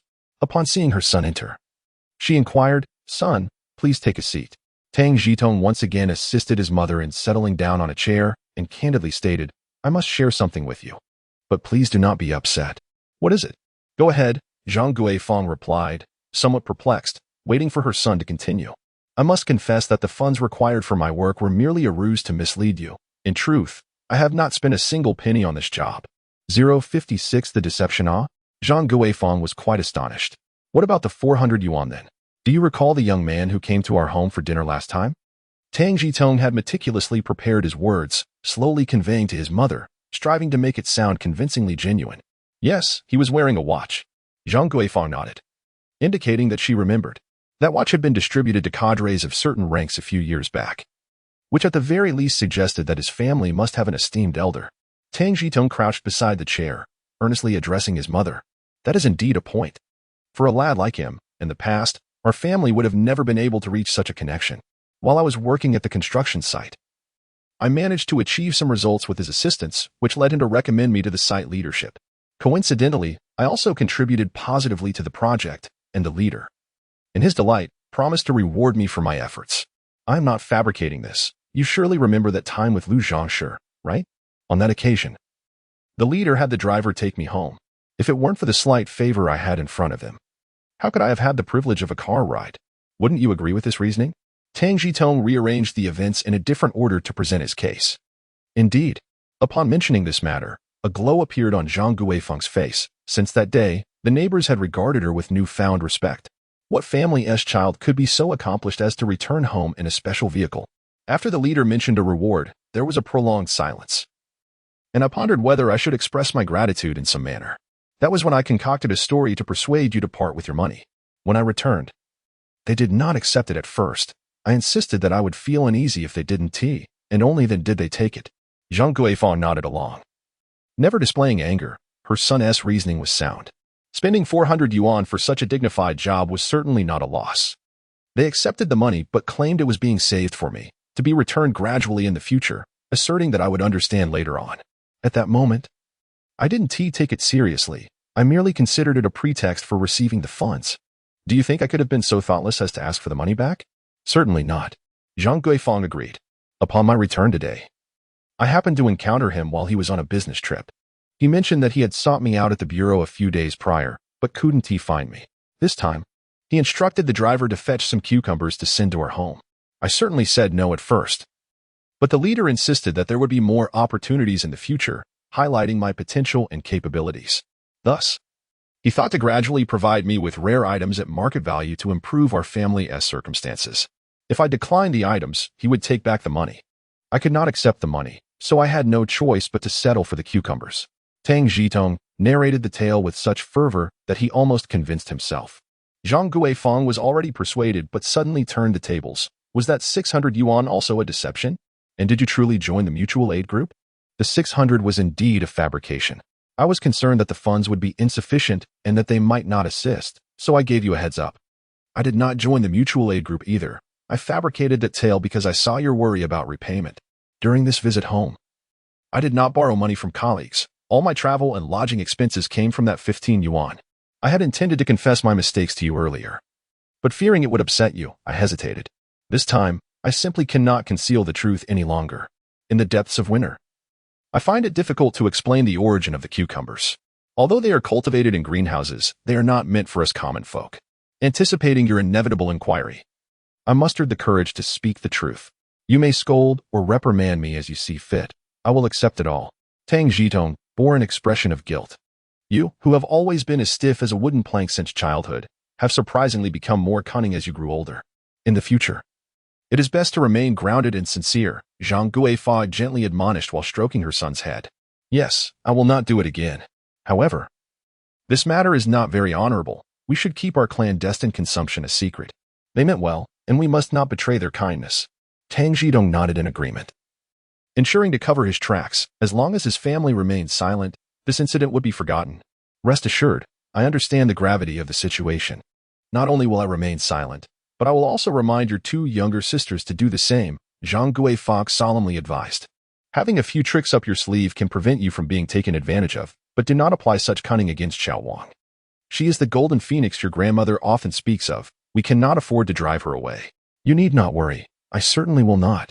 I have even arranged to go out with her tomorrow. Tang Zhitong finally felt reassured that the matter was settled. Very well. Let us prepare the cucumbers. Zhang Guifang lifted her son without a trace of anger. As the mother and son tidied up, they engaged in conversation about Tang Zhitong's experiences during his visit home. Indeed, the elderly matriarch had long instructed how to conduct oneself upon returning to the hometown. The Tang family often faced exclusion as outsiders, and after the passing of the patriarch, they struggled to retain their home and land. Hence, the matriarch mistrusted the villagers. Having witnessed the fickleness of human nature, she transferred ownership of the house to her eldest grandson before her passing. Pickled cucumbers, a common summer dish, are not difficult to prepare. First, wash and dry the cucumbers. Then cut them into strips and set aside with sliced ginger. Boil soy sauce with star anise and cinnamon over high heat until it reaches a boil. Then let it cool before pouring it over the vegetables. For an added aroma, one may saute some Sichuan peppercorns in oil and add them to the bowl. Typically, the cucumbers need to marinate overnight to develop their flavor, resulting in a crisp and delightful accompaniment to meals. The pickled cucumbers would only gain flavor by the next day. While the family enjoyed stewed cabbage for dinner, and the two younger sisters savored fried dough twists, Zhang Guifang and Tang Zhitong shared a simple yet hearty meal of steamed cornbread, enveloped in warmth and contentment. Early the next morning, Tang Zhitong awoke, freshened up, and dressed himself impeccably. After breakfast, he rode his bicycle to the youth theater. The previous night, he had supplemented the money his mother had given him for his trip to Quanqing by adding an extra 10 yuan, pretending to have withheld 15 yuan for himself. Zhang Guifang did not accept that 10 yuan, insisting that Tang Zhitong keep 10 yuan each month for outings with Xiao Wang, while the remainder should be given to the family. When Tang Zhitong arrived at the youth theater, it was too long before he spotted Wang Jing when approaching from the north along Dongxi South Street. Upon seeing Tang Zhitong, Wang Jing quickened her pace, her braids swaying gracefully. A sight to behold. Brother Anzi, have you been waiting long? She exclaimed breathlessly as she reached him. No, not at all. Please take your time next time. There is no need to rush. You're already sweating, Tang Zhitong said, wiping the sweat from Xiao Wang's brow with the back of his hand. I just didn't want you to feel anxious waiting. Wang Jingwen played with the ends of her hair, adopting a slightly playful tone. No rush. What time is it? Tang Zhitong, lacking a watch, gestured towards Wang Jingwen's wrist. It's 8:15, she replied after glancing at her watch. The two exchanged smiles, both eager to arrive early to spare the other from waiting. Why didn't you ride your bike today? I wanted Brother Anzi to take me out for some fun. She responded. All right then, just tell me where to go, and I promise to take you there. In the gentle embrace of the evening, Wang Jingwen nestled against Tang Zhitong's broad back, her hands tenderly wrapped around his waist, a radiant happiness spilling forth from her visage. As Tang Zhitong pedaled ahead, a thrill coursed through him. In less than 6 months, he had not only amassed supplies and secured employment, but had also forged friendships and embarked on a romantic relationship. The budding romance was remarkably smooth, devoid of discussions about vehicles, housing, dowries, or the absence of parents. Their destination was Zhongshan Park, located 2 kilometers west of the youth theater, and upon arriving at the southern gate, Wang Jingwen had already procured 2 tickets while waiting at the entrance for Tang Zhitong to secure the bicycle. Next time, let me handle the purchasing, shall we? Tang Zhitong, perceiving her thoughtful gesture, felt it was customary for a gentleman not to allow a lady to pay on their first official date, yet he acquiesced to her request. Wang Jingwen beamed with delight, her eyes transforming into crescent moons, and her dimples brimming with sweetness that could intoxicate even the most resolute of bachelors. Tang Zhitong felt a euphoric intoxication, for this charming young woman would soon be his. Are you familiar with this place? Let's find a secluded spot, he suggested softly. A flutter of excitement raced through Wang Jingwen's heart at his words. What did he mean by a secluded area? What if, despite her trepidation, she guided him to a quiet corner of the park? Here, this is the money and ration tickets you lent me a few days ago, Tang Zhitong said, pulling out the bills and tickets, ensuring their safety in the absence of others. Oh, is that all? Wang Jingwen accepted them without counting, swiftly tucking them into her pocket. What else could there be? Tang Zhitong teased, enjoying the playful banter as he lightly scratched her palm, jesting, Wang Jingwen, you've gone astray. You are the one who has gone astray. I can't comprehend your words, she retorted, her cheeks flushed as she feigned calmness. All right, let us go ice skating. And you'll cover the entrance fee. Of course. But why choose Zhongshan Park? Aren't ice skating venues typically at Beihai, Hohai, or Shikahai? Tang Zhitong inquired as they walked side by side towards the rink. Because it's less crowded here, ideal for learning to skate. The other places are for when we're more skilled. They have larger rinks where we can truly enjoy ourselves. At every fork in the path, though she remained silent, Wang Jingwen would indicate which direction to take. Honestly, I intended to accompany you for fun, but it seems I've hindered your enjoyment instead, Tang Zhitong expressed, touched by her consideration. Watching you fall is far more entertaining. Everyone stumbles when they learn. You're not afraid of a little pain, are you? I'm actually looking forward to your mishaps, Wang Jingwen quipped with a mischievous smile, teasing Tang Zhitong. That cannot be, for if one were to fall, it would certainly be your teacher who would be beneath, indicating a failure in your teacher's instruction, wouldn't it? Tang Zhitong replied with a playful smile, causing classmate Wang to blush with delight. I shall ignore you now. Wang Jingwen bit her lower lip, feigning anger. Why does Izzy always say such provoking things? How did I not notice this before? Classmate Wang, have you also learned to skate here? At this stage of romance, one tends to be shy, reserving many sentiments for after marriage. In these times, it is rare for couples to display intimacy in public, even among married partners. No, I learned over there. Wang Jingwen seemed to forget her earlier statement and pointed towards the northwest. Beihai? Tang Zhitong inquired with curiosity. The small skating rink south of Beihai. I learned there a few years ago. It's no longer accessible now, otherwise. It would be quite fitting to take you there to learn. There are hardly any people on the ice, so there is no fear of collisions. And as long as one doesn't fall, one could learn in just a day or two. Wang Jingwen turned to Tang Zhitong, beaming with a carefree smile. Upon hearing classmate Wang's words, Tang Zhitong became acutely aware of the vast disparity between them. Previously, the rules were a bit relaxed. We could play with our classmates, but we weren't residing there. Izzy, don't overthink it. Noticing Tang Zhitong's silence, Wang Jingwen continued to explain.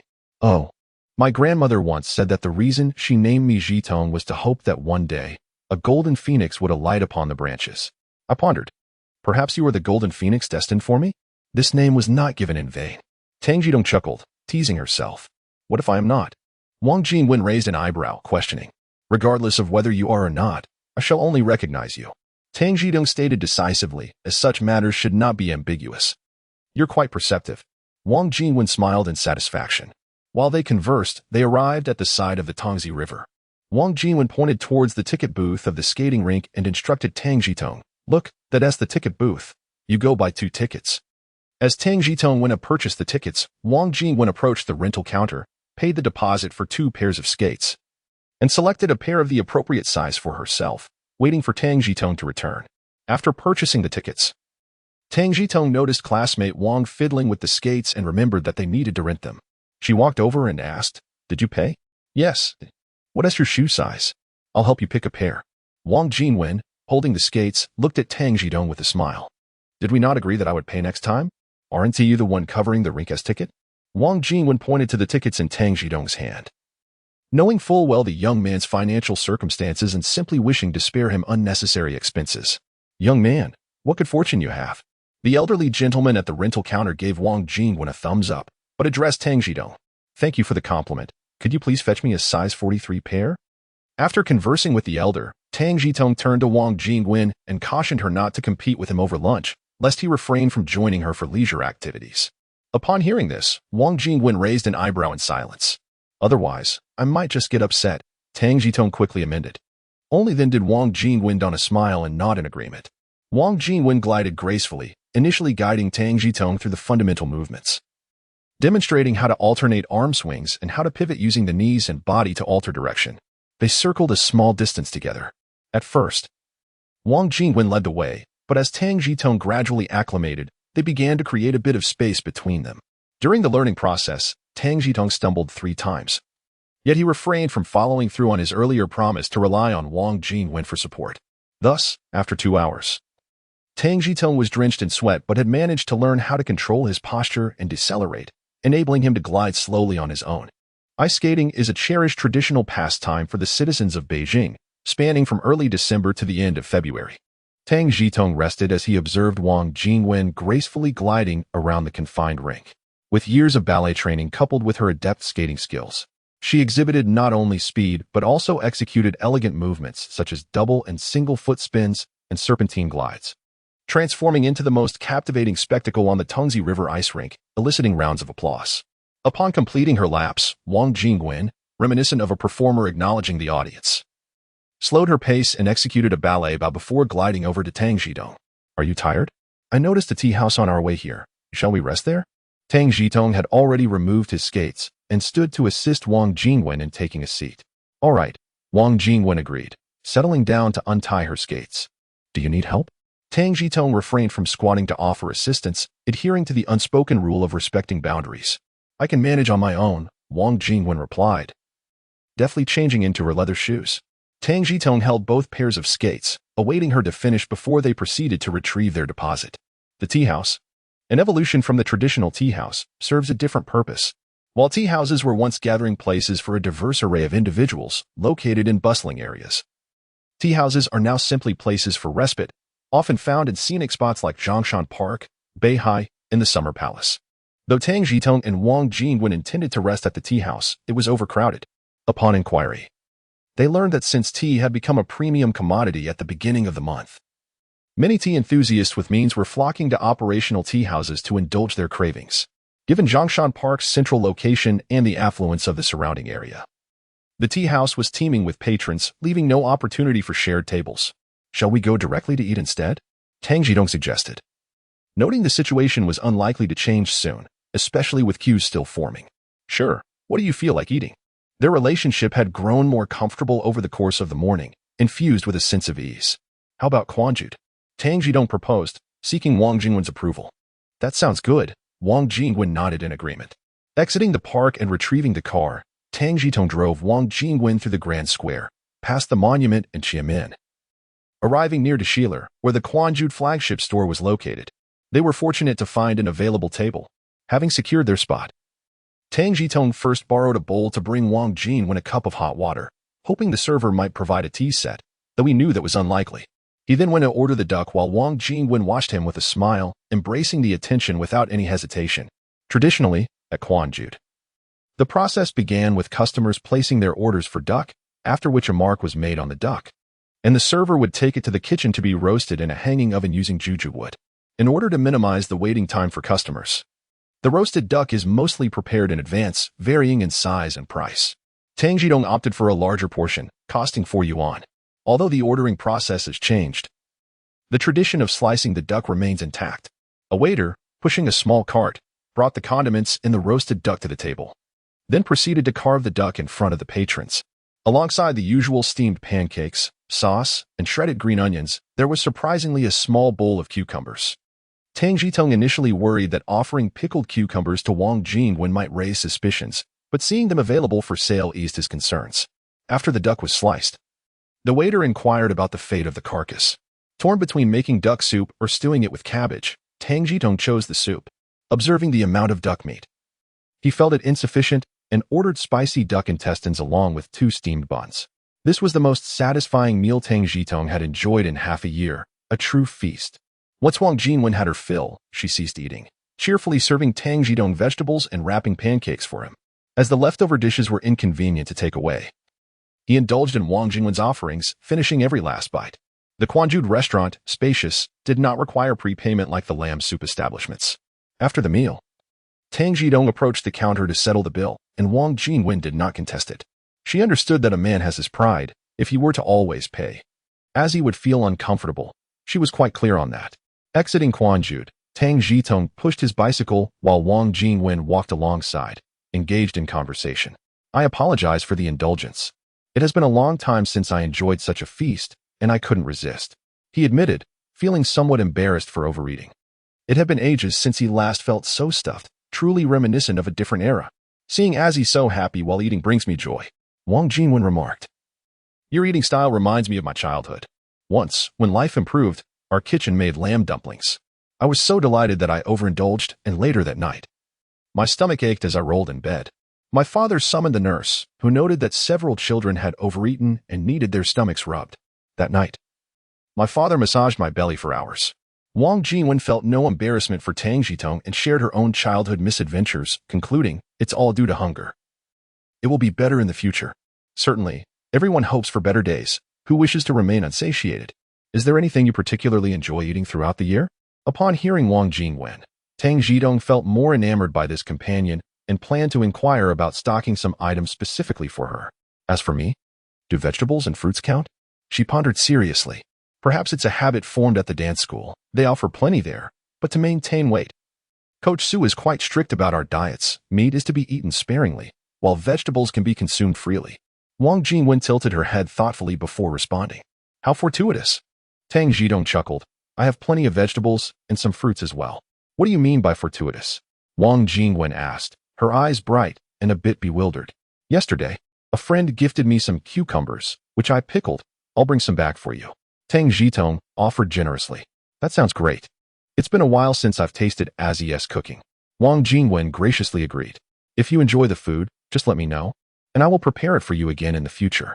Upon hearing her response, Tang Zhitong felt a surge of joy. No one relishes rejection in the throes of romance. Wang Jinwen nodded, her face adorned with a radiant smile, as if it were an inseparable part of her countenance. Shall we proceed to watch a movie next? Tang Zhitong inquired, glancing at the sun, noting that twilight was still a while away. Certainly. Let us head to Zawashi. I noticed a cinema there during my last visit. We can stroll and chat along the way. Considering that Tang Zhitong had indulged in a hearty meal, Wang Jinwen subtly suggested a leisurely walk to aid digestion. Tang Zhitong readily acquiesced, and thus the pair meandered from Xianyu-ko to Zawashi. The cinema at Zawashi, named Chongguang Cinema, is a prestigious establishment, one of the finest in the city, with adult tickets typically ranging from 0 to 3 yuan, while children's tickets are half price. Tang Zhitong specifically requested seats in the back row. Upon securing her official status, Yu Zhijuan was approached by a curious colleague. Has one started dating? I believe I spotted a young man escorting her home yesterday. With a calm demeanor, Yu Zhijuan acknowledged, indeed. My child has grown and entered a relationship. The inquisitive colleague, eager for details, pressed on, what kind of family does this young man come from? Is he worthy of your daughter? He's from an ordinary family. As long as my child is happy, that is what matters, Yu Zhijuan replied. Reflecting on her daughter's first official outing, woman returned home late, bringing with her some snacks from a thoughtful suitor, Xiao Tang. Though the gifts were modest, the sentiment behind them pleased Yu Zhijuan. Oh dear, with such a figure, one hopes she doesn't face hardships ahead, the colleague remarked, her tone laced with unwarranted gossip. Yu Zhijuan retorted, as women, we must not speak in contradictions. If the children are fond of each other, should we not support their happiness? After all, it's better to have love than to engage in endless quarrels. She disapproved of her colleague's hypocrisy, who claimed to have the children's best interests at heart while seeking personal advancement through her own daughter's relationships. The colleague, feeling somewhat chastised, quickly excused herself and departed. Yu Zhijuan smiled, returning to her work, having come to terms with the reality that her husband's connections would likely favor their son's future over their daughter's. Her only desire was for Wen to lead a joyful life, without imposing additional expectations. Meanwhile, Tang Zhitong received delightful news while visiting the transfer station. During her recent leave, her conversion report had been approved, officially securing her position as a postal worker. This newfound stability meant that her family's livelihood was now safeguarded. At the branch office, she was met with congratulations from Master Geng and Sister Qian. However, Zhang, feeling unjustly overlooked, harbored resentment over her early promotion. Tang Zhitong, unfazed by such petty rivalries, continued her duties with a cheerful spirit. After completing her rounds, she settled at the counter to write a letter to Wang Jingwen. Their relationship had blossomed swiftly, and they had agreed to exchange letters, committing to at least 3 each week, a nostalgic echo of the early 2000s when young couples would send countless text messages. "Ah, little Tang, are you in a relationship? You seem to be smiling while writing," teased Qian Zhongping, having just attended to a customer. "Indeed, as you guessed, I am dating someone," Tang Zhitong replied, embracing her new relationship openly. "Is it that young lady from before?" Upon hearing the news, Qian Zhongping's eyes sparkled with gossip, and she covered her mouth to stifle her laughter. "Sister Qian, if you hadn't mentioned this, I would still call you sister," Tang Zhitong replied helplessly, pausing her writing to engage with Qian Zhongping. "Ha ha ha, you two are hilarious. And yet you call me sister?" Qian Zhongping bent over in laughter, clutching her stomach, and couldn't resist taking credit with Tang Zhitong. "That girl, her surname was Wang, right? She called you several times, and I was the one who answered.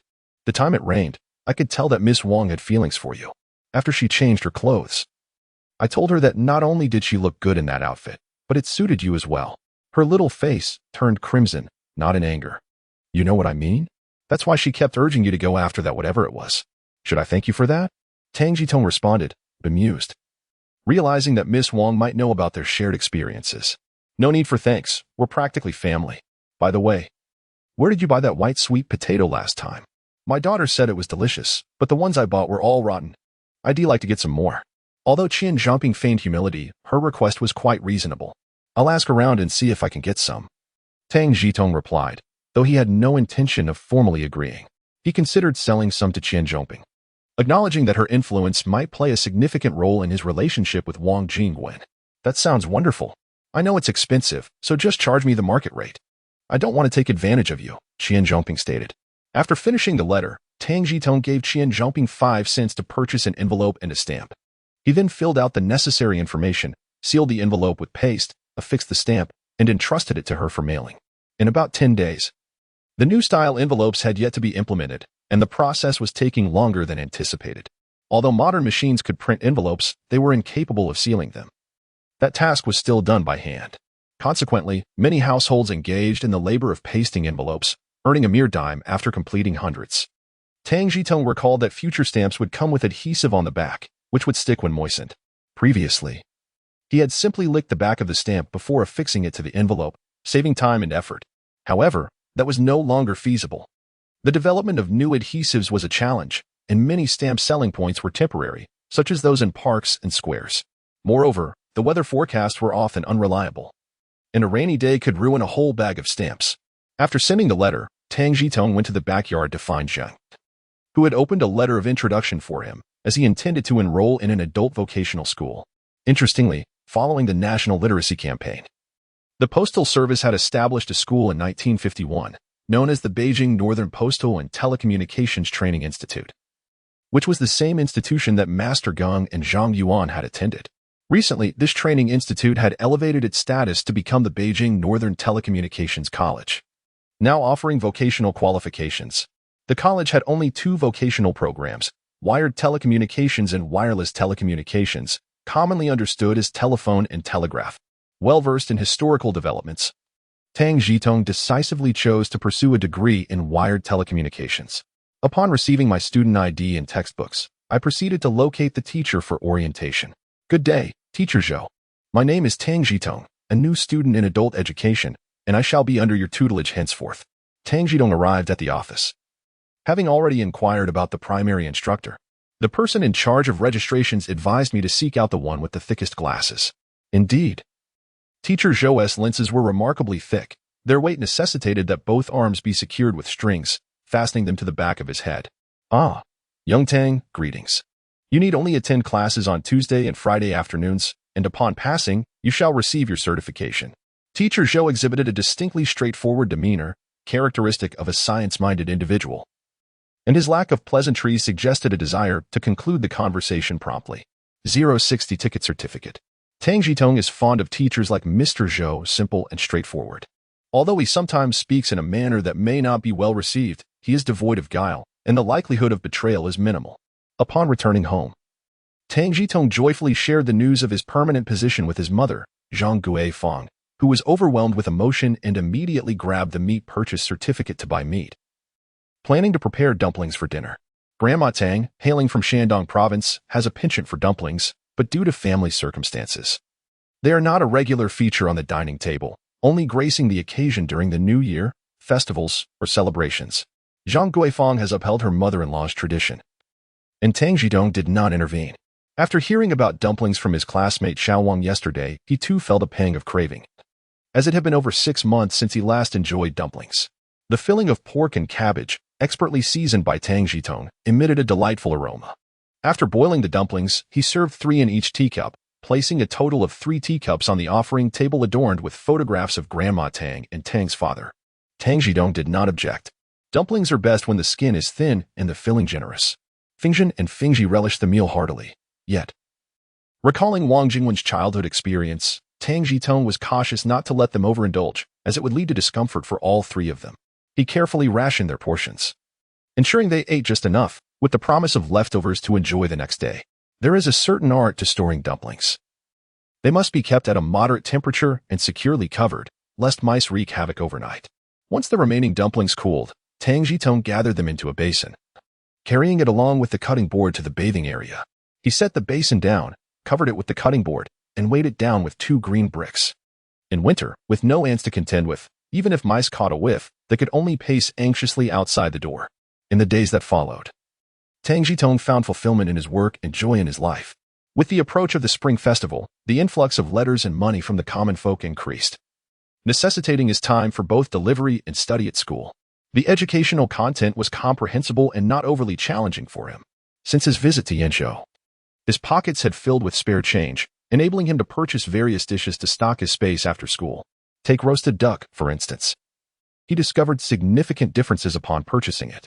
The renowned Quanjude and the more affordable Baiyanyufang were the 2 establishments, not far from each other. Quanjude's roasted duck is pricey. Prepared in a hanging oven, served with thin slices to be dipped in sauce and wrapped in pancakes, featuring crisp skin and less fat. Conversely, Baiyanyufang offers a more economical option, utilizing a closed oven, served in chunks with a richer, albeit greasier, texture. Each has its merits and demerits, and Tang Zhitong indulged in both, knowing that once he began settling debts with his older brother, such luxuries would become scarce. The greatest joy in his life stemmed from his correspondence with classmate Xiao Wang. Writing to a beloved is akin to a form of constructive critique, a pursuit of progress that seems to reflect the intimacy of their bond. Unlike the formalities typically associated with such exchanges, their letters flowed freely like a melodious spring, filled with personal anecdotes that warmed the heart. Their relationship evolved from the mere exchange of greetings to a profound sense of connection, as if they were conversing face to face. The content of their letters ranged from daily observations to heartfelt expressions, with Xiao Wang's prose being more subtle, while Tang Zhitong's was direct and fervent. Xiao Wang wrote, "The bright moon hangs high, and I implore the moonlight before my bed to convey my thoughts to you." Xiao Tang replied, "Your sentiments have been received. The moonlight is exquisite, yet it pales in comparison to you." Xiao Wang continued, "The wind today is from the northwest, and I have entrusted it to carry my greetings to you." Xiao Tang responded, "The message has safely arrived. I have sent the wind back with my longing for you, but it has insisted that I wait until next year. A year is far too long, and I cannot bear the wait, so I have resolved to write to you. Thinking of you, yearning for you." Xiao Wang wrote, "Tonight the moon is crescent, resembling an unanchored heartstring, waiting for someone." Xiao Tang replied, "I do not know whom it awaits, but I know I am waiting for you." At the end of December, the streets issued new ration books to residents, confiscated the meat purchase certificates, and distributed certificates for subsidiary foods, meat tickets, and grain tickets. Announcements were posted at the water station, stating that starting from New Year's Day, grain would be purchased by ticket verification, with the ration remaining unchanged. Yet the flour proportion had been reduced to 20 of the total, each person would receive 3 meat tickets per month, one for each 10-day period. Each ticket allowing for 3 taels. The subsidiary food certificate could be used to buy sugar, with each household entitled to 1 pound per month, with options of brown or white sugar. Upon seeing the notice, Tang Zhitong understood that efforts were being made to distribute resources more equitably among households, avoiding hoarding, and striving to maintain this until the autumn harvest of the following year. The application range of the subsidiary food certificate would also broaden. The vast majority of people would not anticipate that this tension would persist for several years. The day before New Year's was a Wednesday, and on that day at noon, while having lunch in the business hall, Tang Zhitong suddenly received a call from Wang Jingwen. "Brother Anzi, could you step out for a moment? Let us meet at the entrance of Wang Fujing department store. The sooner the better," Wang Jingwen urged. "What is the matter? Do you need help with something?" Tang Zhitong inquired, perplexed. "It's good news. Hurry over. I'll be there soon. See you in a bit," Wang Jingwen said before hanging up. Tang Zhitong informed Zheng about his sudden errand and requested to return for a second delivery. Zheng agreed, understanding that everyone has their urgent matters. After all, it's not like they are working for capitalists. Without finishing his meal, Tang Zhitong hopped on his bicycle and raced towards Wang Fujing department store. Wang Fujing department store is one of the largest department stores, reputed for having items that cannot be found elsewhere, and vice versa. After securing his bicycle, Tang Zhitong waited briefly until he saw Wang Jingwen riding over, out of breath. "What is the matter? Why the urgency?" Tang Zhitong asked while helping Wang Jingwen store her bicycle. "I'll explain later," Wang Jingwen replied, not revealing the truth amidst the bustling crowd. Once the bikes were secured, Wang Jingwen pulled Tang Zhitong to a quieter spot, leaned in close, and whispered, "Starting tomorrow, watches will require tickets. I had intended to wait a while longer to buy you one, but tickets will be hard to come by. So I thought I'd purchase it for you today while they are still ticketless." No, it's unnecessary. I can manage without a watch," Tang Zhitong promptly declined. While the other time travelers had managed to acquire bicycles, watches, and radios within 2 days, he had spent half a year only to secure a bicycle, which was provided by his workplace. "Brother Anzi, after the new year, I will turn 18. Wang Jingwen suddenly blushed, her face filled with anticipation as she gazed at Tang Zhitong. 18? Oh, well, when the weather warms up, I will build 2 side rooms. In an instant." Tang Zhitong grasped the underlying meaning of young Wang's words and responded joyfully. "Would you like a watch?" Wang Jingwen shyly inquired. Yes, but let us opt for an inexpensive one." Tang Zhitong no longer insisted. This was a token of affection from Miss Wang, one he could not refuse. "My mother also mentioned that young people, just starting their careers, should not wear anything too extravagant or eye-catching." Wang Jingwen's eyes sparkled with joy, resembling crescent moons, bringing delight to Tang Zhitong's heart. Before the grand opening of the Wang Fujing department store, the most bustling place in the city of Beijing was the Dong'an Market. However, once the Wang Fujing department store commenced operations, the Dong'an Market was relegated to the background. It is said that on the opening day, after the work shift, sales attendants collected 2 baskets filled with discarded shoes, indicating the remarkable popularity of the store. Shortly after its inauguration, to prevent damage from the surging crowds, some counters were equipped with iron railings. The 2 individuals found themselves at the watch counter, where a number of well-informed shoppers were selecting timepieces. Presently, practicality and precision in timing are prioritized over mere adornment in watches. Those familiar with classic films might recall a scene depicting a precise moment when an all-out assault was launched. However, due to various factors such as craftsmanship, environmental conditions, and temperature fluctuations, watches often do not keep time accurately. The watches available at the counter primarily hailed from 3 origins: Switzerland, the former Soviet Union, and domestic production. Wang Jingwen chose a Swiss-made Enag wristwatch for Tang Zhitong, costing 113 yuan. After completing the transaction, Wang Jingwen joyfully adorned Tang Zhitong's wrist with the watch, showcasing her own on her fair wrist. "This brand is quite reliable in keeping time. We now have matching pairs." Tang Zhitong allowed Wang Jingwen to fasten the watch for him and quietly remarked, "This is quite a pair, reminding me of a saying, a lifetime, a pair of souls." Sharing meals and seasons until twilight. Upon hearing this tender phrase, Wang Jingwen's cheeks blossomed with a radiance that outshone the peach blossoms. Their feelings for each other were profound. Yet they refrained from any overt displays of affection in public. They exchanged gentle hand squeezes and exited the department store in a sequence, one after the other. Tang Zhitong decided to halt his shopping. As he needed to reserve some funds for urgent matters, and also set aside a portion for when the weather warmed up to marry his beloved Wang Jingwen. Brother Anzi, you may go ahead and deliver. I need to return to work, Wang Jingwen said to Tang Zhitong as they left the department store. All right, let us synchronize our watches. Tomorrow is New Year's Day, a public holiday. I will arrive at your building at 8:30 with some treats, Tang Zhitong thought. Considering that their mutual commitment to one another made such gestures entirely reasonable.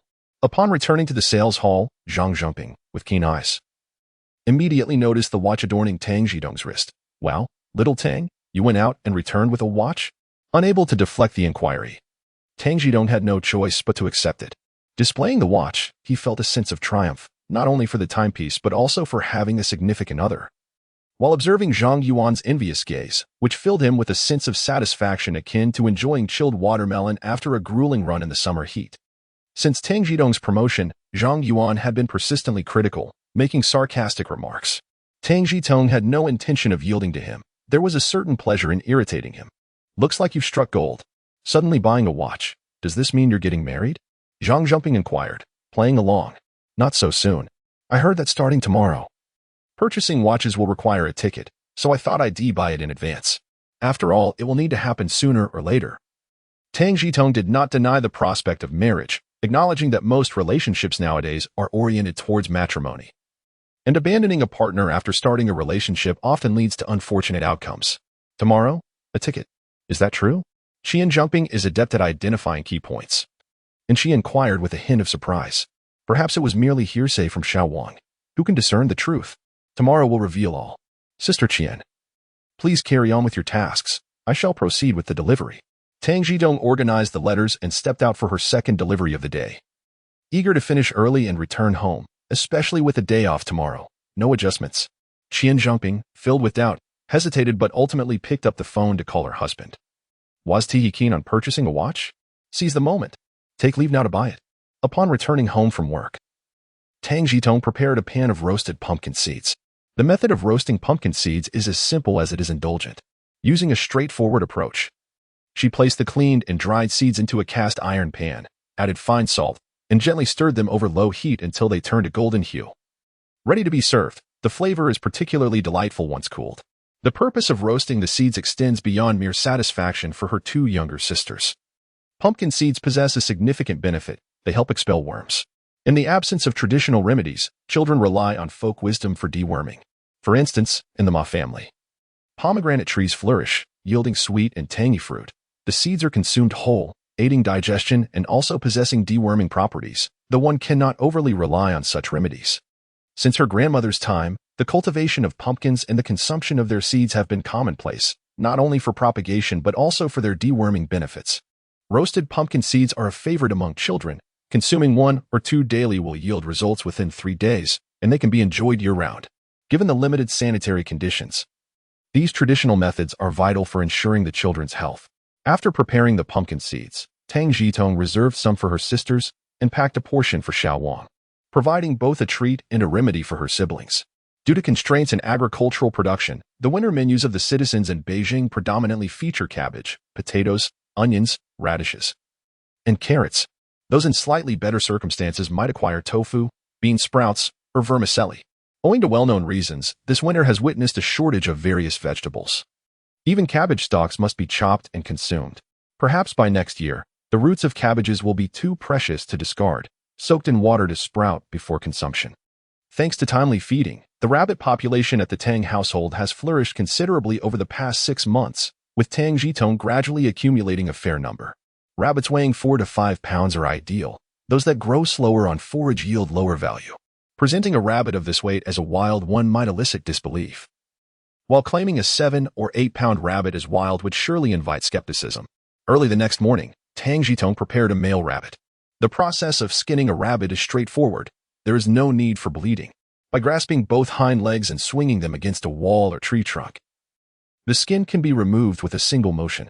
After informing her mother, Tang Zhitong packed some homegrown cabbage, a portion of roasted pumpkin seeds, and the skinned rabbit. Retrieving some apples from her space as she made her way to find Wang Jingwen. The grocery store offered apples during winter, stored in cold storage or preserved by traditional methods, often resulting in a disappointing selection, as the quality was typically determined by what the salesperson provided. This time, Xiao Wang was not waiting for Tang Zhitong at the entrance of the community, nor did she leave Tang Zhitong waiting in vain. Tang Zhitong had just arrived at the entrance of Wang Jingwen's neighborhood when she emerged from the gate as well. What a coincidence! Is there a telepathic connection? Wang Jingwen raised her hand and playfully remarked, "I'm not that foolish to wait on the balcony. I only came down when I saw you arrive. Quite fortuitous, isn't it?" "That's a clever approach," Tang Zhitong replied, preparing to untie the ropes. "Come on in," Wang Jingwen beckoned, indicating for her to push forward. "Is it really appropriate to just walk in like this?" Tang Zhitong hesitated, glancing at her belongings, feeling underdressed for the occasion. "What are you thinking? There is no one at home, so you can help me carry it upstairs. You expect me to transport it all myself?" Wang Jingwen tossed a softball at Tang Zhitong. "No one is home? Oh, that's delightful," Tang Zhitong exclaimed, quickly maneuvering the cart to the building entrance, untying the cabbage, and cradling it in her arms as she followed Wang Jingwen upstairs. Wang Jingwen's home boasted an excellent layout: 2 bedrooms, a living room, a kitchen, and a bathroom, complete with a small balcony. After placing her items on the balcony, Tang Zhitong observed her classmate grinning foolishly and couldn't help but notice how strikingly pink her lips were. As the two were not married, many of their actions stemmed from affection but were restrained by decorum. After setting aside their belongings, washing their hands, and sipping some water, they engaged in light conversation. They had agreed to first visit Jingshan Park, where Tang Zhitong once again rode his bicycle with Wang Jingwen. Jingshan Park, formerly a royal garden, was opened to the general public in 1928 and has continued to this day. Perhaps the park's most renowned feature is Coal Hill, which did not derive its name from coal production but rather from the accumulation of coal needed by the palace during the Ming dynasty. It seems our ancestors were quite casual in their naming conventions. The most famous tree on Coal Hill is arguably the crooked neck tree, the one where Emperor Chongzhen hanged himself. However, that tree has long since perished. What stands today is a later replanted version. In winter, Coal Hill presents a rather desolate scene, aside from the evergreens. The other trees reveal their bare branches. Beneath the crooked neck tree stands a stone tablet inscribed with the words "the place of Ming's last sovereign." A group of university students fervently debated whether Chongzhen was a wise or foolish ruler. Tang Zhitong listened for a time, smiled quietly, and then took Wang Jingwen away. "Brother Anzi, I noticed you smiled earlier. Do you hold a different opinion than theirs?" Wang Jingwen inquired as they distanced themselves. "Is there truly a definitive good or evil in humanity?" Tang Zhitong replied, turning to gaze at the crooked neck tree. Chongzhen sought funds for the nation, humbling himself in desperate pleas, yet only managed to raise over 100,000 taels, while Li Zicheng, within a month of entering the city, uncovered 70 million taels in silver from the homes of officials and gentry. After Chongzhen's death, his body was displayed publicly by Li Zicheng. Historical accounts state that among the former officials who came to pay their respects, 30 wept while 60 bowed without tears, and the rest looked on with disdain. What of the common people? Upon hearing that Chongzhen's treasury contained millions, they claimed he met his fate deservedly. Was there ever truly that amount in the treasury? Did anyone investigate? Wang Jingwen pondered momentarily before tentatively asking, "Is there a deeper meaning in your words?" "These feelings arise from discontent." Tang Zhitong replied with a smile directed at Wang Jingwen. "It is imperative to know our own circumstances and observe propriety. What matters most is living well with our daily essentials." After their meander through Jingshan Park, they ventured out for a meal. This time, Wang Jingwen took the lead, opting for an economical choice: a bowl of plain noodles weighing 4 taels for just 1 dime, with an egg added for only 2 dimes more. Currently, a pound of eggs costs 10 for larger ones and 12 for smaller ones. One can only imagine, as they are merely slightly larger than quail eggs. This price is exceptionally reasonable, especially as eggs become increasingly scarce, compounded by the reduced laying rates of hens in winter. At 1 dime per egg, it is truly a fair price. This stands in stark contrast to certain buns that dare to sell for over 10 yuan each. After their meal, the two continued their afternoon with a movie. Having previously visited the Chongguang Cinema, this time they chose the Dahua Cinema, again sitting in the back row. The film was captivating, showcasing remarkably high artistic merit. Undoubtedly not a poor production, but rather utterly enthralling. Time flows relentlessly, indifferent to day or night. Upon receiving his salary, Tang Zhitong received a call from Wu Haiyang, who informed him that he and Dr. LV had married and wished to invite Tang Zhitong and others to gather on Sunday. Tang Zhitong extended his warmest wishes and readily agreed. After agreeing on the time and place, they ended the call. Early on Sunday morning, Tang Zhitong swiftly prepared 2 rabbits, intending to add to the culinary offerings at Wu Haiyang's home. He also wished to occasionally enhance his own household's meals. Having secretly accumulated 30 to 40 rabbits weighing 4 to 5 pounds each in his personal space. However, Zhang Guifeng remained oblivious to this. Muttering about how rabbits do not grow during winter, Wu Haiyang resided near the princess tomb in the west, which made entering the complex somewhat cumbersome. Upon entering, Tang Zhitong followed closely behind Wu Haiyang, his gaze wandering in awe. It was akin to a self-contained microcosm, complete with a supply cooperative, canteen, bathhouse, cinema. In school, everything seemed to be present except perhaps for a crematorium. Wu Haiyang lived on the 3rd floor, in a space that was slightly smaller than Wang Jingwen's residence. Good day, Dr. Liu. Congratulations. Tang Zhitong greeted Dr. Liu upon entering the apartment. Thank you.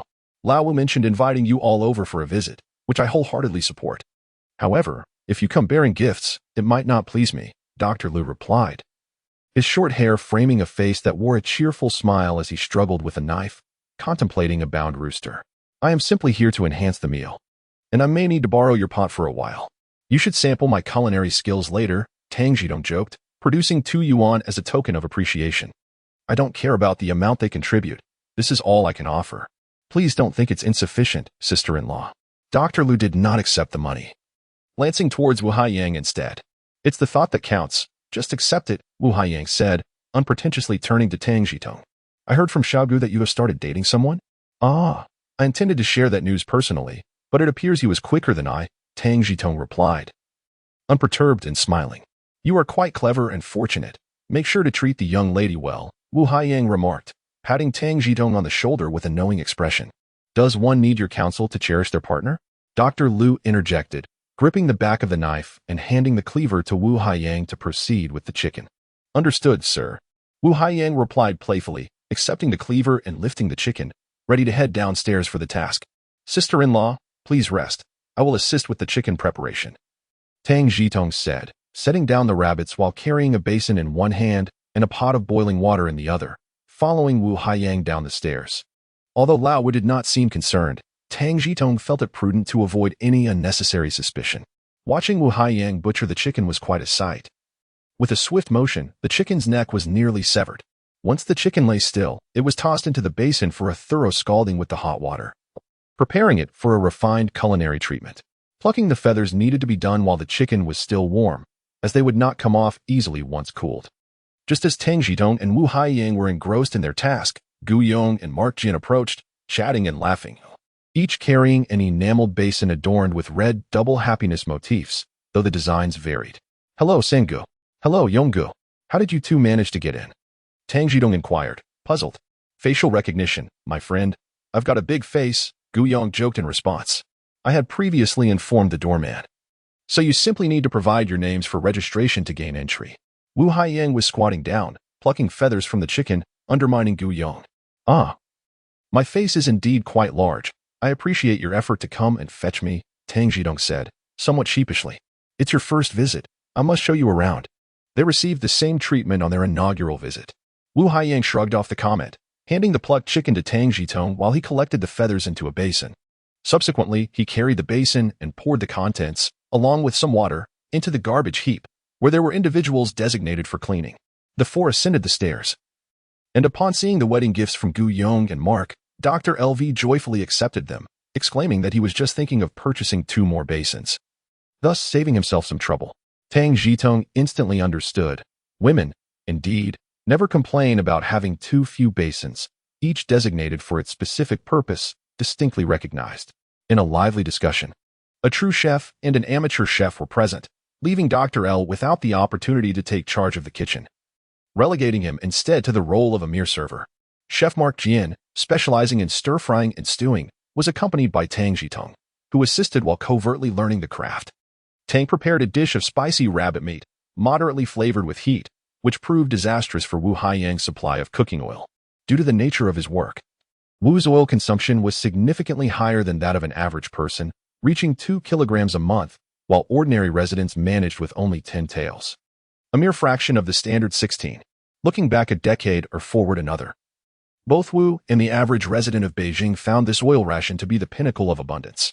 Once the dish was ready, everyone raised their glasses to toast to Wu Haiyang and Dr. L's enduring union, exchanging pleasantries, with Dr. L the guest of honor, remaining at the table.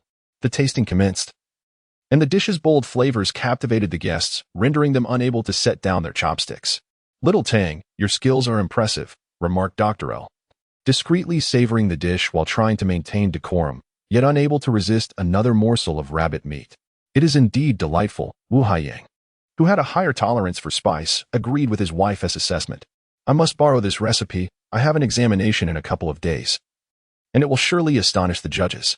Mark Jian sampled the dish sparingly, savoring the flavors of the rabbit in contemplation, while Gu Yong remained silent, merely nodding in agreement as he continued to devour the meat, beads of sweat forming on his forehead from the spice, yet he could not bring himself to stop.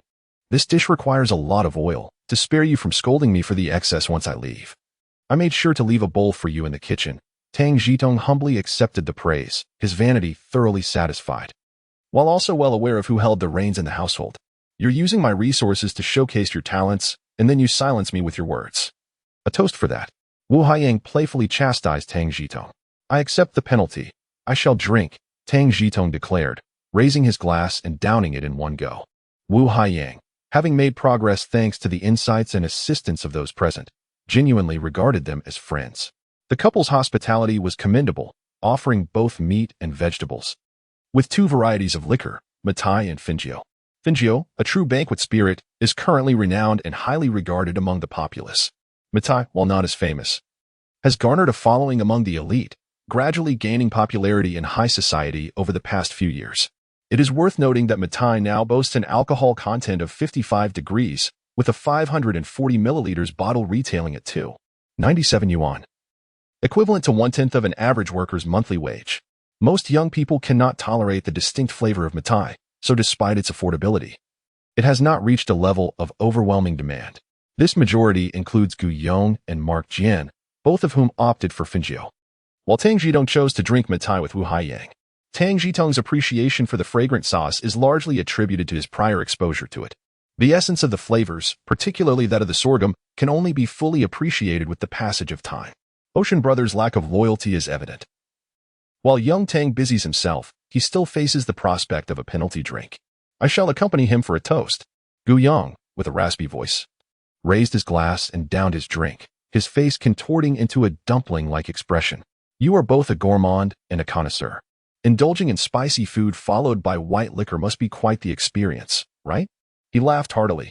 Wu Haiyang, chuckling, offered Gu Yong a glass of cool water, literally chilled tap water, stating that this would alleviate the spiciness more effectively than liquor. The tap water was safe to drink, a fact Tang Zhitong was familiar with, having not only consumed tap water but also well water, especially during the summer months when, after a day of wild play, he could easily down a cup or two. Mawson did not engage with the other two but clinked glasses with Tang Zhitong, suggesting, "Our unit is organizing sign-ups for a chef skill assessment. Would you like me to inquire on your behalf? You should give it a try." Tang Zhitong non-committally raised his glass in response. "I've heard about this, Doctor." L recalled after Gu Yong and Tang Zhitong finished their drinks. "I understand this is the inaugural event with higher standards, and certificates will be awarded. I believe you should consider it, Tang. It would be a shame for your skills to go unrecognized." "Having more skills is never a burden," Wu Haiyang chimed in, encouragingly. "I support everyone's view. Obtaining a certificate could also lead to extra income during your free time. If I possessed your culinary talents, I would certainly pursue it." Gu Yong, with a slightly larger tongue, added playfully, "Your partner's family seems quite well off. Earning more could bolster your confidence, wouldn't it?" Since everyone was in agreement, Tang Zhitong resolved to give it a try. "Thank you, Brother San." He nodded in acquiescence. Even if he didn't achieve a certification, there was little to lose. As Wu Haiyang had said, possessing multiple skills is advantageous. Who knows, it might come in handy in the future. Despite Tang Zhitong's assertions, the group's attention swiftly shifted to Gu Yong's comments regarding Tang Zhitong's romantic entanglements. While watching the premiere of a ballet, Gu Yong was unaware of Wang Jingwen's family background, and upon learning it, a tinge of jealousy regarding Tang Zhitong's circumstances crept in. With Dr. L present, Wu Haiyang refrained from any inappropriate remarks, mostly enjoying the light-hearted banter around him. Mark Jian was purely envious, admiring his good friend for finding a wonderful partner, while lamenting his own status as a single man amidst three friends with significant others, feeling somewhat disheartened. Tang Zhitong was well aware of what could be discussed openly and what needed to be sidestepped, opting for humor where appropriate and raising his glass when necessary. Though each drink was merely 3 taels, the continuous toasting soon rendered Gu Yong somewhat dazed. At this rate, he was not far from slipping under the table. Dr. L had already finished his meal and departed, leaving the few men to engage in lively discussions, primarily between Wu Haiyang and Mark Jian, covering work, past experiences, and topics suitable for open conversation. The exquisite Maui liquor, even when consumed in excess, spares one from the throes of a hangover or parched lips the following day. Thus, Tang Zhitong indulged a little more, all the while holding his wine glass and listening to the conversation between the two. Wu Haiyang's wine glass was a refined ceramic goblet, a rarity in later times, while his own home employed sturdy porcelain cups, lacking a certain elegance. Shama, your ancestors were all chefs. May I pose a question to you? Why does one still suffer from an upset stomach after drinking boiled water? Wu Haiyang inquired abruptly during their discussion. Boiling water is no longer raw. How could it cause stomach pains? Mark Jian found himself bewildered by the question. Yet, it had indeed caused an upset. And what of rice? Why does it stubbornly refuse to cook properly? Wu Haiyang raked his fingers through his hair, clearly troubled by this dilemma for quite some time. How can rice remain uncooked? Surely increasing the heat should suffice? Mark Jian remained perplexed, thinking that if Wu Haiyang had not asked, he might have assumed it a jest. Brother Yang, this predicament you speak of, does it not occur in the city of Beijing? Tang Zhitong, with bleary eyes, inquired. As for the preface to the book's release, I express my heartfelt gratitude to all the readers for their support and companionship over the past 2 months. And I look forward to continuing this journey together. This book has been in preparation for over 3 years, undergoing numerous revisions before its formal debut. My spouse advised me, if you keep this up, you might wait another 3 years before publishing. Just release it already. She knows me well, and thus I hastily uploaded it. More than a month after the upload, the editor inquired, why haven't you submitted a new book to the library? I was quite puzzled, wondering what submitting a new book entailed.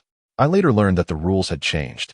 One must meet certain word count requirements for a book to be accepted into the library and gain visibility. Therefore, this book lacks such exposure. I never anticipated that a book, with a daily output of 2,000 words and yet unpublished, would garner 1,500 monthly votes and achieve a ranking around 200. The success of this work is truly indebted to the support of editor Juzi and to all the readers. I am immensely grateful to each and every one of you. To elaborate on the initial intent behind writing this book, I aimed for a more realistic portrayal, as our nation has not been established for a century, in some aspects. In my humble opinion, ought not to exist. After all, to deny that era is to deny oneself, for well-known reasons. Writing about this period feels akin to walking on thin ice. I do not seek to profit unethically, and I hope that readers will support the authentic version. The paid chapters are accompanied by numerous illustrations, enhancing the reading experience when accessed via a mobile app. The pressure cooker, regardless of its origin, relies on strong heat to cook rice thoroughly. After having a few drinks, Mark murmured in response to Tang Zhitong's words, seemingly unaware of whom he was addressing. How do you know? Wu Haiyang, slightly more alert, paused in surprise. I didn't mention where this is from, did I? You didn't. I merely inferred it, replied Tang Zhitong, shaking his head. No matter how fine the wine, excess consumption leads to dizziness. How did you deduce that? Wu Haiyang pressed further.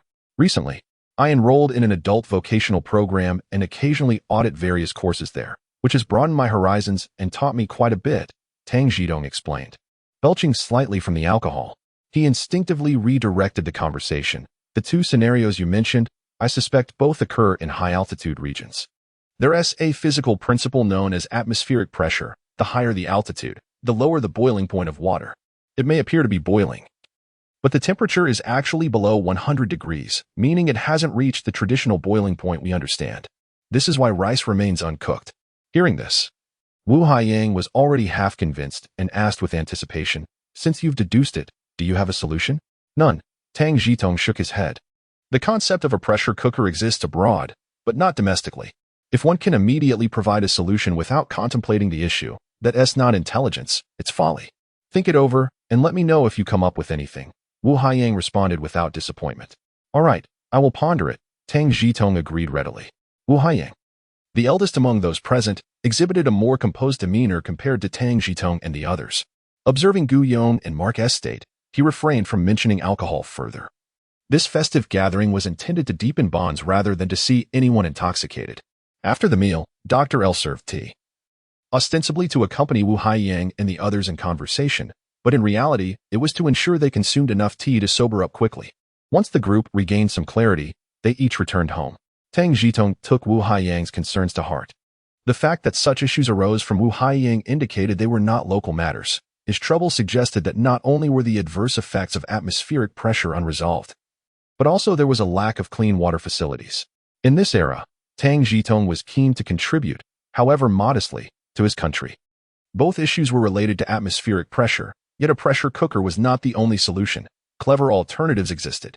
Starting with the water, it was simply unclean, containing impurities invisible to the naked eye. Filtering, restoring, and disinfecting are all effective methods.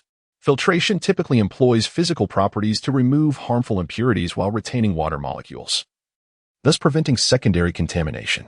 Restoration involves the use of hypochlorous acid and sodium chloride, which offers the advantage of portability. Yet it is time-consuming and poses a cancer risk due to chloride compounds. Disinfection may be the simplest method. In wastewater, a few drops of iodine solution can suffice. However, iodine solution is not widely available domestically, as hospitals continue to utilize mercurochrome and gentian violet for sterilization. After weighing the pros and cons, Tang Zhitong believes that a filtration method utilizing a pressure cooker is more practical. Implementing filtration naturally leads to water purification.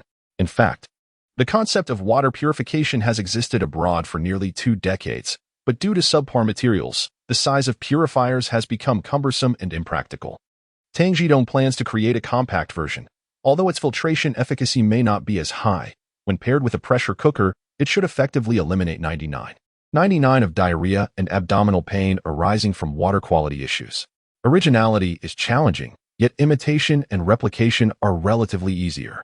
Lacking artistic skills, Tang Zhitong's design sketches are quite rudimentary. Fortunately, he can articulate his ideas clearly. Benefiting from his role as a courier, he seeks assistance from the security department to find a technician.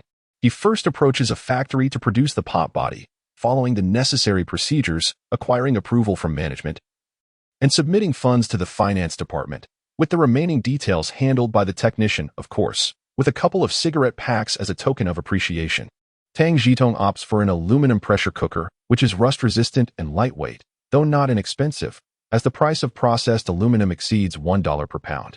He then seeks another factory to replicate the process for the pot lid. The lid presents slightly greater complexity, requiring a latch-style design with a reserved space for the sealing ring to ensure a snug fit with the pot body. As for the pressure-limiting valve and safety valve, Tang Zhitong refrains from using lever or spring mechanisms, which necessitate precise calculations and repeated testing, resources he lacks in terms of both time and budget. Instead, he adopts a straightforward approach. He drills 2 small holes in the lid and inserts 2 steel blocks, one large and one small, secured with rivets. The smaller block serves as the pressure-limiting valve, while the larger one functions as the safety valve. With careful calculation of the smaller block's weight, when the pressure cooker reaches the predetermined pressure, the steel block will be lifted to release excess pressure. For rapid pressure release, one can simply insert chopsticks into the circular hole of the larger steel block to elevate it. This method is both simple and practical, with the weight of the steel block calculable through basic physical formulas. The water purifier's structure is equally uncomplicated, resembling 2 parallel air pump cylinders. One side stores water while the other purifies it, connected at the bottom by one-way valves to form a U-shaped configuration. Both the inlet and outlet feature hoses. The inlet, located below the storage side, is equipped with a one-way valve. By pulling the piston, water is drawn into the tube, and when the piston is manually depressed, the inlet's one-way valve closes, allowing water to flow through the one-way valve at the bottom of the U-shaped tube to the purification side, where purified water exits through the top of the purification pipe. In essence, the purification device is straightforward, lacking a permeable membrane, with its primary material being charcoal, which is stuffed with scraps of cloth at both ends. Due to its prototype nature, the sealing effectiveness is not ideal. While these are minor issues, Tang Zhitong's limited personal capabilities hinder his ability to coordinate additional resources, necessitating that Wu Haiyang ultimately manage the coordination. With merely these 2 trifles, Tang Zhitong spent an entire week to finalize them, expending a modest sum of around 10 yuan. This marked his inaugural instance of utilizing his own funds to serve the public good. Despite the expenditure, a sense of joy welled within him. On yet another Saturday afternoon, Tang Zhitong approached Wu Haiyang, presenting the completed prototype while articulating his design concepts and insights, highlighting areas in need of refinement, before relinquishing control of the project. Your idea is quite commendable. If it proves feasible, I shall commend you. Wu Haiyang exclaimed with delight, patting Tang Zhitong on the shoulder. We are not part of the same system. Seeking commendation would only burden you, Brother Yang. Should the improvements succeed, I kindly request your assistance in procuring 2 pressure cookers, for which I shall compensate you fairly. Tang Zhitong gracefully declined the offer of commendation, expressing his desire to purchase pressure cookers. Pressure cookers are excellent. They can tenderly stew ribs or cook rice, yielding not only delectable flavors but also minimizing odors. This would significantly mitigate the risk of neighbors discovering our superior cuisine in the years to come. Wishing everyone a joyful National Day. I must now prepare to head to the hospital. In the frigid embrace of winter, when the mercury dips to its nadir, love still flourishes amid the chill. The coldest days, particularly the 9th day of the 3rd lunar month, may render temperatures inhospitable for couples seeking warmth in each other's company. Yet the fervor of youthful passion remains undeterred. Thus, Tang Zhitong and Wang Jingwen found themselves on another date. Each week, Tang Zhitong would prepare delectable pickled vegetables, sometimes a refreshing salad of cabbage hearts, other times spicy and sour radish skins, and occasionally sawed pickles. A simplified version of a 3-shredded dish. Regardless of the variety, he always brought a portion to Chunshi Hutong for their rendezvous. The choice of destination was deliberate. As Wang Jingwen never rode a bicycle during their outings, she preferred to sit on the back of Tang Zhitong's bike. To accommodate this, Zhang Guifang had even fashioned a special cushion for the rear seat, ensuring comfort for her son on weekends. Zhang Guifang held a favorable view of Wang Jingwen, not merely for her beauty but also for her affection towards her son. The fact that she would purchase an expensive watch without hesitation endeared her to Zhang Guifang even more. On this occasion, Tang Zhitong brought along 2 heads of cabbage, a box of pickles, and a pound of dried dates, signaling that good days had arrived for Wang Jingwen. Perhaps due to the presence of others at home, Wang Jingwen did not allow Tang Zhitong to deliver his gifts to her door this time. Instead, she ventured downstairs to retrieve them herself. Upon returning, she presented him with a small item. Brother Anzi, this is for you, she said, her smile radiant as she extended her hand. What is this? A scarf? Tang Zhitong inquired, accepting the soft, well-crafted gift. It was black, knitted with a somewhat uneven strip, lacking the uniformity of store-bought items. Yes, it's my first attempt at knitting, so it may not look perfect. Please don't scorn it, Wang Jingwen replied, a hint of shyness in her demeanor, yet her eyes sparkled with anticipation. How could I?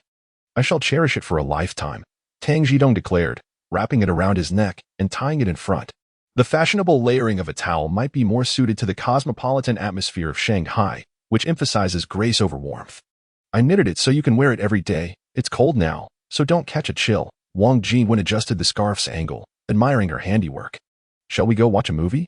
She suggested, mindful of her health and Tang Zhitong's intention to keep her sheltered from the biting wind. Of course. Which cinema shall we choose? He responded, eager to comply with her wishes. The one closest to your home, she sweetly replied. Then let us head to Changguang Theater. It's a first-rate cinema, a notch above the nearby Star Cinema, she continued, weighing her options.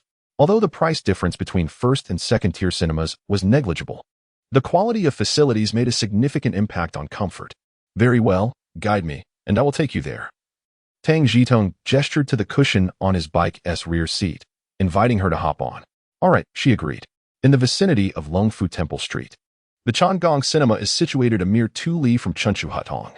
Wang Jingwen initially intended for Tang Zhitong to park in her residential area, but upon noticing a cotton cushion, she altered her decision, her eyes transforming into crescent moons of delight.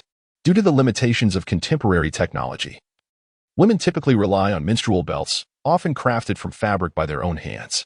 Rural women, facing economic hardships, sometimes fill these belts with wood ash, washing and reusing them after each cycle.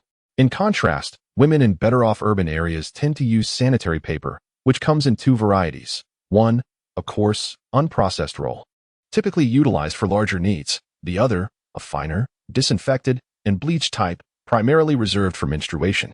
Although Tang Zhitong had resolved to curtail his expenditures recently, he felt it prudent to stockpile some paper, anticipating a significant reduction in production over the next couple of years. Upon arriving at the cinema to purchase tickets, they chose the back row once more. Despite Tang Zhitong's nostalgia for the soft, warm pink lips of their last encounter at Xiaowang's home. The scarcity of intimate spaces compelled him to endure. Speaking of lips, ancestral wisdom has provided insights that Tang Zhitong had previously dabbled in through his readings. The hues of lips and other prominent body parts tend to be similar, with the variations in color largely dictated by genetic factors rather than external influences. Thus, one can glean certain insights from facial appearances. The notion that one can assess a girl's life complexity through color is fundamentally flawed.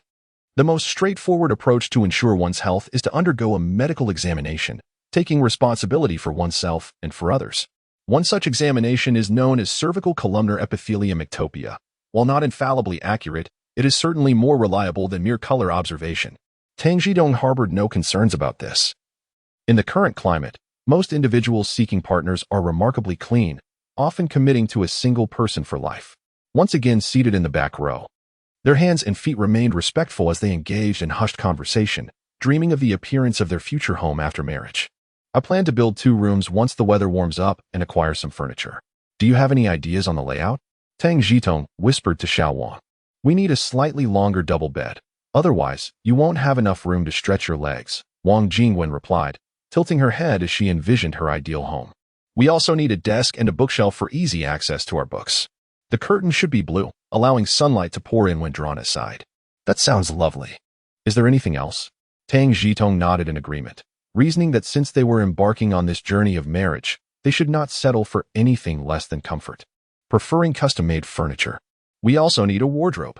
My mother has promised us 2 cotton quilts, Wang Jingwen whispered softly into Tang Zhitong's ear. That's wonderful, he replied enthusiastically.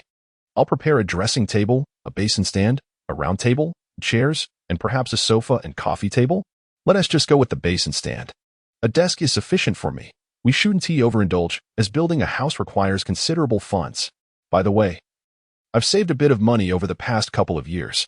I can contribute it towards the house and furniture, Wang Jingwen casually mentioned, revealing her savings to Tang Zhitong. No need, I have money. In the face of Wang Shui's candidness, Tang Zhitong felt deeply moved. To love someone is to dedicate everything. What a simple yet profound love this is. You've only been working for a few months. Where did you get the money?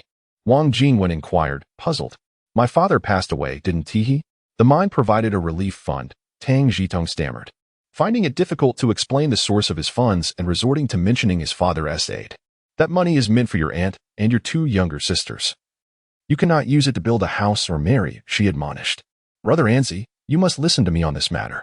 Ever since I decided to be with you, I have been mentally prepared, Wang Jingwen said, taking Tang Zhitong's hand in a comforting gesture. All right, Tang Zhitong nodded in agreement, feeling that such an understanding and precious girl was a blessing from heaven. From now on, let us work diligently together. Our lives will gradually improve, Wang Jingwen asserted confidently, brimming with anticipation for the future. Indeed, Tang Zhitong nodded earnestly, filled with hope for what lay ahead. Although work may be arduous, it is devoid of the 9-to-9 grind and treachery, which is far more comforting than toiling for capitalists. Wang Jingwen smiled brightly at him, her dimples filled with sweetness. Oh, by the way, there is something I must confess. Recently, for the sake of household hygiene and family health, I persuaded my mother to build a bathing area under your name. The bricks were salvaged from a demolition site, so it didn't cost much. If my mother asks about it, please don't let it slip, Tang Zhitong instructed Wang Jingwen. All right, but next time, you must consult me first, she replied, nodding in agreement while simultaneously setting a condition. Respect, after all, is mutual. Absolutely, I promise it won't happen again. Let me tell you. This bathing area has a bathtub, Tang Zhitong whispered into Wang Jingwen's ear. You naughty. She lightly punched Tang Zhitong, her cheeks flushed, a sight to behold. Wang Jingwen then bowed playfully, addressing the readers. Dear friends, I humbly seek your support for a guaranteed monthly vote. As the examination approached, Tang Zhitong was preoccupied with matters of the heart, while Mark Jian busied himself with the registration process. Mark Jian was acutely aware of how he had secured his position. He knew he owed much of it to Tang Zhitong's contributions. Like attracts like, and their enduring friendship was rooted in mutual respect and gratitude. Thus, Mark Jian was determined to exert considerable effort on this occasion. Given that Mark Jian had garnered the attention of senior leadership, he held a degree of influence within the workplace. However, he still encountered obstacles while attempting to register Tang Zhitong. Since the wage classification system was implemented in 1956, various professions, including chefs, were assigned specific salary grades. The culinary field typically followed an apprenticeship model, where a chef's ability to advance often depended solely on their mentor's endorsement. Even the formal evaluation of salary grades was fraught with complications, which led to the establishment of more authoritative assessment standards. The term chef skill rating is colloquial. The official designation is the Professional Skills Title Assessment in Culinary Arts. To participate in this assessment, one must be a chef. Yet Tang Zhitong was a courier and thus did not meet the eligibility criteria. In a moment of desperation, Mark Jian reached out to Wu Haiyang for assistance. After hearing Mark Jian's dilemma, Wu Haiyang responded, "Your culinary skills are inherited, and so are Tang's, correct? They cannot stifle the aspirations of young individuals for lack of mentorship." Regarding the workplace issue, Tang has contributed to the kitchen on the construction site, and his efforts have been acknowledged by leadership. I will provide you with a certificate. Take it and discuss it with them. 2 days later, armed with the certificate issued by Wu Haiyang, Mark Jian successfully registered Tang Zhitong for the examination. "I have secured your registration. The exam is scheduled for 6:30 this evening at Epingli." With this accomplishment, Mark Jian felt significantly more confident, his voice resonating with assurance. "Thank you, Brother San. Should I simply come by then?" Tang Zhitong inquired. "You must present the examination certificate to gain entry. Let us meet at the Yonghe Palace entrance at 5:30. Mailing it would be too slow, and having you collect it would waste precious time. I will personally deliver it to the examination venue," Mark Jian thought, resolved to assist Tang Zhitong. "All right, I appreciate your efforts, Brother San.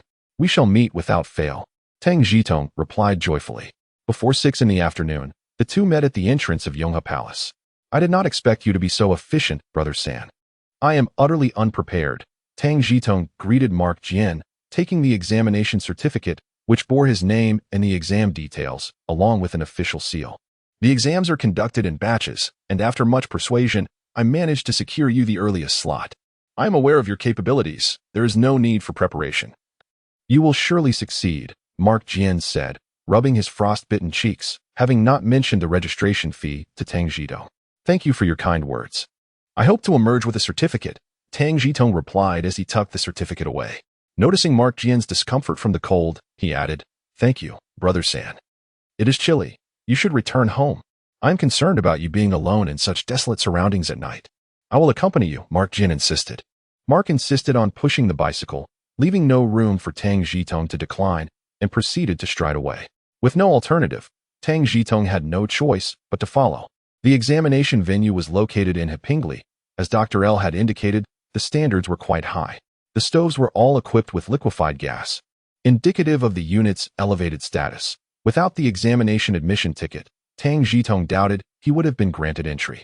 The examination took place in the unit's cafeteria, where 20 candidates were divided into 4 groups through a lottery. The paper slips indicated the main ingredient in the examination batch, and Tang Zhitong drew the 4th round.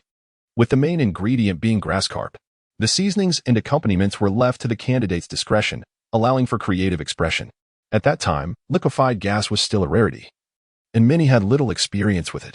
Before the examination commenced, the judges demonstrated how to ignite the stove and control the heat. Following this briefing, the first group of candidates took the stage to cook. The 5 judges, along with several family members of the staff, gathered to observe. The judges not only provided supervision, but also allowed family members to taste the dishes prepared by the candidates.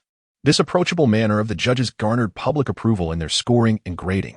Obtaining a certificate signified a salary increase. Those who passed were jubilant, while those who did not express their determination to strive harder and return for another attempt the following year.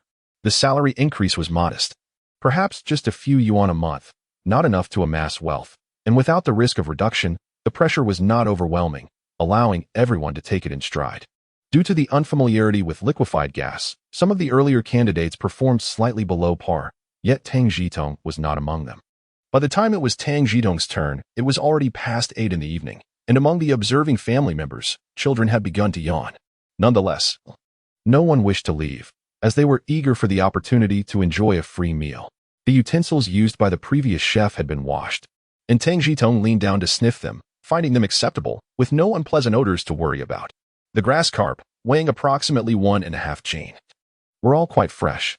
After washing his hands, Tang Zhitong began by dispatching the fish, scaling, removing the gills and innards, and then cleaning it thoroughly. He filleted the fish along the bones, slicing the flesh at an angle, and chopping the bones into pieces. After mixing egg whites, cooking wine, and salt, he marinated the fish slices. Next, he washed the pickled cabbage, wrung it dry, and cut it into sections. Once he had prepared slices of ginger and minced garlic, he was ready to heat the oil. Using canola oil, he heated it and added the ginger, garlic, and pickled chili. Saute ing until fragrant before incorporating the chopped pickled cabbage. After stir-frying for 2 to 3 minutes, he poured in boiling water, added a lump of cooked lard, and introduced the fish bones, allowing them to simmer for about 10 minutes to extract the flavor. He then gently placed the marinated fish slices into the broth, using chopsticks to separate them. Once the fish turned opaque, he seasoned the dish with salt, sugar, monosodium glutamate, and pepper before serving it in a deep dish. Finally, he cleaned the pot and drizzled a bit of Sichuan pepper oil over the fish slices, immediately releasing an enticing aroma. The small green hats were no longer needed. As the season had passed, after presenting the dish, Tang Zhitong returned to the stove to tidy up the utensils. A tedious task he begrudged but recognized the necessity of completing. 5 fish were prepared using 5 different methods: deep-fried, braised, stewed, steamed, and Tang Zhitong's pickled cabbage fish, which intrigued the other chefs, as they had never encountered such a preparation before. The origins of sauerkraut fish are shrouded in various interpretations, yet its popularity burgeoned around the 1990s. To this day, its distinctive flavor continues to astonish the masses. A child, upon tasting a morsel, immediately recoiled from the spiciness, yet moments later found themselves irresistibly drawn to take another bite. This dish is indeed remarkable. Perhaps having recently indulged in an abundance of similarly flavored dishes dulled the judges' palates.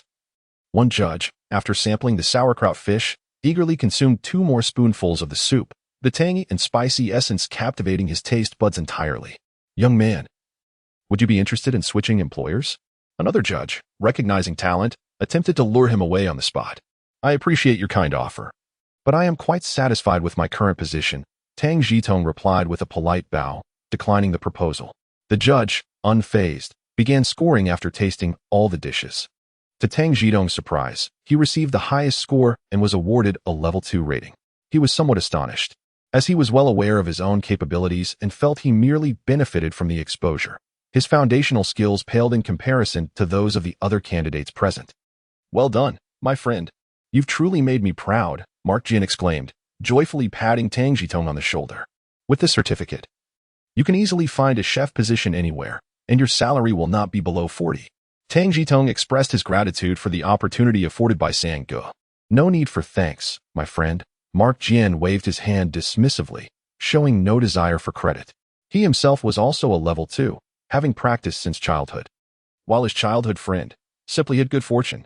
The chef rating system was in its infancy, with rules not yet as rigid as they would later become, allowing for participation based solely on skill rather than years of study or work experience. The initial ratings focused on ability, with the duration only becoming a factor in subsequent promotions. The judges filled in the scores on the candidates' admission slips, signing their names and instructing the successful candidates to bring a photograph the following day to exchange for their professional title certificates. "Excuse me, esteemed judges. May I purchase some of this sauerkraut and pickled pepper before I leave?" Tang Zhitong inquired, adopting a hopeful tone. He had gone to bed at 1:30 in the morning. A fellow reader noted the issue of chef rankings. To clarify, this chapter discusses professional titles, not salary levels.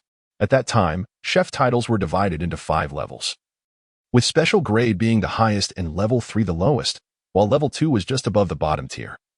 Somewhat akin to today's intermediate titles, with levels above intermediate including associate senior, senior, associate researcher, researcher, etc.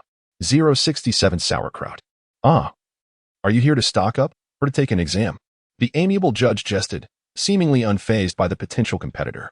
Encountering such exquisite ingredients is a rarity, and naturally, one wishes to share them with family. Tang Zhitong, undeterred, cheerfully clarified, "We are from a vocational school, sourcing ingredients for educational purposes. We certainly cannot sell them." The judge shook his head in refusal, but did not dismiss the idea entirely. He exchanged glances with the other judges and said, "If Comrade Tang is willing to teach this dish to the students, we can certainly arrange to gift you some." "That sounds splendid. I am eager to teach. I shall return home tonight to prepare the lesson plan, ensuring no secrets are kept. However, I believe it is only fair to pay for the ingredients. Tang Zhitong replied without hesitation. After all, the method of preparation cannot be hoarded, and besides, how much could be gifted? Paying would allow for a larger quantity. The sauerkraut and pickled chili possess a splendid flavor, far more authentic than what one can find in the north. Then bring your utensils tomorrow to collect the ingredients. The judge nodded approvingly. Very well, see you tomorrow. Tang Zhitong waved farewell to the judges and walked back with Mark Jian. Mark Jian had taken a half-day off and needed to work the next day. The two parted ways at the intersection of Zhangzhizhong Road, with Mark heading west and Tang Zhitong heading south. By the time Tang Zhitong arrived home, it was already 9:15. Zhang Guifang was still awake, waiting for her son's return. Upon hearing the door, she opened it and greeted him. Is that you, Izzy? After hearing Tang Zhitong's response, she could not help but scold. Were you so busy at work today? Coming home so late without notifying us makes one anxious. Have you eaten? There are some buns left for you in the pot. Hee, Mom. Today Brother Ma-san invited me to participate in a chef skill assessment, and I obtained a level 2 certificate. Brother Ma-san mentioned that switching to a cook could earn a level 7 salary, which is 41 yuan and 5 jiao a month, Tang Zhitong explained.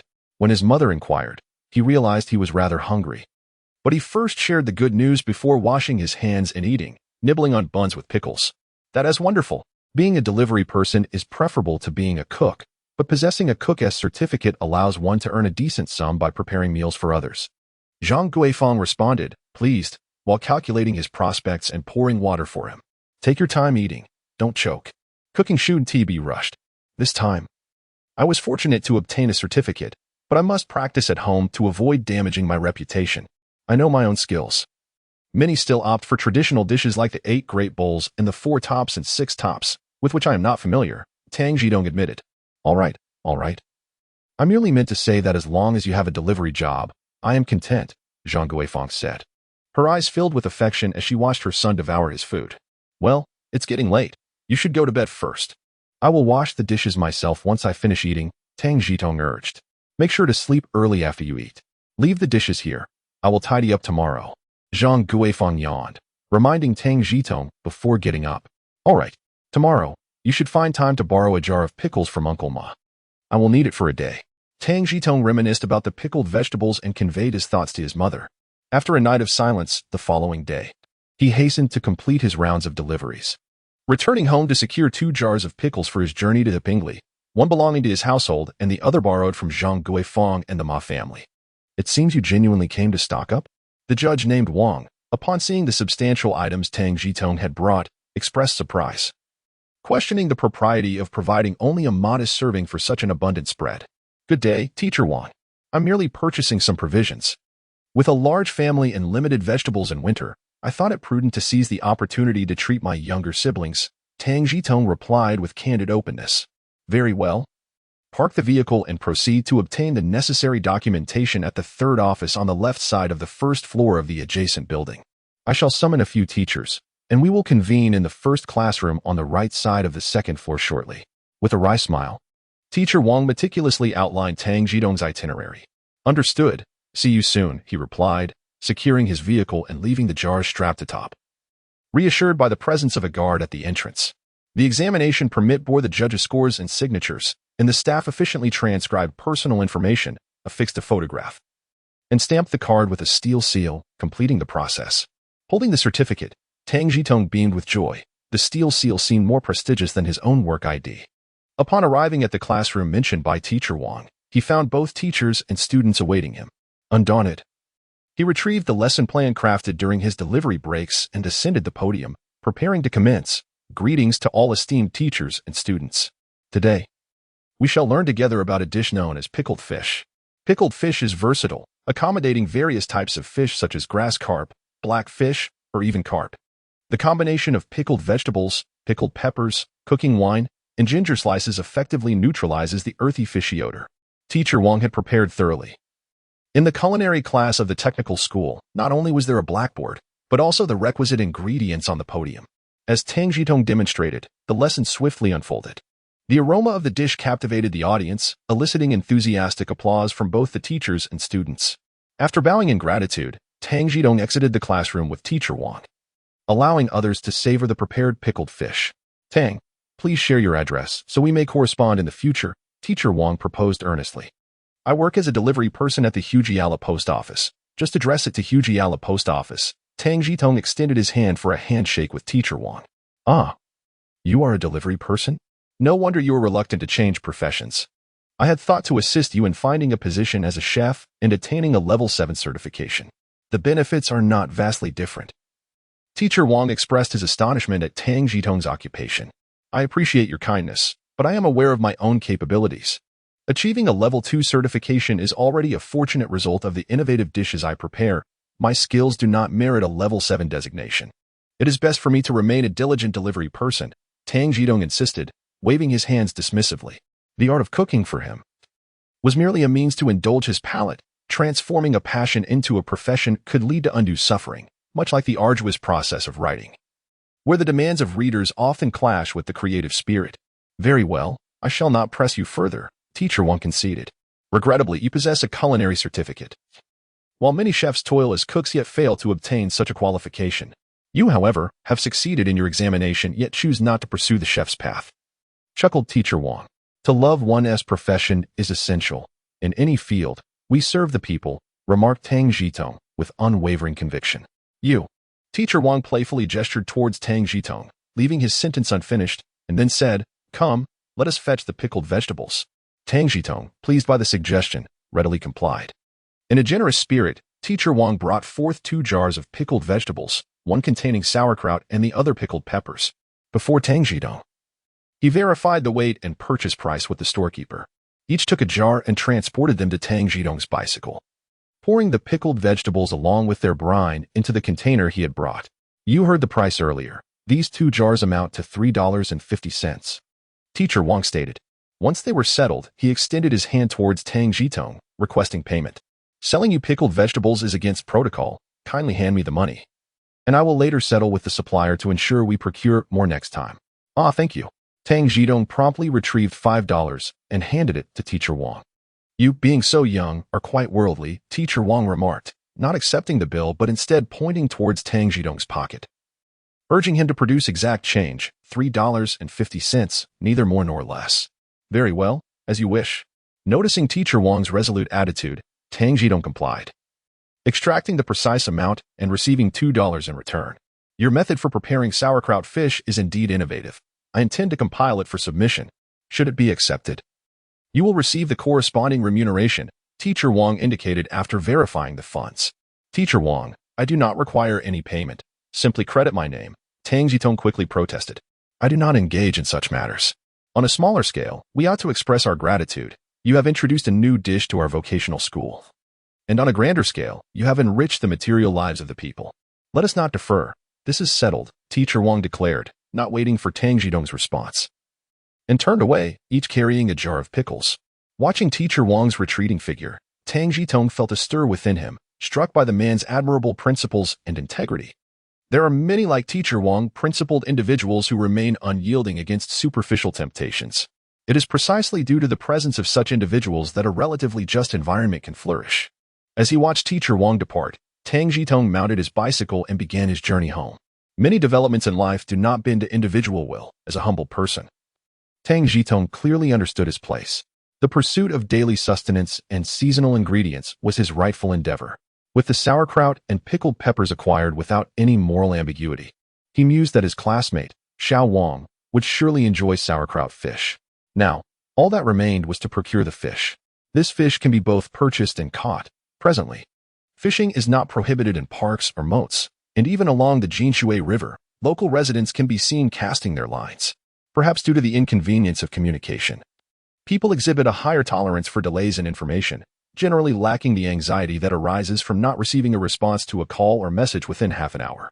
After starting her job, Tang Zhitong wrote to her classmate Xiao Wang, sharing the delightful news of her acquisition of a chef title, and mentioned that she would bring her a taste of a new dish when they met on the weekend. As the spring festival approaches, postal workers become increasingly busy, with parcels piling up daily. Tang Zhitong hastily consumed a few bites of lunch before promptly preparing her mail for a second round of deliveries. Due to her class at the Telecommunications Institute today, She had no time for pleasantries with the community, rushing to her next destination immediately after completing her delivery.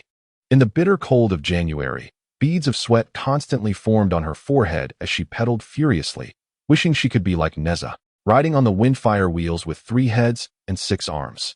The Telecommunications Institute is situated just outside Zinjiku, requiring her to traverse a significant portion of the city. Upon arriving, she found that class had already commenced. Tang Zhitong glanced at her watch, relieved to discover she was only 5 minutes late. Teacher Zhou. Being familiar with the postal system and aware of Tang Zhitong's identity as a postal worker, nodded in acknowledgement of her flushed face, understanding the recent demands placed on her, and permitted her to enter the classroom while continuing his lecture. In this vocational school, there are no assigned seats, and the majority of students cherish their learning opportunities. Consequently, Tang Zhitong had to settle for a seat at the back. The lesson focused on the principles of telephone communication, with Teacher Zhou providing detailed explanations and even displaying components of a stepping switch, demonstrating their operation. Have you all made a phone call? The waiting time is long. The noise is loud, and the call quality is poor. Why is that? Teacher Zhou pointed to the components of the stepping switch on the desk and explained. It is due to this. The slow switching speed of the stepping switch, coupled with the wear and tear of its components, leads to excessive noise. Tang Zhitong listened intently, finding personal relevance in Teacher Zhou's words, which also evoked memories of various films and television dramas. In those narratives, important figures often spoke loudly on the phone, not out of anger or urgency, but rather due to the subpar call quality. Who would have thought such a minor detail could reveal the truth behind a situation? Currently, international standards are gradually shifting towards crossbar telephone exchanges, while our stepping switches remain prevalent. The gap is significant. We must strive to catch up. Teacher Zhou adjusted his glasses and continued. Our nation is also researching crossbar telephone exchanges, in which I am involved, but the call quality remains unsatisfactory, and success has yet to be achieved. The administrator once stated, only the people are the driving force behind the creation of world history. Teacher Zhou raised his head, scanning the students, acknowledging that discussing crossbar telephone exchanges might be somewhat beyond the syllabus, yet he emphasized that he wished to encourage everyone to contemplate during their work. Perhaps an inadvertent discovery on their part could propel historical progress. After finishing his words, Teacher Zhou turned and began to draw intersecting lines on the blackboard, abstractly elucidating the principles and advantages of crossbar telephone exchanges without any physical objects. Upon hearing Teacher Zhou mention that crossbar telephone exchanges function through contact points, Tang Zhitong appeared contemplative, as if he had encountered this notion before. After class, Teacher Zhou departed, and the students exited the classroom in small groups. The mail carriers enjoyed a subtle privilege, allowing them to peruse some newspapers awaiting delivery at the branch office, as long as they did not create disorder. Recently occupied with deliveries, Tang Zhitong had neglected to read the news. However, upon noticing that the bulletin board on campus had updated its newspapers, he paused to skim through the current events. The headline featured anti-American protests in Cuba, and most other articles were similarly related to independence struggles, demonstrations, and protests. To his astonishment, advertisements appeared in the newspaper as well. When Tang Zhitong stumbled upon a significant article about copper and aluminum production on the 3rd page, he finally recalled where he had encountered the familiar phrase. A lecture had been organized at the university, presented by a prominent figure from the materials science department. The expert had remarked that the delay in constructing aircraft carriers was not solely due to financial constraints, but also material limitations, as domestic materials had only recently begun to develop and many were still unavailable. The expert had encouraged students to engage with materials science and actively participate in innovations, asserting that materials were not only pertinent to national defense but also intimately connected to personal life. To substantiate his claims, the expert had mentioned telephones and posed a question to the audience about how to enhance call quality. The audience responded with various suggestions. The expert then revealed the answer. It was the exchange system. When domestic manufacturers initially attempted to replicate exchanges, they struggled to produce contact points with materials comparable to those used abroad. In their frustration, they resorted to testing existing materials one by one, ultimately discovering that only precious metals sufficed, which, due to cost constraints, could not be widely adopted. Thus, until new materials were developed, call quality remained subpar. With a hypothesis forming in his mind, Tang Zhitong returned to the office to seek out Teacher Zhou. Hello, Teacher Zhou, he greeted. Ah, it's you, Xiao Tang. What brings you here? Teacher Zhou looked up, adjusted his glasses, and focused before inquiring. Today, while listening to your discussion on the advantages and disadvantages of the two types of exchanges, I recalled something, but I couldn't articulate it. So I refrained from sharing it in class. Tang Zhitong was certainly hesitant to disclose that it was the eminent figure from the materials science department who had inspired him. For that individual was currently unknown to him, and the late emergence of materials suggested the absence of corresponding university departments. He feared that raising the topic might lead to suspicion of being an adversary. What did you think of? Teacher Zhou inquired with interest. As many had exerted considerable effort to understand the crossbar telephone exchange, himself included. I remember when I first started working. I passed through Dongxi and overheard several children debating about crystal radios. You know about crystal radios, right? Tang Zhitong recalled that children in the alley played with them. One particular crystal radio was quite remarkable, capable of being showcased for months without sharing it with others. Yes, it's a type of passive radio that uses a crystal as a detector and lacks an amplification circuit. Teacher Zhou nodded, explaining earnestly. I'm not well versed in that. At that time, a child proudly held his homemade crystal radio, boasting to his peers that the silver wire provided superior signal quality. He even claimed to have pilfered silver coins from his family to create the wire, having personally tested its efficacy. Today, when you mention two types of switches, one producing considerable noise and the other emitting minimal interference, I was reminded of that incident. Could it be that the material is the root cause of such discrepancies? I am uncertain of the reliability of this matter. However, I felt compelled to share my thoughts with you, for my mind remains restless otherwise. I cannot ascertain its credibility and must rely on your expertise for validation. Observing the earnest demeanor of Teacher Zhou, Tang Zhitong felt a pang of guilt for fabricating a tale, yet he found himself at a loss. Needing to excuse himself after speaking. Very well, I understand, he replied. Teacher Zhou never suspected that Tang Zhitong was deceiving him. Rather, he contemplated the possibilities with utmost seriousness. As for purchasing fish at Xinjiku, prior to the opening of the city wall, it was merely a dirt road within the inner city. After the wall was breached, it transformed into a bustling thoroughfare, connecting the southern and northern streets, thus becoming a vital route. Tang Zhitong entered the inner city through the newly opened street and proceeded eastward, navigating past Shuiguan, before riding southwest along Dingxi Street to reach Yandai-Shijie. To the east of Yandai-Shijie lies the notorious Nanluoguxiang, while to the north stands Beluoguxiang. Notably, Beluoguxiang is home to a renowned hospital known as Anding Hospital, which curiously has not managed to expel the lurking spirits and phantoms. Adjacent to Yandai-Shijie are the front and back seas of Shikahai. As the latter does not require an entrance fee, it attracts many fishing enthusiasts. Nearly 100 meters north of Yandai-Shijie stand the bell and drum towers, facilitating convenient transportation and heavy foot traffic. Numerous anglers, upon catching their fish, often process and sell them on the spot. Tang Zhitong chose this location to procure fish, not only because it was conveniently along his route today, but also due to the higher cleanliness of the fish available here. The waters of Shikahai and Shihai flow westward towards the courtyard via Yushui Bridge, ensuring that the industrial and domestic wastewater from the factories is channeled eastward out of the city through drains. Consequently, the water quality here is significantly superior to that of the Moat and Tonghui River, resulting in fish with much better texture. Tang Zhitong secured his bicycle at the entrance of Yandai-Shijie and, after inquiring about the local fishmongers, retraced his steps on foot to find the fishermen. Fishermen are a fascinating breed, willing to sacrifice everything for the pursuit of their passion. He Chong, a household name, is particularly well known. His signature style involves a cigarette held in his mouth as he casts a disdainful glance at his wife, a profound reflection of his unwavering commitment to fishing. For some, fishing is merely a hobby. For others, it constitutes a livelihood, transcending the seasons of spring, summer, and autumn. In winter, they resort to ice fishing, which entails drilling holes in the frozen surface to drop their lines. Due to regional factors, the fish available to ice fishers are generally uniform. The larger specimens consist of three types: carp, grass carp, and crucian carp, while the smaller ones are often assorted species. The fish are predominantly wild, though some are farmed. The ratio remains minimal, and even farmed fish begin as wild catches. Approximately last year, researchers finally achieved the artificial breeding of bighead carp and silver carp, but widespread promotion of this advancement will require additional time.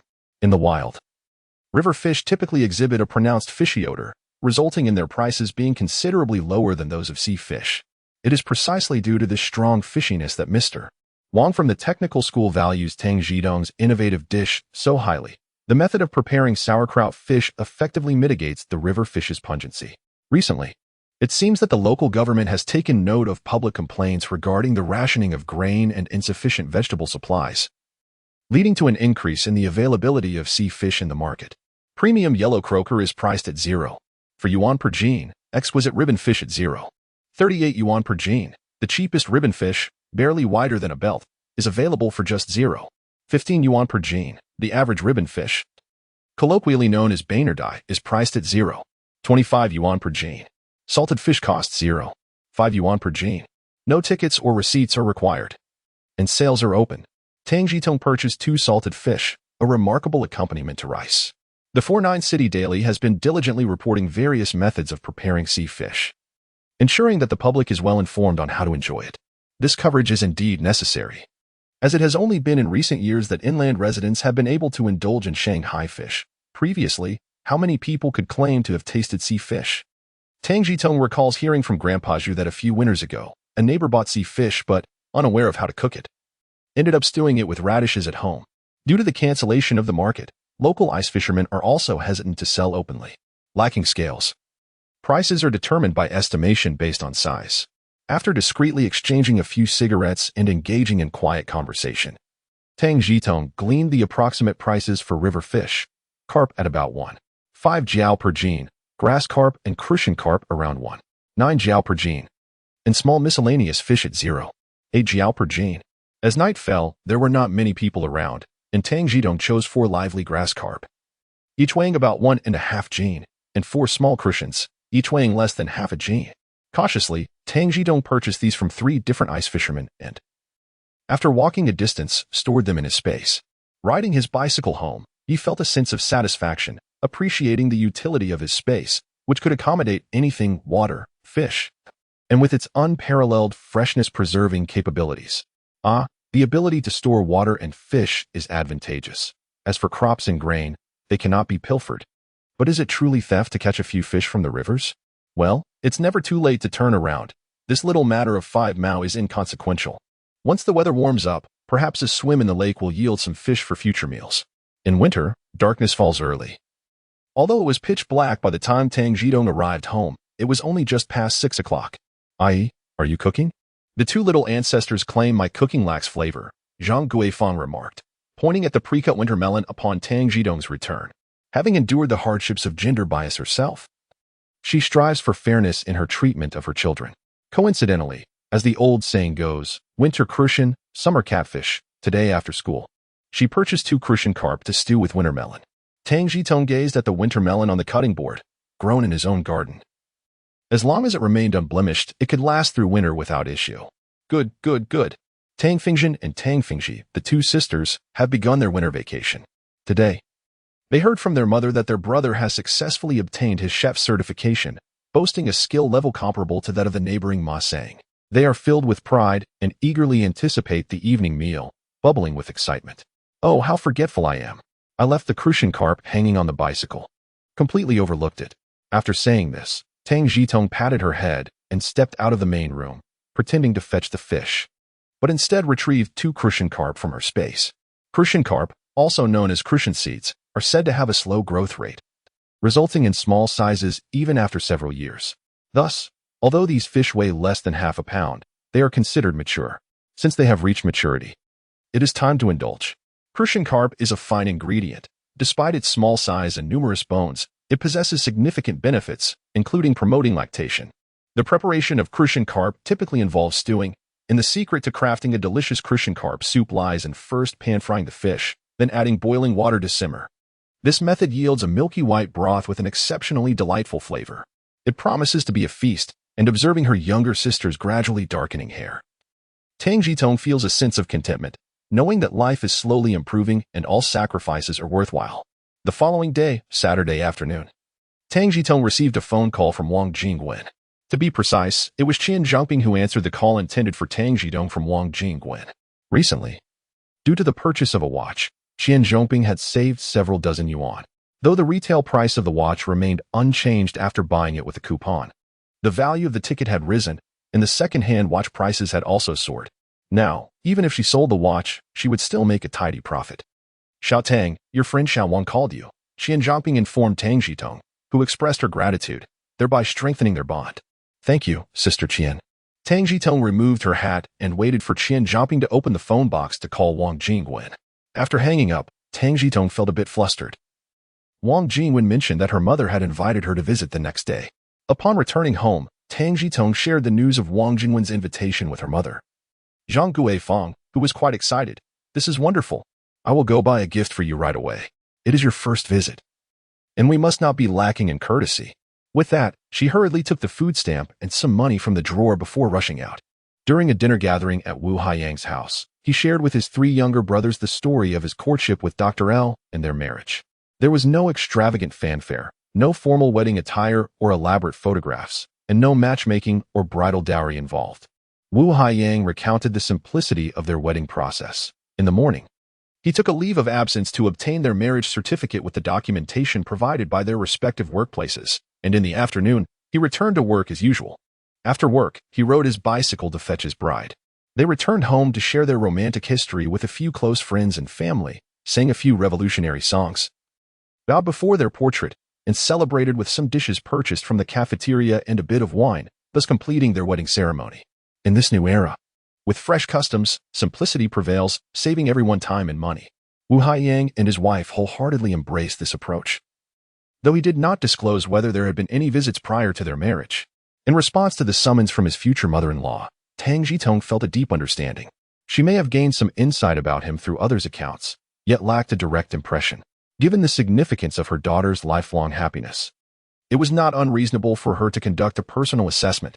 As Tang Zhitong watched Zhang Guifang hurriedly retreating, he distinctly sensed the motherly affection that enveloped him like a warm spring in the chill of winter. His 2 younger sisters, oblivious to the implications of their mother's departure, excitedly jumped and clapped their hands, exclaiming, "We are getting a sister-in-law."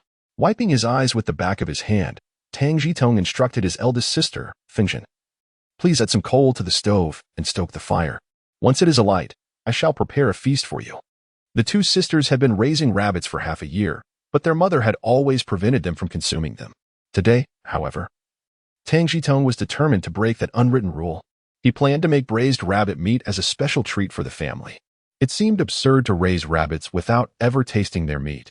He decided to honor the occasion, fully aware that he might incur his mother's displeasure. In addition to the rabbit, he intended to prepare a dish of sauerkraut fish. Should his mother inquire about the source of the fish, he would claim it had been purchased earlier and was simply hanging on the bicycle. However, he surmised that in her haste to leave, she likely hadn't noticed whether there was actually fish on the bike. If he didn't procure some benefits for the family from the catch, it would be of little use. By the time Zhang Guifang returned, laden with bags, Tang Zhitong had already chopped the rabbit into pieces and sliced the grass carp. In a cheerful mood, Zhang Guifang, though slightly pained, remarked, "So, we are indeed having a feast? Well then, let us celebrate today as if it were the new year." Hearing their mother say this, the 2 girls felt a wave of relief and gathered around the stove, eagerly awaiting Tang Zhitong's culinary creations. "Mother, with all these provisions, doesn't it seem a bit excessive? Nowadays, marriages are modern affairs, not bound by old customs." Tang Zhitong hesitated, glancing at the assorted packages of cowhide paper on the table. Being courteous is never a fault. Approach this matter with due seriousness. It reflects not only on our family's dignity but also on Xiao Wang's. "Trust my judgment," Zhang Guifang declared with an authoritative tone. "Very well, I shall heed your advice," Tang Zhitong replied, positioning the pot on the stove to boil water. To enhance the dish's flavor, he planned to blanch the rabbit meat to remove the blood foam. "When will this stove finally simmer down? Famine, come help me with the fire. We will stew it in the earthen stove." Drawing from her life experience, Zhang Guifang clearly outlined how to prepare the rabbit. "Understood. I will follow your lead," Tang Zhitong acquiesced. In their household of 4, the monthly ration of cooking oil was merely 2.5 jin. Preparing rabbit as they did at Wu Haiyang's home would surely distress their mother. Children thrive on excitement, and seeing their mother and sister leave, Fingji followed suit. Alone in the room, Tang Zhitong quietly retrieved some lard from storage and diced it into rice-sized cubes. After all, for most dishes, a lack of oil would render them unappetizing. Presently, most families possessed only 2 cooking pots, one for stir-frying and soups, and the other for steaming buns, corn cakes, and rice. Tang's family was no exception. After the rabbit was properly prepared, Tang Zhitong drained the water and placed the rabbit meat into a basin for later use. He then dried the cleaned pot over the fire, added a small amount of cooking oil, and finally placed the chopped lard into the pan to saute. Once the lard had been rendered into small bits, he added strips of green onion, slices of ginger, and star anise to release their fragrant aroma. Following this, he introduced rock sugar to caramelize, at which point he could add the rabbit meat and soy sauce for stir-frying. Brother, mother says it can be served for stewing now. As the fire in the clay stove roared to life, Fengzhen entered the house calling for Tang Zhitong. All right, bring out the thermos. Tang Zhitong balanced the pot in one hand and wielded the spatula in the other, issuing instructions. The Tang family possessed only one thermos, wrapped in bamboo weaving. Such thermoses were quite rare in contemporary times, measured not by liters but by pounds. Cooking outside was preferable, in the dimness. Mother and the sisters could only catch the enticing aroma, unable to discern the minute bits of lard in the pot. You child, merely feasting on rabbit meat. I shall cut some cabbage to stew in there as well. Before Zhang Guifeng returned to the house to steam rice, she glanced into the pot and handed the firewood to Fengzhen, instructing, keep an eye on the stove. In a short while, half a cabbage found its way into the pot. The frying pan used by the Tang family measured approximately 40 centimeters in diameter, nearly making it impossible to cover with a lid. The size of the pot had its own measurement units, such as yin and zhang. Some claimed yin referred to enough food for several people. Others said 1 yin was equivalent to the length of a newborn's foot. Still, others believed yin was the Chinese term for inch. In any case, opinions varied, and Tang Zhitong found himself perplexed as time marched on. Fewer individuals would be able to clarify these matters. Adding some cabbage allows for more to be made. I'll send a bowl over to Uncle Ma shortly. This time, the sugar purchase borrowed from Uncle Ma's monthly rations would be repaid next month. Zhang Guifeng held a bowl, waiting by the stove. All right, Tang Zhitong nodded in agreement. In these times, most neighbors were harmonious and supportive. When one family prepared a delightful dish, they would share some with their neighbors. And the 3 siblings of the Tang family had often savored Uncle Ma's culinary skills. As the clay stove blazed vigorously, the rabbit meat was tender and ready within half an hour. Due to the lack of prior seasoning, Tang Zhitong added a bit more salt, knowing that leftovers could be marinated overnight for enhanced flavor. Nowadays, common folk did not concern themselves with low-fat or low-salt diets. Rich, savory dishes were considered the pinnacle of good cooking, hence the saying that a good chef uses a generous pinch of salt. With the rabbit stew complete, Zhang Guifeng selected additional pieces of meat to add, though the cabbage was scant. Last year, purchasing meat had been relatively unrestrained, allowing for personal discretion. But since the beginning of this year, the introduction of meat rationing had significantly reduced the frequency with which households could acquire meat. Each meat coupon granted 3 taels, and currently each person received only 3 coupons per month, totaling a mere 6.75 pounds per year, maintaining the traditional system of 16 ounces to a pound. Some might think it merely a matter of gritting one's teeth and enduring, yet who could foresee that this was just the beginning? The pickled fish was simpler to prepare than rabbit stew. By the time Zhang Guifeng returned with the empty bowl, the rice and 2 dishes were ready, elegantly arranged on the dining table. Since the family did not consume spicy food, Tang Zhitong prepared a true version of pickled fish. Although the absence of pickled chili somewhat diminishes the flavor of this dish, it still captivates the palates of every family member. A bowl of rice topped with a ladle of soup, even devoid of vegetables, is delightful, especially when accompanied by fish and meat. Thus, it is only natural that Tang Zhitong's 2 younger sisters indulged themselves heartily. The following morning, Zhang Guifeng rose early to prepare a meal, boiling a pot of noodles and drenching them in leftover soup from the previous night, creating yet another culinary delight. Once the meal was concluded, Zhang Guifeng busied herself in selecting gifts for Tang Zhitong to take to Wang Jingwen's home. Given that Wang Jingwen's father had passed away, Zhang Guifeng had refrained from purchasing cigarettes and tea the night before, not from lack of desire, but due to unavailability, as tea had become a highly sought-after commodity. She resorted to purchasing 2 packages of snacks, 2 packages of sugar, 2 bottles of canned goods, and 2 bottles of liquor, all of which were readily available. The snacks had been subject to purchase limits since last year, allowing a maximum of 2 kilograms per person per visit, priced at 0.76 yuan per kilogram, totaling 1.52 yuan for 2 kilograms. Sugar had similarly been restricted starting this year, with a household limit of 1 kilogram per month, with both brown and white sugar priced the same at 0.84 yuan per kilogram, amounting to 1.68 yuan for 2 kilograms. Canned goods had yet to be limited, with 2 bottles of canned oranges priced at 13 yuan each, totaling 26 yuan. The liquor, a low-alcohol fruit wine known as orange liquor, popular among women, remained unrestricted at 4 yuan per bottle, totaling 8 yuan for 2 bottles. The total expenditure amounted to 26 yuan. Zhang Guifang remarked that 4 items seemed insufficient, so she personally selected 2 robust rabbits for Tang Zhitong to slaughter. At this moment, she did not grumble about the rabbits not yielding much meat, instead watching her son skin them with a smile. Ultimately, with few items left to offer, Zhang Guifang chose 2 sturdy cabbages to complete the 6-color gift ensemble. This collection of gifts, when assessed at current market value, would amount to over 10 yuan, roughly a third of Tang Zhitong's monthly salary.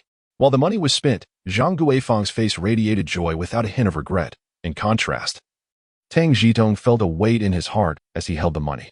Just a moment, I almost forgot the pickled vegetables.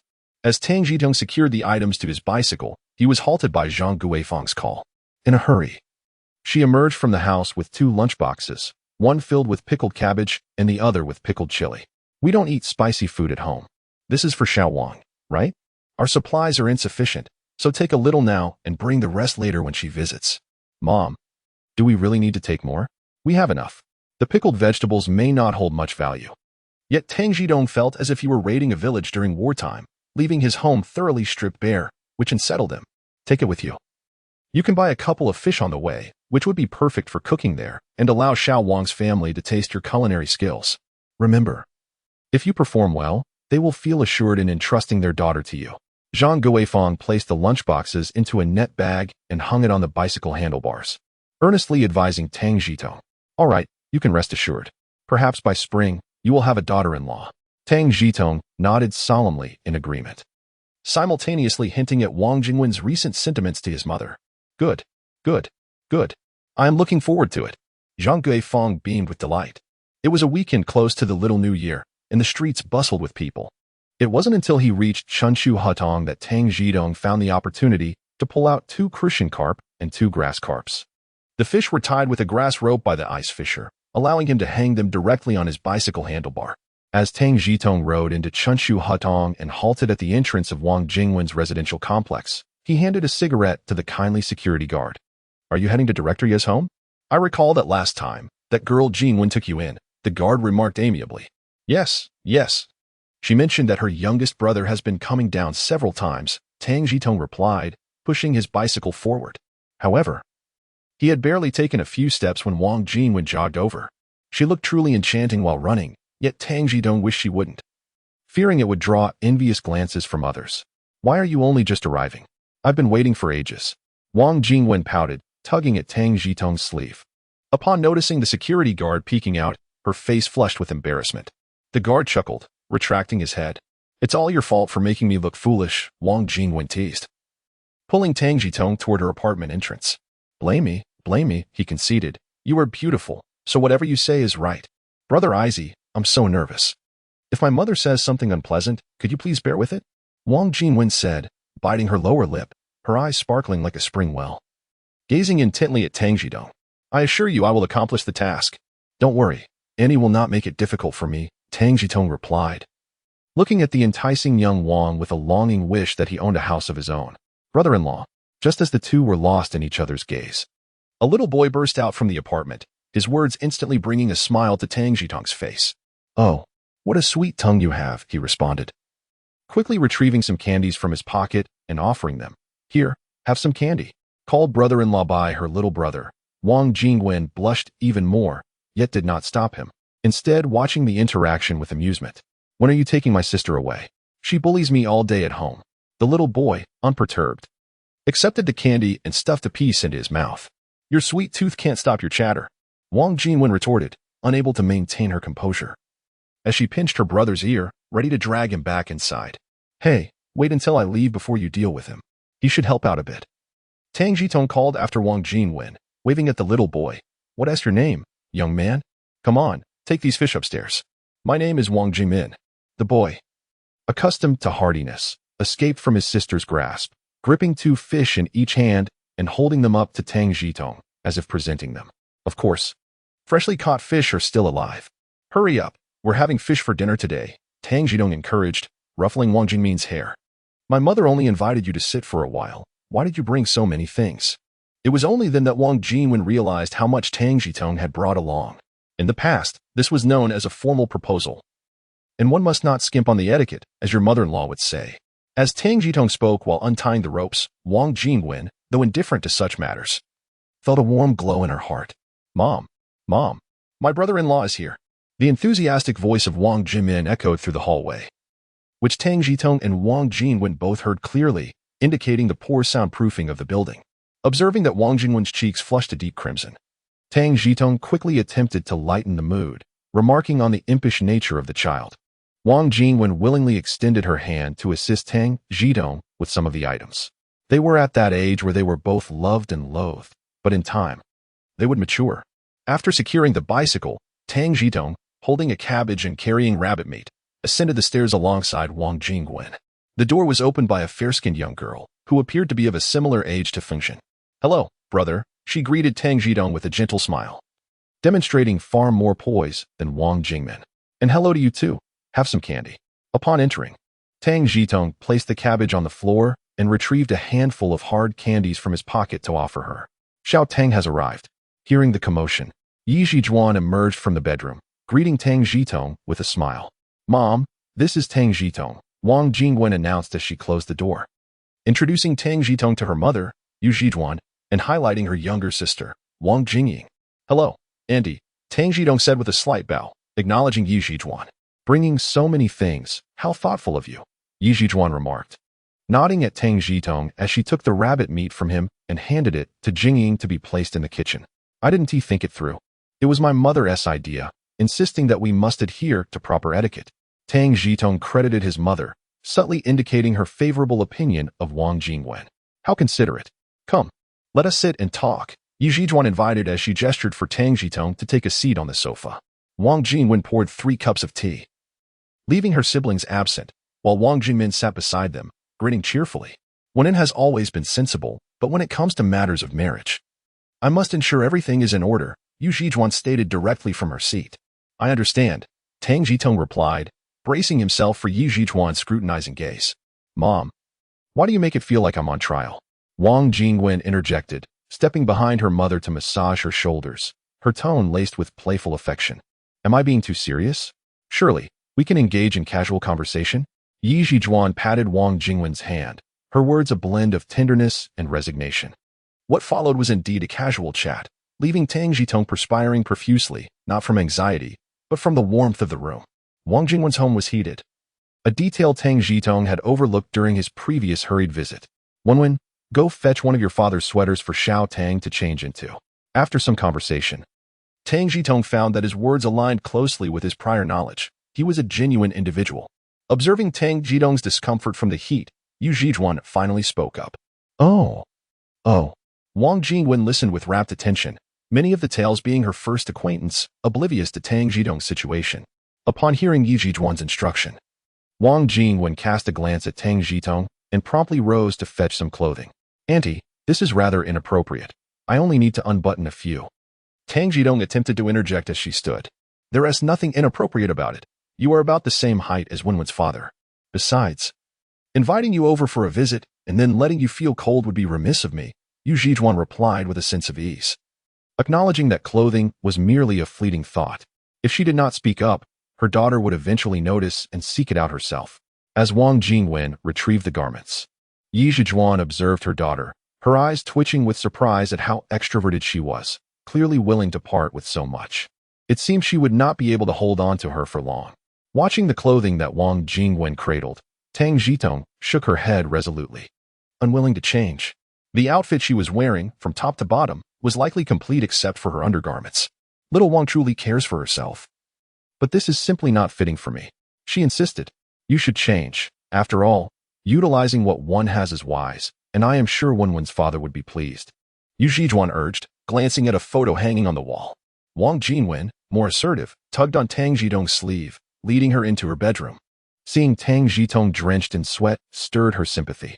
Reluctantly, Tang Zhitong acquiesced, but did not remove her lower garments. She merely shed her cotton jacket and donned Wenwen's father's wool sweater, recognizing its quality as cashmere. It fits quite well. Yu Zhijuan remarked with a smile as Tang Zhitong emerged in her new attire. Wanwen, you keep Xiaotang company while I prepare dinner, she instructed. Auntie, allow me to assist. I just passed my culinary certification. Please give me the chance to learn from you, Tang Zhitong declared, refusing to sit idly. She adjusted her outerwear and rolled up her sleeves, ready to begin. Very well. I heard from Wanwen that you achieved a level 2 certification. You shall be responsible for today's lunch, Yu Zhijuan encouraged, recalling how delightful the pickles Tang Zhitong had brought were. This time, they would try her cooking. With someone proficient in the culinary arts at home, she would feel more at ease. The kitchen in Wang Jingwen's home was indoors, a considerable luxury compared to Wu Haiyang's public kitchen. Although there was no range hood, an exhaust fan was installed in the window. Is there a chance for a range hood here? Tang Zhitong mused, quickly dismissing her own thought.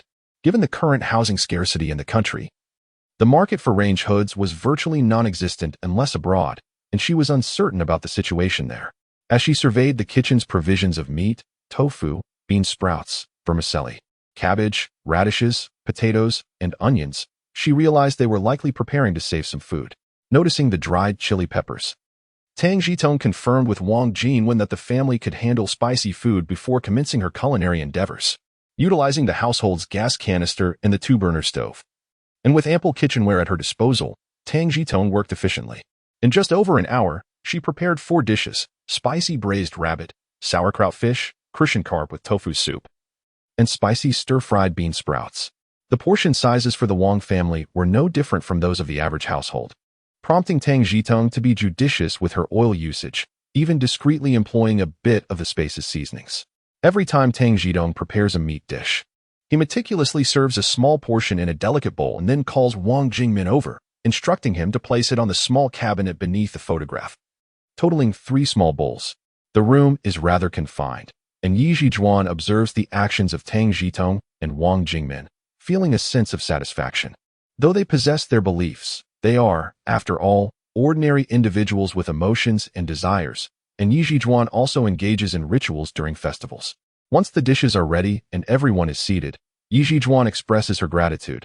Thank you, Tang. You are very thoughtful. You are too kind. It is merely what the younger generation ought to do. Please, do sample the dishes, as I eagerly await your guidance, Tang Zhitong replies, deftly steering the conversation away from sensitive topics. Very well, let us all partake together, Yu Zhijuan declares, prompting everyone to begin their meal as soon as they start eating. Despite Wang Jingying and Wang Jingmin's seemingly composed demeanor, their chopsticks do not pause. Earlier, while conversing, Tang Zhitong had noticed that the siblings hardly glanced at the jars of pastries he had brought, unlike his own 2 sisters, who had salivated over the canned goods Wang Jingwen brought on her first visit for several days. Zhang Guifang had prohibited them from eating, insisting they be saved for future use, yet Tang Zhitong had secretly opened them for his sister's enjoyment. This fish is quite exquisite. The side dish you brought, I presume? Yu Zhijuan inquires after tasting the sauerkraut fish, clearly impressed. Indeed, this is the sauerkraut and pickled peppers from the Sichuan region.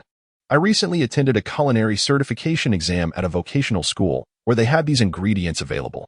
I knew Jingwen would certainly relish it, so I shamelessly requested a bit in exchange, Tang Zhitong explains, pausing his chopsticks to elaborate. You are very considerate, Yu Zhijuan affirms with a nod of approval. The ingredients may not be costly, but it is in these subtle gestures that one can truly discern how much Tang Zhitong cares for his daughter. The relentless clinking of chopsticks serves as the highest compliment to the chef. During the post-meal tea break, Yu Zhijuan's demeanor is markedly more amiable than in the morning.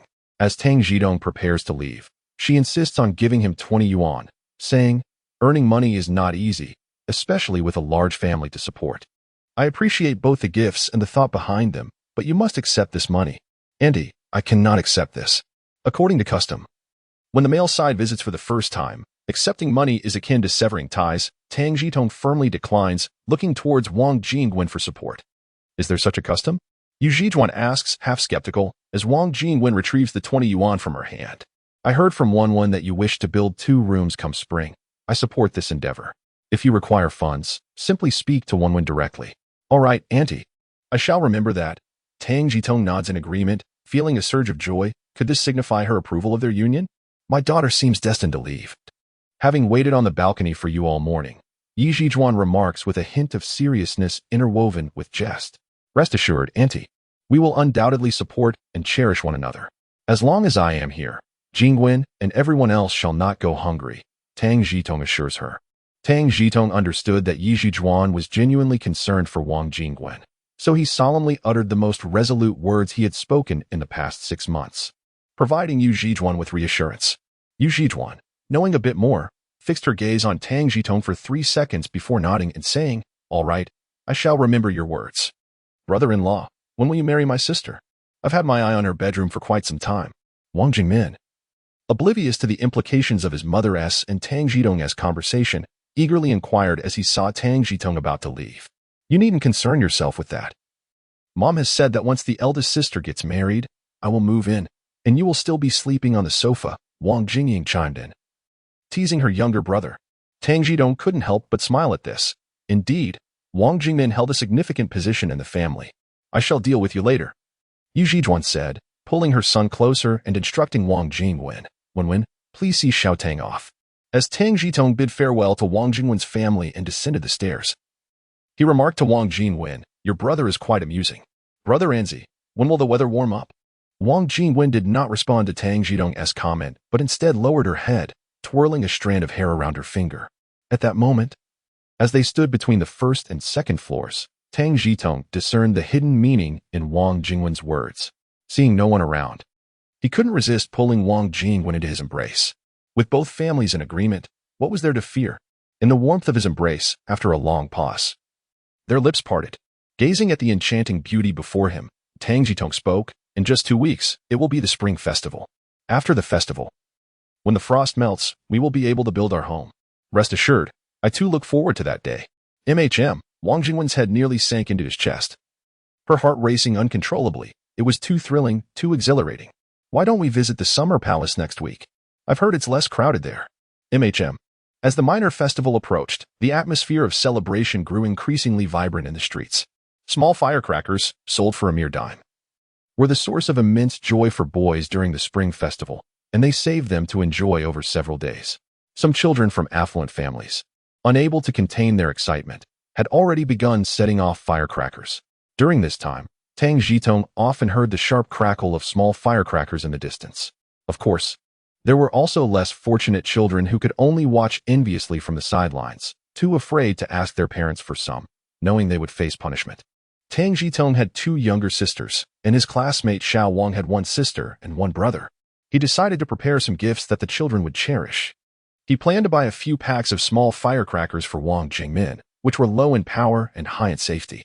He figured that the clever little boy would enjoy them. However, he pondered what to prepare for his sisters. After some deliberation, he directly asked them what they desired. To his surprise, both sisters expressed their wish for a curved stick. This was not a walking stick, but rather the joint bones of sheep or pigs. The little girls from both families often played with sheep bones, while Han girls preferred pig bones or stones. Having heard their wishes for the new year, the elder brother felt compelled to fulfill them. Considering the size of her sister's hands, Tang Zhitong decided to attempt crafting 3 sets of sheep's hoofs, ensuring they would fit comfortably.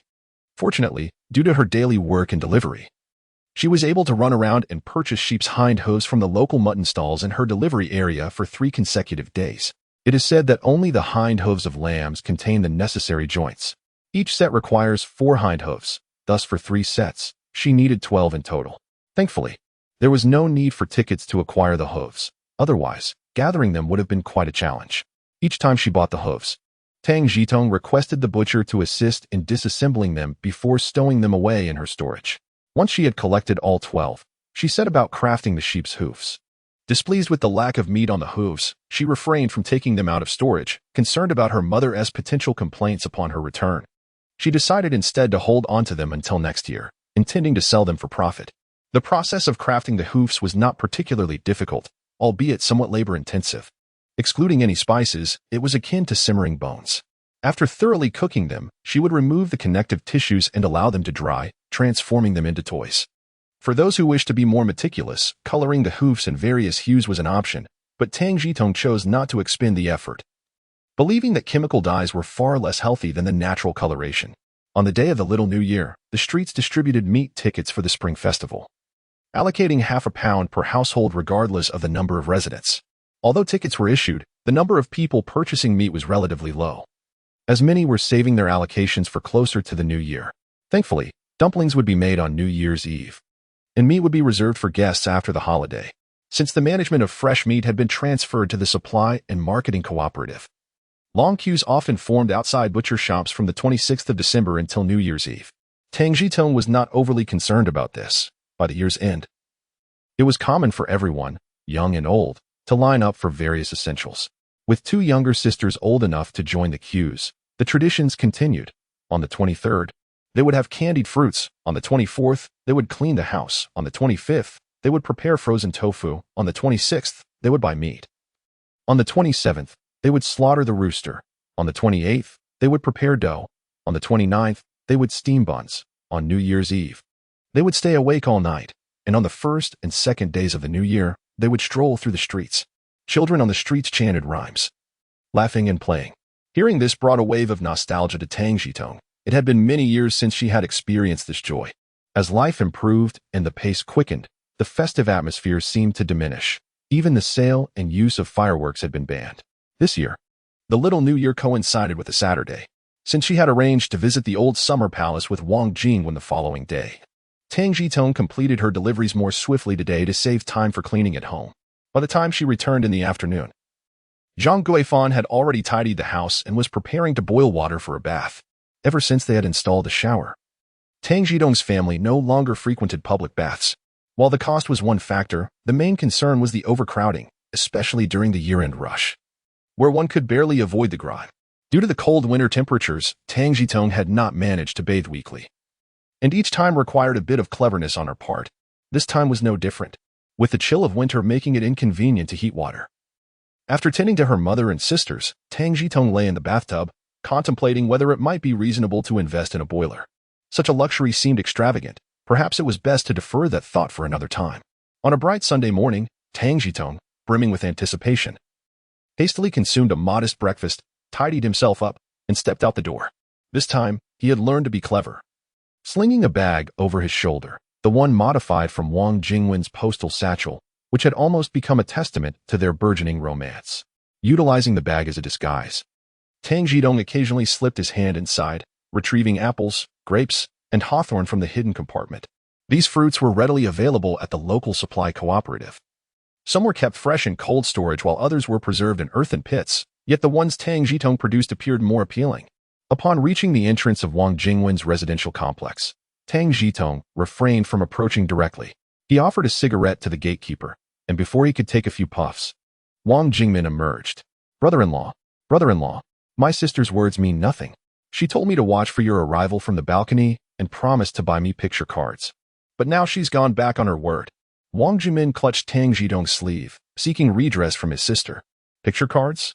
Tang Zhitong paused, then realized it was a game beloved by young boys, where a single card could be cut into smaller pieces for play.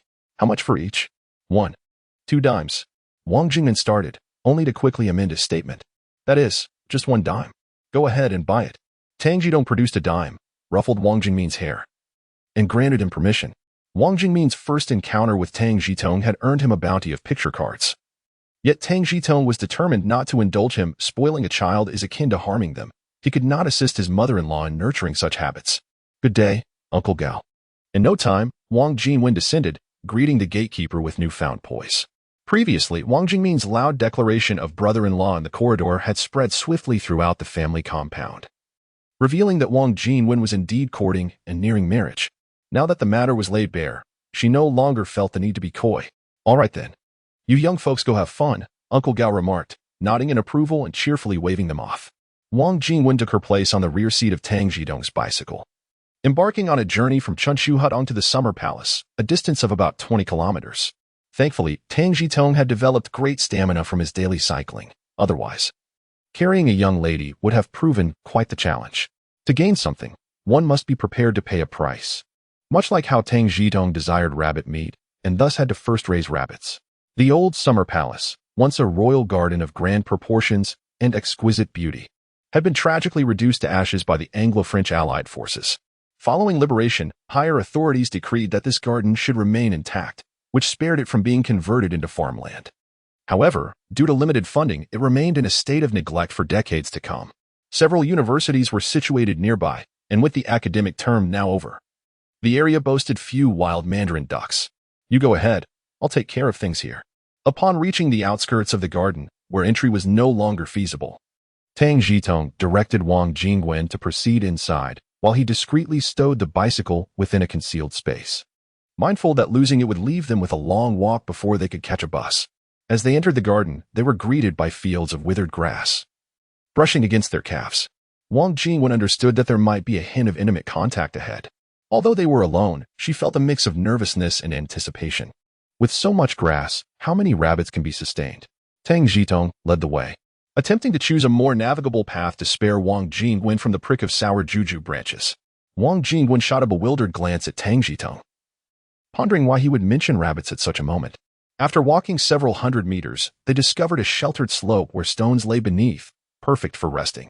Observing the dust atop the stones, it was evident that no one had sat there for quite some time. Yet the trampled weeds suggested that it had seen its share of visitors. Come, let us sit and take a breather, Tang Zhitong said, pulling a towel from his backpack to place it on the stone for Wang Jingwen. He then produced a water bottle, allowing her to rinse her hands, before offering 2 apples, which they washed briefly before indulging. The water bottle had been a gift from Wang Jingwen to Tang Zhitong, a convenient solution to avoid searching for tea houses during their outings. With the arrival of the minor festival days, the temperature had risen somewhat, making it bearable for them to sit. After finishing the apples, Wang Jingwen remained silent. Tang Zhitong, being experienced in the nuances of pure romance, sensed the awkwardness that often accompanies such intimate moments. The atmosphere grew subtly charged. Brother Izzy, will you treat me well? Wang Jingwen seemed to resolve herself, clutching her clothing, her gaze fixed intently on Tang Zhitong. Of course, let us set a time frame. How about a lifetime? He replied, gently caressing the fine hairs on her face, her skin appearing even more delicate in the sunlight. Brother Izzy, you must treat me well. It's essential. Wang Jingwen seemingly disregarded his response, lost in her own thoughts, her back stiffening as she closed her eyes, though her trembling eyelashes betrayed her anxiety. Tang Zhitong was taken aback yet touched. Wang Jingwen had shed her reticence for his sake, breaking free from her psychological constraints. One must not squander the beauty of spring, nor the grace of a lovely companion. Tang Zhitong ran his hand along Wang Jingwen's back, murmuring reassurances, yet found himself drawing closer. After the initial exploration, Wang Jingwen responded clumsily, yet passionately. Oh, the phenomenon of hormones is indeed a mysterious force, often beyond control. Following their playful indiscretions, the two engaged in friendly conversation, sharing insights on rabbit breeding, laying a solid foundation for a future filled with happiness.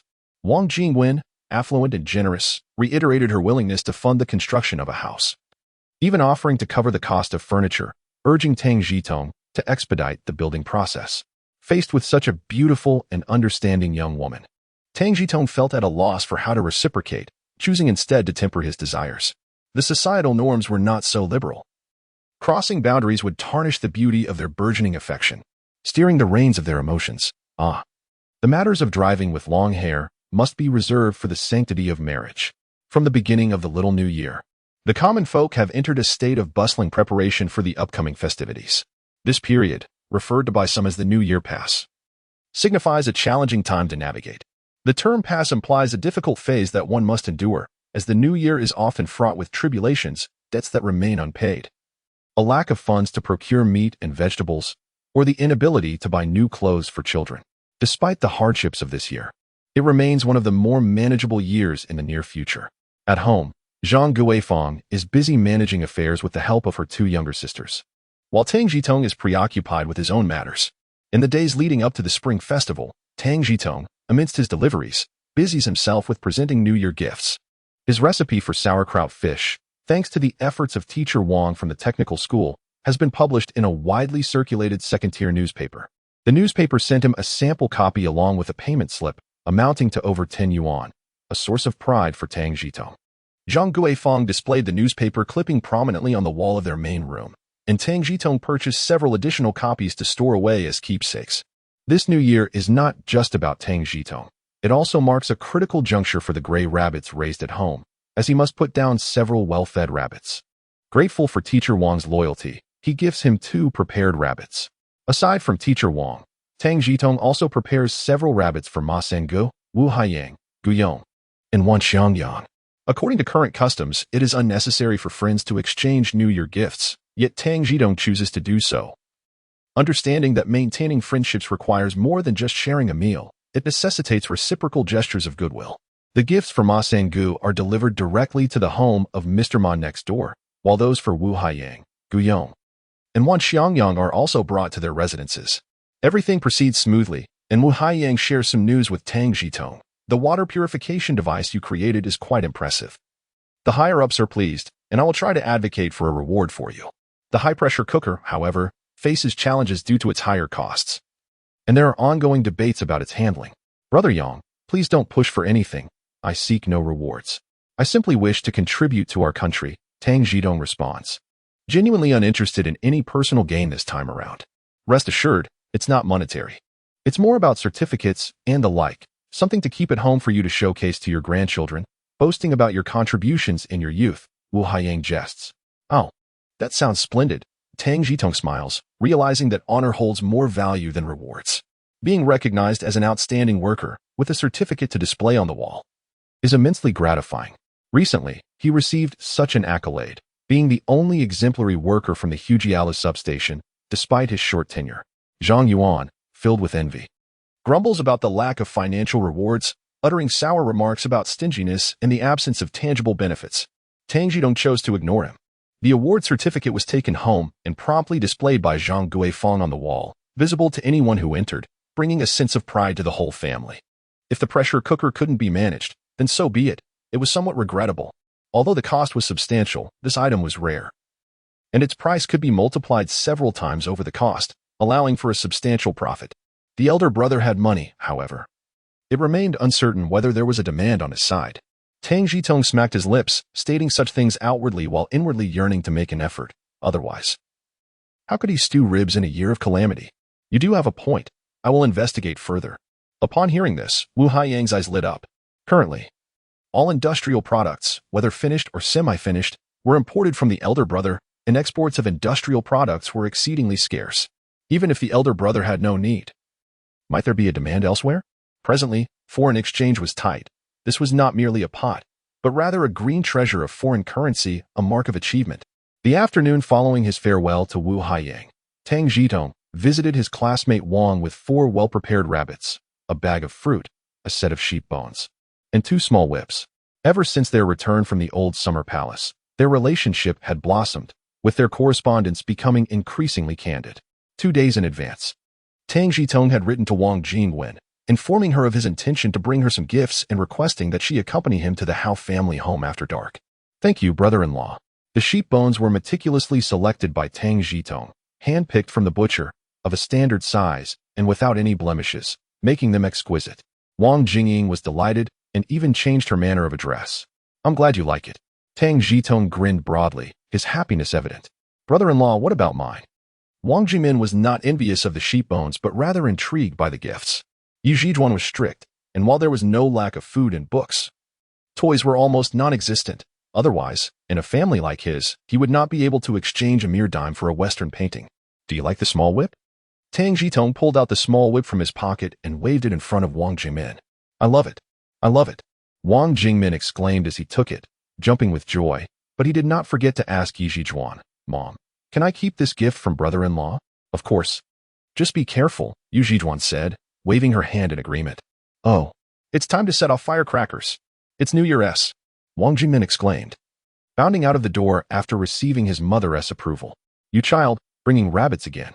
It hasn't been long, and you've already brought several. Yu Zhijuan complained affectionately once Tang Zhitong had taken a seat. They're from my own farm. I still have over 100, enough to last until next year. I'm leaving 2 rabbits for you, and I plan to send 2 to the Hao family. Tang Zhitong, feeling less restrained, poured tea for Yu Zhijuan, Wang Jingwen, and himself. At present, there were no decent beverages. Tea was considered a premium drink among what was available. When it mentioned that you were quite thoughtful, I'll have her take you. It's not far from here. The mother-in-law looked at her son-in-law with increasing satisfaction. Little Hao had already informed her that he had been awarded the advanced title in his first year and was now awaiting his vocational diploma. Coupled with his culinary skills and amiable demeanor, her prospective son-in-law was far ahead of his peers. Great haha. Tang Zhitong had previously worried that his mother-in-law might blame him for being negligent, but it seems his concerns were unfounded. She is quite understanding. As the new year approaches, how's the family preparing? Yu Zhijuan is discussing matters with Tang Zhitong. Their situation is somewhat better than others. They have a fixed amount of meat and side dishes. And fortunately, they have rabbits, as well as cabbage, winter melon, and pumpkin grown before the new year, ensuring they can celebrate well. Tang Zhitong spoke truthfully, not to boast, but to reassure his mother-in-law that Wang Jingwen would not go hungry with him. This is not mere anxiety on Tang Zhitong's part currently. The dining halls in the rural suburbs of Beijing have been thoroughly emptied, and many have come to the city seeking refuge with relatives. With a considerable number sleeping on the streets, those consuming commercial grain are also facing difficulties, as there is a ration for everyone, unless one dines out, which is a bit costly and not a viable option for regular meals. That's good. In the future, just come over without bringing anything. I know you care for Wen. But right now, fruits are more expensive than mackerel. Earning a little money is not easy, so prioritize household expenses, Yu Zhijuan advised. If Wen wants something, let her buy it herself. Yu Zhijuan nodded in satisfaction. Although Tang Zhitong's family is ordinary, they are fortunate to be able to grow some vegetables in their yard, a condition that her own family cannot match. Tang Zhitong had not spent his salary. A few days ago, a recipe was published in the newspaper, and he used the royalties to make purchases. A friend at the Supply and Marketing Cooperative mentioned that the stock was low. If they wanted to eat, they should do so soon. Otherwise, they would have to wait until next year. He thought to himself that next year is still far off, so while supplies last, he should buy some for Wen to try. Tang Zhitong found a reasonable source for the fruit he acquired, making it clear. Indeed, an increase in income will alleviate the pressure. Yu Zhijuan felt increasingly satisfied. He is resourceful, has a part-time job, and cares for his daughter. What more could one desire? Wang Jingwen did not involve herself in the conversation between the two women. Upon spotting a sheep's leg, she could hardly contain her excitement and began to play with her younger sister by the side. Tang Zhitong glanced over and noted that Wang Jingwen's hands were skillfully maneuvering, demonstrating good hand-eye coordination. Next year, she would turn 18, soon to be of high school age. After some more conversation, Tang Zhitong noticed it was getting dark outside and mentioned his intention to visit the Hao family. Nowadays, families lack entertainment, generally going to bed early to save electricity and coal, though this does mean that children might be a bit more industrious. Then I want to keep you. When you bring Wen back, please take 2 bottles of wine with you and convey my regards to your family, Yu Zhijuan instructed as she stood up. She then reminded Wang Jingwen, make sure to take those 2 bottles of wine for your Uncle Hao and return early. Got it. Wang Jingwen replied, rising to fetch the 2 bottles of wine from the bedroom. She then beckoned Tang Zhitong, let us go. Tang Zhitong hesitated for a moment but ultimately refrained from stopping Wang Jingwen from taking the wine. After bidding farewell to Yu Zhijuan and Wang Jingying, he followed Wang Jingwen downstairs. The wine was hung on the handlebars of the bicycle. Wang Jingwen chose not to ride, opting instead to sit on the rear seat behind Tang Zhitong. On the way, Wang Jingwen provided Tang Zhitong with an address, and upon learning that he was familiar with it, she leaned her head against his back. Perhaps it was the darkness that emboldened young Wang, who tightly embraced Tang Zhitong's waist, an act that had not occurred before. Tang Zhitong rode ahead, her thoughts wandering, and even through her clothing. He could sense her softness and comfort. Hao, residing in a modest home similar in size to Tang Zhitong's, welcomed the two into his house, without declining their gifts. His children watched eagerly, swallowing at the sight of the rabbit meat. Although Hao held an official position, his income was comparable to that of an average citizen, albeit slightly higher. Upon seeing the 2 children, Tang Zhitong took some candies from her pocket to entertain them. My mother asked me to bring this wine. As she mentioned that Uncle Hao had been concerned recently, Wang Jingwen relayed her mother's words to Haoren. Sister Yi is too polite. I hardly contributed any effort. Haoren smiled at Tang Zhitong, who felt perplexed by his gaze. Was it possible that her mother had requested Hao's assistance? Little Tang, you must treat Jingwen well in the future. I have given my word to Sister Yi, Hao reassured her, clarifying his intent to prevent any misunderstandings. Rest assured, I will treat Jingwen well. If she suffers any grievances, you have my word that I'll accept the consequences. Tang Zhitong responded earnestly, piecing together the situation. No wonder he had suddenly accompanied her to the bureau. It was evidently a task he had been entrusted with. Given the current circumstances, it was clear that Hao favored her, prompting her to solemnly promise Wang Jingwen as she grasped her hand. Ha, still calling him Uncle Hao? Haoren laughed heartily, aware of how much his old leader cherished this girl, and he genuinely cared for her as well, which is why he assisted Tang Zhitong. Uncle Hao. Tang Zhitong corrected herself. Good, good, good. Howren patted her shoulder, noting her commendable performance.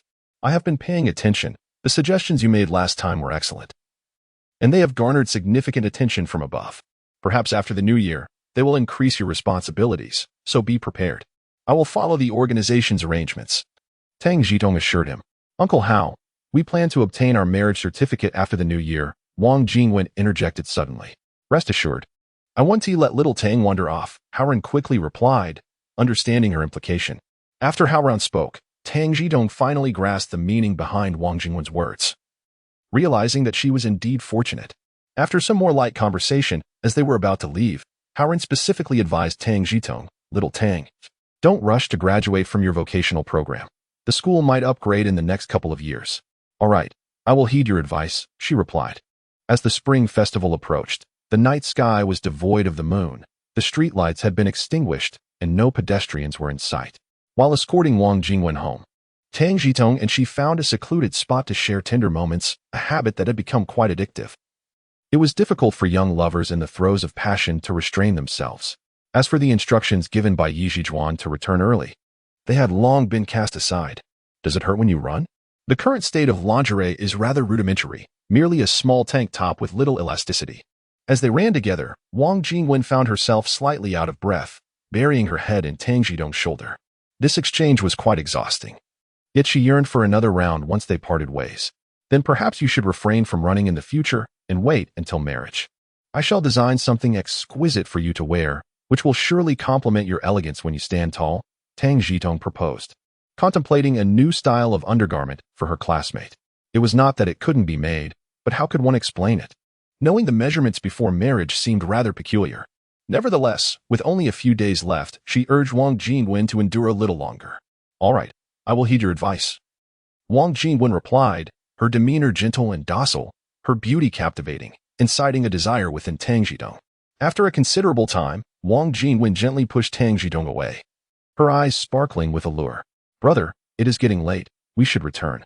Very well, Tang Zhitong responded, regaining his composure and patting the seat of the vehicle, signaling for Wang Jingwen to join him, intending to drop her off at the entrance of her community. Mr. Gao watched the two depart, keeping the small gate open. Awaiting Wang Jingwen's return, Tang Zhitong contemplated turning the vehicle around, but Wang Jingwen insisted that he take the 2 bottles of wine he had prepared, with no other choice. He waited downstairs for a while until he retrieved the wine, arriving home by 10 o'clock. As the year drew to a close, the volume of correspondence diminished significantly, rendering the mail delivery a task of rotation. The last working day fell on New Year's Eve, a day when Tang Zhitong was not assigned to mail duties. After breakfast that morning, he had dispatched 3 rabbits to the branch office, 1 for each of his colleagues, Director Zhen, Master Geng, and Qian Zhongping. These were companions with whom he shared daily interactions, and nurturing these relationships bore no detriment. Director Zheng was a commendable individual. Tang Zhitong recalled their first meeting with Deputy Hao when Zheng had subtly provided him guidance amidst uncertain circumstances. Having such a leader helped to circumvent numerous unnecessary troubles at work. Master Geng was equally commendable, not only mentoring Tang Zhitong but also covering for him during his family leave without expecting any compensation in return, a kindness he greatly appreciated. Qian Zhongping playfully teased Wang Jingwen, thereby serving as a catalyst in their budding relationship, a sentiment worth acknowledging. The 3 rabbits met their end honorably, serving a worthy purpose. Everyone was quite pleased, although the rabbits were not large, each weighed over a pound. As for Zhang Yuan, he could only watch enviously. Tang Zhitong was quite clear in his thoughts. This year he could distribute rabbits freely, but next year he would need to exercise caution. By mid-next year at the latest, all these rabbits would need to be dealt with. As the new year approached, the volume of letters was scarce. After the first round of deliveries concluded, Tang Zhitong returned to the service hall where Qian Zhongping informed him, Xiao Tang, has the delivery concluded? Then you may return home. I just received a call from the transfer station, stating there will be no second round of letters. How splendid. Finally, a chance to rest, Tang Zhitong said, swiftly placing his belongings down and bowing to Qian Zhongping. Sister Qian, I wish you a happy new year and blessings of health and happiness for your family. Ah, such sweet words. I wish you a joyful new year as well, and may you soon hold a beautiful partner in your arms, Qian Zhongping replied, laughing behind her hand from the counter. May your words come true. I shall take my leave now. Tang Zhitong's words faded into the air as he staggered slightly. The skies outside were overcast, hinting at a potential snowfall. The Spring Festival holiday comprises merely the first day of the Lunar New Year. Yet due to the current emphasis placed by the populace on year-end festivities and social interactions, the restrictions following the holiday are unlikely to be overly stringent. Take the postal workers, for instance. If there are not many letters, they can easily assist each other in deliveries. On New Year's Eve, many shops close for half a day, shutting their doors in the afternoon to prepare for the celebrations, with one notable exception, the barbershop. Barbershops typically remain open until the evening of the 30th. It is unclear when the saying, "a haircut in the first month brings misfortune," began circulating. Yet the majority of people opt to crowd barbershops at the year's end, allowing their hair to grow peacefully for a month and returning to queue for haircuts on the second day of the second month.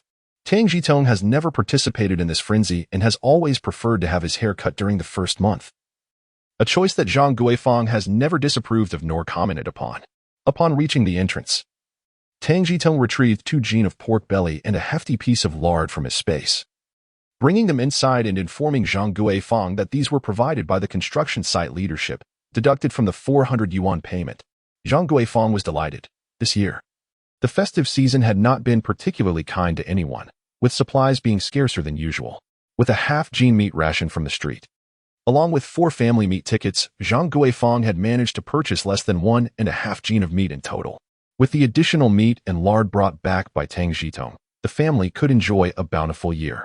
In northern China, one of the most significant traditions during the new year is the making of dumplings, with every household participating, often indulging in dumplings for 3 consecutive days. The arrangement of meat would be determined by Zhang Guifang, as the lard was certainly destined to be rendered for cooking.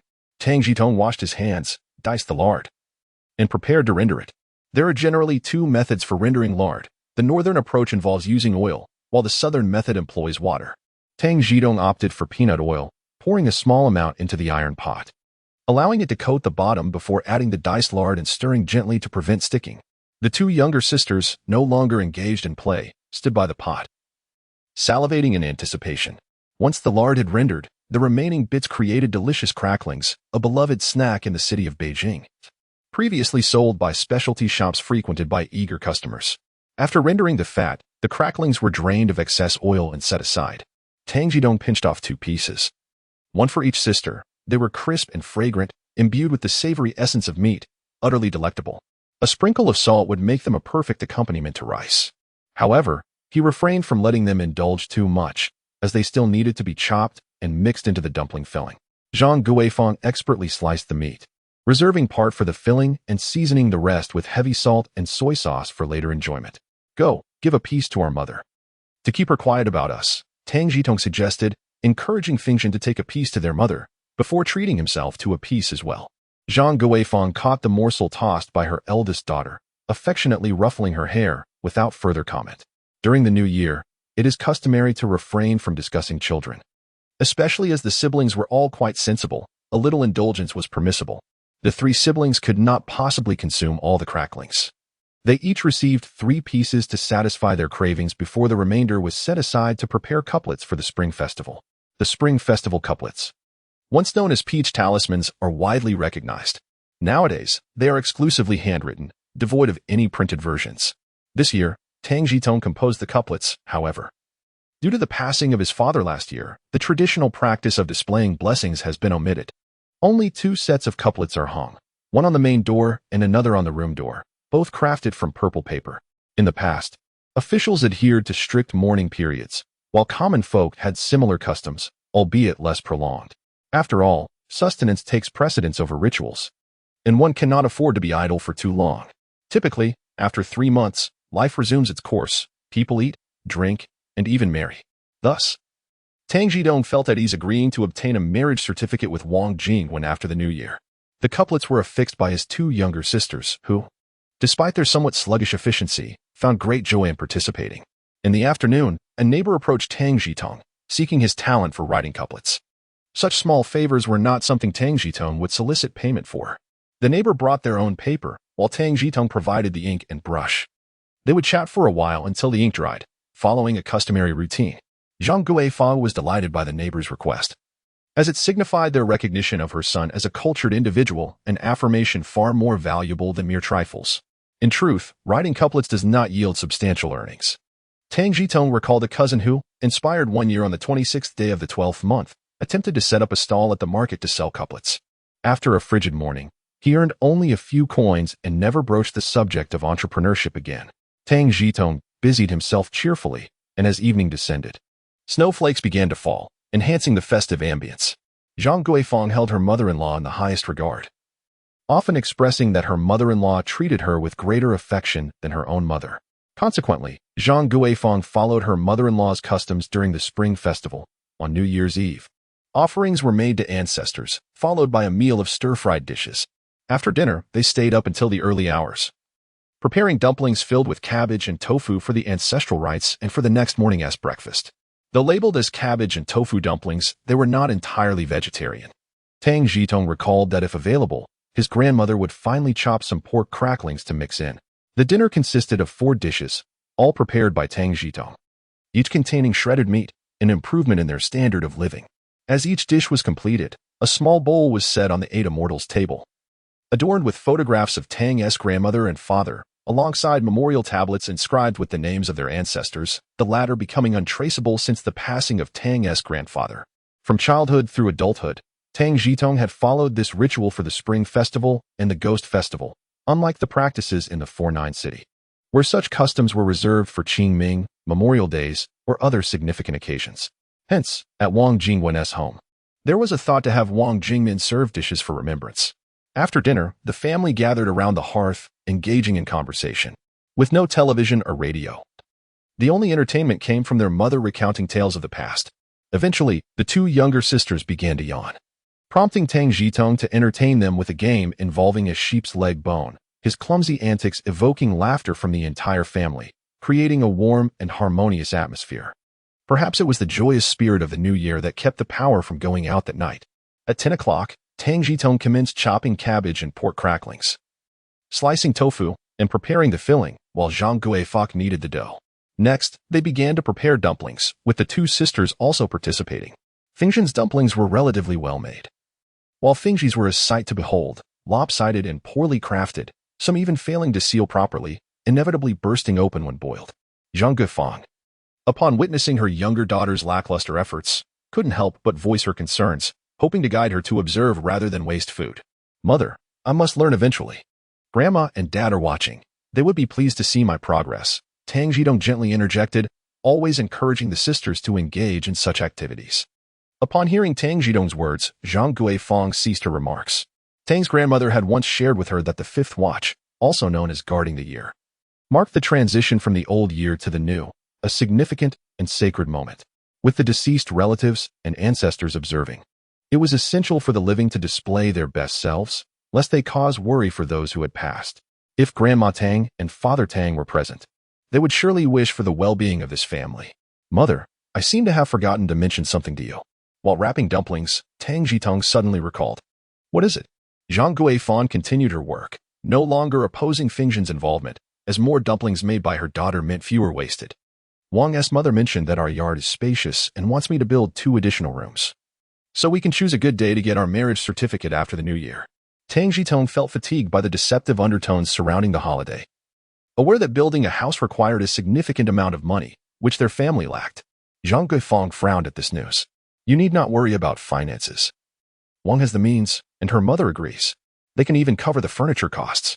While constructing a house was a challenge for Zhang Guifang, the financial aspect could be circumvented. Tang Zhitong had a little money saved. As for whether the truth would be uncovered, they would tackle it as it came, adapting to each circumstance. "How can we use the bride's family's money?" Zhang Guifang was reluctant, yet she had no better alternatives. Ultimately, she conceded. "You found a good daughter-in-law." "Indeed, I have found you a wonderful daughter-in-law," Tang Zhitong replied, the shift in subject giving a slightly different connotation. "She is a great sister-in-law for both me and Fengzhi." Fengzhen appeared much more cheerful than before, her face brightening with smiles, embodying the vivaciousness of a lively 12-year-old. As the clock struck 12, Zhang Guifang commenced boiling the dumplings, meticulously counting as she added about 20 to the pot.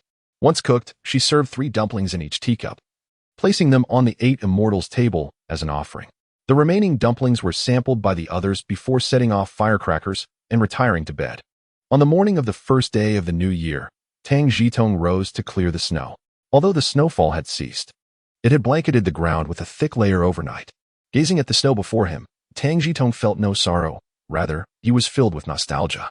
Reflecting on how many years had passed since he had seen such a heavy snowfall, he recalled his elementary school days, where the Chinese textbook featured essays praising snow, such as a timely snow heralds a bountiful year, and in winter, the wheat is covered with 3 layers of blankets. One can sleep on a pillow made of buns the following year. In his childhood, Tang Zhitong primarily relied on corn as his staple food, holding a particular fondness for steamed buns. Consequently, he eagerly anticipated snowfall, not solely for the joy of play, but also for the prospect of enjoying those cherished buns. As life improved, the climate became increasingly erratic, and snowfalls diminished. He picked up a broom to clear the path in the courtyard, allowing the remaining snow to melt away naturally. As the saying goes, snowfall is not cold. Melting snow is cold. Allowing the snow to gradually melt can freeze numerous pests in their eggs that hibernate under the snow, thus proving beneficial rather than harmful. Last year, during the renovation of the Eastern Gate, Tang Zhitong collected several blue bricks and laid a 3-way path in the courtyard, the main route leading from the gate to the house door, and a branch leading from the center of the main path to the toilet in the southwest corner. Due to their vegetable gardening, the Tang family consistently utilized their own toilet, avoiding public facilities in order to maintain their soil's fertility.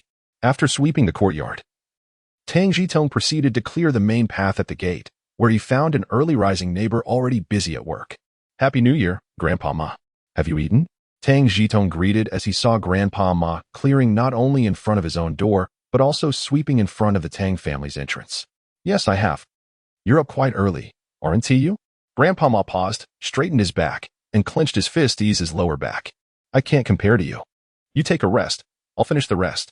Tang Zhitong was the kind of person who reciprocated kindness, seeing Grandpa Ma helping clear the entrance.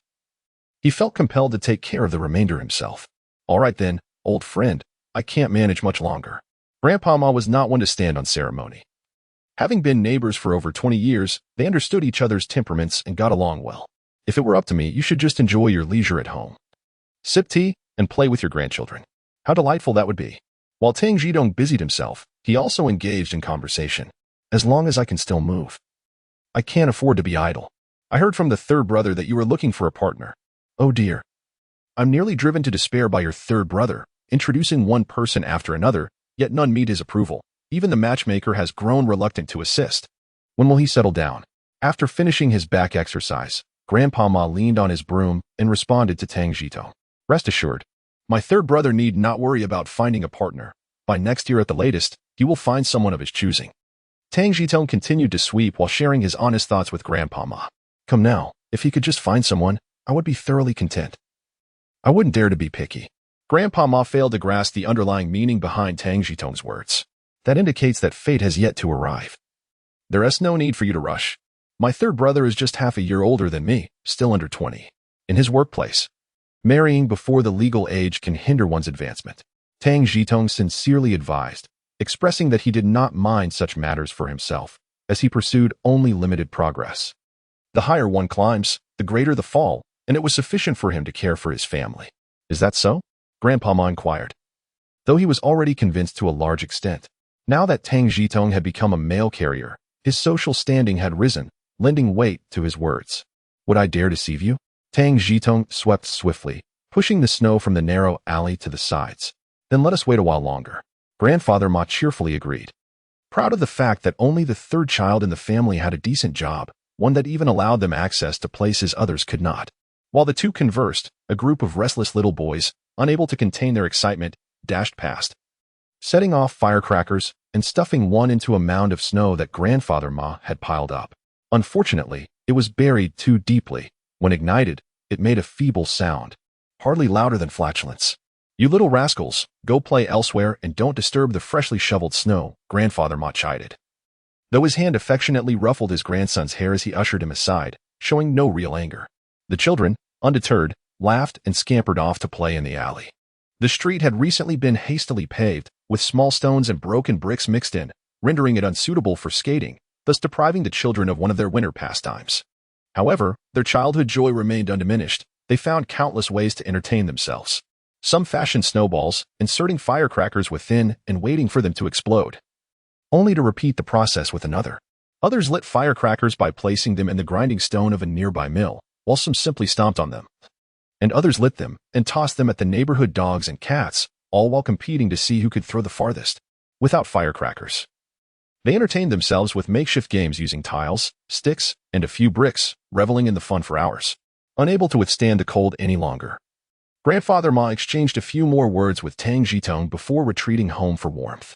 Once Tang Zhitong finished clearing the snow, he too hurried home for a meal. Breakfast consisted of dumplings filled with cabbage, tofu, and pork cracklings, which Tang Zhitong had enhanced with a spoonful of hot lard the day before, imparting a delightful flavor.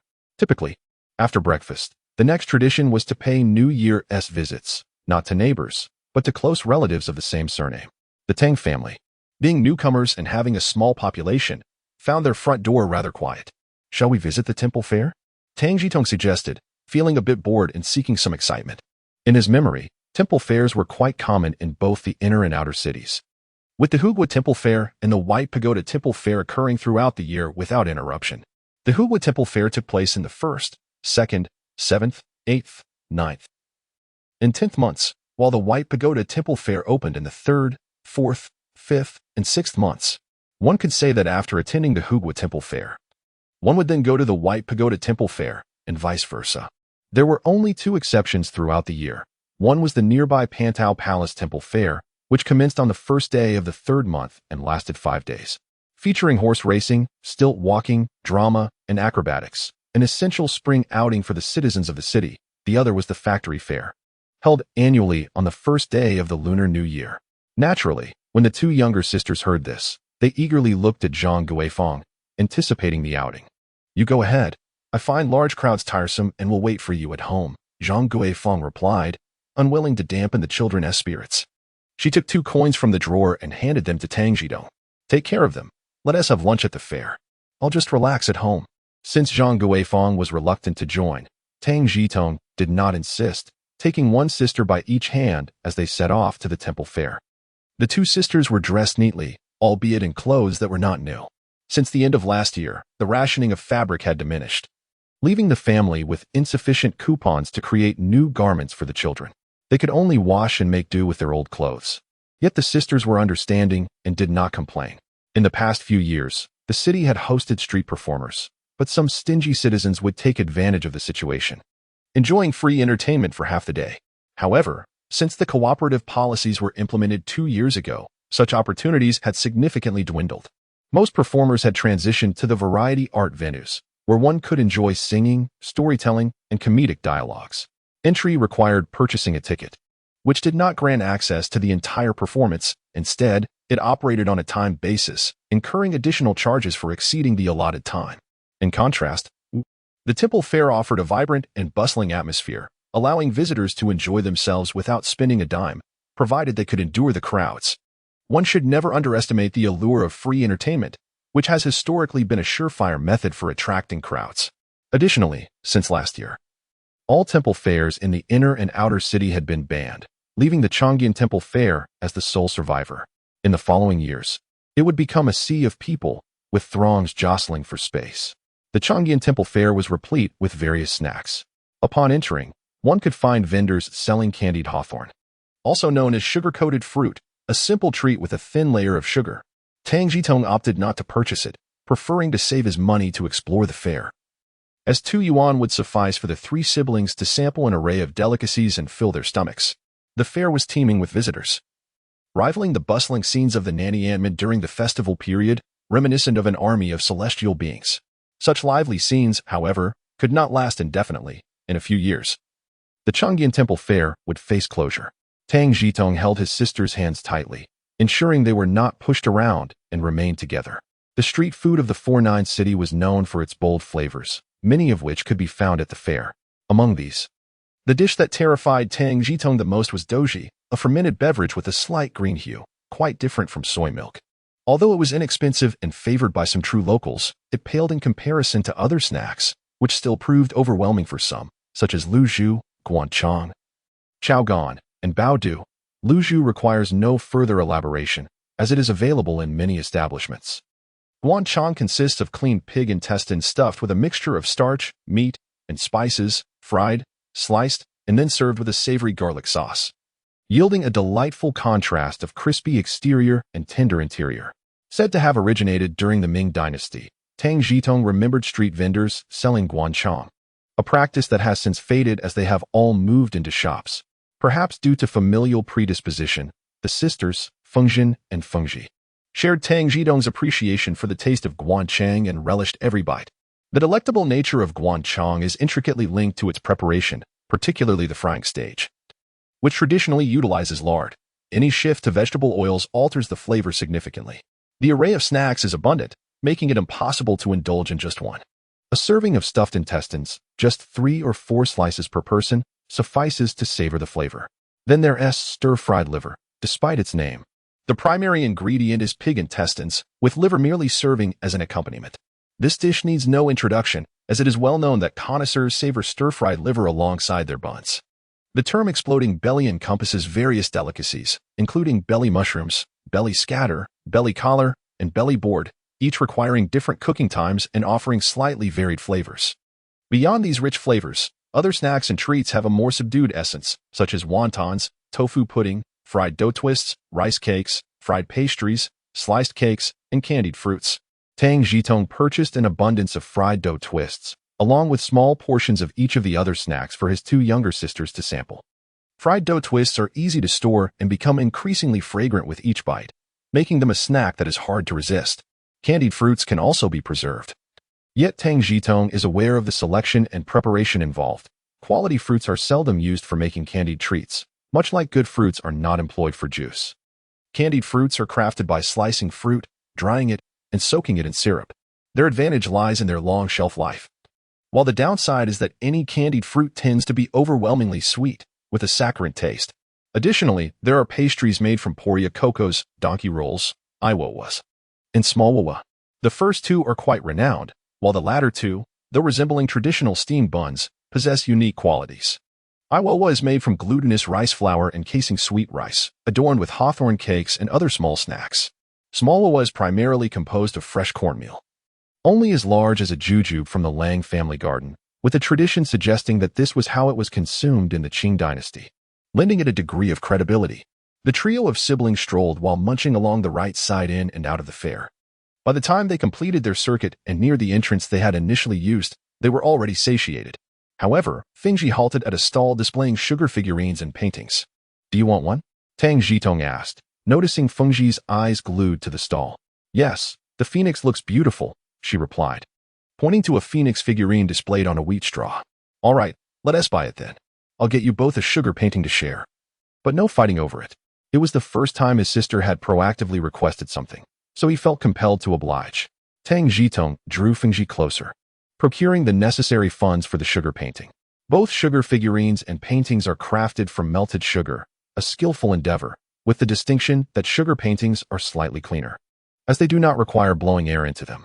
After purchasing the sugar painting, it was handed to Fengzhen, who, being older, could better protect it. At the fair's exit, Tang Zhitong acquired 2 more pieces of hawthorn cake to take home for his sisters to enjoy later.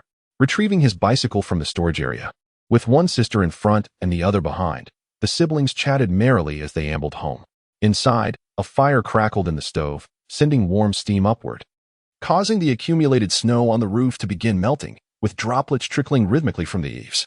Tang Zhitong realized that at the current rate of dripping water, if the temperature were sufficiently low tonight, it might freeze into icicles by early morning. These icicles are edible. Many children would break off a piece and pop it into their mouths, despite the lack of flavor, for the sheer chill. While ice pops cost 2 cents each, a single large icicle could save that amount. Considering the prospect of icicles, Tang Zhitong contemplated whether to prepare some chilled beverages tonight to place in the bathroom, allowing them to be collected tomorrow. Once summer arrives, this would certainly serve as a splendid tool for cooling off. Now that it was already the 6th solar term of the year, he realized that discovering this use of space felt a bit belated. Mom, look, brother bought me and sister a phoenix." Upon entering the house, Fengji couldn't help but boast to Zhang Guifang. It's quite lovely," Zhang Guifang replied, this time not complaining about the extravagance. After all, outings were rare throughout the year, so spending a little money was justifiable. "Sister, let us share it," Fengji suggested. Eyeing the sugar painting in her sister's hand, as if it were already cut into 8 pieces, Mom loves the head and neck. "So we'll give her the head and neck of the phoenix. Brother enjoys chicken feet, so he can have the phoenix's feet. The rest we can split evenly, all right?" Hearing his sister's words, Tang Zhitong couldn't help but smile. He remembered his childhood inquiries. "Mom, why do you nibble on chicken heads? Mom, why do you eat fish heads? Mom, why don't you eat meat?" The answers were often, "I enjoy this. I don't like meat. You should eat more." In those days, he believed these explanations without question, but as he grew older and more understanding, he came to realize that his mother simply cared for him, nothing more. Zhang Guifang graciously accepted the filial piety of the 2 sisters, savoring a taste of the chicken head, while Tang Zhitong indulged in a chicken foot, leaving the remainder for the sisters to share. The initial bite of this delicacy was crisp, but soon turned chewy, suggesting a gap between culinary ambition and execution. That evening, the meal consisted of dumplings filled with pork and pumpkin. The pork was prepared in advance by Zhang Guifang, weighing approximately half a kilogram, with a hint of fat interspersed. The pumpkin, a storied heirloom from their own supply, was peeled, gutted, shredded, and finely chopped, then mixed with salt and soy sauce, ensuring a thorough amalgamation with the meat mixture. During the mixing process, Tang Zhitong discreetly added a touch of oil, knowing it would impart a delightful flavor. The old pumpkin did not require squeezing for moisture, yet it was crucial to wrap the dumplings tightly to prevent any leakage of broth. The dumplings, whether steamed or boiled, boasted a splendid taste, with the savory essence of pork intertwined with a subtle sweetness from the pumpkin, rendering them soft and delectable, suitable for all ages. After boiling the dumplings, 3 bowls were filled and placed on the 8 immortals' table. The remaining dumplings were served only after the family had gathered. As they dined, Zhang Guifang unexpectedly turned to Tang Zhitong and remarked, "This year, we didn't manage to acquire a pig's head. Have you forgotten your craft?" "I have not forgotten, I assure you," Tang Zhitong replied, recalling the reason for her current sense of ennui. She had neglected to prepare the braised pig's head. Ever since she could remember, the family had made it a tradition to braise a portion of pig offal during the New Year celebrations. Grandma Tang observed her son imparting these culinary skills to his daughter, primarily for the sake of practice, with the improvement of their meals being a mere bonus. During her first spring festival in this new era, she had, to her dismay, overlooked this custom, a grave oversight indeed. On New Year's Eve, she had mentioned the desire to prepare a whole pig's offal to her supervisor, who had promised to inquire and provide an update the following day. "When I go to work tomorrow, I'll wait for a call," Tang Zhitong explained to her mother. "Very well. If we can procure it, we shall cook it. If not, we shall wait until next year," Zhang Guifang replied, not wanting to impose on her child, fully aware of the prevailing circumstances where meat was scarcer than usual. Indeed, Tang Zhitong nodded in agreement, yet her thoughts wandered to the ample supply of pig offal she had at home, contemplating the selection of 2 generous portions to prepare the next afternoon. After finishing the dumplings, each person enjoyed a bowl of dumpling broth. A delightful return to the essence of the meal, pure comfort. Once they had eaten and savored the soup, Fengjian gathered the dishes for cleaning. On the stove sat a kettle of water, as Tang Zhitong retrieved a basin, adjusting the water temperature for a soothing foot soak before bedtime. On the second day of the new year, the letters remained few, while the streets bustled with pedestrians bearing an array of gifts, most of them visiting relatives. Nowadays, people place great importance on familial ties, with aunts, uncles, and cousins visiting one another in turn, much to the children's anticipation, whenever relatives come to visit. Even the youngest are treated as guests, enjoying meals at the table, which signifies a welcome opportunity to indulge their appetites. This year, although food supplies are tight, it has not yet reached the point where one must exchange food for grain tickets. In the coming years, when visiting relatives and friends for meals, grain tickets will indeed be required. Thus, by that time, it is likely that few will be left to share a meal. The family of Tang Zhitong maintains a straightforward social circle, and their home remains rather desolate. The whereabouts of his uncle and aunt remain unknown, while the relationship with his grandmother's side is virtually non-existent. Tang Zhitong is somewhat aware of this situation. After the Japanese invaded the village, food became scarce. Leading the Zhang family to sell their daughter, it was a dead contract, and even the passing of her parents did not warrant mourning, marking an end to all ties. According to Zhang Guifang, the old Zhang family had not yet reached the point of selling daughters. They merely preferred sons and believed that daughters would eventually become outsiders. Hence, selling them was deemed more practical. Zhang Guifang often reflected on her childhood, feeling unwelcome, laboring much while receiving little in return, and often dressed in rags. She even believed herself to be an abandoned child. The meager girl fetched a paltry price, and she was taken by Grandma Tang for a mere few dozen pounds of corn. Zhang Guifang thought she had no future, but unexpectedly, she was taken to the Tang household, where she was cared for half a year. During that time, she grew and matured, eventually leading to the birth of Tang Zhitong. Consequently, Zhang Guifang truly regarded Grandma Tang as her own mother, dedicating her life to this family. She had not completely severed ties with the old Zhang family. She simply refrained from visiting them. For instance, when the eldest son of the Zhang family married and sought autumn gifts, Zhang Guifang ultimately gave him 2 yuan. One must not advise others on kindness without having experienced their hardships. Tang Zhitong stands by his mother's side, and his treatment of the old Zhang family will ultimately depend on her attitude. After finishing work at noon, he found 2 pig heads hanging on his bicycle. There was an abundance in the warehouse, and he had selected the largest. They were conspicuous, drawing the attention of passers-by, especially during the new year when visiting relatives, as having such offerings would bring face to the relatives, who would wish for more such generous kin. The braised pig head is a family tradition of the Tang household, typically consumed at home with some shared with neighbors. In the earlier years, when Grandpa Tang sold the meat in the streets, lacking refrigeration to prevent spoilage, the braised meat would be somewhat salty. In recent years, due to the absence of familial interactions, the preservation process has resulted in an increasingly salty flavor. Tang Zhitong recalls a particular year when an excessive amount of salt was added during the braising. The resulting broth was perfect for stewing a cabbage, achieving just the right taste. This year, he has no intention of making it so salty, for it would spoil the meat. Upon returning home, Zhang Guifang was astonished to see the 2 pig heads hanging from her son's bicycle, each set comprising the head and innards, weighing over 10 pounds. While working on the construction site, people had sampled his culinary skills. Thus, upon hearing that he intended to prepare some, they offered to process 1 set for him. The other set was indeed theirs. Tang Zhitong spun this tale effortlessly. There were no leaders involved. He merely planned to prepare the food and save space for future emergencies. "Oh, then I shall borrow a pot from your Uncle Ma, for ours is too small," suggested Zhang Guifang, eyeing the size of the pig heads. "All right, please take your time. I will first attend to the pig hair." Tang Zhitong instructed Fengxian to elevate the earthen stove and place a pot atop it to simmer the pitch. Using an iron hook to scorch the pig hair is not only inefficient but also leaves residues that create an uncomfortable prickling sensation when consumed. The use of pitch proves far superior. Once the pig's head is coated in it, the pitch can be peeled away once it cools, leaving a pristine result. Tang Zhitong contemplated using rosin, yet that substance is an industrial material, entirely inaccessible to him. Even the pitch at hand was salvaged by Wu Haiyang from hardened road materials during Tang Zhitong's time at the construction site. The odor of burnt pig hair is unpleasant, and the scent of pitch is equally off-putting, yet the 2 sisters remained steadfast.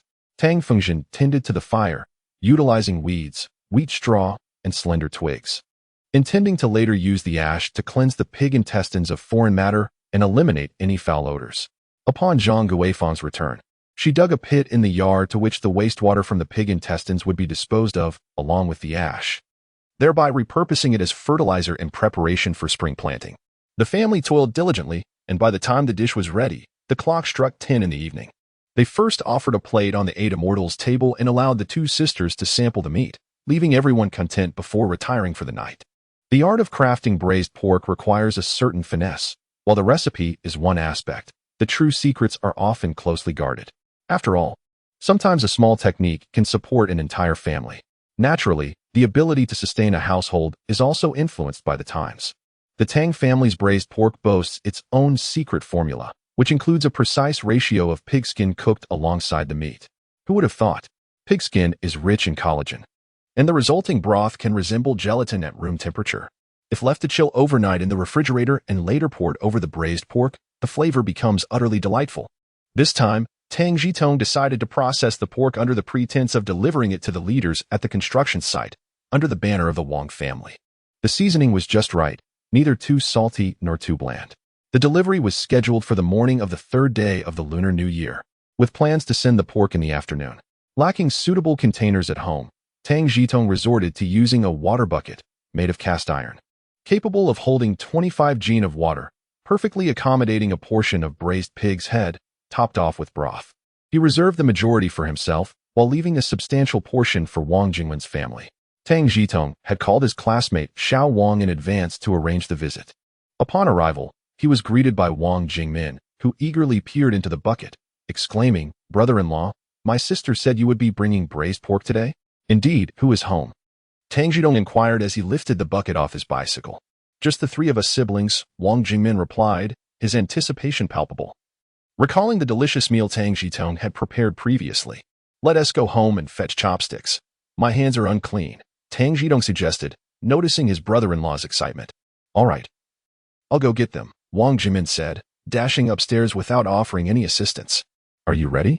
As Tang Zhitong climbed the stairs with the bucket. The door was opened by his classmate Xiao Wang. "This is the first time I'm making this for you.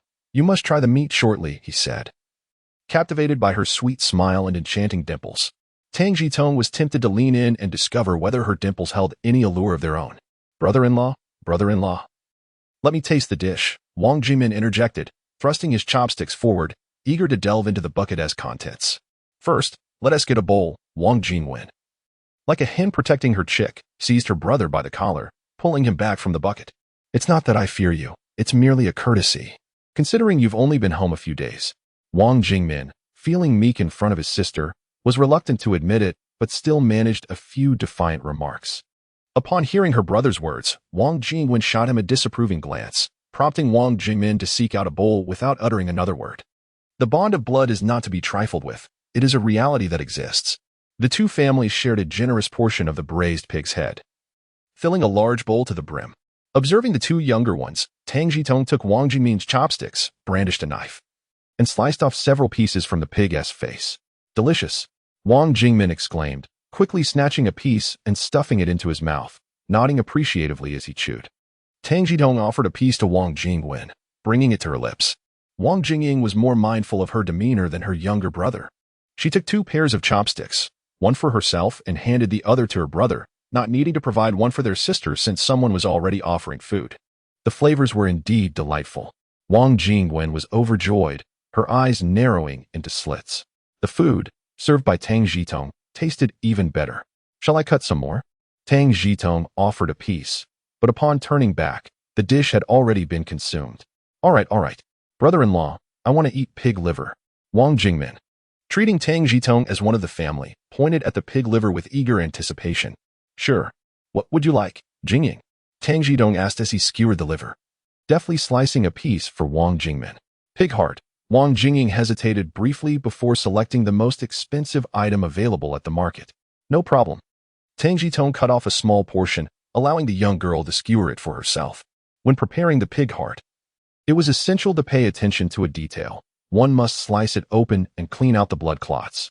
Otherwise, the dish would have a strong metallic taste. "Is there anything you wish to eat?" Tang Zhitong inquired of the young Wang. "I won't eat any more. I'll have some later," Wang Jingwen replied with a smile. Shaking her head, before leaving the kitchen, she reminded her sister, Ying, "Keep an eye on Jingmin. No sneaking bites. And remember to wash the knife and chopsticks afterward." The two settled on the sofa, where Wang Jingwen prepared a cup of tea for Tang Zhitong, then picked up an apple and began to peel it with a small knife. Young Wang's fingers were nimble. After peeling one apple, the skin remained in a single long strip. "Here," Wang Jingwen said, handing the perfectly peeled apple to Tang Zhitong. "Did you peel this for me? You can just eat it." "I'm not fond of it," Tang Zhitong replied, somewhat surprised and repeatedly waving her hands in refusal. Wang Jingwen took the small knife, inserted it into the apple, and slowly turned it around, gently breaking it in half. "You take one piece, and I'll have the other." Tang Zhitong had no choice but to accept and eat. "Your lifestyle is quite refined. I usually just bite into it without peeling," Tang Zhitong remarked while munching on the apple, noting that the variety was ordinary, a bit grainy, and lacking in juiciness, far from the renowned Fuji apples. "I ate it directly too. Peeling it was just for you," Wang Jingwen said, wrinkling her nose and casting a glance at Tang Zhitong, feeling slightly aggrieved. "Hee, from now on, I'll peel apples for you. Our family doesn't lack for this. Just tell me what you want, and I'll help you get it," Tang Zhitong quickly amended, realizing her previous comment was ill-timed. "Brother-in-law, I want to eat watermelon." Wang Jingmin, having finished the pig liver and emerging from the restroom after washing his hands, unwittingly rescued Tang Zhitong from her predicament with this remark. "Finding one, is it?" Where would I go in the dead of winter to find you a watermelon? Wang Jingwen retorted, displeased, glaring at her brother. Wang Jingmin stuck out his tongue, making a silly face at Wang Jingwen, appearing mischievous enough to deserve a light reprimand. In due time, I'll get you a chilled watermelon, Tang Zhitong thought to herself, secretly knowing she had some inner space. Even if young Wang claimed there were none, she would have to echo that sentiment. All you think about is eating. Have you finished your homework? Wang Jingwen's eyes widened as she instructed Wang Jingying, take Jingmin to do his homework. Wang Jingying, the same age as Tang Fingxian, would be entering junior high school in the fall, and having gained a bit more understanding. She discerned something different in her sister's tone. She obediently packed her and her brother's homework into their bags and let him outside. I don't want to write. I've finished. Wang Jimin remained obstinate, twisting his body in refusal to leave. No, you haven't finished. You want to write? Wang Jingying insisted, tugging at her brother's ear to pull him out. Tang Zhitong observed the scene with a hint of exasperation. Come, each of you take a piece of candy. Return at mealtime, and I shall prepare dinner for you, Tang Zhitong offered, pulling out 2 handfuls of candy and stuffing them into the siblings' pockets. Presently, elementary school students often formed study groups, with members' homes in close proximity. Teachers encouraged collective learning for mutual progress. Thus, homework was typically completed together. Tang Fingxian and Tang Fingji frequently collaborated with classmates on assignments. Among the group, there were those indifferent to studying, yet they rarely lagged behind, often finishing by copying each other's work on the spot. As the siblings descended the stairs, Tang Zhitong caught Wang Jingmin's complaints. You two only know how to bully me. One day, I will find a fierce wife to bully you both. Wang Jingying dismissed her brother's words. That's unlikely. Haven't you seen how well our sister treats her husband? I will find someone who treats me well too. Once the siblings had exited, Wang Jingwen's heart raced, feeling slightly flustered. Brother Anzi, have some tea. All right, Tang Zhitong replied, lifting the teacup to take a sip, searching for conversation. This is quite pleasant, isn't it? Warmer than the old summer palace. Mention of the old summer palace brought a flush to Wang Jingwen's cheeks. Shall we take a look at your bedroom? Tang Zhitong, noticing Wang Jingwen's demeanor, felt a dryness in his throat. Wang Jingwen responded softly, rising first to head to her bedroom. A bedroom with heating was indeed delightful, warm enough that one needn't wear a wool sweater to stave off the chill. To create a suitable piece of innerwear for young Wang, Tang Zhitong meticulously measured her dimensions, gathering first-hand detailed data.